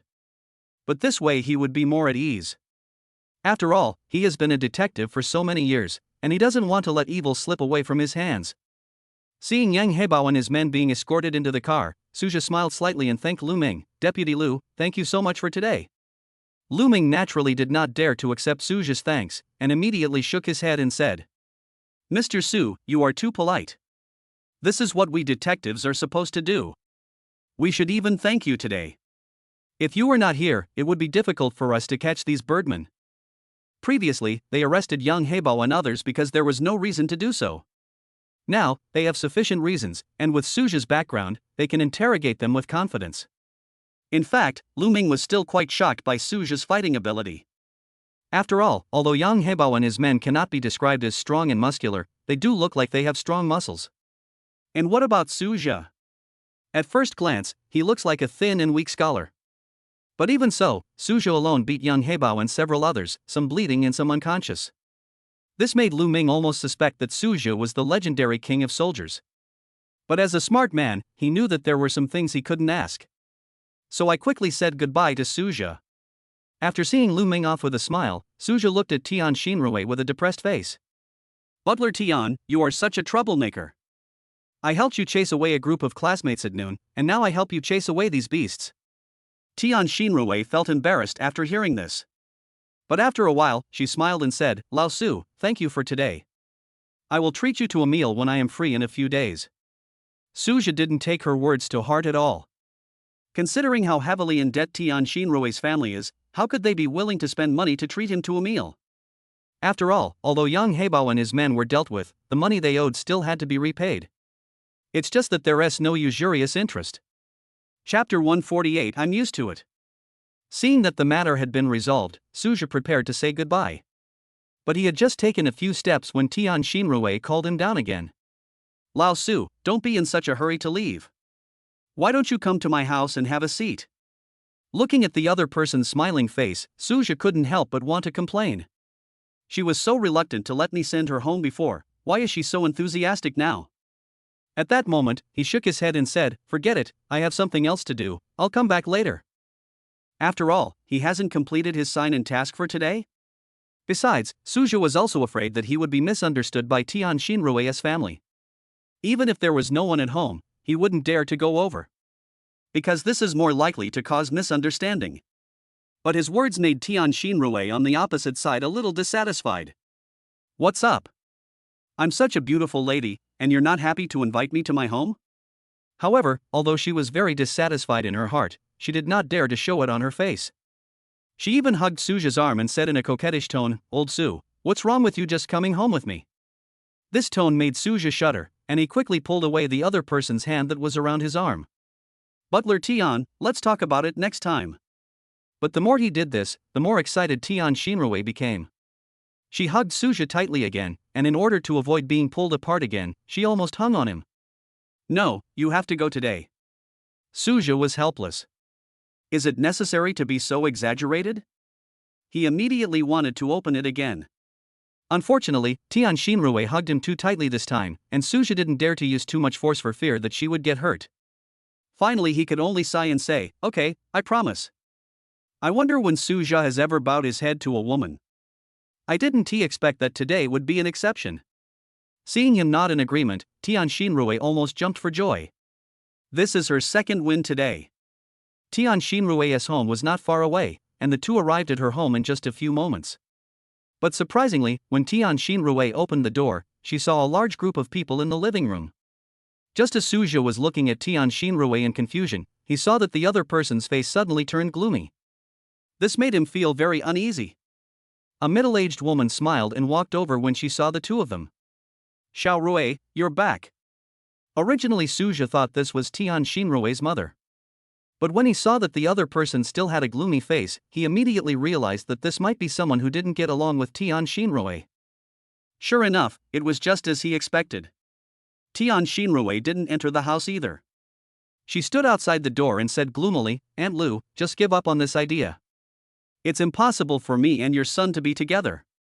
Although Lu Shan secretly cursed Tian Xinrui in her heart for being ungrateful, she said with a smile, "Xiao Rui, although my Xiao Jin is not very good looking, it doesn't matter. The most important thing is the beauty of the soul." Tian Xinrui frowned. Beautiful soul? Is that a look of wanting to eat me alive, a beautiful soul? Not to mention the disgusting look on his face, which makes people want to vomit. Glancing at Suja beside her, she secretly said sorry. Then, with a helpless look on his face, Suja said, "Aunt Lu, let me tell you the truth. This is my boyfriend. I came here to bring him to meet my parents." After hearing her words, Suja on the side in his heart. He was so disheartened that he no longer wanted to resist. After all, we're used to it. It doesn't matter if Tian Xinrui cheats me a few more times. He even actively cooperated with Tian Xinrui with a smile on his face. "Hello, I'm Xiaorui's boyfriend Suja." Chapter 149, We Are Not Short of Money. After Suja said this, Lu Shan was stunned for a moment, then shook her head disdainfully. Impossible. With someone like Tian Xinrui, who would want her except my Xiao Jin? Perhaps because she thought Suja was handsome, she said with special kindness, "Young man, I advise you not to wade into muddy waters.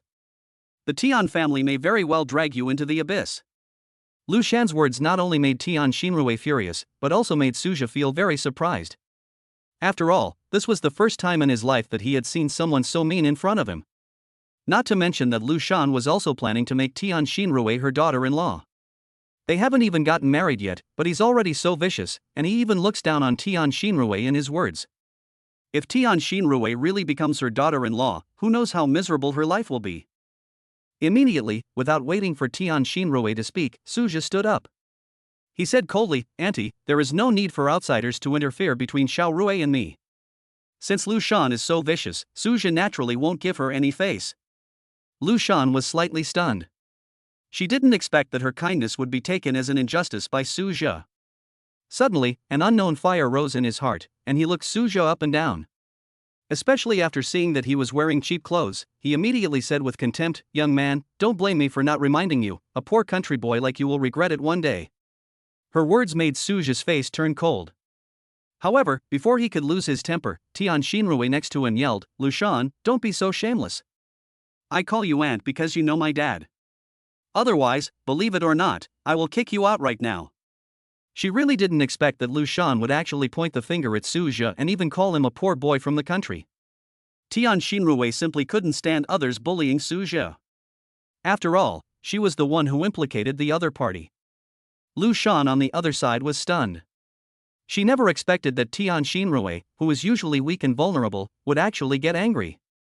You know, she had bullied the other person in front of Tian Xinrui and his father Tian Zhenjun before. But at that time, the father and daughter were only concerned with apologizing and did not dare to say anything tough. But I didn't expect that Tian Xinrui in front of me would get angry for Suja. Immediately, Lu Shan, who was somewhat angry and embarrassed, shouted, "Tian Xinrui, I think you have grown wings, I will teach you a lesson to death." As she said this, she was about to raise her hand to slap Tian Xinrui. Suja on the side frowned, and immediately reached out and grabbed Lu Shan's arm, threw her aside, and snorted, "Get out of here." Lu Shan on the other side was thrown several meters away. Feeling the pain in her arm, she looked at Suja with resentment in her eyes. He yelled madly at Suju and the other man, "You're done. Both of you are done." Then Lu Shan yelled at Tian Jianjun in the living room, "Old Tian, if you still want our family to lend you money, then you should take good care of your bitch daughter." As soon as she finished speaking, the lively scene in the living room suddenly became quiet. A wretched young man asked in surprise, "Mom, what's wrong?" A middle-aged man sitting on the sofa asked in a panic, "Sister Lu, what did Xiao Rui do wrong again? What mistake did you make?" "Humph. She actually wanted to kick me out." Lu Shan looked at Suju and the other man at the door, then sneered at Tian Jianjun and said, "Tian Jianjun, I think your family has become powerful and has no shortage of money. You actually want to kick me out?" Chapter 150, I don't agree. After these words were spoken, the panic on Tian Jianjun's face became even more intense. After taking a look at his daughter and Suju at the door, he was stunned for a moment, but soon showed a humble smile to Lu Shan. "Sister Lu, don't be angry. Xiao Rui might just be in a bad mood today." Lu Shan sneered and looked at Tian Jianjun with disdain. "Not in a good mood? Ha, I don't care whether you are in a good mood or not. If she dares to be rude to me, then she must learn some rules." Her words stunned Tian Jianjun, and his face immediately turned red with anger. Tian Xinrui is his biological daughter, not your slave, Lu Shan. But when he thought about the current situation at home, he could only continue to humbly say to Lu Shan, "Sister Lu, please be magnanimous and don't argue with an ignorant child." "Kid?" Lu Shan sneered a few times, and then said sarcastically, "Anyway, your old Tian family doesn't like our Xiao Jin, and now you have brought a man back. I think we should forget our previous agreement." Although Tian Xinrui seemed to be very concerned about Suja, Lu Shan was not afraid. After all, the one who could really make the decision was the cowardly Tian Jianjun in front of her. She thought that as long as she used a little trick, she could make Tian Jianjun break up the couple and make that bitch serve her son. Her words also made Tian Jianjun realize why Lu Shan was so angry. It turned out that his daughter had brought a man back. Thinking of this, a hint of sadness flashed across his eyes. If it weren't for him, how could my daughter have never dared to have a boyfriend before? On the other side, Xiao Jin looked towards the door in disbelief after hearing what his mother said. Sure enough, he found a man standing next to Tian Xinrui. He immediately walked over angrily and shouted at Suja, "Boy, do you know that Tian Xinrui is my fiancé? Get out of here if you know what's good for you." Suju ignored him and looked at Tian Xinrui in surprise. After all, he remembered that the other party didn't even seem to have a boyfriend, so how could she have a fiancé? Seeing him looking over, Tian Xinrui over there quickly shook her head. "Lao Su, don't get me wrong, I have nothing to do with him. He is just talking nonsense." Suja nodded, still willing to believe what she said. After all, if Tian Xinrui really had a fiancé, how could Li Guang, who had pursued her before, not know about it? Seeing that he seemed to believe it, Tian Xinrui breathed a sigh of relief. Then he shouted angrily at Xiao Jin, "Xiao Jin, when did I become your fiancé? I'm telling you, I haven't agreed yet."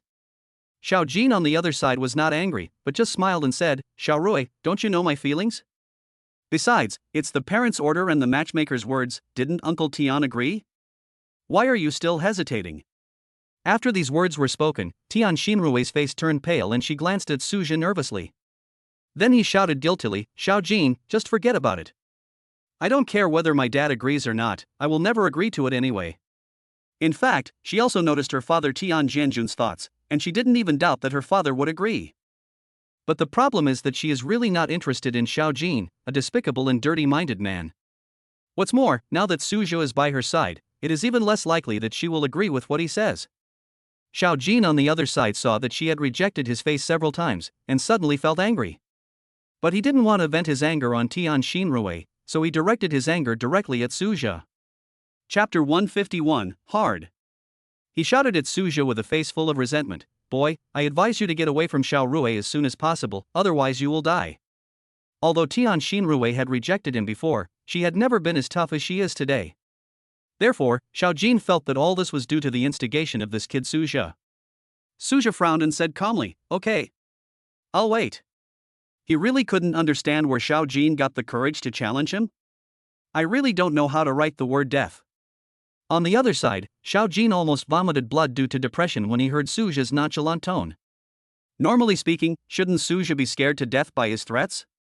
How could this seemingly insignificant boy in front of him dare to look down on him like this? Although there was a hint of doubt in his heart, he felt that Suja might be extraordinary. However, when Xiao Jin saw Tian Xinrui standing up to speak for Suzhou again, all that was left in his mind was anger.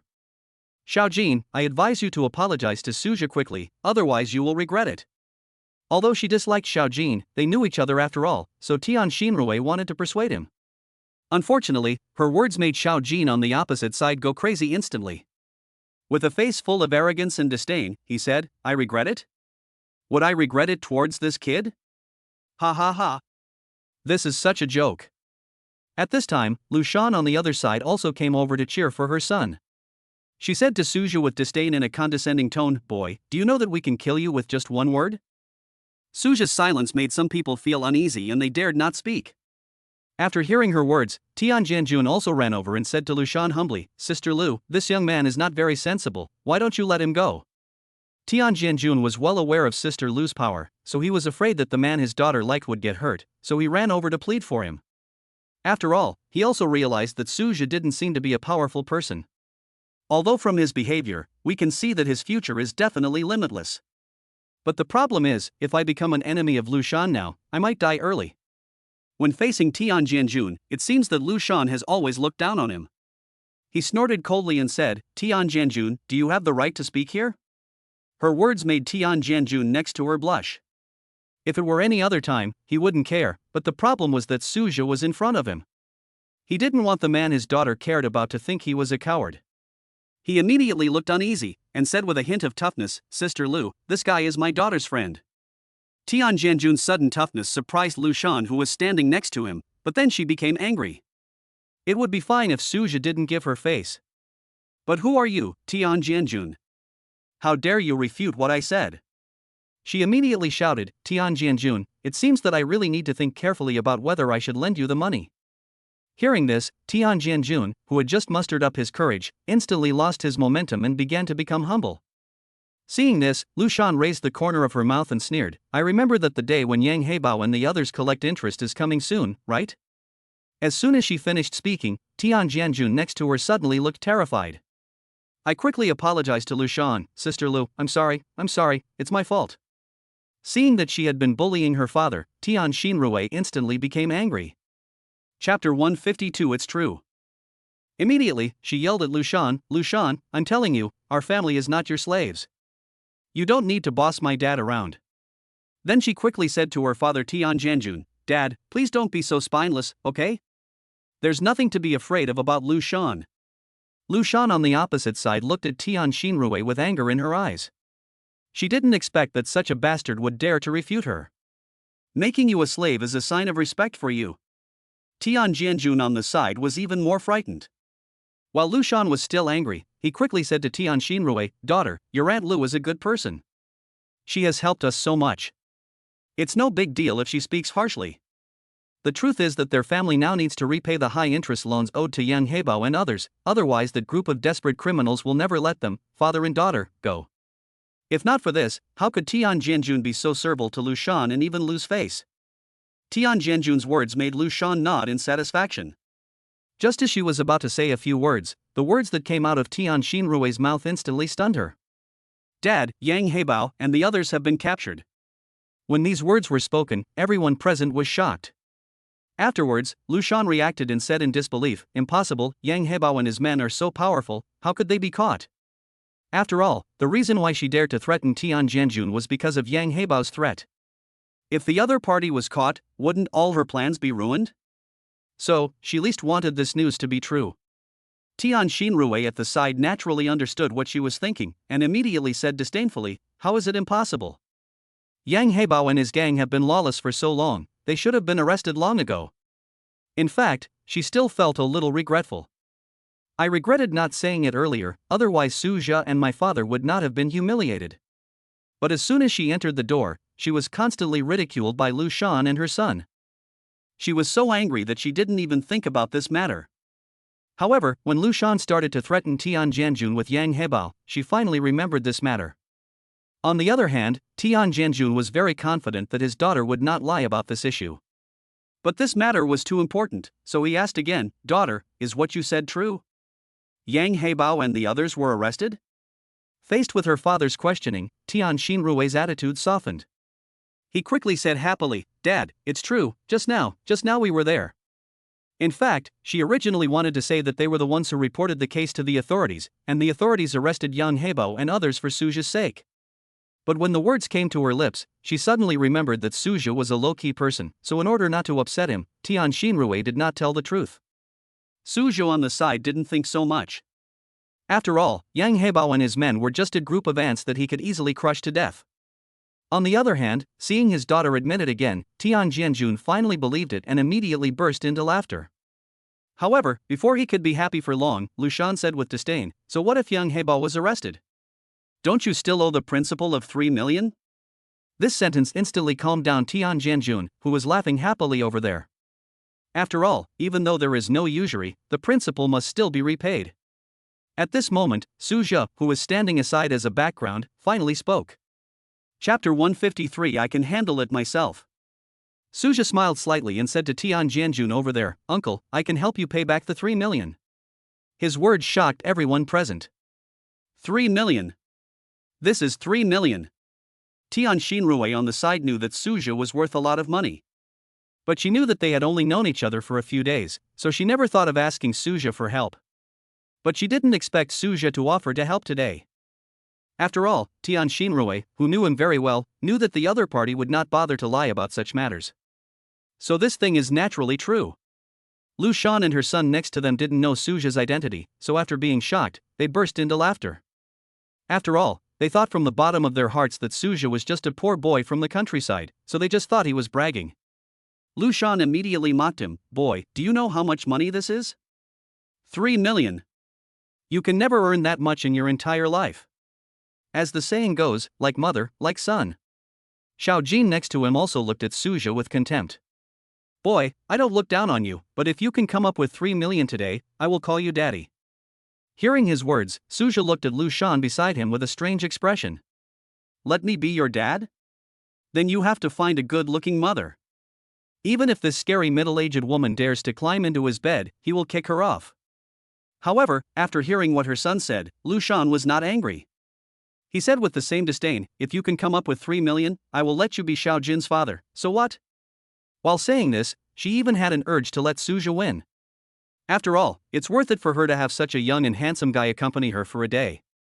But she quickly got rid of this thought in her mind. After all, Suja has pissed her off now, and she has to teach him a lesson.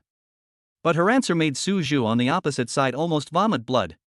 It's bad enough that the son is stupid, but Lu Shan is such a shameless mother. Shaking his head, Suju was too lazy to pay attention to the two of them. Instead, she smiled and said to Tian Jianjun, "Uncle, Xiao Rui knows my situation very well. Don't worry, I can help you with this little money." Hearing Suja say that it was just a small amount of money, the mother and son over there started to sneer at him with disdain again. "Why don't you take out the small change? Don't just talk and do nothing."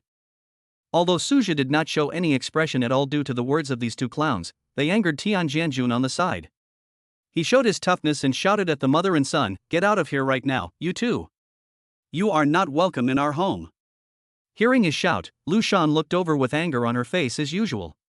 But unfortunately, unlike the fear and uneasiness in the past, there was only anger on Tian Jianjun's face now. Especially the angry scarlet blood, which almost scared Lu Shan. Lu Shan was a little angry and her face turned pale as she shouted at Tian Jianjun, "Tian Jianjun, don't be complacent. Wait, I'll see how you come up with the 3 million. Faced with her threats, Tian Jianjun didn't care at all. "Thank you for your help. I can handle it myself."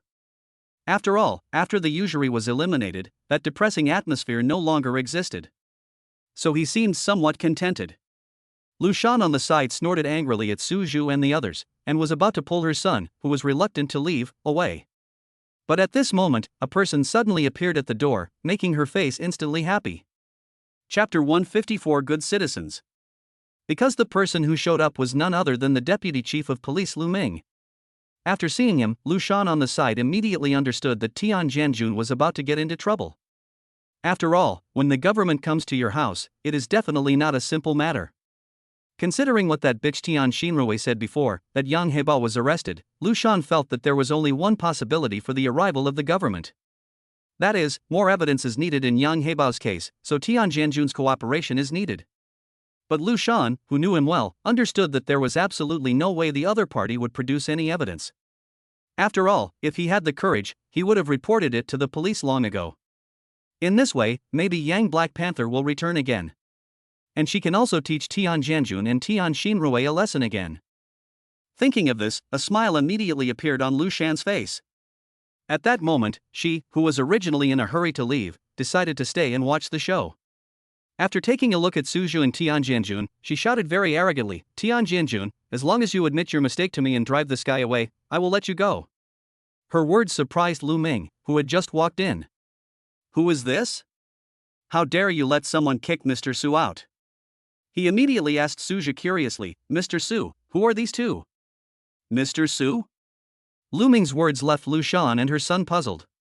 However, before they could ask, they were completely enraged by Suzhou's next words. Suzhou on the other side smiled slightly and said to the curious Lu Ming, "These two are just jumping clowns. You don't have to care about them." As soon as these words were spoken, Lu Shan and her son instantly became furious. "Boy, who are you calling a clown? Tell me again if you dare. I think you really don't want to live anymore. Believe it or not, I'll have someone crush you to death right now." Facing the two people's angry roars, Suzhou smiled and shook his head, not caring. However, Lu Ming on the side felt that he should share Mr. Su's worries. He immediately asked, "Mr. Su, do you want me to kick them out?" But his words instantly stirred up a hornet's nest, causing Lu Shan and her son to point their criticism at him. "Who the hell are you?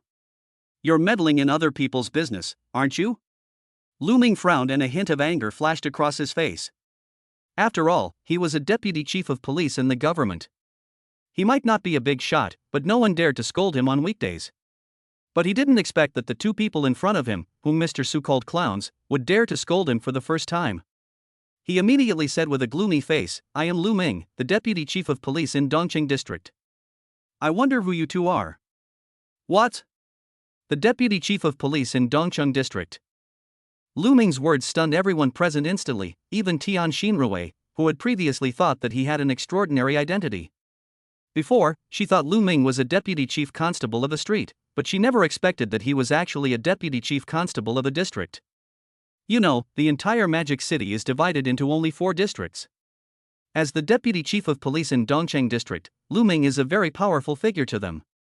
In fact, Suzhou on the side was also quite surprised. After all, when I saw Lu Ming going out on a mission personally before, I thought he was the deputy chief of police of some street. But I never expected that he was actually a deputy chief of police in a district. Of course, after being surprised for a while, Suzhou didn't care about it anymore. After all, he was a good citizen. Lu Shan and her son were so frightened that their legs went limp after hearing Lu Ming's introduction. Although their family is worth tens of millions, it is nothing in this Magic City. Immediately, Lu Shan rushed to Lu Ming and cried for mercy, "Deputy Captain Lu, I just spoke too quickly. I really didn't mean it." Chapter 155 Fantasy. Seeing her sudden change of attitude, Suzhou on the side was very surprised.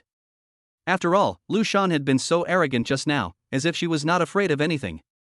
But I didn't expect that just a small deputy constable could scare the other party like this.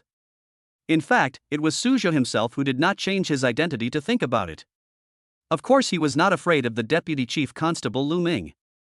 In fact, the other party had to curry favor with him and was afraid of him. But what about Lu Shan? How dare this small family offend such a powerful person? However, in response to Lu Shan's plea for mercy, Lu Ming did snort coldly. Then he looked at Suzhou next to him with respect. "Mr. Su, these two broke into my house. Should we arrest them?" As Lu Ming is a police chief in the government, he also needs to pay attention to the impact. Therefore, Lu Shan and her son were directly accused of trespassing. After all, it is clear at a glance that the other party has a conflict with Suzhou and others, so this charge is the most appropriate. On the other side, after hearing Lu Ming's words, Lu Shan was almost frightened to her knees.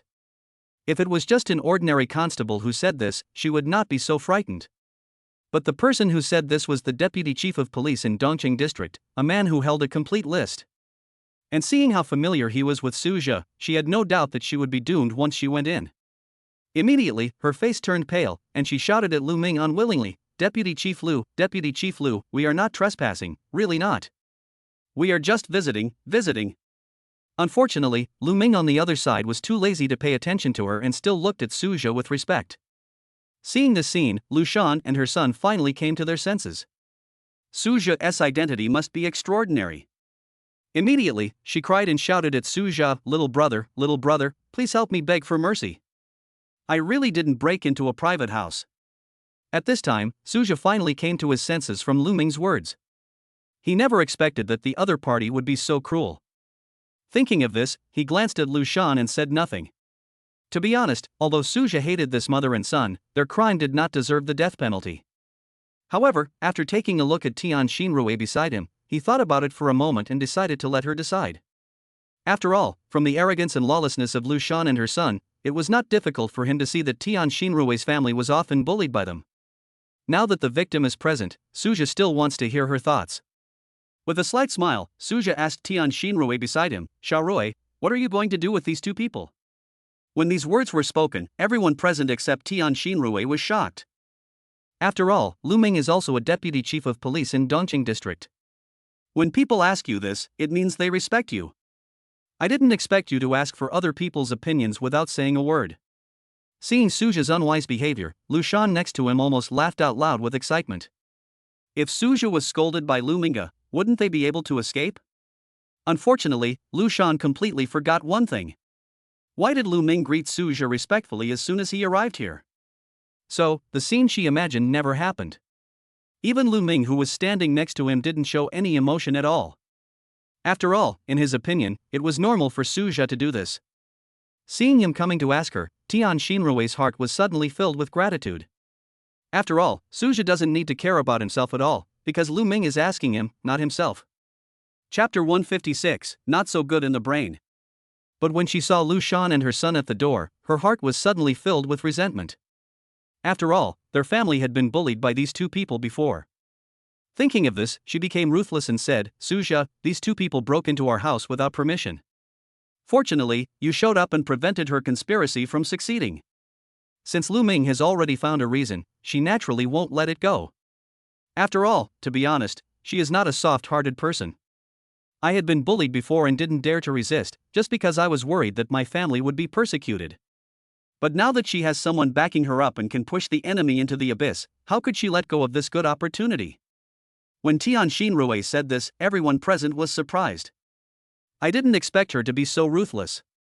Before Suja could say anything, Lu Shan next to him was frightened out of her wits. She originally thought that Suja would be scolded by Lu Ming when he asked Tian Xinrui. But she never expected that after Tian Xinrui finished speaking, Lu Ming didn't say anything. What does this indicate? This shows that Lu Ming also agrees with Tian Xinrui's opinion. She no longer cared about propriety and morality, and knelt down in front of Tian Xinrui in front of everyone's shocked gaze. Xiao Jin next to him was puzzled and asked while trying to pick up his mother. Mom, what's wrong with you? Why are you kneeling down to her? It's a pity that now that she knows that the lives of her and her son are in the hands of Tian Xinrui, how could she possibly get up? She even pulled her own son to her side, and Okita Xinrui knelt down. Xiaorui, what Auntie said before was not intentional. Auntie admits her mistake, so please let me go. Xiao Jin, who was pulled to his knees, had a look of disbelief on his face. Mom, why are you apologizing to Xiaorui? We didn't do anything wrong. Seeing her son's rebuttal, Lu Shan, who was frightened, slapped him immediately. Bang! The crisp sound made Xiao Jin stunned on the spot. Then Lu Shan forced a trace of embarrassment on her face and smiled at Tian Xinrui. Xiaorui, don't worry about it. Our Xiao Jin isn't very smart. After these words were spoken, Suja next to him almost laughed out loud. Just now she was acting so superior and as if no one was worthy of her son, but now she is belittling her son like this. Tian Xinrui on the side shook her head, then sneered, Aunt Lu, I don't care whether his head is good or not. Although Lu Shan was a little surprised by her words, she felt relieved. However, just as she was about to thank Tian Xinrui for letting her go. But the other party snorted again and said, why should I care about the two of you who are destined to go in? Lu Shan's face was full of disbelief, and she asked in a panic, Xiaorui, are you not going to let us go? Why should I let you go? Back then, you took advantage of the fact that our family owed us loan sharks and acted superior to us. Why didn't you think of letting us go at that time?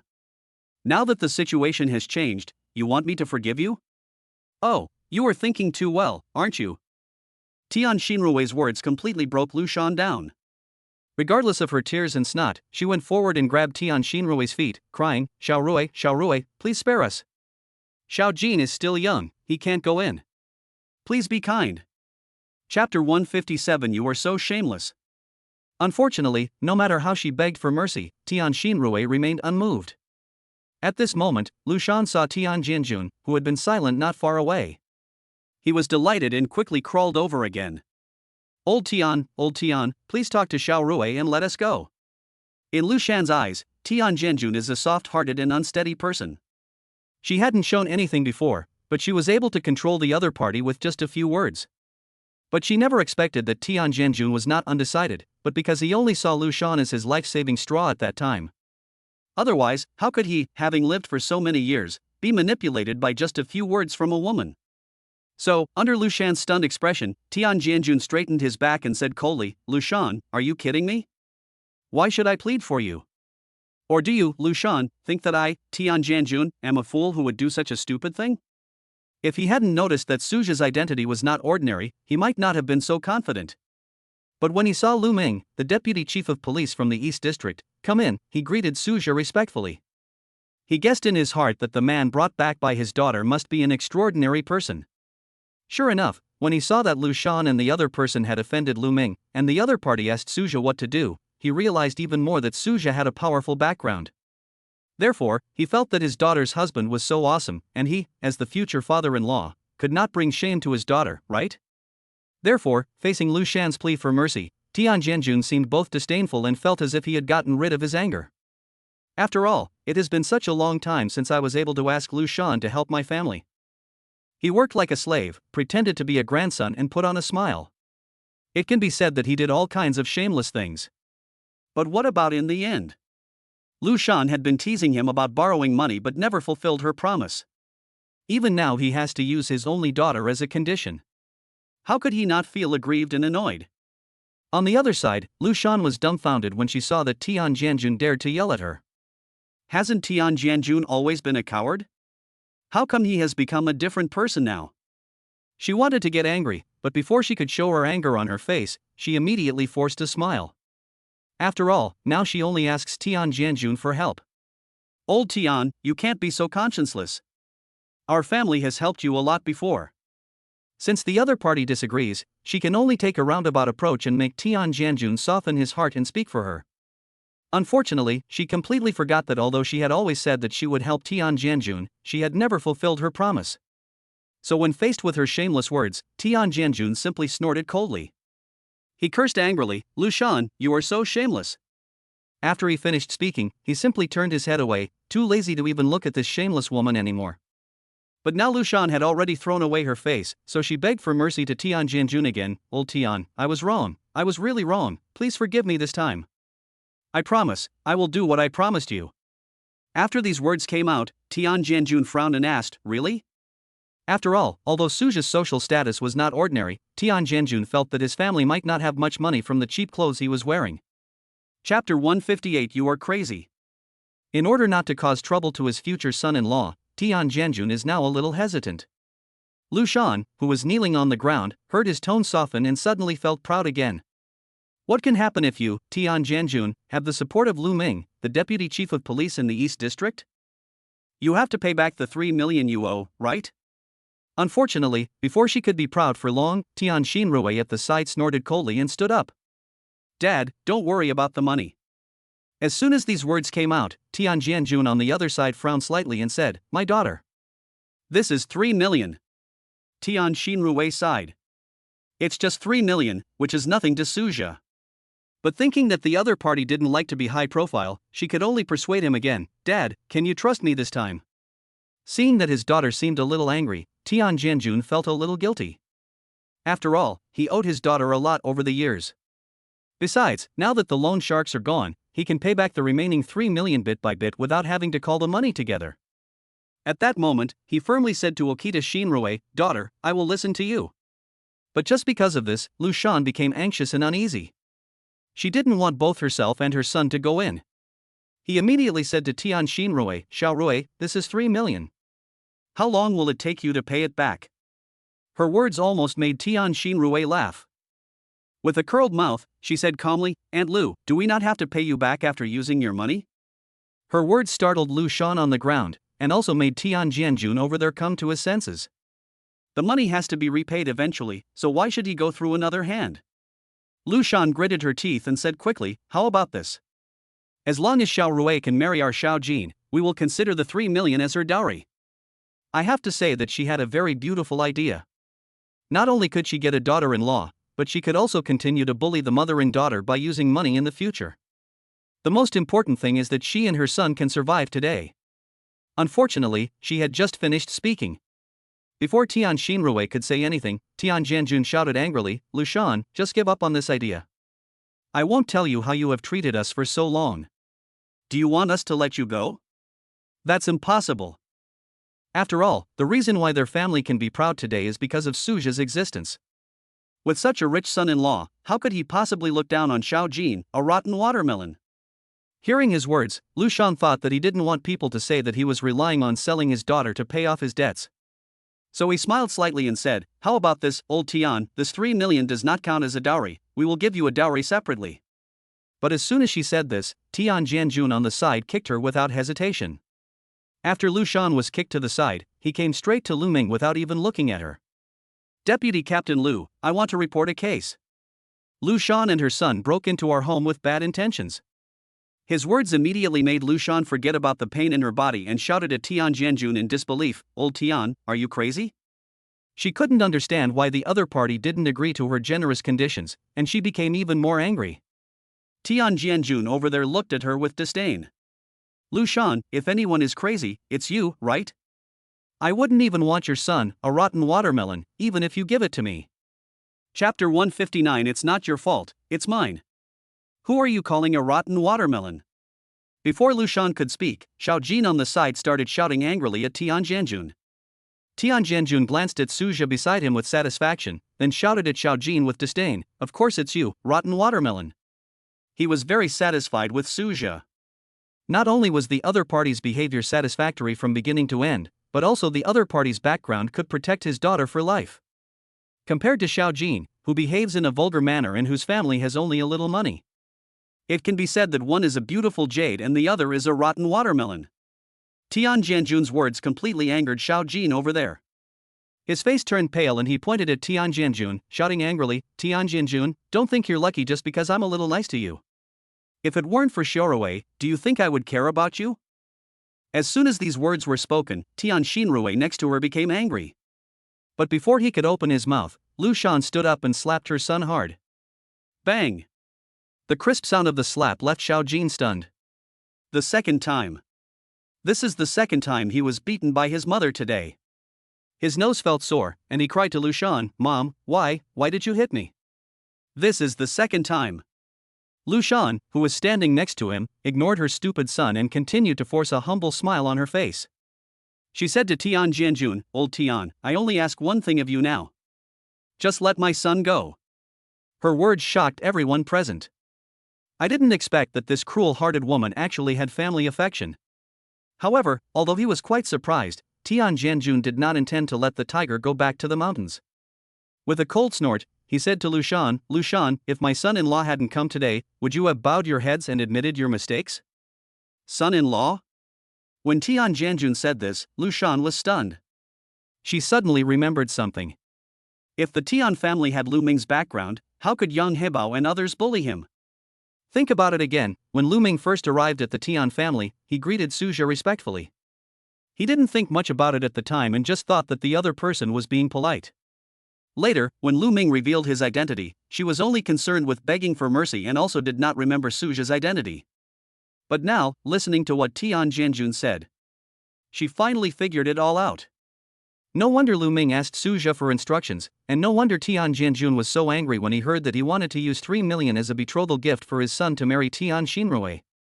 With such a wealthy son-in-law with a strong background, isn't his son just a rotten watermelon?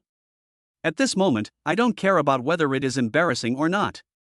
She went straight in front of Suja again, and under the speechless gazes of everyone, she knelt down again with a plop. With a pitiful look on his face, he cried hoarsely to Suja, "Mr. Su, I was wrong, I was really wrong, please forgive me." Suja smiled slightly and gently helped her up. "Auntie, you are right, I am wrong." After these words were spoken, Lu Shan on the opposite side was stunned. Not only her, but everyone else also looked at Suja in disbelief. At this moment, Suja's face suddenly turned cold, and he said to Lu Shan in a veiled tone, "It's my fault that I didn't know Deputy Constable Lu. Otherwise, you wouldn't be kneeling here." These words frightened Lu Shan to death, and she shook her head desperately. No, Mr. Su, that's not what I think. Chapter 160. People don't look down on me.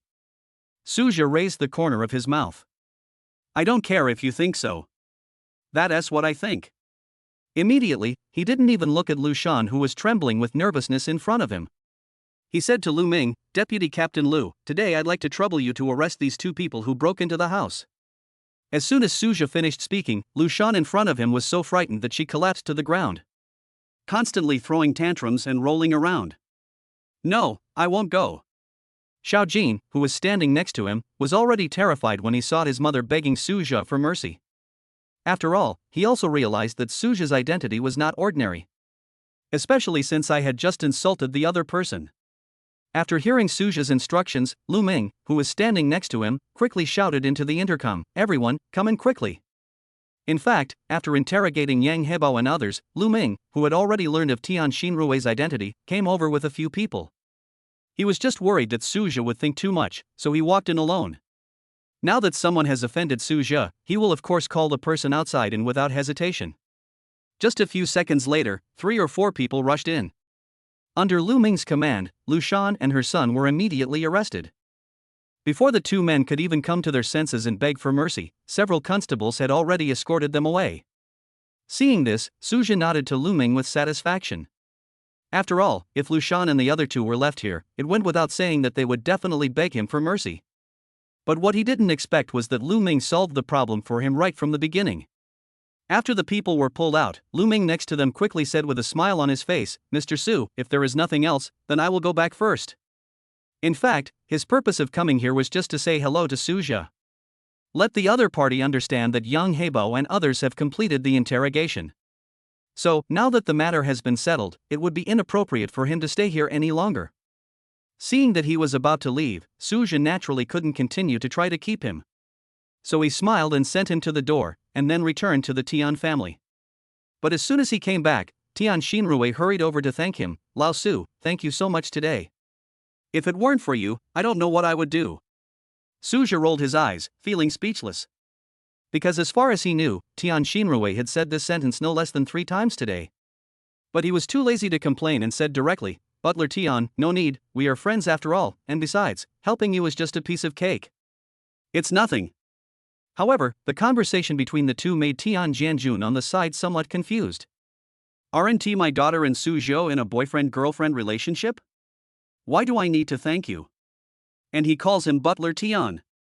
Immediately, Tian Jianjun asked Suja to sit down and have a cup of tea, and then he pulled his daughter to the side. Glancing at Suzhou over there, he quickly asked, "Xiaorui, what's going on between you two?" Tian Xinrui was slightly stunned, and then she understood what her father meant. He immediately said, "Dad, Lao Su and I are friends. She is an owner of the community where I work." Her words made Tian Jianjun slightly disappointed, but he still asked without giving up, "So, you two really are not in that kind of relationship?" Tian Xinrui sighed at her father's words. After all, what is Suzhou's identity and what is her identity? Just looking at Tian Jianjun's anxious face, she could only say helplessly, "I would like to come, but he doesn't like me." Chapter 161. Euphemism. Tian Jianjun was stunned by Tian Xinrui's words, and then he felt it was a great pity. He originally thought that the handsome young man Suzhou was his daughter's boyfriend, but he didn't expect that he was overthinking.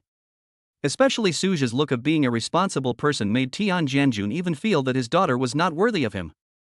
"Of course, I thought so in my heart." But when he saw his daughter's sad face, he quickly encouraged her, "My daughter. Men are very soft-hearted when it comes to women. There is still a long way to go, a long way to go." Hearing his words, Tian Xinrui next to him was speechless. Most people are very soft-hearted. But Suzhou is different. This is a cold man.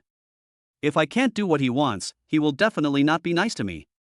But she couldn't say it in front of Tian Jianjun. I could only nod and said perfunctorily, "Dad, I understand." Seeing this, Tian Jianjun on the side could only sigh. Then he came to sit next to Suzhou and asked with a smile, "Xiaosu, what job are you doing now?" Since his daughter is not doing well, he has to help. As long as I can get along well with Suzhou, why should I worry about my daughter?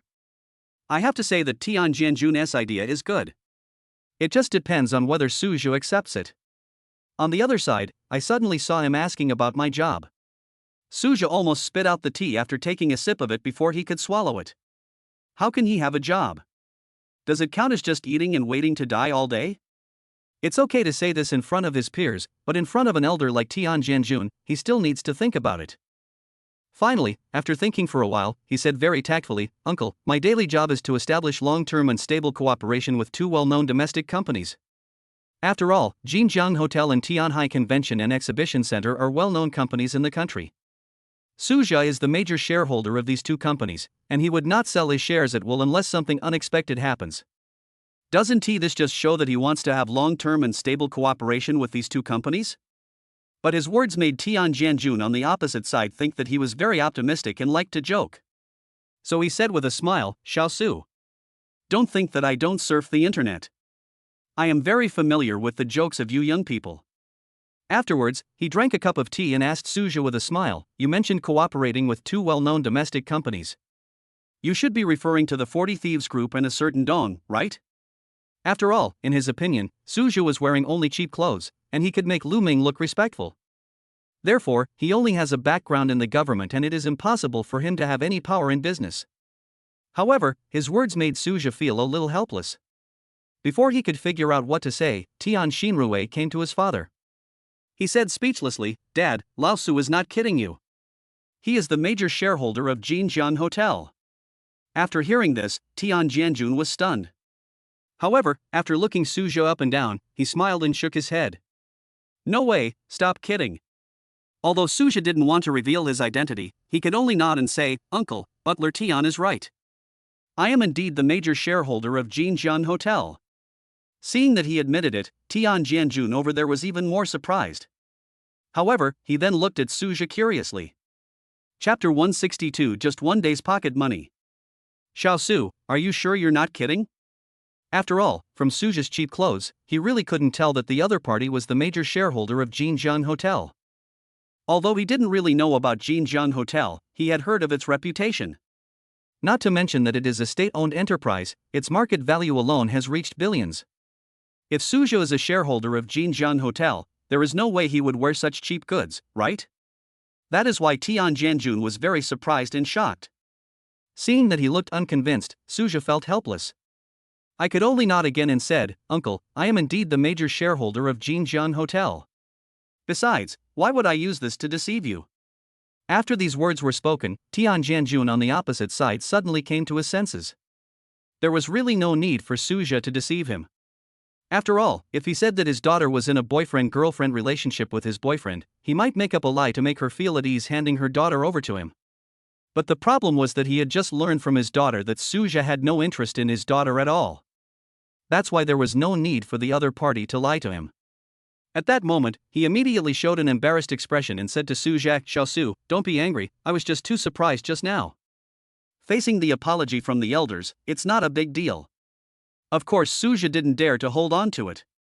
So I quickly said with a smile, "Uncle, you are worrying too much. It's nothing for you to ask. How could I be angry?"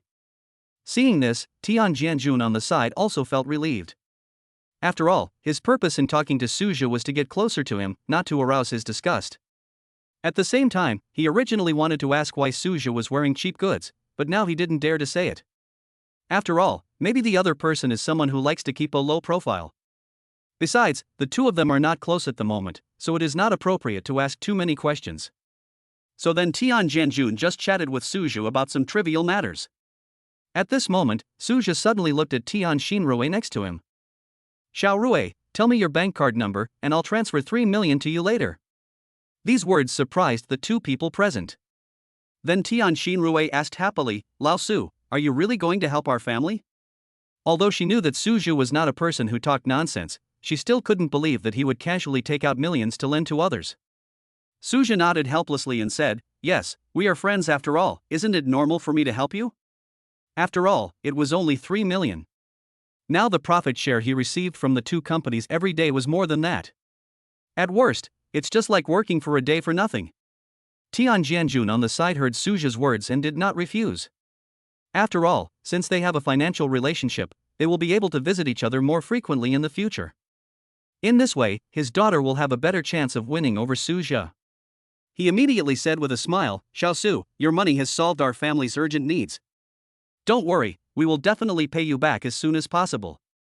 Then he glanced at his daughter and said, "If our family can't pay off the debt, how about I mortgage Xiaorui to you?"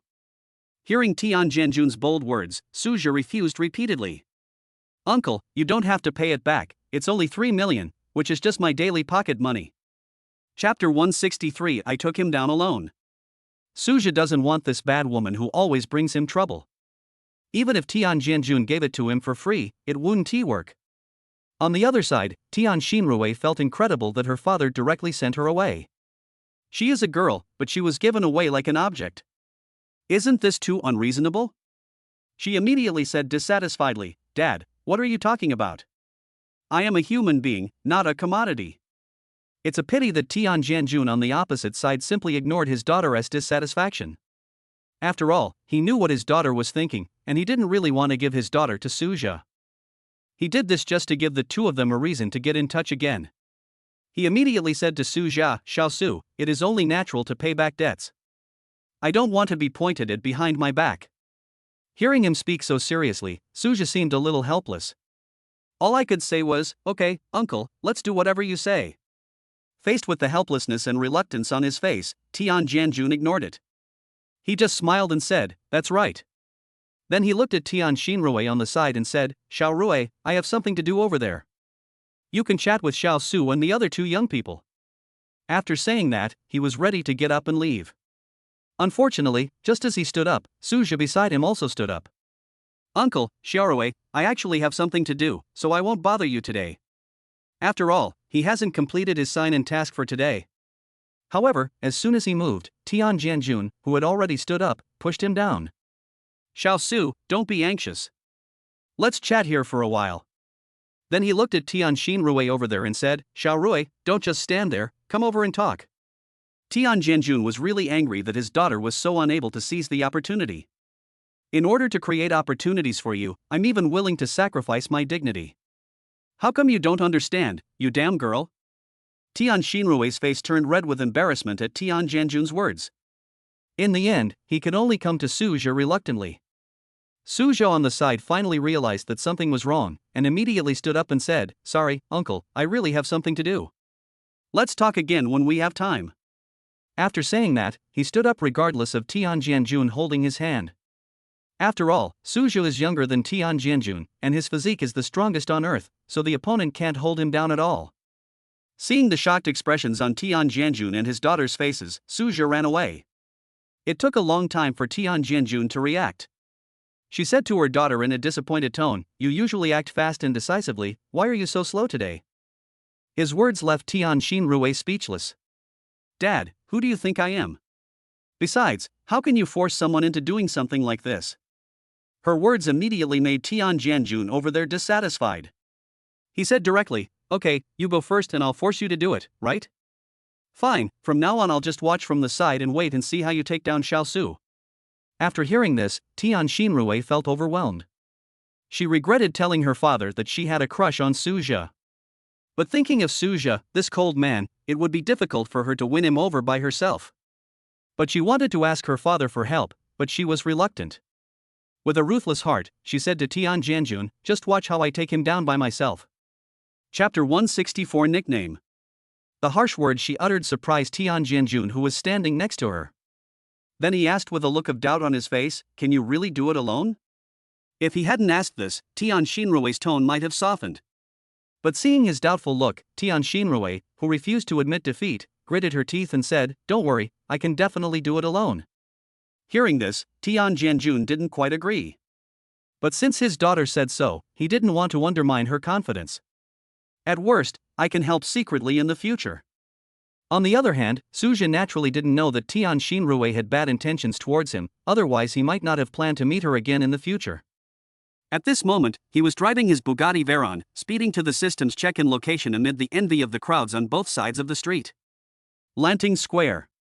This is one of the only two large squares in the entire Magic City, covering an area of about 500,000 square meters. On weekdays, in addition to couples who come here to pick greens and stroll around, there are also tourists from all over the country who come here to visit. When Suja parked his car in a parking space, someone nearby who wanted to park there instantly left a large empty space. After all, his car is worth more than 80 million yuan. If most people scratch it, they would have to sell their car to be able to pay for the damage. When Suja saw this scene, he felt quite helpless. Although he thinks he is very high profile, he is not an arrogant person. It was really unpleasant that his car took up 2 parking spaces. But the problem is, he didn't do it on purpose. It was other people who insisted on leaving it empty. Just looking at the person next to him who stopped the car with a nervous look on his face, Suja opened his mouth but still didn't ask him to stop closer.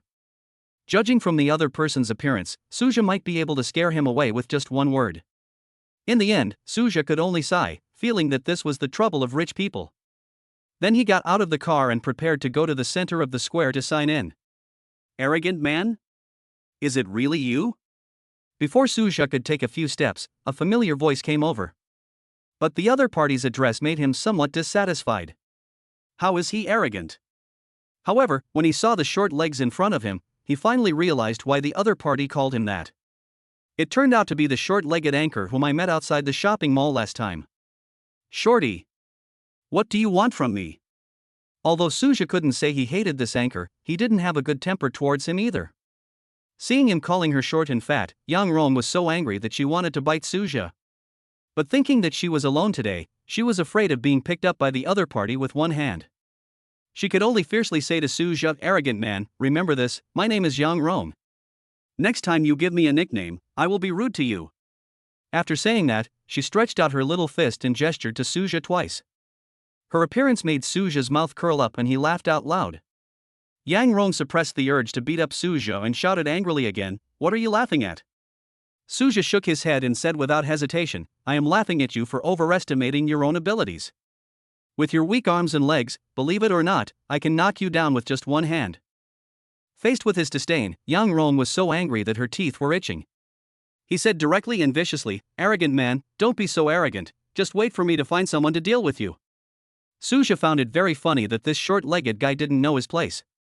Suddenly he became playful and said with a smile, "You said I was an arrogant man. If I'm not arrogant, then wouldn't you have given me this nickname for nothing?" Chapter 165. My head is about to smoke. His look made Yang Rong on the opposite side so angry that she almost couldn't help but go over and take a few bites. She had never seen such an arrogant person. With a cold snort, she said, "Do you dare to leave your name?" After hearing her words, Suja shrugged and said nonchalantly, "Sorry, I don't have the courage." After saying that, Suja turned around and left with a smile, not caring at all about Yang Rong who was stamping her feet in anger. After all, Yang Rong annoyed him, but he was not angry yet. So Suja was too lazy to teach her a lesson. But Yang Rong, who was sulking, saw the direction she left, rolled her eyes, and secretly followed her. She was furious when Suja teased her before. Now she just wanted to see what Suja was going to do, and it would be best if she could cause some trouble. Thinking of this, she burst out laughing. As a person who has been called a witch since she was a child, making trouble is her best skill. Although Sujo in front also noticed the little tail behind, he could even guess what the other party was thinking. But he didn't take it to heart at all. After all, could anyone mess up the system in his head even further? But what Suja never expected was. Before he reached the center of the square, Yang Rong quickly ran to his side. Even though he had a confused expression on his face, she hugged his arms tightly. She said sweetly, "Honey, what are we eating tonight?" As soon as she finished speaking, Suja suddenly came to his senses. He immediately pushed Yang Rong aside. Then, facing the other person's incredible expression, he pretended to be curious and asked, "Little friend, please don't call me that. I don't even know you." For Suja, who already had experience, he understood very well why Yang Rong suddenly became like this. It goes without saying that there are people pursuing her around her, so she pulls herself out as a shield. Over there, seeing Suja push her away without hesitation, Yang Rong's face was full of disbelief. Why? Why is he so skilled? Aren't most people confused first and then ask questions? She had never expected that her idea of using Suju as a shield would be shattered in an instant. Glancing at the person who was walking towards her not far behind her, she was so frightened that she rushed towards Suju like a dogskin plaster. Hubby, I give you all the money I earn, and I do cooking and laundry just fine. I'm just a little short, right? Why do you despise me so much? I have to say that as a host, Yang Rong is very skilled in stirring up emotions. As soon as she finished speaking, many people around looked at Suju angrily. Is this man even human? That's right. She's a girl, and she gives him all the money she earns. She also does everything from washing clothes to cooking. But she's being looked down upon just because she's a little short. There were even people with bad tempers who said, "What a piece of shit. Brothers, let's go and vent our anger on that girl." Seeing the crowd about to surround her, Yang Rong's heart showed joy, but her face still had a pitiful look. On the other hand, seeing so many people, Suju didn't know who was pursuing Yang Rong. Although these people were not enough for him to fight, he didn't want to get into any trouble. He immediately started thinking, and when his head was about to smoke, he finally came up with a solution. Chapter 166 Legal Lowly. He said to the big men around him, "Everyone, be quiet. In fact, I am not familiar with this kid at all." Hearing him beat around the bush and say that he was short, Yang Rong was so angry that she wanted to bite Suju a few times. However, she also thought that now was not the time to be exposed, so she immediately suppressed her anger. She said pitifully to Suju, "Husband, what's wrong with you? I know I don't do well, but I will change. Please don't abandon me." As soon as these words were spoken, the men around looked at Suju with eyes that were almost filled with anger. Although Yang Rong is short, she is beautiful. She can even be considered a legal lowly. But such a beautiful girl has now been ruthlessly abandoned by Suju. How could they bear this? If Yang Rong did anything wrong to Suju, that's fine. But the problem is that from Yang Rong's words they only found a beautiful woman who worked like a slave and went through hardships just to please her husband. Just when everyone couldn't stand it anymore and were about to take action, Suju suddenly said, "Wait." Everyone paused for a moment, and someone asked, "What else do you have to say, a scum like you?" Suju smiled slightly and looked at the indignant people around him. Pointing at Yang Rong, he said, "Actually, I really don't know her." Yang Rong was shocked, but she said bitterly, "Husband, how can you say you don't know me? I've been with you for 3 years. 3 years? Her words immediately excited the crowd again. Suju did not worry, but looked at Yang Rong and asked, "Since you said you know me and have been with me for 3 years, you should know my name, right?" Seeing her opening her mouth to make up a name, Suju smiled and said to her, "Don't make a mistake. I have my ID card with me." His words stunned Yang Rong on the opposite side. After looking at Suju carefully, she found that he didn't seem to be lying.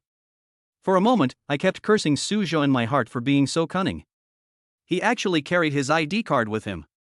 When the people around saw that Yang Rong was slow to speak, they couldn't help but start talking. Could it be that this beautiful woman deliberately framed me? I feel like this shouldn't be possible. Even though the guy is really handsome, there's no need for him to lean so hard against me, right? I think it's probably because this beauty has been calling me husband for too long, so I can't think of her real name for a while. I was like this before, I almost couldn't think of my wife's name.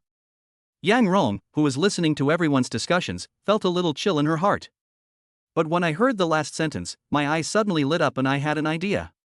She immediately cried out to Suju pitifully, "Husband, I have forgotten to call your name for so many years. It's my fault, it's my fault. As long as you don't abandon me, I will definitely change." Her words made Suju almost vomit blood, and he glared at the person who was giving her blind advice. He frowned again and asked, "You may not remember my name, but you should know where I'm from, right?" As soon as Suju finished speaking, the group of people looked at Yang Rong again. After all, what Suju said was right. They have been together for 3 years, so it's impossible for him not to know where his hometown is, right? Seeing so many people looking at her, Yang Rong suddenly became nervous again. She had only met Suju twice, how could she know where he lived? But with so many people looking at her, she had no choice but to answer. Finally, she gritted her teeth and made up her mind. Chapter 167 Taking Advantage. She pretended to be pitiful and cried to Suju, "Hubby, I know I'm short and not worthy of you, but you don't have to ask me such difficult questions." As soon as Yang Rong finished speaking, the people around her looked at her in surprise. After all, this question is not difficult. Could it be that this beautiful woman was playing a trick on them just now? For a moment, everyone's faces began to darken. But Suja over there was different from them. He frowned, feeling that the short-legged guy must be planning to do something bad. Sure enough, before the people around her could get angry and curse, Yang Rong started crying again. "Husband, I have never met your family in all these years, and you have never told me your home address. How do you want me to answer?" As soon as these words were spoken, everyone who was about to get angry at Yang Rong glared at Suja again. They all felt that this guy was so hateful. Not only does he have to be paid, but he also has to do the laundry and cooking. But unexpectedly, the other party had never taken Yang Rong home to meet his parents. Does this mean that if Suja got married in his hometown, this poor beauty wouldn't know about it? At that moment, someone couldn't help but yelled at Suja, "Boy, quickly admit your mistake to this beautiful woman, or you will die. Yes, hurry up and admit your mistake to the beautiful lady." Others followed suit. Faced with this group of idiots who were fooled by Yang Rong, Suja was so depressed that he vomited blood. But if he teaches these idiots a lesson, then his crotch will be covered with mud, and he will be in shit anyway, right? But at this moment, Suja rolled his eyes and glanced at Yang Rong beside him, and suddenly a bad idea came to his mind. He grabbed Yang Rong tightly. Then, in front of the other person's horrified face and the surprised eyes of the people around him, he kissed the other person on the face with a smack. Without waiting for the other party to show a look that seemed as if he wanted to eat him, Suja put on a face full of regret and said gently, "Wife, I was wrong before. I have decided that I will work hard in the future to give you and your child a happy family." His words surprised everyone around him.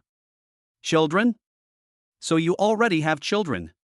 When they heard that the two of them had children, the people around them changed their tone. "My lady, since you already have a child, and this little brother has admitted his mistake, why don't you just forgive him?" "Yeah, we can't let the child not see his father as soon as he is born, right?" Yang Rong was so angry at the persuasion from people around her that she wanted to vomit blood. She was already feeling aggrieved enough because Suja took advantage of her. "But I didn't expect that the other party would slander me that I had a child with him." She opened her mouth again and again, but in the end she was unable to refute.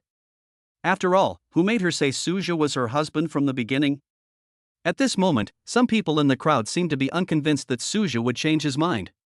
He immediately said to everyone around him, "Don't be fooled by him. He hasn't waited for his wife to come home to see his parents for several years. Maybe after we let him go, he will abandon this beauty and run away again." This made everyone present start to worry again. After all, what he said made sense. If Suja really had some love for Yang Rong, it would be impossible that he didn't bring her home to visit for so many years, right? Seeing that everyone started to threaten Suja, Yang Rong suddenly felt happy. But on the surface she pretended to be so sad that she didn't hear anything. Seeing this, Suja on the side raised the corner of his mouth and spoke immediately. Chapter 168, It's hard to persuade the damned ghost with good words. "Wife, I'm going to tell you the truth in front of so many people today." Sighing and looking at the people around him, Suja continued, "I didn't take you home before because I was an orphan, and I was afraid that you would look down on me." His words shocked everyone present. "What? Orphan?" Everyone thought of many things, but the only thing they didn't think of was the possibility that Suja was an orphan. But now no one dared to doubt it anymore. After all, the reason why this group of people came to surround Suja was because they still had a trace of kindness in their hearts. She couldn't bear to see a girl being bullied like this, so now that she heard Suja was an orphan, she naturally wouldn't be so despicable as to poke at his scars.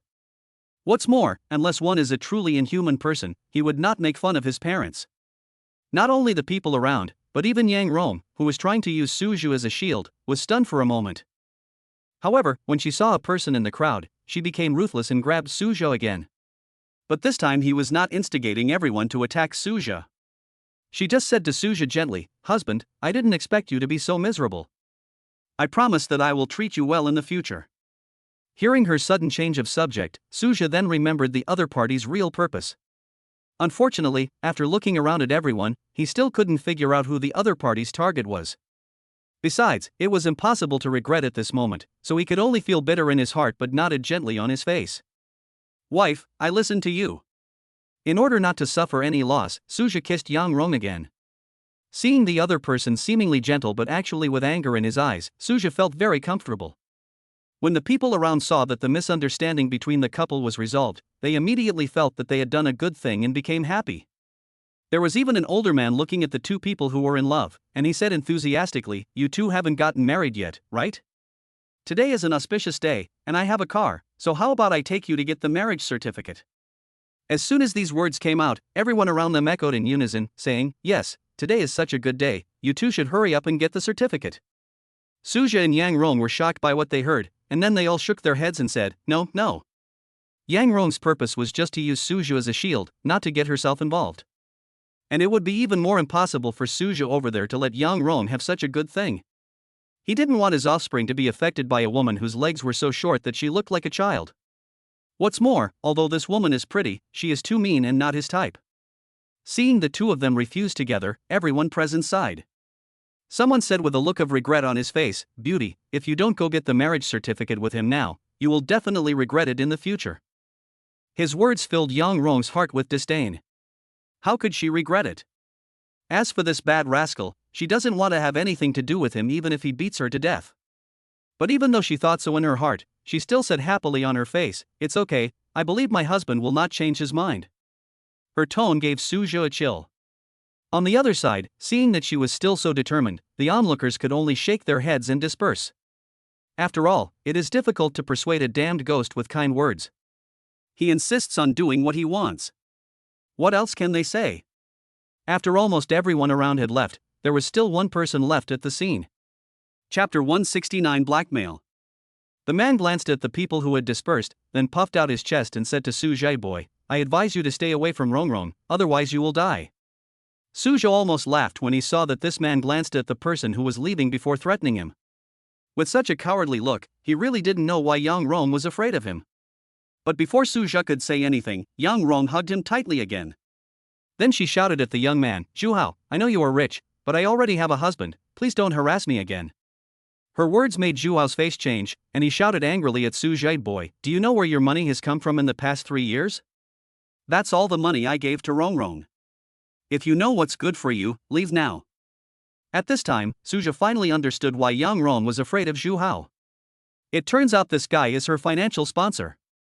However, he was about to get angry, but after taking a look at Yang Rong who was hugging him, he instantly had an idea. Isn't now a good chance to get rid of these short legs?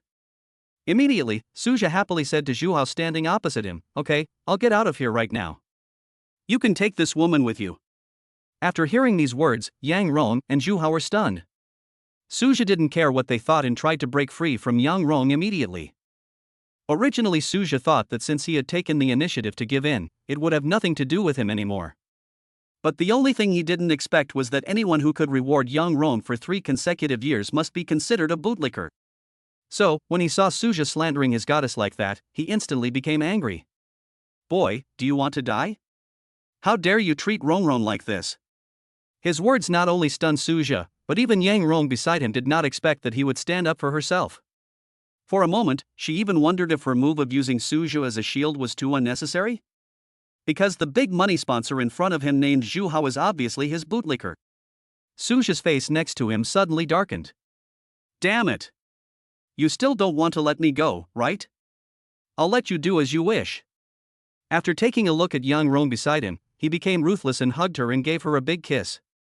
Then he said to Zhuhao, "This is my wife, I can do whatever I want. What's it to you?" Seeing his goddess being so ravaged by Suja, Zhuhao was so sad that he saw stars in front of his eyes. He didn't even have the chance to have dinner with the goddess. But Suja in front of him kissed her without hesitation. Especially when he thought about how his goddess had enjoyed herself under Suja's crotch in the past few years. Zhuhao felt a sweet taste in his throat and spat out a mouthful of blood. This look scared Yang Rong, who was about to scold Suja directly. However, when she was about to go over to see how the other person was doing, she was pulled away by Suja on the side. "Are you stupid? Do you want to wait for him to blackmail you?" One hand picked up Yang Rong like a chicken, and Suja started to curse at her. For him, Zhuhao's sudden vomiting of blood on the spot must be an attempt to blackmail him. However, after running for a while, Suja was shocked to find that the person he took away seemed to have short legs. Seeing that there was no one around, Suja threw her to the ground with disgust. Yang Rong fell on her butt, her mouth curled up and she almost cried. Chapter 170 I'm stupid. Standing up in dissatisfaction, Yang Rong yelled at Suja, "What are you doing? Do you want to throw me to death?" Suja felt embarrassed by what he said, and quickly apologized with a smile. "It was just a coincidence, don't be angry." But as soon as he said this, Suja's expression changed again. Because he remembered who the person in front of him was.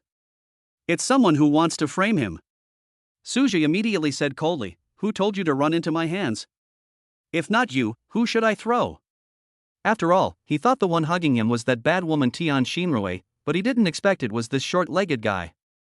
In terms of badness, the short-legged guy in front of me is much worse than Tian Xinrui. This guy is really mean. Suja's sudden change of attitude made Yang Rong on the other side look incredulous. Is this from Shu? Can you change your face? Especially when she thought that not only had Suja kissed her several times, but she had also been thrown on her butt. Yang Rong angrily asked Suja, "Arrogant man, are you being reasonable? You were the one who picked me up and ran away without saying anything. I wasn't the one who held on to you." Facing her accusations and questions, Suja raised the corners of his mouth with a look of disdain on his face. "Didn't you say I'm arrogant? I'm unreasonable, what can you do to me? You are shameless." Yang Rong was so angry that she pointed at Suja and was speechless. Suja smiled slightly, revealing 2 rows of white teeth and said, "My teeth are fine." Yang Rong was so angry that she started to yell at Suja with her teeth bared. "Arrogant man, I'm not done with you." Her words did not move Suja at all. He shrugged and said indifferently, "Whatever you want." Then he suddenly smiled and said, "By the way, I seem to remember that you don't even know my name, right?" After these words were spoken, Yang Rong, who was rubbing her buttocks because of the fall, was stunned for a moment. "Yes. I still don't know what this arrogant man's name is." So she asked, "Arrogant man, tell me your name right now." Her rather funny words made Suja look at her strangely. Is this short-legged guy stupid? We are enemies. He immediately said coldly, "Why should I tell you?" Yang Rong's eyes rolled, and she said, "As long as you tell me your name, I won't pursue the matter of you taking advantage of me just now." When Yang Rong thought about being kissed several times by Suja just now, she wanted to eat him.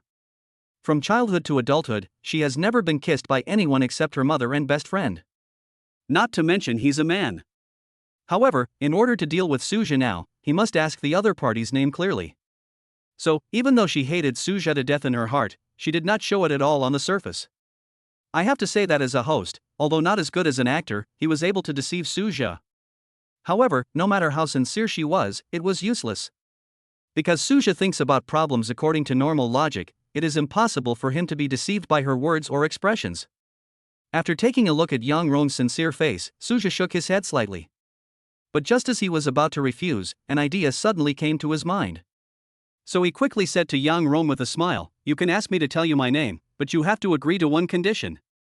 When Yang Rong saw Suja smiling, she knew he must be up to no good. Chapter 171, Human-like and Dog-like. However, Yang Rong had no intention of actually agreeing to it. As long as Suja told her the name, all the conditions he had agreed to before would become invalid. Immediately, she smiled, nodded and said, "Okay, I promise you." "Tell me, what are the conditions?" The reason why she asked what the conditions were was just to make Suja believe that she really agreed. Suja on the side is naturally not a fool. Although he didn't know what this short-legged guy was thinking, he only needed to follow the established plan to ensure that he would not suffer any loss. So, with a slight smile, he said, "My condition is very simple, let me kiss you again." "What? This is impossible. Just give up on this idea." As soon as Suja finished speaking, Yang Rong on the opposite side strongly rejected him. She never expected that Suja, who looked like a decent man, was actually a pervert. "I even want to kiss myself. Do you really think that her face can be kissed by anyone?" Seeing that she refused, Suja smiled slightly and said indifferently, "Since you don't agree, forget it. Anyway, I don't want you to cause trouble for me." Of course he didn't want to kiss Yang Rong, and the purpose of saying this was just to make her give up on her own. Unfortunately, Suja completely ignored Yang Rong's hatred towards him at this time. Seeing Suja laughing smugly, Yang Rong gritted her teeth, suppressed the anger in her heart, and said to Suja, "Okay, I agree to this condition." Her words made Suja stunned. But although he asked again, "Are you sure you agreed?" Yang Rong on the other side waited with a pair of big eyes, nodded and said, "Yes, I promise you." After all, she is just talking now. Once Suja mentions her name, she will naturally deny it. Unfortunately, as the saying goes, the devil is always one step taller than the righteous. Suja on the other side naturally didn't want to tell him his name. He rolled his eyes and then said with a smile, "Short legs, you have to let me kiss you first before I can tell you." What? Seeing Suja saying this with a lewd smile on his face, Yang Rong almost exploded with anger. He even wanted to kiss himself before saying his name. How is this possible? Do you take her for a fool? What if you don't say it later? She immediately said viciously, "Arrogant man, even if I follow you all the time today, I will not agree to your disgusting condition." Suja was not surprised to see that she really refused. As for the other party's words of following him all the time, he just shrugged to show that it didn't matter. I drive a Bugatti Veyron supercar. How are you going to catch up with your short legs? If Suja hadn't been afraid that the furious Yang Rong would bite him a few times, he might have laughed out loud on the spot. But even though he didn't laugh out loud, Yang Rong on the side noticed the smile on his face. Then he gritted his teeth and asked, "Arrogant man, what are you laughing at?" Suja shook his head and was too lazy to answer her question. After all, the most important thing at the moment is to go to the square to sign in. If it weren't for the short-legged kid causing trouble, he might have left by now. Yang Rong, who was standing next to him, saw him continue walking forward without saying a word, and her heart was immediately filled with doubts. But then she got excited. Because the other party looks like he is going to do something. If she could mess things up at a critical moment, she would definitely jump for joy. Although Suja next to him also saw the other party's little thoughts, he didn't care. Because he knew that the other party would be dumbfounded in a moment. Chapter 172 Attack and Defense Change. The two soon arrived at the center of the square. Although along the way he met several people holding flowers and asking Suja if he wanted to buy one for his girlfriend. But under Suja's smiling refusal and Yang Rong's angry glare, they left inexplicably. They were a little confused. Why is this encounter different from the previous ones? Before, when facing their sales pitches, the men always looked unhappy, while the women looked gentle. But now it's completely the opposite. Looking at Suja, who seemed to be about to laugh out loud, Yang Rong, who had short legs, said to him angrily, "Arrogant man, don't let your imagination run wild. There is no way that we can be together." Suja rolled his eyes and looked at her short legs with disdain. Just you? Come on. Even if you're willing, I still have to worry about the height of my offspring. As soon as these words came out, Yang Rong next to him immediately became furious and shouted, "Who are you talking about? Say it again if you dare." Suja shrugged and said, "I won't tell you." His look made Yang Rong stomp her feet on the spot, and the evil dragon roared. "Ah! You're dead." The sharp scream scared everyone around.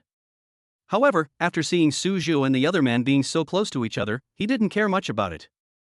After all, there are many couples in the square itself. So in their opinion, Suja and the other person just had a small conflict. There were even people beside him who shouted, "Brother, just give him a kiss, just give him a kiss." But he was quickly scared away by Yang Rong's angry glare. Suja, who was standing next to him, just wanted to laugh, but Yang Rong yelled at him angrily, "What are you laughing at?" After these words came out, Suja said conditionally, "Nothing, nothing."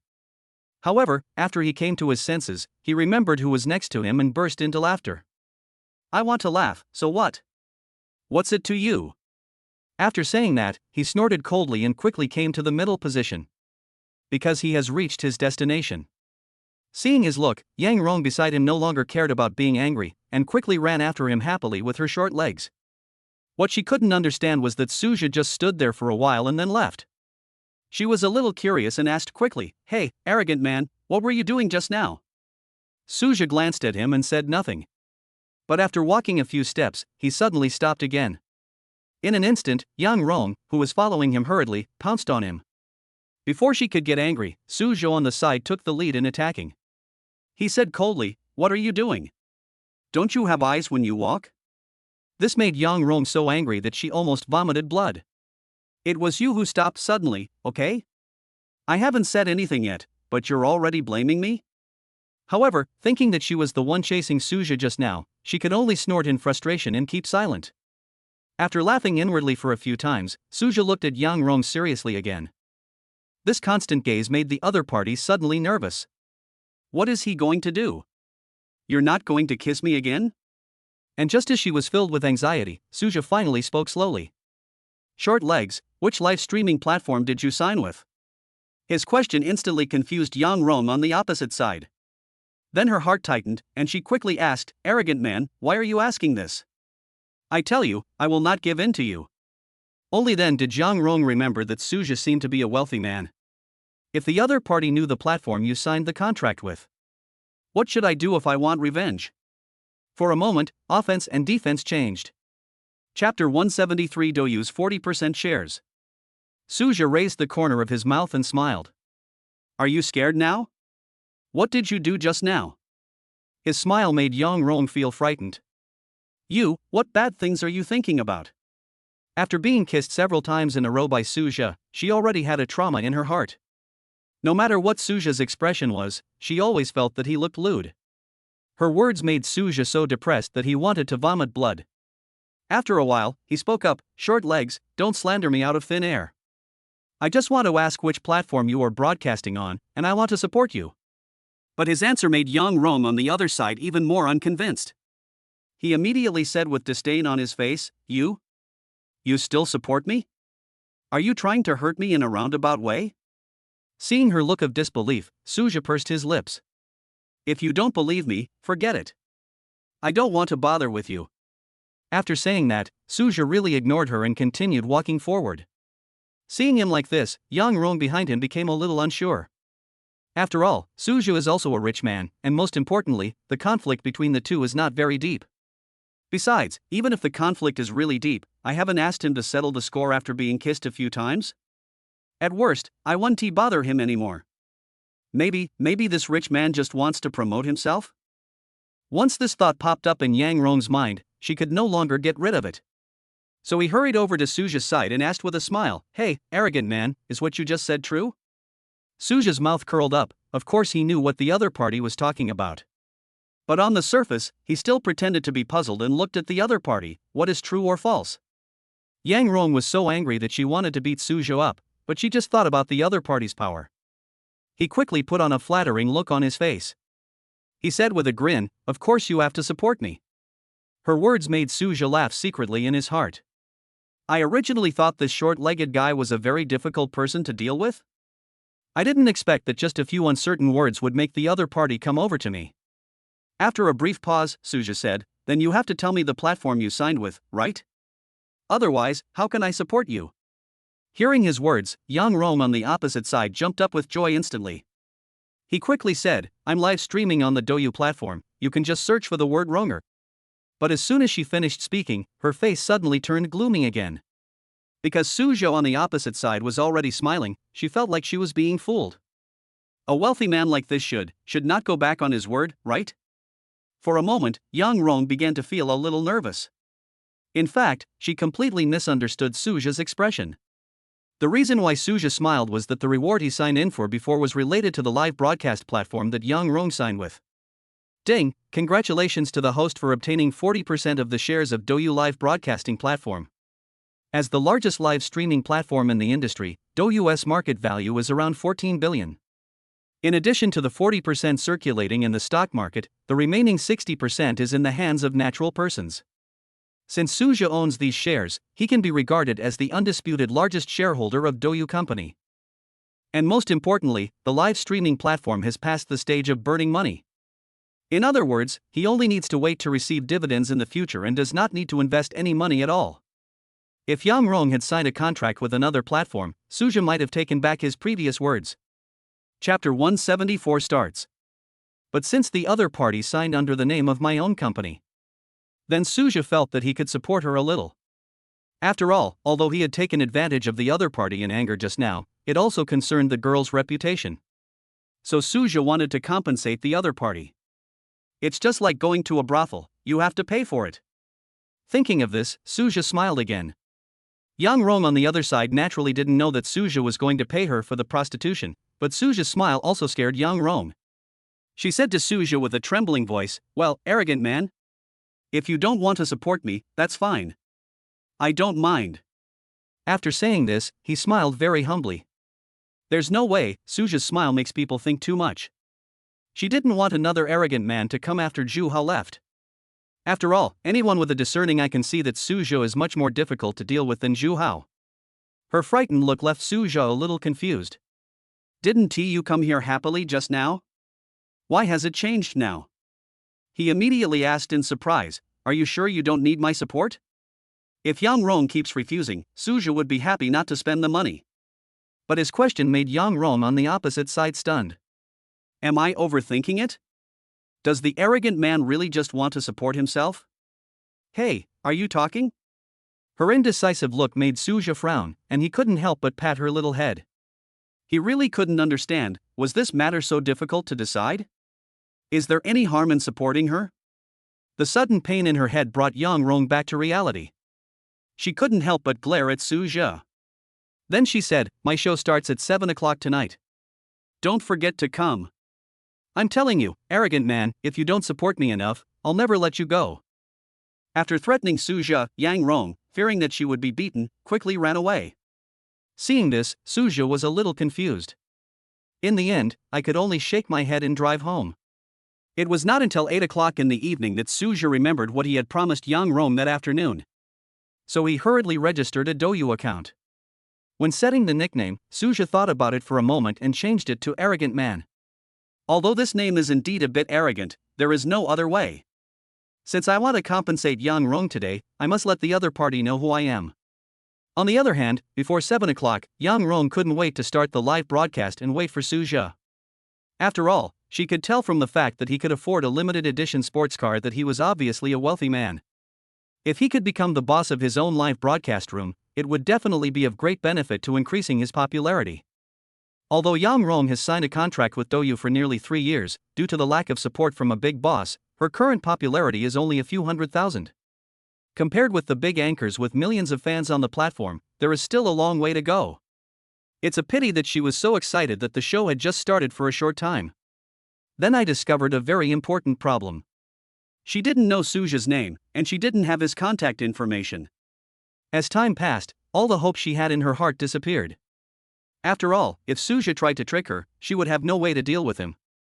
However, just when she was depressed and was about to end the broadcast early, a name suddenly popped up in the room and made her eyes widen instantly. Chapter 175 Gifts. The arrogant man entered the room.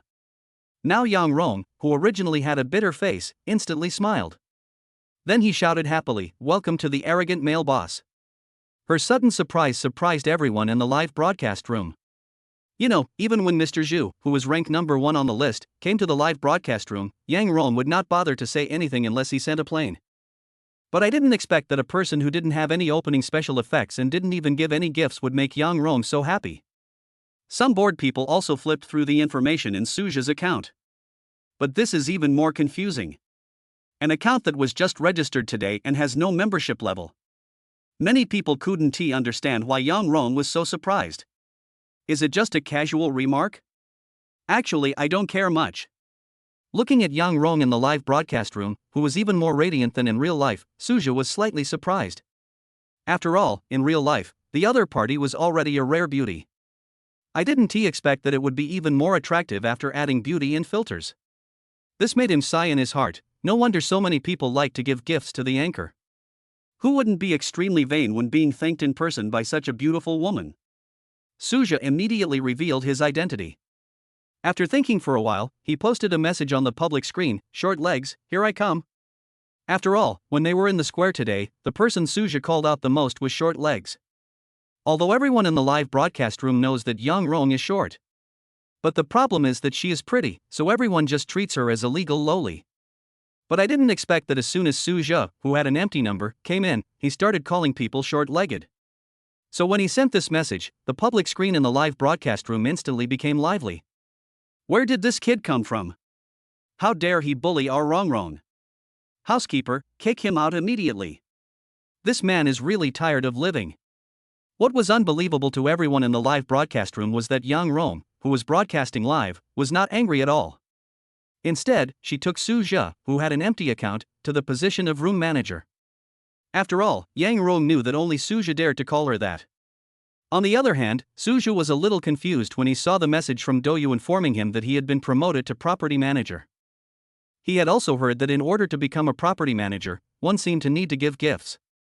Suja, who was a little confused, immediately asked on the public screen, I am the house manager now, how many gifts should I give?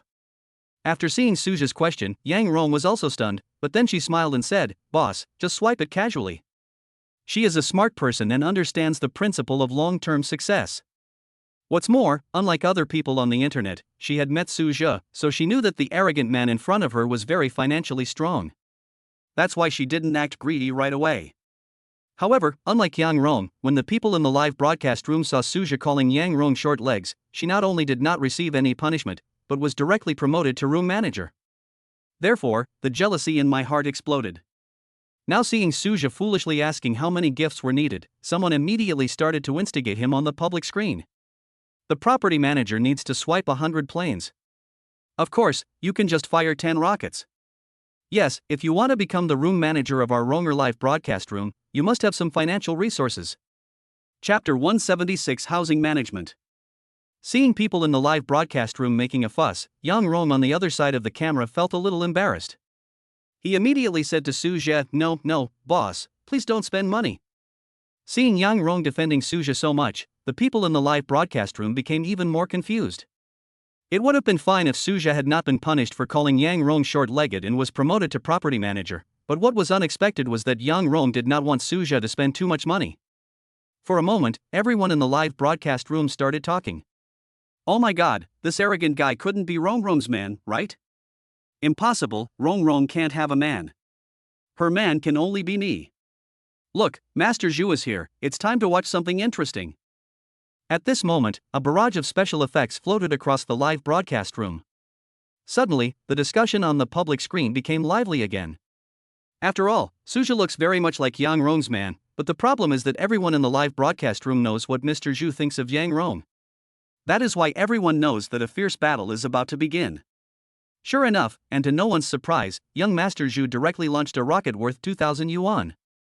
Rong can only be mine. That arrogant man, get out of here right now.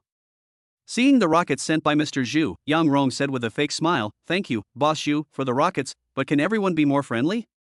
After all, the people in the live broadcast room may not know, but she knows very well that this Mr. Zhu is Zhu Hao. But she originally thought that the other party was so angry that he was about to vomit blood and would not be in the mood to tease the fish, but she didn't expect that he would come so late. In fact, Zhu Hao went to Douyu just out of habit. After all, he has been coming to Yang Rong's live broadcast room every day for the past 3 years. From time to time, there will be some airplanes or something. However, today I saw on the public screen that everyone was discussing that the arrogant man who suddenly became the property manager was Yang Rong's man. He instantly thought of the scene in the afternoon when Suja made him so angry that he vomited blood. So he got angry and sent out a rocket directly. Just hearing Yang Rong's words of persuading the two of them to get along, Zhu Hao became furious. Another rocket was immediately sent out. Then, another message was posted on the public screen, that arrogant guy Zhang Nan, if you don't have money, get out of the housing management immediately. Not everyone can become Rong's housing manager. When the people in the live broadcast room saw that Mr. Zhu, who was ranked first on the list, had overwhelmed Suja to the point where he was speechless, they immediately became jealous and began to look down on Suja. Yes, what's the point of being a property manager if you don't have money? Get out of here. Rong can only be our Master Zhu's. Get out of here, poor boy. You can't even bear to give me a fishball, and you still want to be our Rong's man? I think you should just give up on this idea. Yang Rong became anxious because of the contempt of everyone in the live broadcast room for Suja. In fact, to be honest, most of the fans in the entire live broadcast room have seen Suja. After all, there were many people there when Suja confronted her in the parking lot last time. It's a pity that Suja only logged into his account and did not reveal his true identity. Otherwise, how could the people present belittle Suja just to curry favor with Zhu Hao? Can someone who can afford a Bugatti Veyron have average financial resources? However, even though Suja was driving a supercar worth more than 80 million yuan, he was still wearing cheap clothes. Yang Rong immediately realized that the other person must be a wealthy man who liked to keep a low profile. Therefore, she did not dare to reveal her identity without the other party's instructions.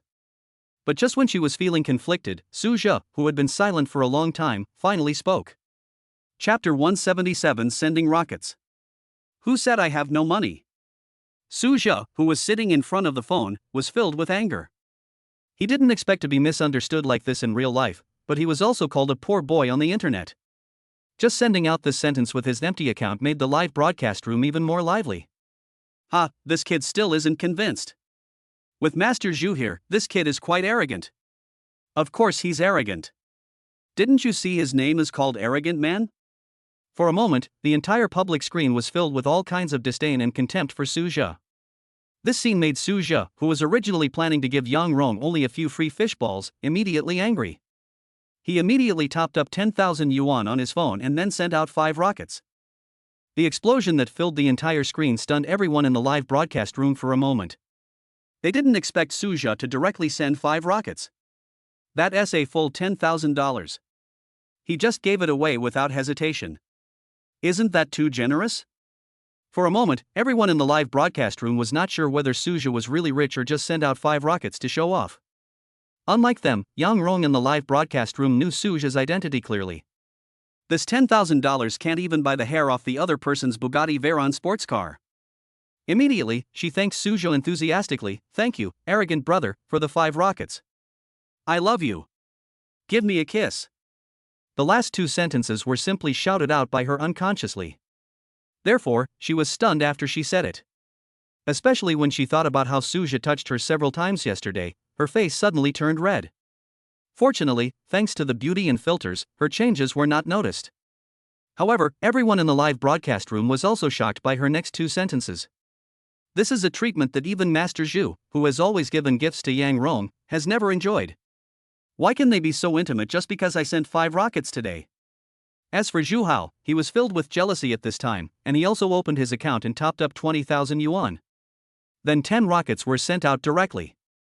Looking at the sudden explosion effects in the live broadcast room, the stunned Yang Rong finally reacted. So he quickly said, "Thank you, Master Zhu, for the 10 rockets." But after she finished shouting, she became silent. After all, she might lick him when facing Su Zhe, but Zhu Hao really annoyed her. This made Zhu Hao, who was waiting for her to say touch it, so angry that he wanted to vomit blood. Unable to figure it out, he directly posted a message on the public screen. Why did he touch me but I didn't? Was it because the gift I gave was not enough? After this statement was made, many people expressed their support for Zhu Hao. After all, many people were jealous of Su Zhe, who was suddenly treated intimately by Yang Rong. Yes, our Master Zhu has given 10 rockets, so why can't we have a touch? Isn't this looking down on people? Does it mean that only those who give fewer gifts will be treated preferentially? Although some sharp-eyed people noticed that Yang Rong seemed to know the man named Arrogant Man, they were overwhelmed with jealousy and could not care less. Just confront. The sudden condemnation from the crowd made Yang Rong look a little unhappy. It would be better to let her die than to let him call Zhu Hao, "Such a ugly guy, touch me." However, at this moment, everyone in the live broadcast room was on Zhu Hao's side. If she doesn't agree, then there is no doubt that the popularity of her live broadcast room will drop a lot from today on. Just when she was filled with worry and anxiety, Su Zhe appeared and saved her. Chapter 178, Suffering a Loss. Why can't I touch it? That's because he didn't give enough. With a cold snort, Su Zhe sent this message. Afterwards, he directly sent 100 rockets. The explosion effects in the live broadcast room lasted for nearly half a minute, leaving everyone stunned. Even the Douyu homepage flashed a message. The arrogant man sent out 100 rockets in Ronger's live broadcast room, everyone come and watch. It was not until the popularity of the live broadcast room soared to 1 million that Yang Rong, who was also stunned just now, hurried to thank Su Zhe. Thank you, arrogant male boss, for sending me 100 rockets. Touch me. I love you. This is $200,000 given away directly.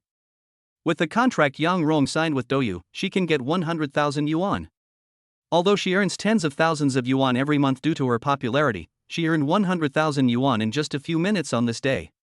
It can be said that she was calm enough not to jump up on the spot, but just couldn't help but say such intimate words. Unlike her, the people in the live broadcast room, as well as those who had just come in because of the influx of 100 rockets, were venting their excitement on the public screen. Although some people will give hundreds of rockets to the anchor, it doesn't happen often after all. So it is inevitable that many people are excited. It's so rare to see this. It's not a ranking competition, but there are still hundreds of shots fired at the same time. Of course, some people also joked, "Rich man, do you want to take the pendant on your leg? I can sing and dance." Go away upstairs, what's that? I can dress up as a woman, so you better take me in, boss.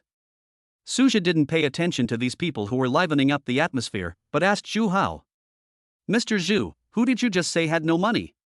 If the gifts were given on other live streaming platforms, Suja might feel bad. But now that the gifts are being given on his own platform, he doesn't care.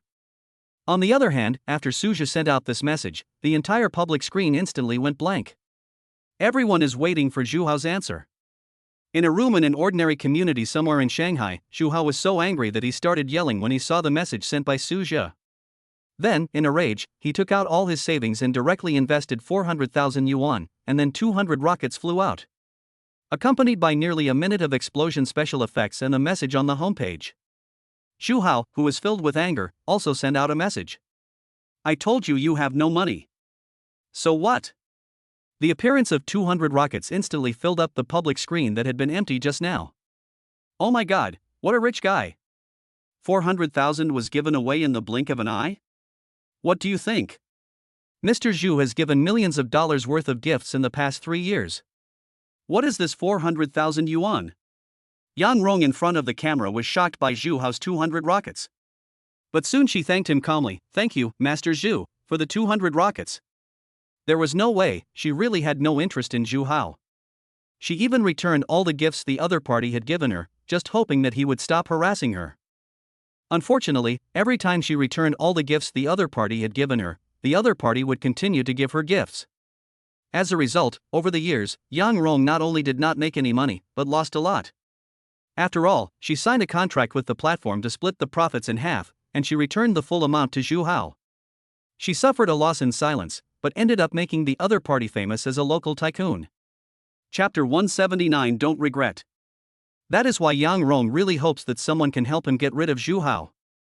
Originally, she didn't count on Suja. After all, the other party had some hatred towards her. But he didn't expect that after Suja took advantage of him a few times, the other party actually said he would support him. This made Yang Rong, who was originally angry that Suja had taken advantage of her, even feel a little fortunate. At least it wasn't a loss to be kissed a few times. And the most important thing is that Suja seems to be quite handsome. At this moment, Yang Rong just said thank you with a forced smile. Before Zhu Hao could express his opinion, someone started protesting in the live broadcast room. Why did the anchor thank us so indifferently when our Mr. Zhu sent 200 rockets? Yeah, isn't this looking down on people? Just now, that arrogant guy sent 100 rockets, and the anchor was so enthusiastic. Why did he become different when it came to our Mr. Zhu? Unfollow, this kind of anchor is not worth following. For a while, the entire live broadcast room's public screen was filled with comments attacking Yang Rong. Some people even did what they said and unfollowed the post. Seeing the popularity of the live broadcast room dropping rapidly, Yang Rong began to feel impatient. Do I really have to be passionate about Zhu Hao, a disgusting person? As for Zhu Hao, although he was laughing uncontrollably behind his phone, he still sent a message with righteous indignation. Don't bully Rong, I don't mind. This message made Yang Rong so angry that she vomited blood. He's really good at pretending to be a good person. Just when Yang Rong was about to admit defeat and say some passionate words, Suja finally spoke. Do you have the nerve to take out these 200 rockets? As soon as these words were spoken, the information on the public screen instantly became empty. Only Suja's message remained at the end. Just a moment later, the public screen became lively again. Kid, go back to where you came from. Who can't brag? Yes, our Master Zhu sent Rong 200 rockets. Would you like to send one too? Yes, we won't bully you either. As long as you send another 106 rounds, we'll consider you awesome. After all, Suja had sent a total of 105 rockets before, and Zhu Hao had sent a total of 210 rockets now. Therefore, as long as he sends another 105 rockets, he will have one more rocket than Zhu Hao. This proposal was also supported by many viewers, who immediately urged Suja to send another 105 rockets to Yang Rong. Yang Rong was struggling in the live broadcast room, hoping that Suja could help her, but at the same time she knew that the hope was slim. Zhu Hao, who was watching the live broadcast on his mobile phone, burst into laughter when he saw the audience condemning Suja in unison. The neighbors next door were so noisy that they came over and knocked on the door. After quickly apologizing, Zhu Hao sent another message to Suja. As long as you can fire another 105 rockets today, I will call you Grandpa, how about that? After Zhuhao sent out this message, the people in the live broadcast room tacitly stopped sending messages so as not to disturb what Suja was going to say. Looking at Zhuhao's arrogant tone, Suja frowned slightly. I am a little confused. Why do so many people like to make final statements?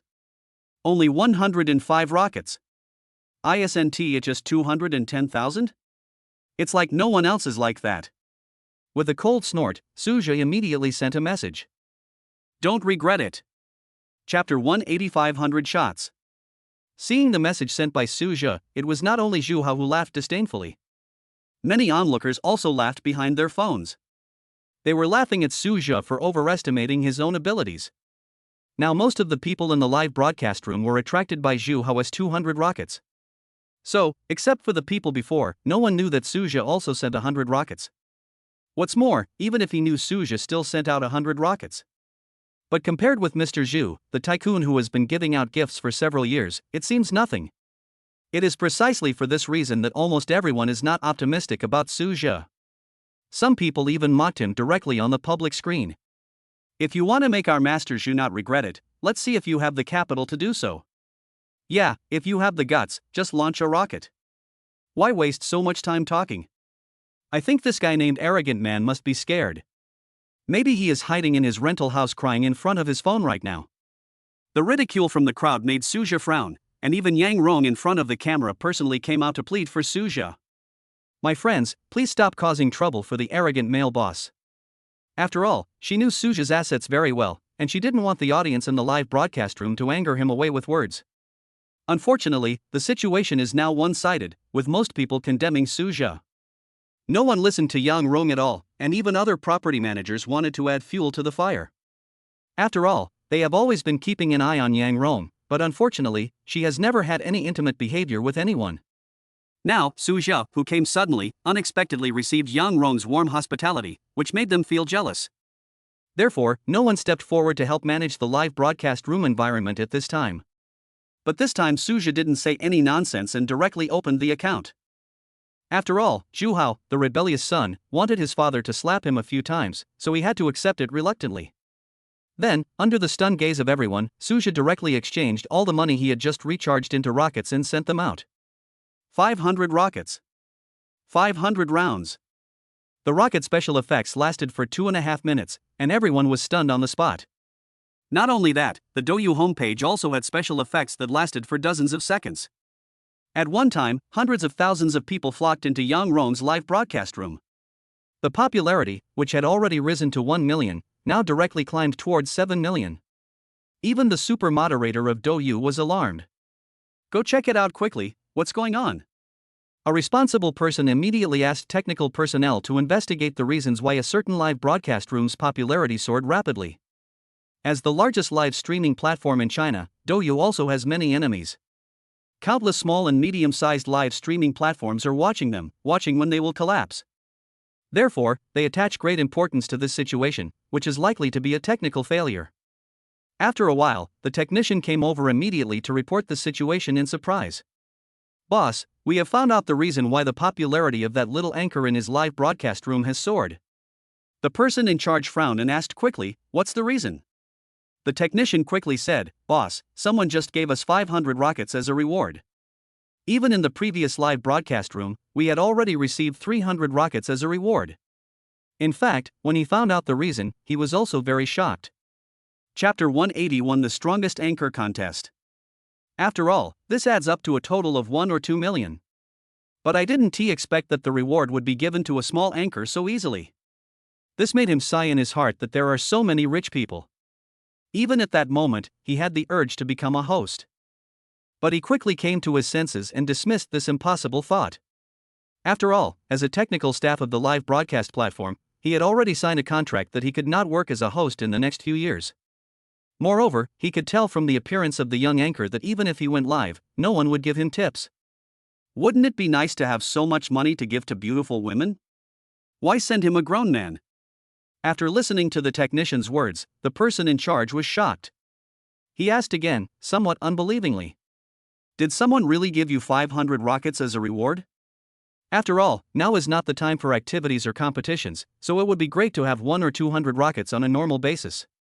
But I didn't expect that there would be 500 rockets rewarded today, not to mention the 100 or 200 rockets before. In response to his question, the technicians over there nodded quickly. It's true, yes, I saw it clearly from backstage. His words made the person in charge nod, then he gritted his teeth and made up his mind. Go to that live broadcast room and put it on the homepage for recommendation. After all, if someone can spend $2 million as a reward, it means that the other party is not short of money. Their platform must please these big bosses. As for the claim that the host in the live broadcast room spent the money himself, that is even more impossible. Unless that little anchor is a rich man. Otherwise, wouldn't it be a huge loss to give Douyu millions of dollars just to be on the homepage? After all, the reward money is split equally between the platform and the anchor. The technician there heard that the person in charge wanted him to put the live broadcast room on the homepage recommendation. He immediately said in disbelief, "Boss, hasn't the homepage recommendation been decided?" His words made the person in charge frown and said, "Why are you talking so much nonsense? If I tell you to hang up, then hang up." Although he had already decided on the live broadcast room recommended on the homepage, now that a big boss had come to their platform, he would of course try to retain him. What's more, no one would gossip about this matter if it was made public. Then, boss, whose recommendation should be replaced? The technician no longer insisted. After all, if the recommendation is changed, he won't be the one who offends people. The person in charge thought for a moment and then said, "Replace the peach one." The technician who received the order immediately rushed to change the homepage recommendation. In Yang Rong's live broadcast room, many people also reacted. They never expected that Suja would actually reward them with another 500 rockets. That's a full 1 million. The average person's income for decades. After Yang Rong recovered, she quickly thanked Suja who rescued her. "Thank you, arrogant male boss. I love you. Pat me." Not only did she say it, she even made a heart shape to Suja towards the screen. After all, although she knew that Suja was rich, the problem was that she didn't expect that he would support her so much. Unlike that ugly guy Zhuhao, Suja is the real boss. For a moment, Yang Rong couldn't help but think of the strongest anchor competition held by the Douyu platform in a few days. If she had Suja's help, she might be able to get rid of the embarrassing situation of never making it into the top 300. Chapter 182 Shameless. Thinking of this, she quickly sent a message to Suja from the backstage. "Boss, can you add me on WeChat?" He also added a heart emoticon at the end. Unfortunately, Suja was too lazy to pay attention to her at this time and didn't even look at the news in the background. Instead, he called out to Zhuhao from a distance. "Son, come and call daddy." As soon as this news came out, the public screen in the entire live broadcast room became empty again. Everyone quieted down from the lively atmosphere. However, unlike the previous time when they were waiting for Suja's answer, this time they were waiting for Zhuhao. At this moment, Zhuhao, who was behind the phone, was cursing angrily. "Fuck, where did this wild boy come from?" He never expected that his quick words would lead to him falling into an insidious trap. "I never expected that the wild boy named Arrogant Man could come up with so much money." But just as he was about to angrily confront Suja, he suddenly laughed. Because he remembered something that could benefit him. "You know, in this confrontation with that arrogant man, the one with the greatest advantage is Yang Rong. If I take this opportunity to ask her for some hard work fee, maybe I can make some money." The more he thought about it, the more excited he became, and he simply ignored the people waiting for him in the live broadcast room. Instead, he sent a message to Yang Rong in the background. "Rong, I also contributed a lot to your earnings so much this time. You have to give me some benefits." Over there, hearing the message prompt in the background, Yang Rong originally thought that Suja responded to her, and immediately opened the background message with a smile on her face. But after opening it, his face instantly turned gloomy. "How shameless." Yang Rong cursed directly in the live broadcast room. This startled everyone in the live broadcast room, and for a moment they all speculated who was shameless. "Isn't that some arrogant guy from some country? What conditions did he put forward to our Rong? I think this arrogant man is not a good person at all. He definitely wants to take advantage of our Rong." Some people even asked Yang Rong to take out the message she had sent in the live broadcast room.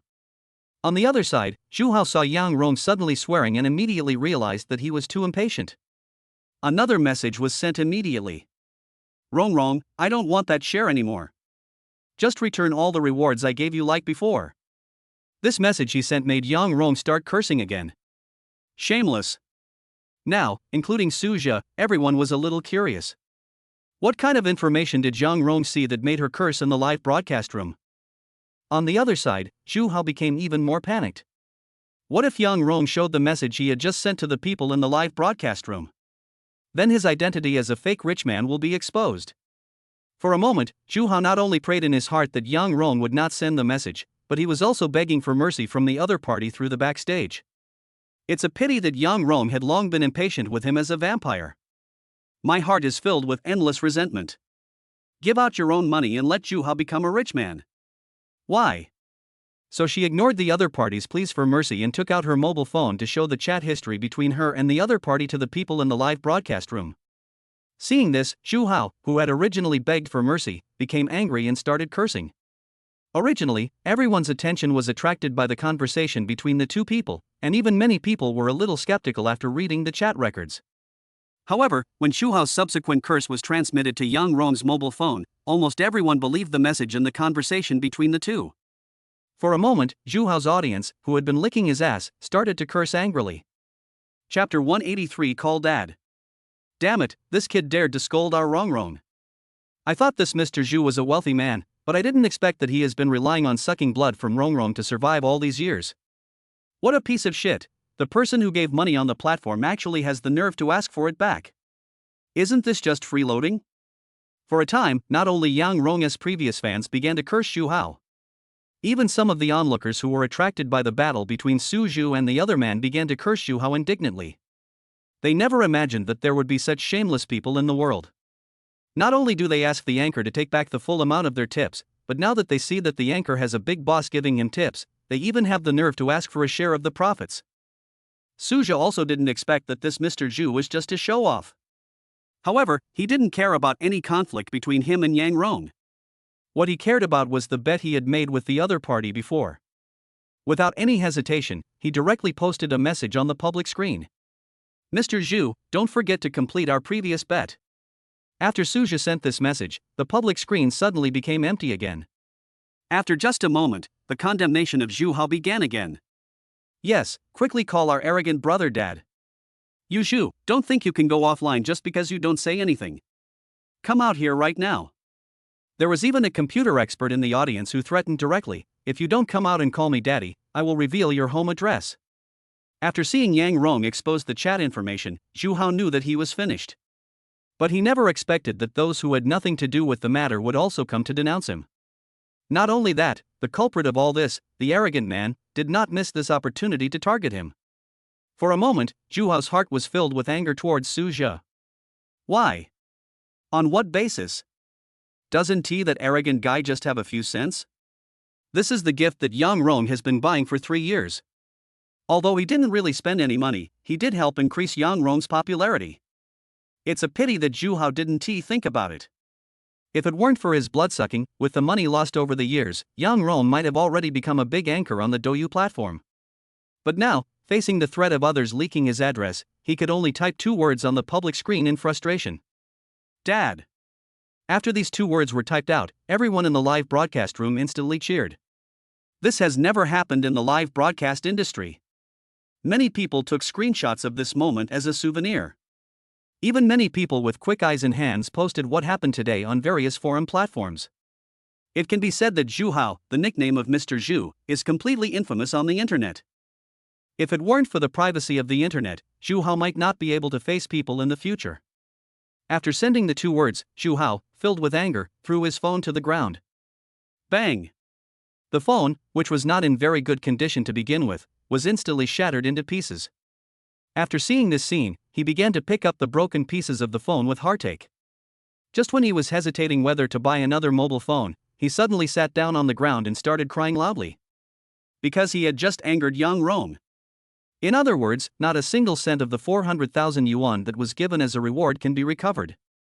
On the other side, Su Zhe naturally didn't know that this Zhu Hao was the man who vomited blood that he met in the square this afternoon. At this moment, he was having trouble with something. Chapter 184 I'm going to take a shower. The reason is simple. In the live broadcast interface at this time, Yang Rong asked for his WeChat ID without hesitation in front of so many people with a flattering smile on her face. Arrogant male boss, please leave me your WeChat ID. Her appearance shocked all the viewers in the live broadcast room. Is this still the Rong who never gives anyone her contact information? Why is it that today he is like a bootlicker, actively asking others for their WeChat accounts? In fact, Yang Rong was also quite shy in her heart. After all, this was her first time in the history. But if I don't leave Su Zhou's contact information, then I don't know when the next time will be. It is precisely for this reason that although Yang Rong felt shy, she was more anxious. After hearing what Yang Rong said, Su Zhou was still quite embarrassed. After all, I kissed this short leg several times today. What if the other party comes to cause trouble? In the live broadcast room, Su Zhou was seen to be motionless. Yang Rong smiled and said in front of the camera, "Boss, just tell me. I promise I won't bother you if there is nothing wrong." Her appearance made many people in the live broadcast room extremely jealous. But there is no way, on the live streaming platform, whoever has money is the boss. Su Zhou just gave more than 1 million to the anchor, so even if he was jealous he didn't dare to say it out loud. Many people even joked on the public screen. If we don't bother you when there's nothing going on, then does that mean we can bother you whenever we need to? Yeah. Maybe the boss's home is short of a washing machine? For a while, many people in the live broadcast room started telling dirty jokes. Of course, he was no exception and was completely silenced by the ruthless property manager. At this moment, with the smile on Yang Rong's face in the live broadcast room, everyone understood that Su Zhou, the big boss, gave his WeChat account to Yang Rong. For a moment, most people began to feel sorry. Such a beautiful anchor is about to fall into the wolf's mouth. After all, they had heard before about the purpose of many big bosses adding female anchors on WeChat. If those female anchors were difficult to deal with in the past, then it is definitely easy now for Yang Rong, who actively asked for WeChat. Maybe in a few days, Rong, the girl they have been thinking about day and night, will be doing a live broadcast at the boss's house. Su Zhou went offline after sending the WeChat message to Yang Rong. After all, his purpose of going onto the live broadcast platform today was just to pay for the prostitution fee in the afternoon. Now that things were over, there was naturally no reason for him to stay any longer. Seeing the news that Su Zhou had gone offline, Yang Rong felt a little disappointed. Originally, she thought that the other party would be like other bosses and give her a gift after logging off. But I never expected that there wouldn't be even a single hair. This made her doubt whether it was a wrong choice to ask Su Zhou for help to get into the top 300 of the anchor competition. What if the other party only comes online this time and never comes online again? Then she will be at a loss when the time comes, right? Thinking of this, Yang Rong, who was somewhat impatient, just found an excuse and went offline. This scene made many people feel even more sad. Look! Look! The beautiful anchor who was as pure as ice and jade in front of them seemed a little anxious in front of the big boss. After leaving the live broadcast room, Yang Rong quickly picked up her phone and sent a WeChat message to Su Zhou over there. Are you there? Su Zhou at home didn't expect her to come so soon. I sent a message casually. What's the matter? If nothing else, I'll go take a shower. Chapter 185. The sun is shining on your butt. This message almost made Yang Rong on the other side vomit blood. What's the meaning? Are you disliking me? Suppressing her anger, Yang Rong continued to send a message. Arrogant man, can you tell me your name? After seeing her message, Su Zhou raised his eyebrows, then threw the phone aside and went to take a shower. After all, he wasn't just making excuses just now, he really wanted to take a shower. What's more, Su Zhou also has to think carefully about what the purpose of these short legs is. So, Yang Rong on the opposite side waited seriously for nearly half an hour. Just when he was about to lose his temper, Su Zhou, who had just finished washing up, finally sent her a message back. Why are you asking me my name? Although this was just some nonsense from Su Zhou, it made Yang Rong on the opposite side smile. She felt that her wait was not in vain. As for the anger in his heart, it had already dissipated by now. I have to say that the speculations of the people in the live broadcast room before were somewhat reasonable. Yang Rong does have the attributes of a bootlicker. Immediately, she sent a message with a smile. I'm just asking, can you please tell me, followed by a pleading emoticon. Now Su Zhou on the opposite side finally understood that Yang Rong was not trying to cause trouble for him. So I sent my name. This almost made Yang Rong over there jump up with excitement. She clenched her fists excitedly and quickly sent another message. Su Zhou, are you free tomorrow? How about I treat you to a meal? This piece of news made Su Zhou slightly stunned. Have a meal. I'm not that familiar with her yet, am I? For a moment, Suja began to doubt whether Yang Rong had any other intentions. After thinking about it, Suja finally sent a message. I have something to do tomorrow, so forget it. Then, after waiting for the other party to answer, he sent another message. No more chatting, I'm a little tired, I need to go take a rest. Although I don't know the other party's purpose, if I don't want to cause trouble, the only thing I can do is end the topic. Yang Rong on the opposite side naturally didn't know this. She thought Suja was really tired. A message was sent immediately. Well, good night, we'll talk tomorrow. Then she ended the conversation with Suja with a smile, and then held her phone and began to fantasize about whether she could invite Suja to have dinner together tomorrow. At this moment, someone sent her a message on WeChat. Rong, are you asleep? Seeing this message, Yang Rong frowned unconsciously. After a long while she replied, I'm going to sleep here. When the person on the other end saw her reply, he immediately replied, okay, good night, followed by a heart emoticon. Seeing this, Yang Rong frowned again. After thinking for a while, she did not delete the other party, but blocked him directly. After all, although this person has been pestering her, he is still a classmate after all. If she suddenly deleted it, it would be embarrassing for her in front of her classmates. On the other side, Suja naturally did not go to sleep and rest. After all, since he obtained the system, the habit of getting up early has been removed from his life plan.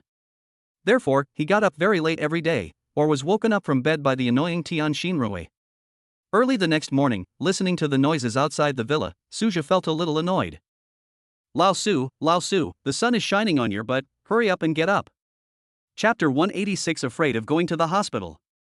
Suja, who was a little grumpy after waking up, frowned, and with a hint of resentment, he walked out in his shorts and opened the door.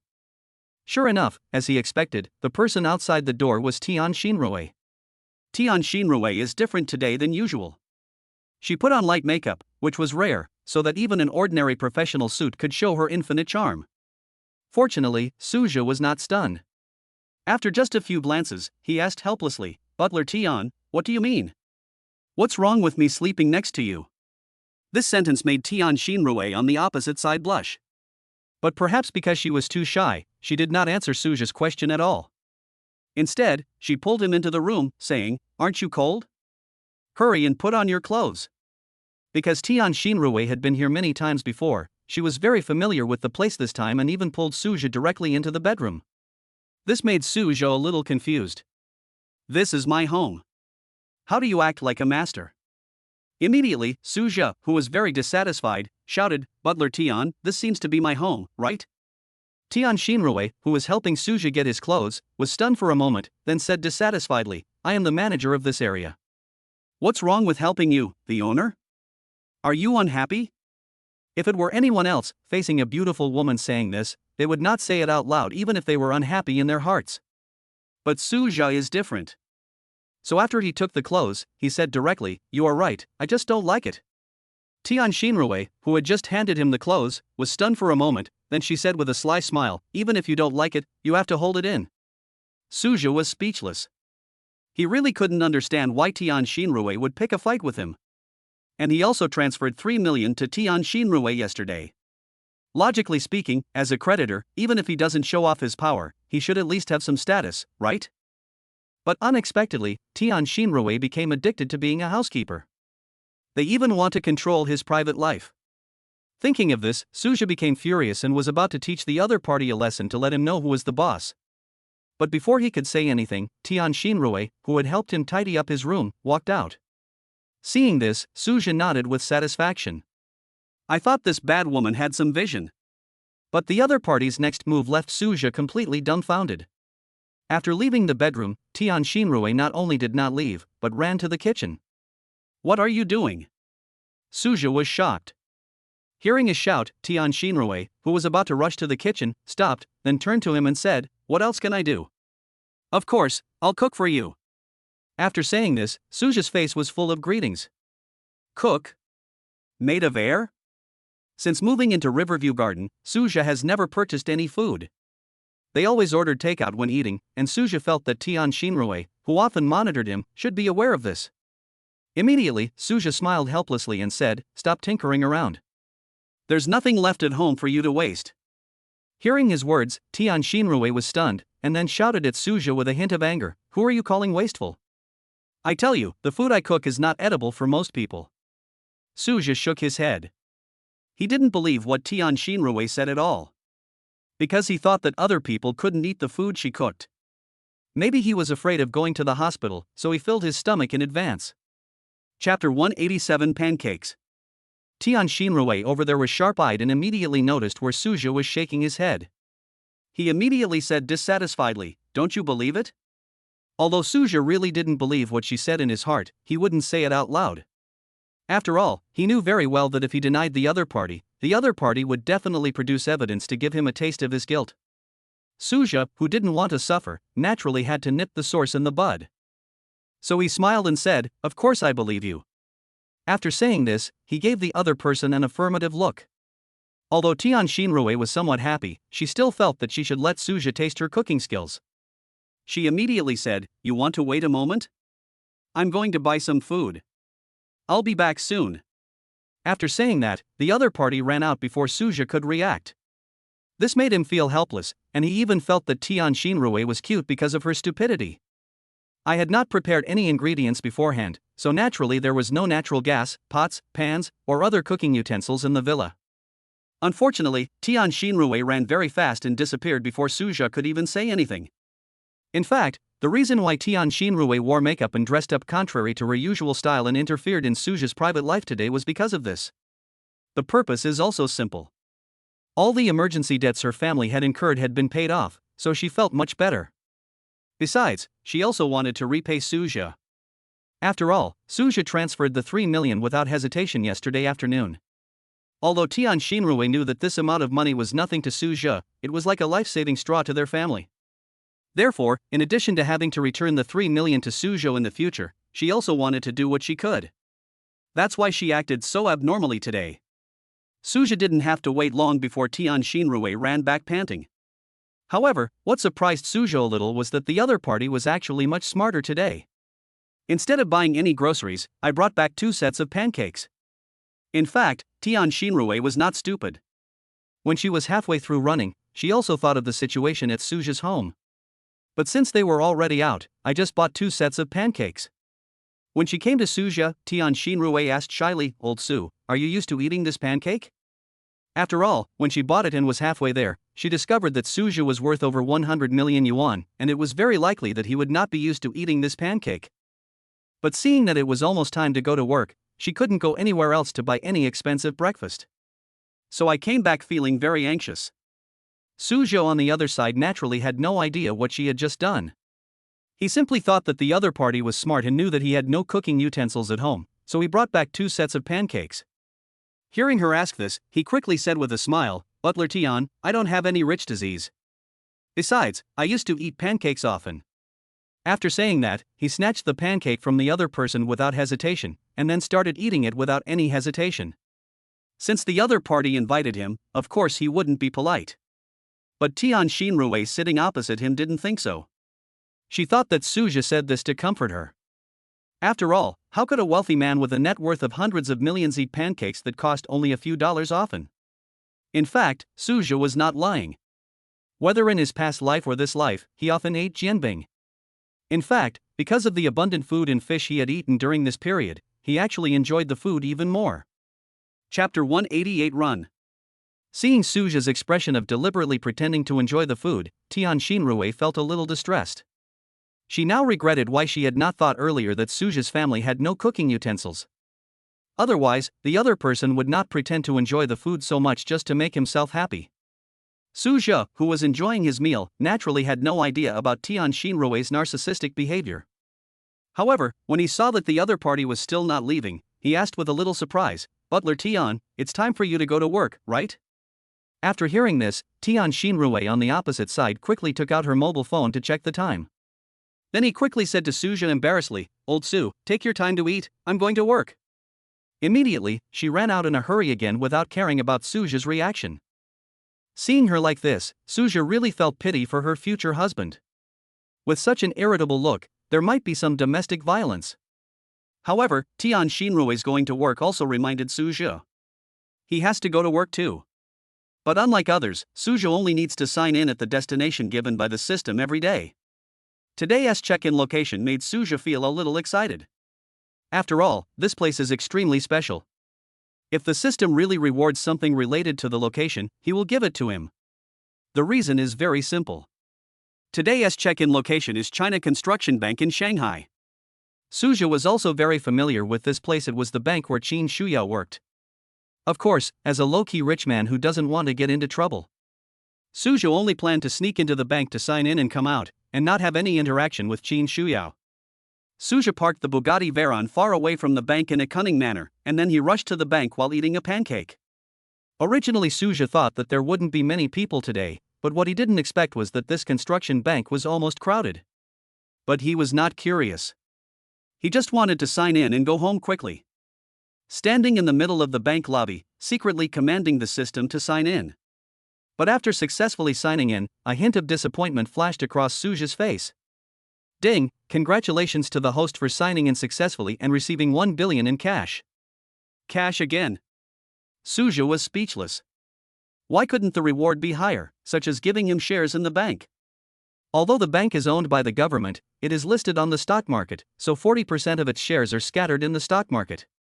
What's more, Suja originally had 1.1 billion in cash with nowhere to spend it, but he didn't expect that another 1 billion would suddenly come in. He was a little distressed. He couldn't just put the 2 billion in the bank and earn interest, right? Got to find a way to spend it. Just as Suja quietly walked out of the bank, he was thinking about how to spend the money. The familiar voice behind him made him run. Suja, why are you here? Not surprisingly, Qin Shuyao was the only one who knew him in the bank. Qin Shuyao was speechless when she saw Suja running away as soon as he heard her voice. She is not a tiger, is there any need to be so scared? She immediately handed the document in her hand to a middle-aged man next to her, and then said, "Hold your fists, Mr. Li, we cannot approve your company's loan." Then, without waiting for Mr. Li to speak, Qin Shuyao quickly chased after Suja. Seeing this, Mr. Li rolled his eyes, gritted his teeth and ran over. After all, if their company has no more capital investment, the Tianyuan Logistics that he founded will be taken over by that evil young man. Chapter 189 1 billion. On the other side, after catching up with Suja, Qin Shuyao asked with a dissatisfied look on her face, "Suja, why are you running?" "I won't eat you." These words made Suja shake his head in his heart. "You won't eat me, but you can cause me trouble." But now that Qin Shuyao has caught up with him, Suja naturally would not say such things. Instead, he looked at Qin Shuyao in surprise. "Sister Shuyao, you are here too?" After hearing this, Qin Shuyao on the other side felt like vomiting blood.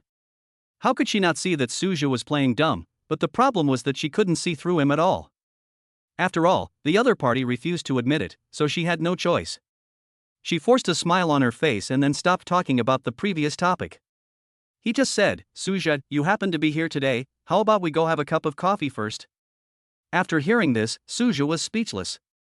"Can't you see that I don't want to continue chatting with you? Why do you always come over here?"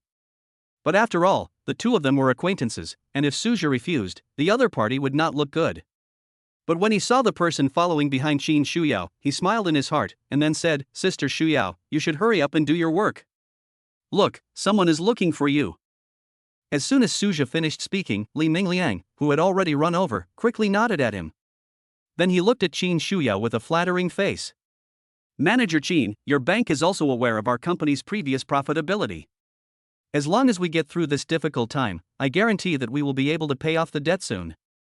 Qin Shuyao saw Li Mingliang interrupting her tryst with Suja, and immediately frowned and said, "Boss Li, I've finished my words. Although your company's profit margin was indeed very high before, the problem is that you are now fighting against Zhang's. Under such circumstances, our bank cannot lend you 1 billion. 1 billion. Suja was a little surprised when he heard Qin Shuyao's words. He didn't expect that the other party could manage a loan of 1 billion yuan. However, thinking of Lu Ming's respect for her, Suja suddenly came to his senses. After all, with such a high family background, it is normal for him to have such great authority. On the other hand, seeing Qin Shuyao refuse again, Li Mingliang's eyes dimmed a little. After all, what Qin Shuyao said makes sense. The battle between Tianyuan Logistics and Zhang Group really makes people lose confidence. But the problem is, as the boss of Tianyuan Logistics, he is very clear about the capabilities of his company. As long as there is a cash flow of 1 billion, it will not only defeat the Zhang family, but also capture a larger market. But unfortunately, the Zhang family is a veteran in the logistics industry after all. Not to mention that in addition to logistics, the Zhang family has other projects to support logistics, this money-making monster. And their Tianyuan Logistics has been rooted in the logistics industry from the very beginning. In addition, everything went smoothly before, so he didn't consider the reason why all the eggs should not be put in the same cage. Although he has come to his senses now, it is too late. Unless there is a huge amount of additional funds now, Tianyuan Logistics will soon disappear in the logistics industry of Shanghai. At that moment, Li Mingyuan, with a deathly pale face, forced a smile at Qin Shuyao. Then he said, "Sorry to bother Manager Qin today. I'll leave first." After saying this, he walked away slowly. But before he could take a few steps, Su Zhou on the side called him down. Su Zhou quickly shouted, "Wait a minute. Chapter 190 I invested in your company." As soon as Su Zhou finished speaking, Li Mingliang stopped, his eyes flickered a few times, and then dimmed again.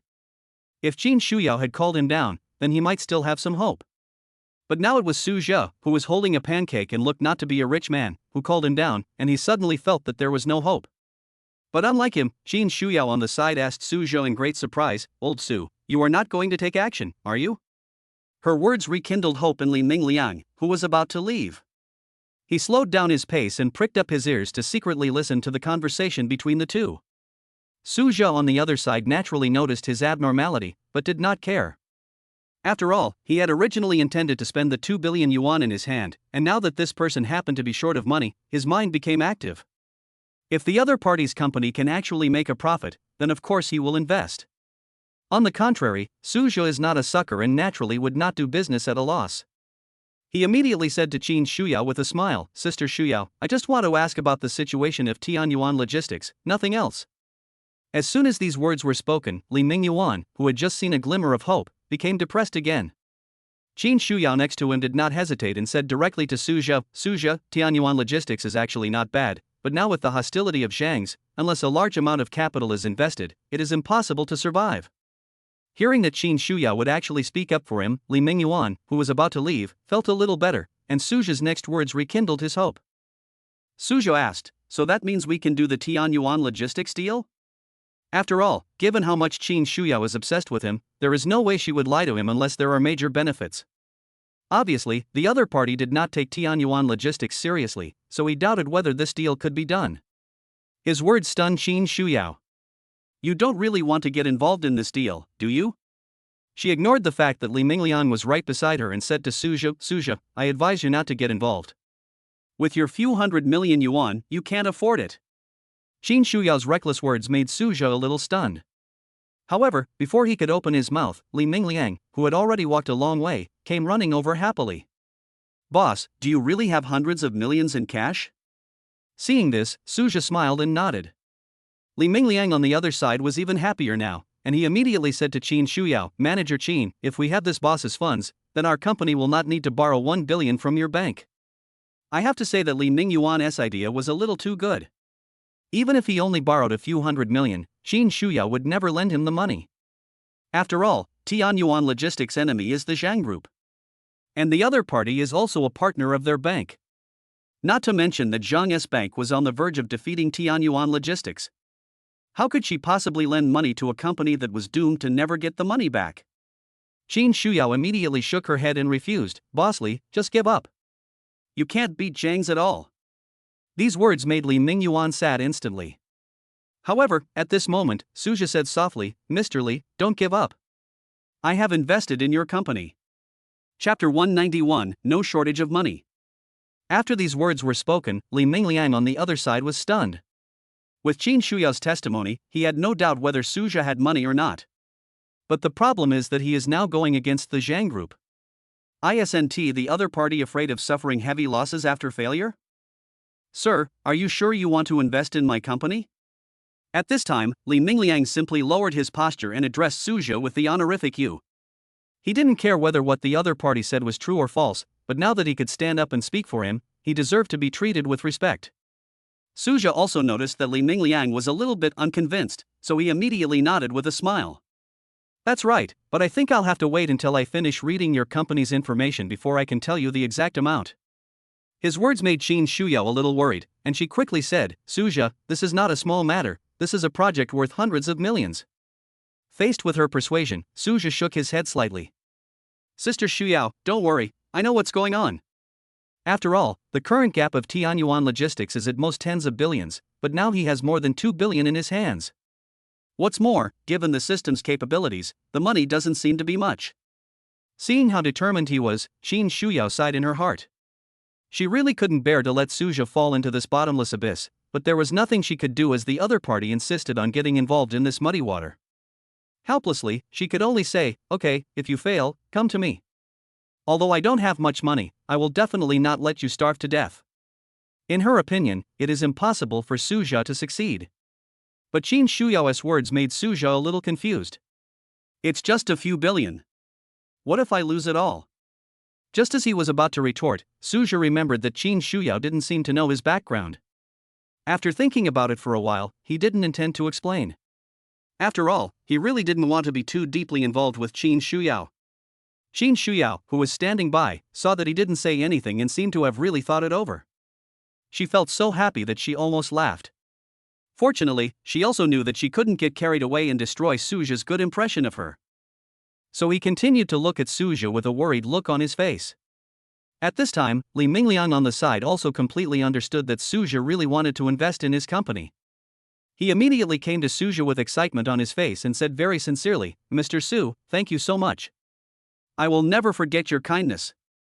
Suja smiled and shook his head, and quickly said, forget about it, but you should introduce your Tianyuan Logistics to me first. Li Mingliang was stunned for a moment, then he told Suja about the situation of his company in front of Qin Shuyao. The reason why he said it in front of Qin Shuyao. In addition to the fact that the other party already knew the situation of his company, he also wanted Suja to feel at ease investing the money. After all, he doesn't care to say it in front of others, which means he can't be hiding any trap. Suja on the side was surprised at his boldness but did not care much about it. After all, his purpose was to spend the idle funds in his hands. After the other party's explanation, Suja finally understood the most critical issue of Tianyuan Logistics today. Tianyuan Logistics does not have any management loopholes, nor does it have any negative situations. The logistics company currently only owes one thing. That's money. Unfortunately, the thing Suja has the most is money. He was particularly excited about companies that only required him to invest money and then wait for returns. Chapter 192 Conditions. Suja immediately asked without hesitation, Mr. Li, how much funding gap does the company have at present? After these words were spoken, Li Mingliang on the other side seemed a little surprised. What's up? Are you planning to buy it all? However, Li Mingliang just thought that Suja had said something wrong. So, he immediately said, Mr. Su, the company's current shortfall is 1 billion. Of course, if you can invest 300 million, I will give you 15% of the shares. His words made Suja frown. Only 15% of the shares? This is too little. Li Mingliang, who was standing next to him, saw him suddenly frown, and immediately felt something was wrong. Mr. Su, if you don't have 300 million, 100 million can also give the company some relief for a while. He thought Suja didn't have that much money, so he felt embarrassed. But his words made Suja feel a little surprised. Who are you looking down on? 100 million? I might as well not vote.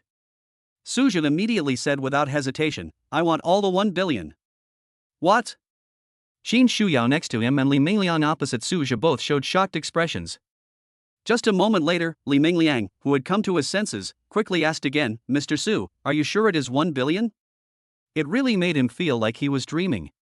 He begged for money from everyone but didn't get a penny. But I didn't expect that just because I was unwilling to give up for a moment, I met Suja, a man who was willing to give me 1 billion yuan. He had no doubt that Suja could come up with so much money. After all, from Qin Shuyao's worry just now, he could tell that Mr. Su must be wealthy. And big shots like this usually don't joke at times like this. But Qin Shuyao's words made his heart sink.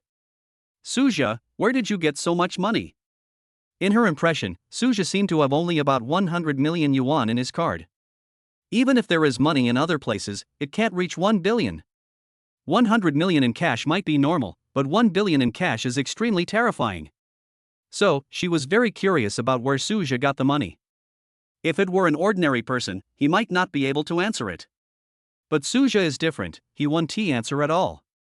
So he said directly to Qin Shuyao, Sister Shuyao, don't worry about this. It's only 1 billion, not a big amount. Although Qin Shuyao was somewhat dissatisfied with the first half of Suja's words, the latter part of his words made her want to vomit blood. 1 billion is not a big number. Don't be afraid of blowing your own trumpet. Li Mingliang, who was standing by, finally breathed a sigh of relief after hearing Suja's words. It seems that Mr. Su in front of me should be rich. But at this moment, Suja looked at Li Mingliang again. Boss Li, I can invest 1 billion, but I have one condition. Condition? Li Mingliang was startled, but then he quickly asked, Mr. Su, what are your conditions? At this point, he had no other choice but to make up his mind. As long as Suja doesn't ask for too much, he will definitely agree to all the conditions. There is no way. If Tianyuan Logistics goes bankrupt, the rest of his life will be completely over.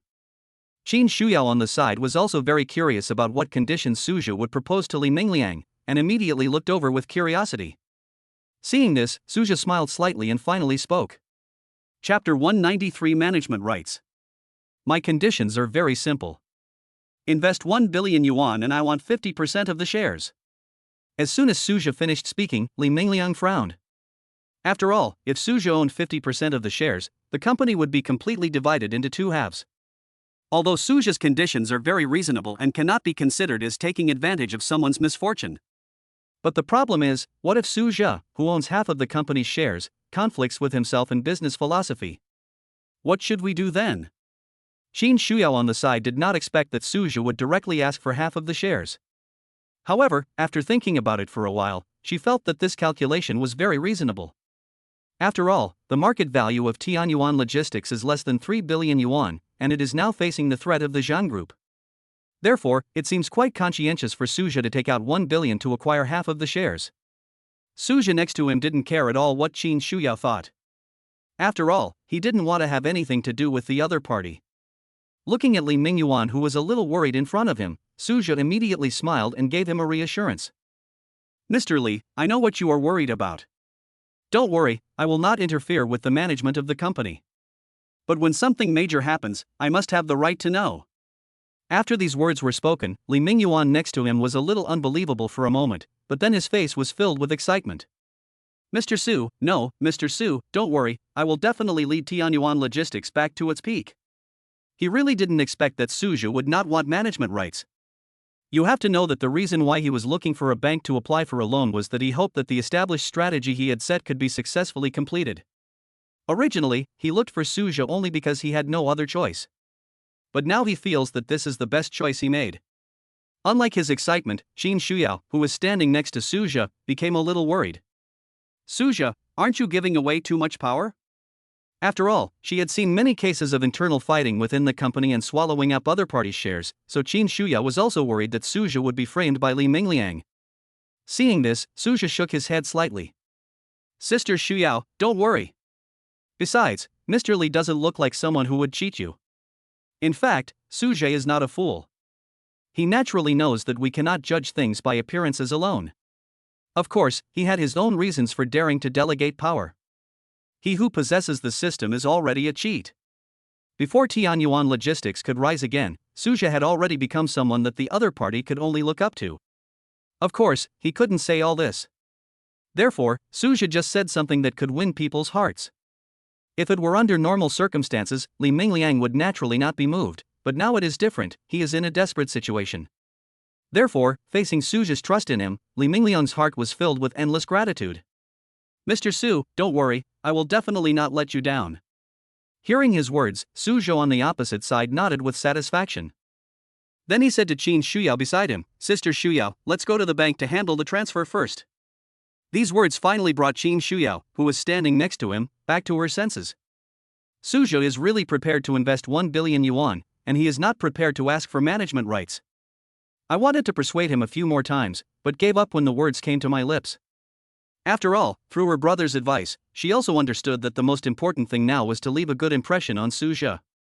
Chapter 194 Definitely. She even had a bad wish in her heart, hoping that Suja's investment would fail this time. By then, the opponent will be completely in her hands. It's a pity that she just thought about this kind of thing.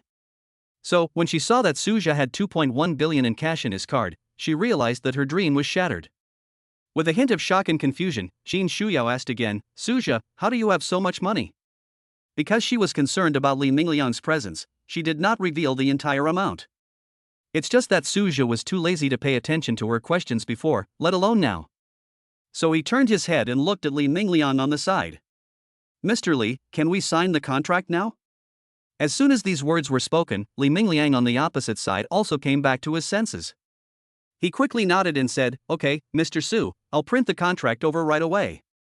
From Qin Shuyao's shock just now, he could see that Suja seemed to have a lot of capital, so the 1 billion was no problem at all. It is precisely for this reason that, unlike when he came here, full of anxiety and fear that Qin Shuyao would not lend him the money, he now looks very confident. He firmly believed that with Suja's 1 billion investment, Tianyuan Logistics would definitely be able to survive, and might even be able to move to a higher level. Over there, after Li Mingliang left, Qin Shuyao immediately expressed her dissatisfaction. Suja, you haven't answered the question I asked you just now? Tell me what's going on. Seeing her pushing him like this, Suja frowned. But after thinking about it, he finally fooled the other party. The reason is simple. I inherited 20 billion in assets. How many? Qin Shuyao on the opposite side naturally had no idea that Suja was fooling her, and she screamed in surprise. This voice immediately attracted the attention of people around. Suja was somewhat helpless, and then whispered, 2 billion, keep your voice down. His words finally reminded Qin Shuyao on the opposite side. He quickly lowered his voice. He whispered, Suja, this is too much, isn't it? 2 billion. How long will it take to spend this amount? Suja rolled his eyes and didn't bother to pay attention to her. He really didn't expect that Qin Shuyao would believe even a lie. In fact, the reason why Qin Shuyao believed Suja's lies. The reason is very simple. In the other party's eyes, Suja is a person who will not lie, and there is more than 2 billion in cash in an ordinary card. If you think about it carefully, it is not an exaggeration to say that he has a net worth of 20 billion. Seeing Suja stop talking, Qin Shuyao rolled her eyes and then said with a smile, You are a wealthy man now. When can you take me to Jinjiang Hotel for a meal? I heard there is a presidential box there. Can you take me to see it?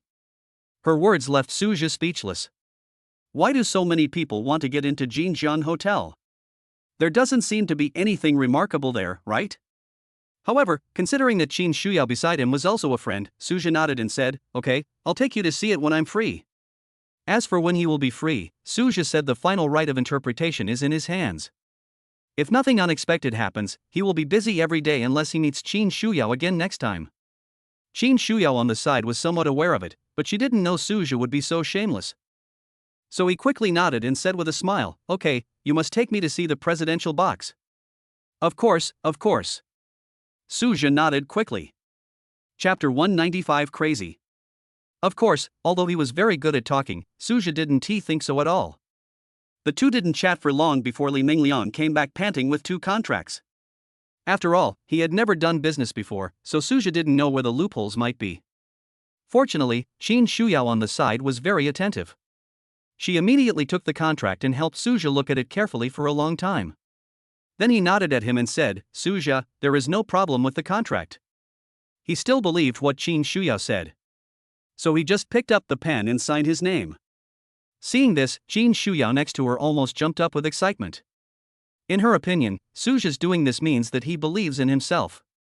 Even Suja might not consider her as an outsider in his heart. If Suja next to her knew her fantasy, he would definitely hit her on the head. And he shouted loudly, What beautiful things are you thinking about? After Suju and the other man signed the contract, Li Mingliang was about to say goodbye to Suja with a smile on his face, but his face suddenly turned gloomy when he looked somewhere. With a hint of curiosity, Suja also turned his head and looked over. Not far away was a young man in his 20s, who came to Suja with a few people behind him in a casual manner. However, he didn't even look at Suja, but his eyes lit up when he looked at Qin Shuyao. It's just that the other party seemed to be looking for trouble with Li Mingliang, so he quickly turned his attention to him. Then he put on a condescending look and asked Li Mingliang disdainfully, Boss Li, I heard that your Tianyuan Logistics is about to close down? How about this, I take a loss and spend 100 million to buy it? As soon as these words were spoken, Li Mingliang's face on the opposite side turned red with anger. Then he shouted with a gloomy face, Zhang Hu, what are you dreaming about? 100 million? Even if I declare bankruptcy, I will not sell it to you, your grandson. Zhang Hu on the opposite side didn't pay any attention to his curses. He just sighed and said with a look of regret, if that's the case, then I'll have no choice but to let Tianyuan Logistics go bankrupt. In Zhang Hu's opinion, in Shanghai, apart from those top groups, it is impossible for anyone to help the other party. That's why he came to the bank to find Li Mingliang so unscrupulously. Originally, he planned to see if the other party would sell the company to him when he was desperate. But he never expected that the other party would be so stubborn even when facing death. It was for this reason that Zhang Hu was no longer in the mood to spare Li Mingliang's life. Since the other party refused to admit defeat, he had no choice but to let him die. Unfortunately, if things had developed normally, Li Mingliang might have disappeared along with his company. But with the existence of Su Jia, everything became different. So, facing Zhang Hu's threat, Li Mingliang snorted coldly and said, Zhang Hu, don't worry, my Tianyuan Logistics will not only survive well, but will also squeeze your Zhang family's logistics out of the Magic City. His words immediately made Zhang Hu on the opposite side burst into laughter. Pointing at Li Mingliang with disdain, he said, You want to squeeze out our Zhang family's logistics? Li Mingliang, are you sick? Zhang Hu felt that Li Mingliang in front of him must have gone crazy because the company he founded was going to go bankrupt. Otherwise, how could he say such irrelevant and crazy things? He immediately looked at the poor Li Mingliang with pity. After all, he was once a prominent figure in Shanghai. Isn't it too easy for him to be beaten? They are all crazy. Chapter 196. Say it again. Facing his disdainful ridicule, Li Mingliang said nothing but one sentence. Just wait and see. Hearing this, Zhang Hu on the opposite side finally came to his senses. He asked in disbelief, Did you borrow the money? Li Mingliang just smiled and did not answer his question. Seeing this, Zhang Hu on the opposite side suddenly felt very embarrassed. He immediately yelled, Tell me quickly, who dares to lend you the money? Aren't you afraid of revenge from our Zhang family? Li Mingliang sneered and didn't bother to pay attention to him. After all, he is not stupid, so how could he cause trouble for Su Jia? So he took the contract and turned around and left the bank. Seeing this scene, Zhang Hu was so angry that he stomped his feet and cursed at the other person's back. Su Jia nodded with satisfaction. Although he was not afraid of those wearing shoes when he was barefoot, he was not afraid of the Zhang family at all. But after all, too much trouble is not good. He also prepared to leave without saying a word. At this moment, Zhang Hu, who had a face full of resentment, suddenly smiled, and then looked at Qin Shuyao next to him. Beauty, what's your name? It's a pity that Qin Shuyao was too lazy to pay attention to him. And he quickly ran to Su Jia, who was about to slip away. Su Jia, don't leave so quickly. Can you stay a little longer?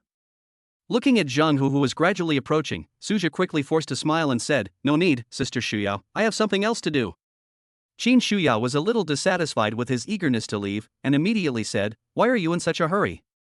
You don't even listen to what I say? Su Jia was a little surprised. When did I ever listen to you? But just when he was about to give some reasons, Zhang Hu came over. Then he said with a smile, Beauty, it doesn't matter if he doesn't listen to you, I will listen. Seeing him coming over to interrupt, Qin Shuyao frowned and said coldly, Be obedient, right? Get out of here now. Zhang Hu, who was smiling over there, was about to agree when he immediately came to his senses. He immediately said unhappily, Beauty, what do you mean by that? Qin Shuyao, who was already impatient with Zhang Hu's sudden interruption, was unexpectedly unhappy to see him. He immediately said rudely, Don't you understand what I'm saying? I told you to get out. As soon as these words were spoken, Zhang Hu's face instantly turned gloomy. Seeing that the two sides were about to start cursing, Su Jia quickly whispered to Qin Shuyao, Sister Shuyao, if there is nothing else, I will leave first. For Su Jia, who has always been reluctant to get into trouble, it is not too late to quit now. Unfortunately, just as he said this, before the main character Qin Shuyao could say anything, Zhang Hu on the side said coldly, Don't get in the way here, get out of here. Zhang Hu was very angry. As the second son of the Zhang family, when had he ever suffered such humiliation? Just because the man in front of him, although handsome, looked like a poor boy, was actually scolded by the beautiful girl. This made him, who had originally planned to treat Qin Shuyao gently, suddenly become ruthless. He wants the beautiful Qin Shuyao to beg him to sleep with her. On the other side, Su Jia, who was originally preparing to leave, decided not to leave after hearing his words. Although he doesn't want to cause trouble, it doesn't mean he is afraid of trouble. Immediately, under the other person's incredible look, he slapped him in the face. Do you have the guts to say it again? Do you really think that just because I'm your father I have to spoil you? Chapter 197 Fork Out. Bang! The crisp sound of Su Jia's slap instantly shocked everyone present. Zhang Hu, who was slapped, pointed at him and shouted in disbelief, "How dare you hit me?" Su Jia raised the corner of his mouth, revealing a look of disdain on his face. I hit you, what's wrong with that? This made Zhang Hu on the opposite side suddenly shout in anger, "Boy, you are done." He immediately yelled at the people he brought with him, "Are you guys blind? Come on." In fact, because Su Jia's speed was too fast and what happened was too shocking, those people didn't react at all. However, when faced with Zhang Hu's angry curses, the few of them quickly looked at each other and surrounded Su Jia. Seeing the scene, Qin Shuyao next to him was a little frightened and immediately said, "Su Jia, don't be afraid, I'll call the security guard over." Then she glanced at Zhang Hu and said coldly, "You dare to do it in the bank? I think you are tired of living." This threat was nothing to Zhang Hu. After all, as the second son of the Zhang family, the power he controls is not as great as his brother's. But it was easy to deal with a poor boy and a small bank clerk. Therefore, facing Qin Shuyao's threat, he laughed arrogantly and said, "Come on. Shout. I'll see if you can get someone to come by shouting your throat out." The reason why he had the confidence was very simple. He believed that the bank manager would not dare to go against him, the second son of the Zhang family. Su Jia on the side originally wanted to teach this group of people a lesson himself. But after hearing Qin Shuyao's words, he realized that the other party was the deputy manager of the bank. In addition, with his extraordinary identity and background, it must be easy for him to command the security guards in the bank. With Qin Shuyao having such good conditions, why would Su Jia have to work so hard to make a move? Immediately, he nodded with a smile, then stood aside and stopped talking. Zhang Hu, who saw this scene, thought Su Jia was scared, and immediately laughed arrogantly, "Boy, as long as you kneel down and beg for mercy now, I will let you go, how about that?" Su Jia on the opposite side just shook his head slightly, didn't say anything, but looked at Qin Shuyao. Qin Shuyao immediately gave instructions and shouted to the security team patrolling the hall, "Security, come here quickly and drive these troublemakers away." Outsiders may not know Qin Shuyao's identity, but most people in the entire bank know that she has an unusual background.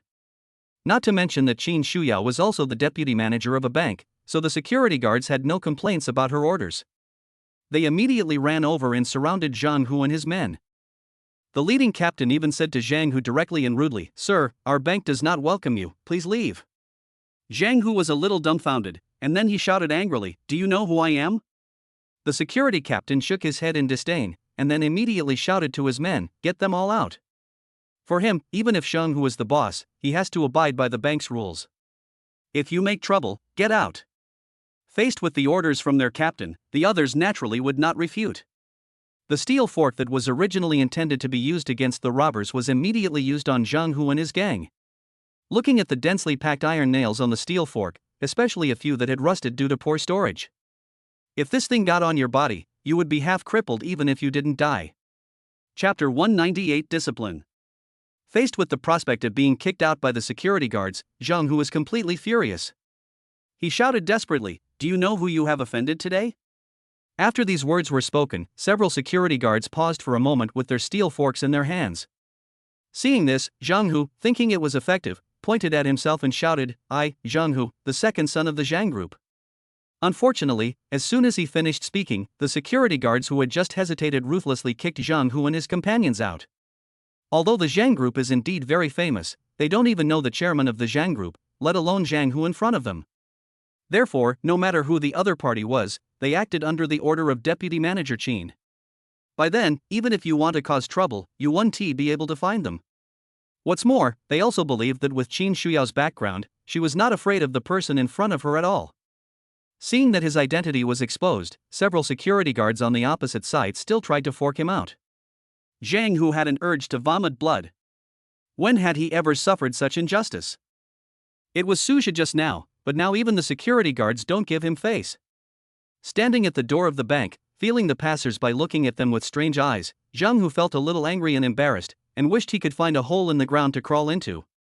He looked at the security guards on the stone steps holding steel forks and looking down at him.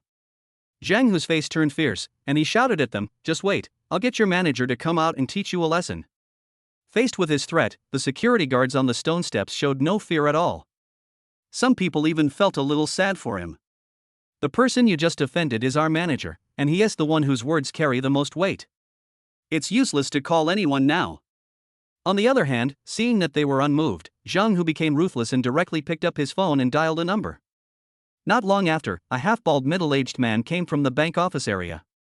When he saw Qin Shuyao and Su Zhou in the lobby on the way, he smiled and nodded. When he arrived at the door, he couldn't help but frown when he saw the security guard and Zhang Hu confronting each other. But after all, he was his own person, so he didn't say anything. When he came to Zhang Hu, he immediately said with a smile, "Mr. Zhang, you are a rare guest of our bank. Come to my office and have a cup of tea." His arrival made Zhang Hu feel much better. He glanced at the security guards at the door and immediately said, "Manager Jiang, you need to discipline your people." Jiang Qingye was slightly stunned, and then he realized that Zhang Hu was talking about the security guards around him. He immediately said with a smile, "Master Zhang, please be magnanimous and don't bother with them. After all, they don't know who you are." Although I don't know what happened just now, I can rely on my understanding of my subordinates. Jiang Qingye understood that Zhang Hu must have done something that angered everyone, so he was picked out by these security guards. It is for this reason that Jiang Qingye would speak well of his subordinates. After all, these are the elderly people who have followed him for so many years, he can't let them down. However, his words of comforting his men made Zhang Hu on the opposite side feel dissatisfied. "What's up? Am I, the second son of the Zhang group, not as good as these little security guards in front of me? But after all, you are under someone's roof and have to bow your head." He also believed that if it was his eldest brother who came, Jiang Qingye in front of him would definitely teach those security guards a lesson. Chapter 199: A Clear Sound. But after all, I am not as important as my eldest brother, so Jiang Qingye treats me like this. This made Zhang Hu feel very unwilling.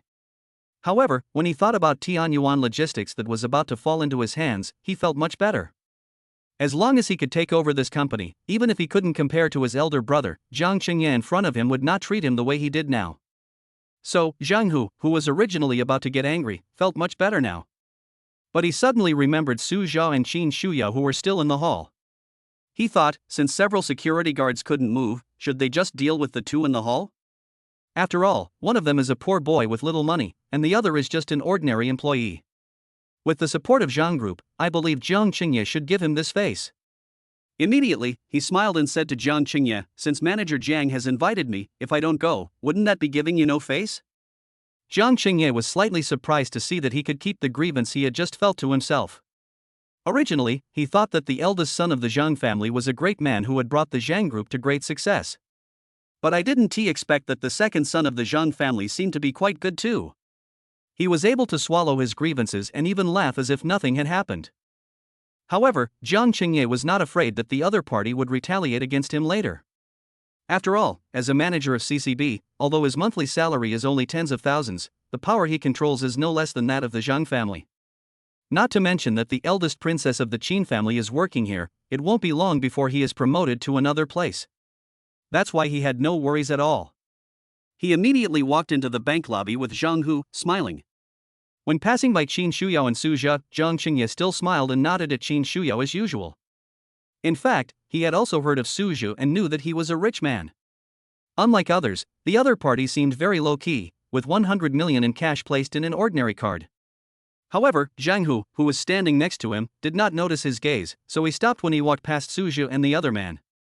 This made Jiang Qingye a little puzzled, just when he was wondering whether Zhang Hu knew the eldest princess of the Qin family.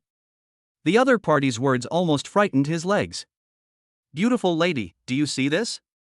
This is your manager. As long as you admit your mistake and have dinner with me tonight, I will let you go. How about that?" As soon as these words were spoken, Qin Shuyao and the other person opposite them instantly became gloomy. Jiang Qingye, who was standing beside him, was panicking and yelled at Zhang Hu anxiously, "What are you talking about?" His reaction was so loud that Zhang Hu, who was standing next to him, was puzzled. He immediately said, "Manager Jiang, why are you shouting so loudly? Isn't he just a small employee?" In Zhang Hu's opinion, he was just a small clerk. Even if he asked him to sleep with him, Jiang Qingye next to him might not take it seriously. Unfortunately, Zhang Hu never thought that Jiang Qingye had a very good relationship with his subordinates. Not to mention that the person in front of him is Qin Shuyao, who has a very prominent background. Therefore, Zhang Hu's words made Jiang Qingye want to eat the other party alive to vent his hatred. Looking at the two people with gloomy faces over there, Jiang Qingye didn't say anything.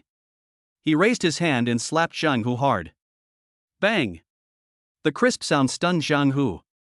He covered his already swollen cheek in disbelief and questioned Jiang Qingye. Chapter 200 Free.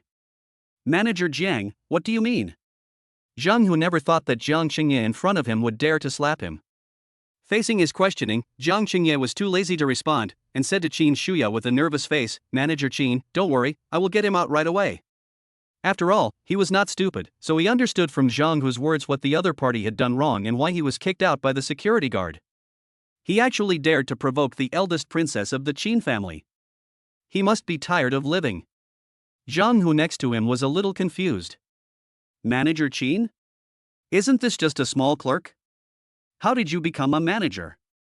Jiang Qingye, who was standing next to him, didn't want Qin Shuyao to think that he had any relationship with Zhang Hu, so he immediately called the security guard over again.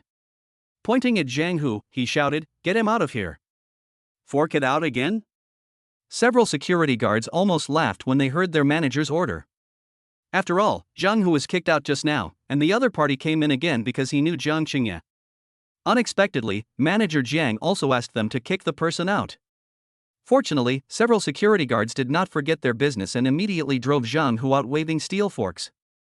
While being forced to retreat, Zhang Hu did not forget to make threatening remarks. Jiang Qingye, aren't you afraid of retaliation from our Zhang group? Unfortunately, after hearing his threat, Jiang Qingye just curled his lips and said disdainfully, Don't even mention you, even if your brother stood here, he wouldn't dare to say such words to me. With a cold snort, Jiang Qingye ignored the other party.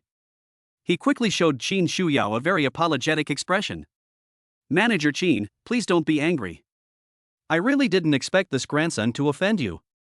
After all, Qin Shuyao on the opposite side is not an unreasonable person.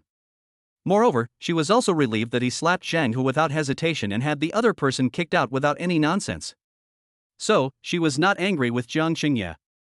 With a slight smile, she said, Manager Jiang, this is not your fault. Besides, you slapped him just now, which helped me vent my anger. Hearing this, Jiang Qingye felt a lot more relaxed. After all, he is still young and wants to keep moving forward. So he didn't dare to offend Qin Shuyao at all. Now that the other party is not angry, it would be bad for him to stay here and annoy others. He immediately took his leave. After Jiang Qingye left, Qin Shuyao looked at Su Zhu on the side and said with a smile, How is it? I just helped you. Do you want to express your gratitude? After hearing this, Su Zhu was completely confused. Did you hear that right? Help me? It was me who stood up and offered to help you just now? But after thinking about it carefully, it seemed that what Qin Shuyao said was right. After all, when he was about to teach Zhang Hu and the others a lesson just now, he didn't want to be too tired, so he asked Qin Shuyao to call the security guards to help. Thinking about it this way, it really seemed like Qin Shuyao helped him solve the problem. But this made Su Zhu even more depressed. Why was he being lazy just now? Now Qin Shuyao had caught him with something he couldn't refute. At the moment, Su Zhu could only helplessly say, Well, how about I take you to Jinjiang Hotel for dinner when I'm free? His words made Qin Shuyao next to him a little dissatisfied. Free? When can you be free? Obviously, she didn't quite believe what Su Zhu said.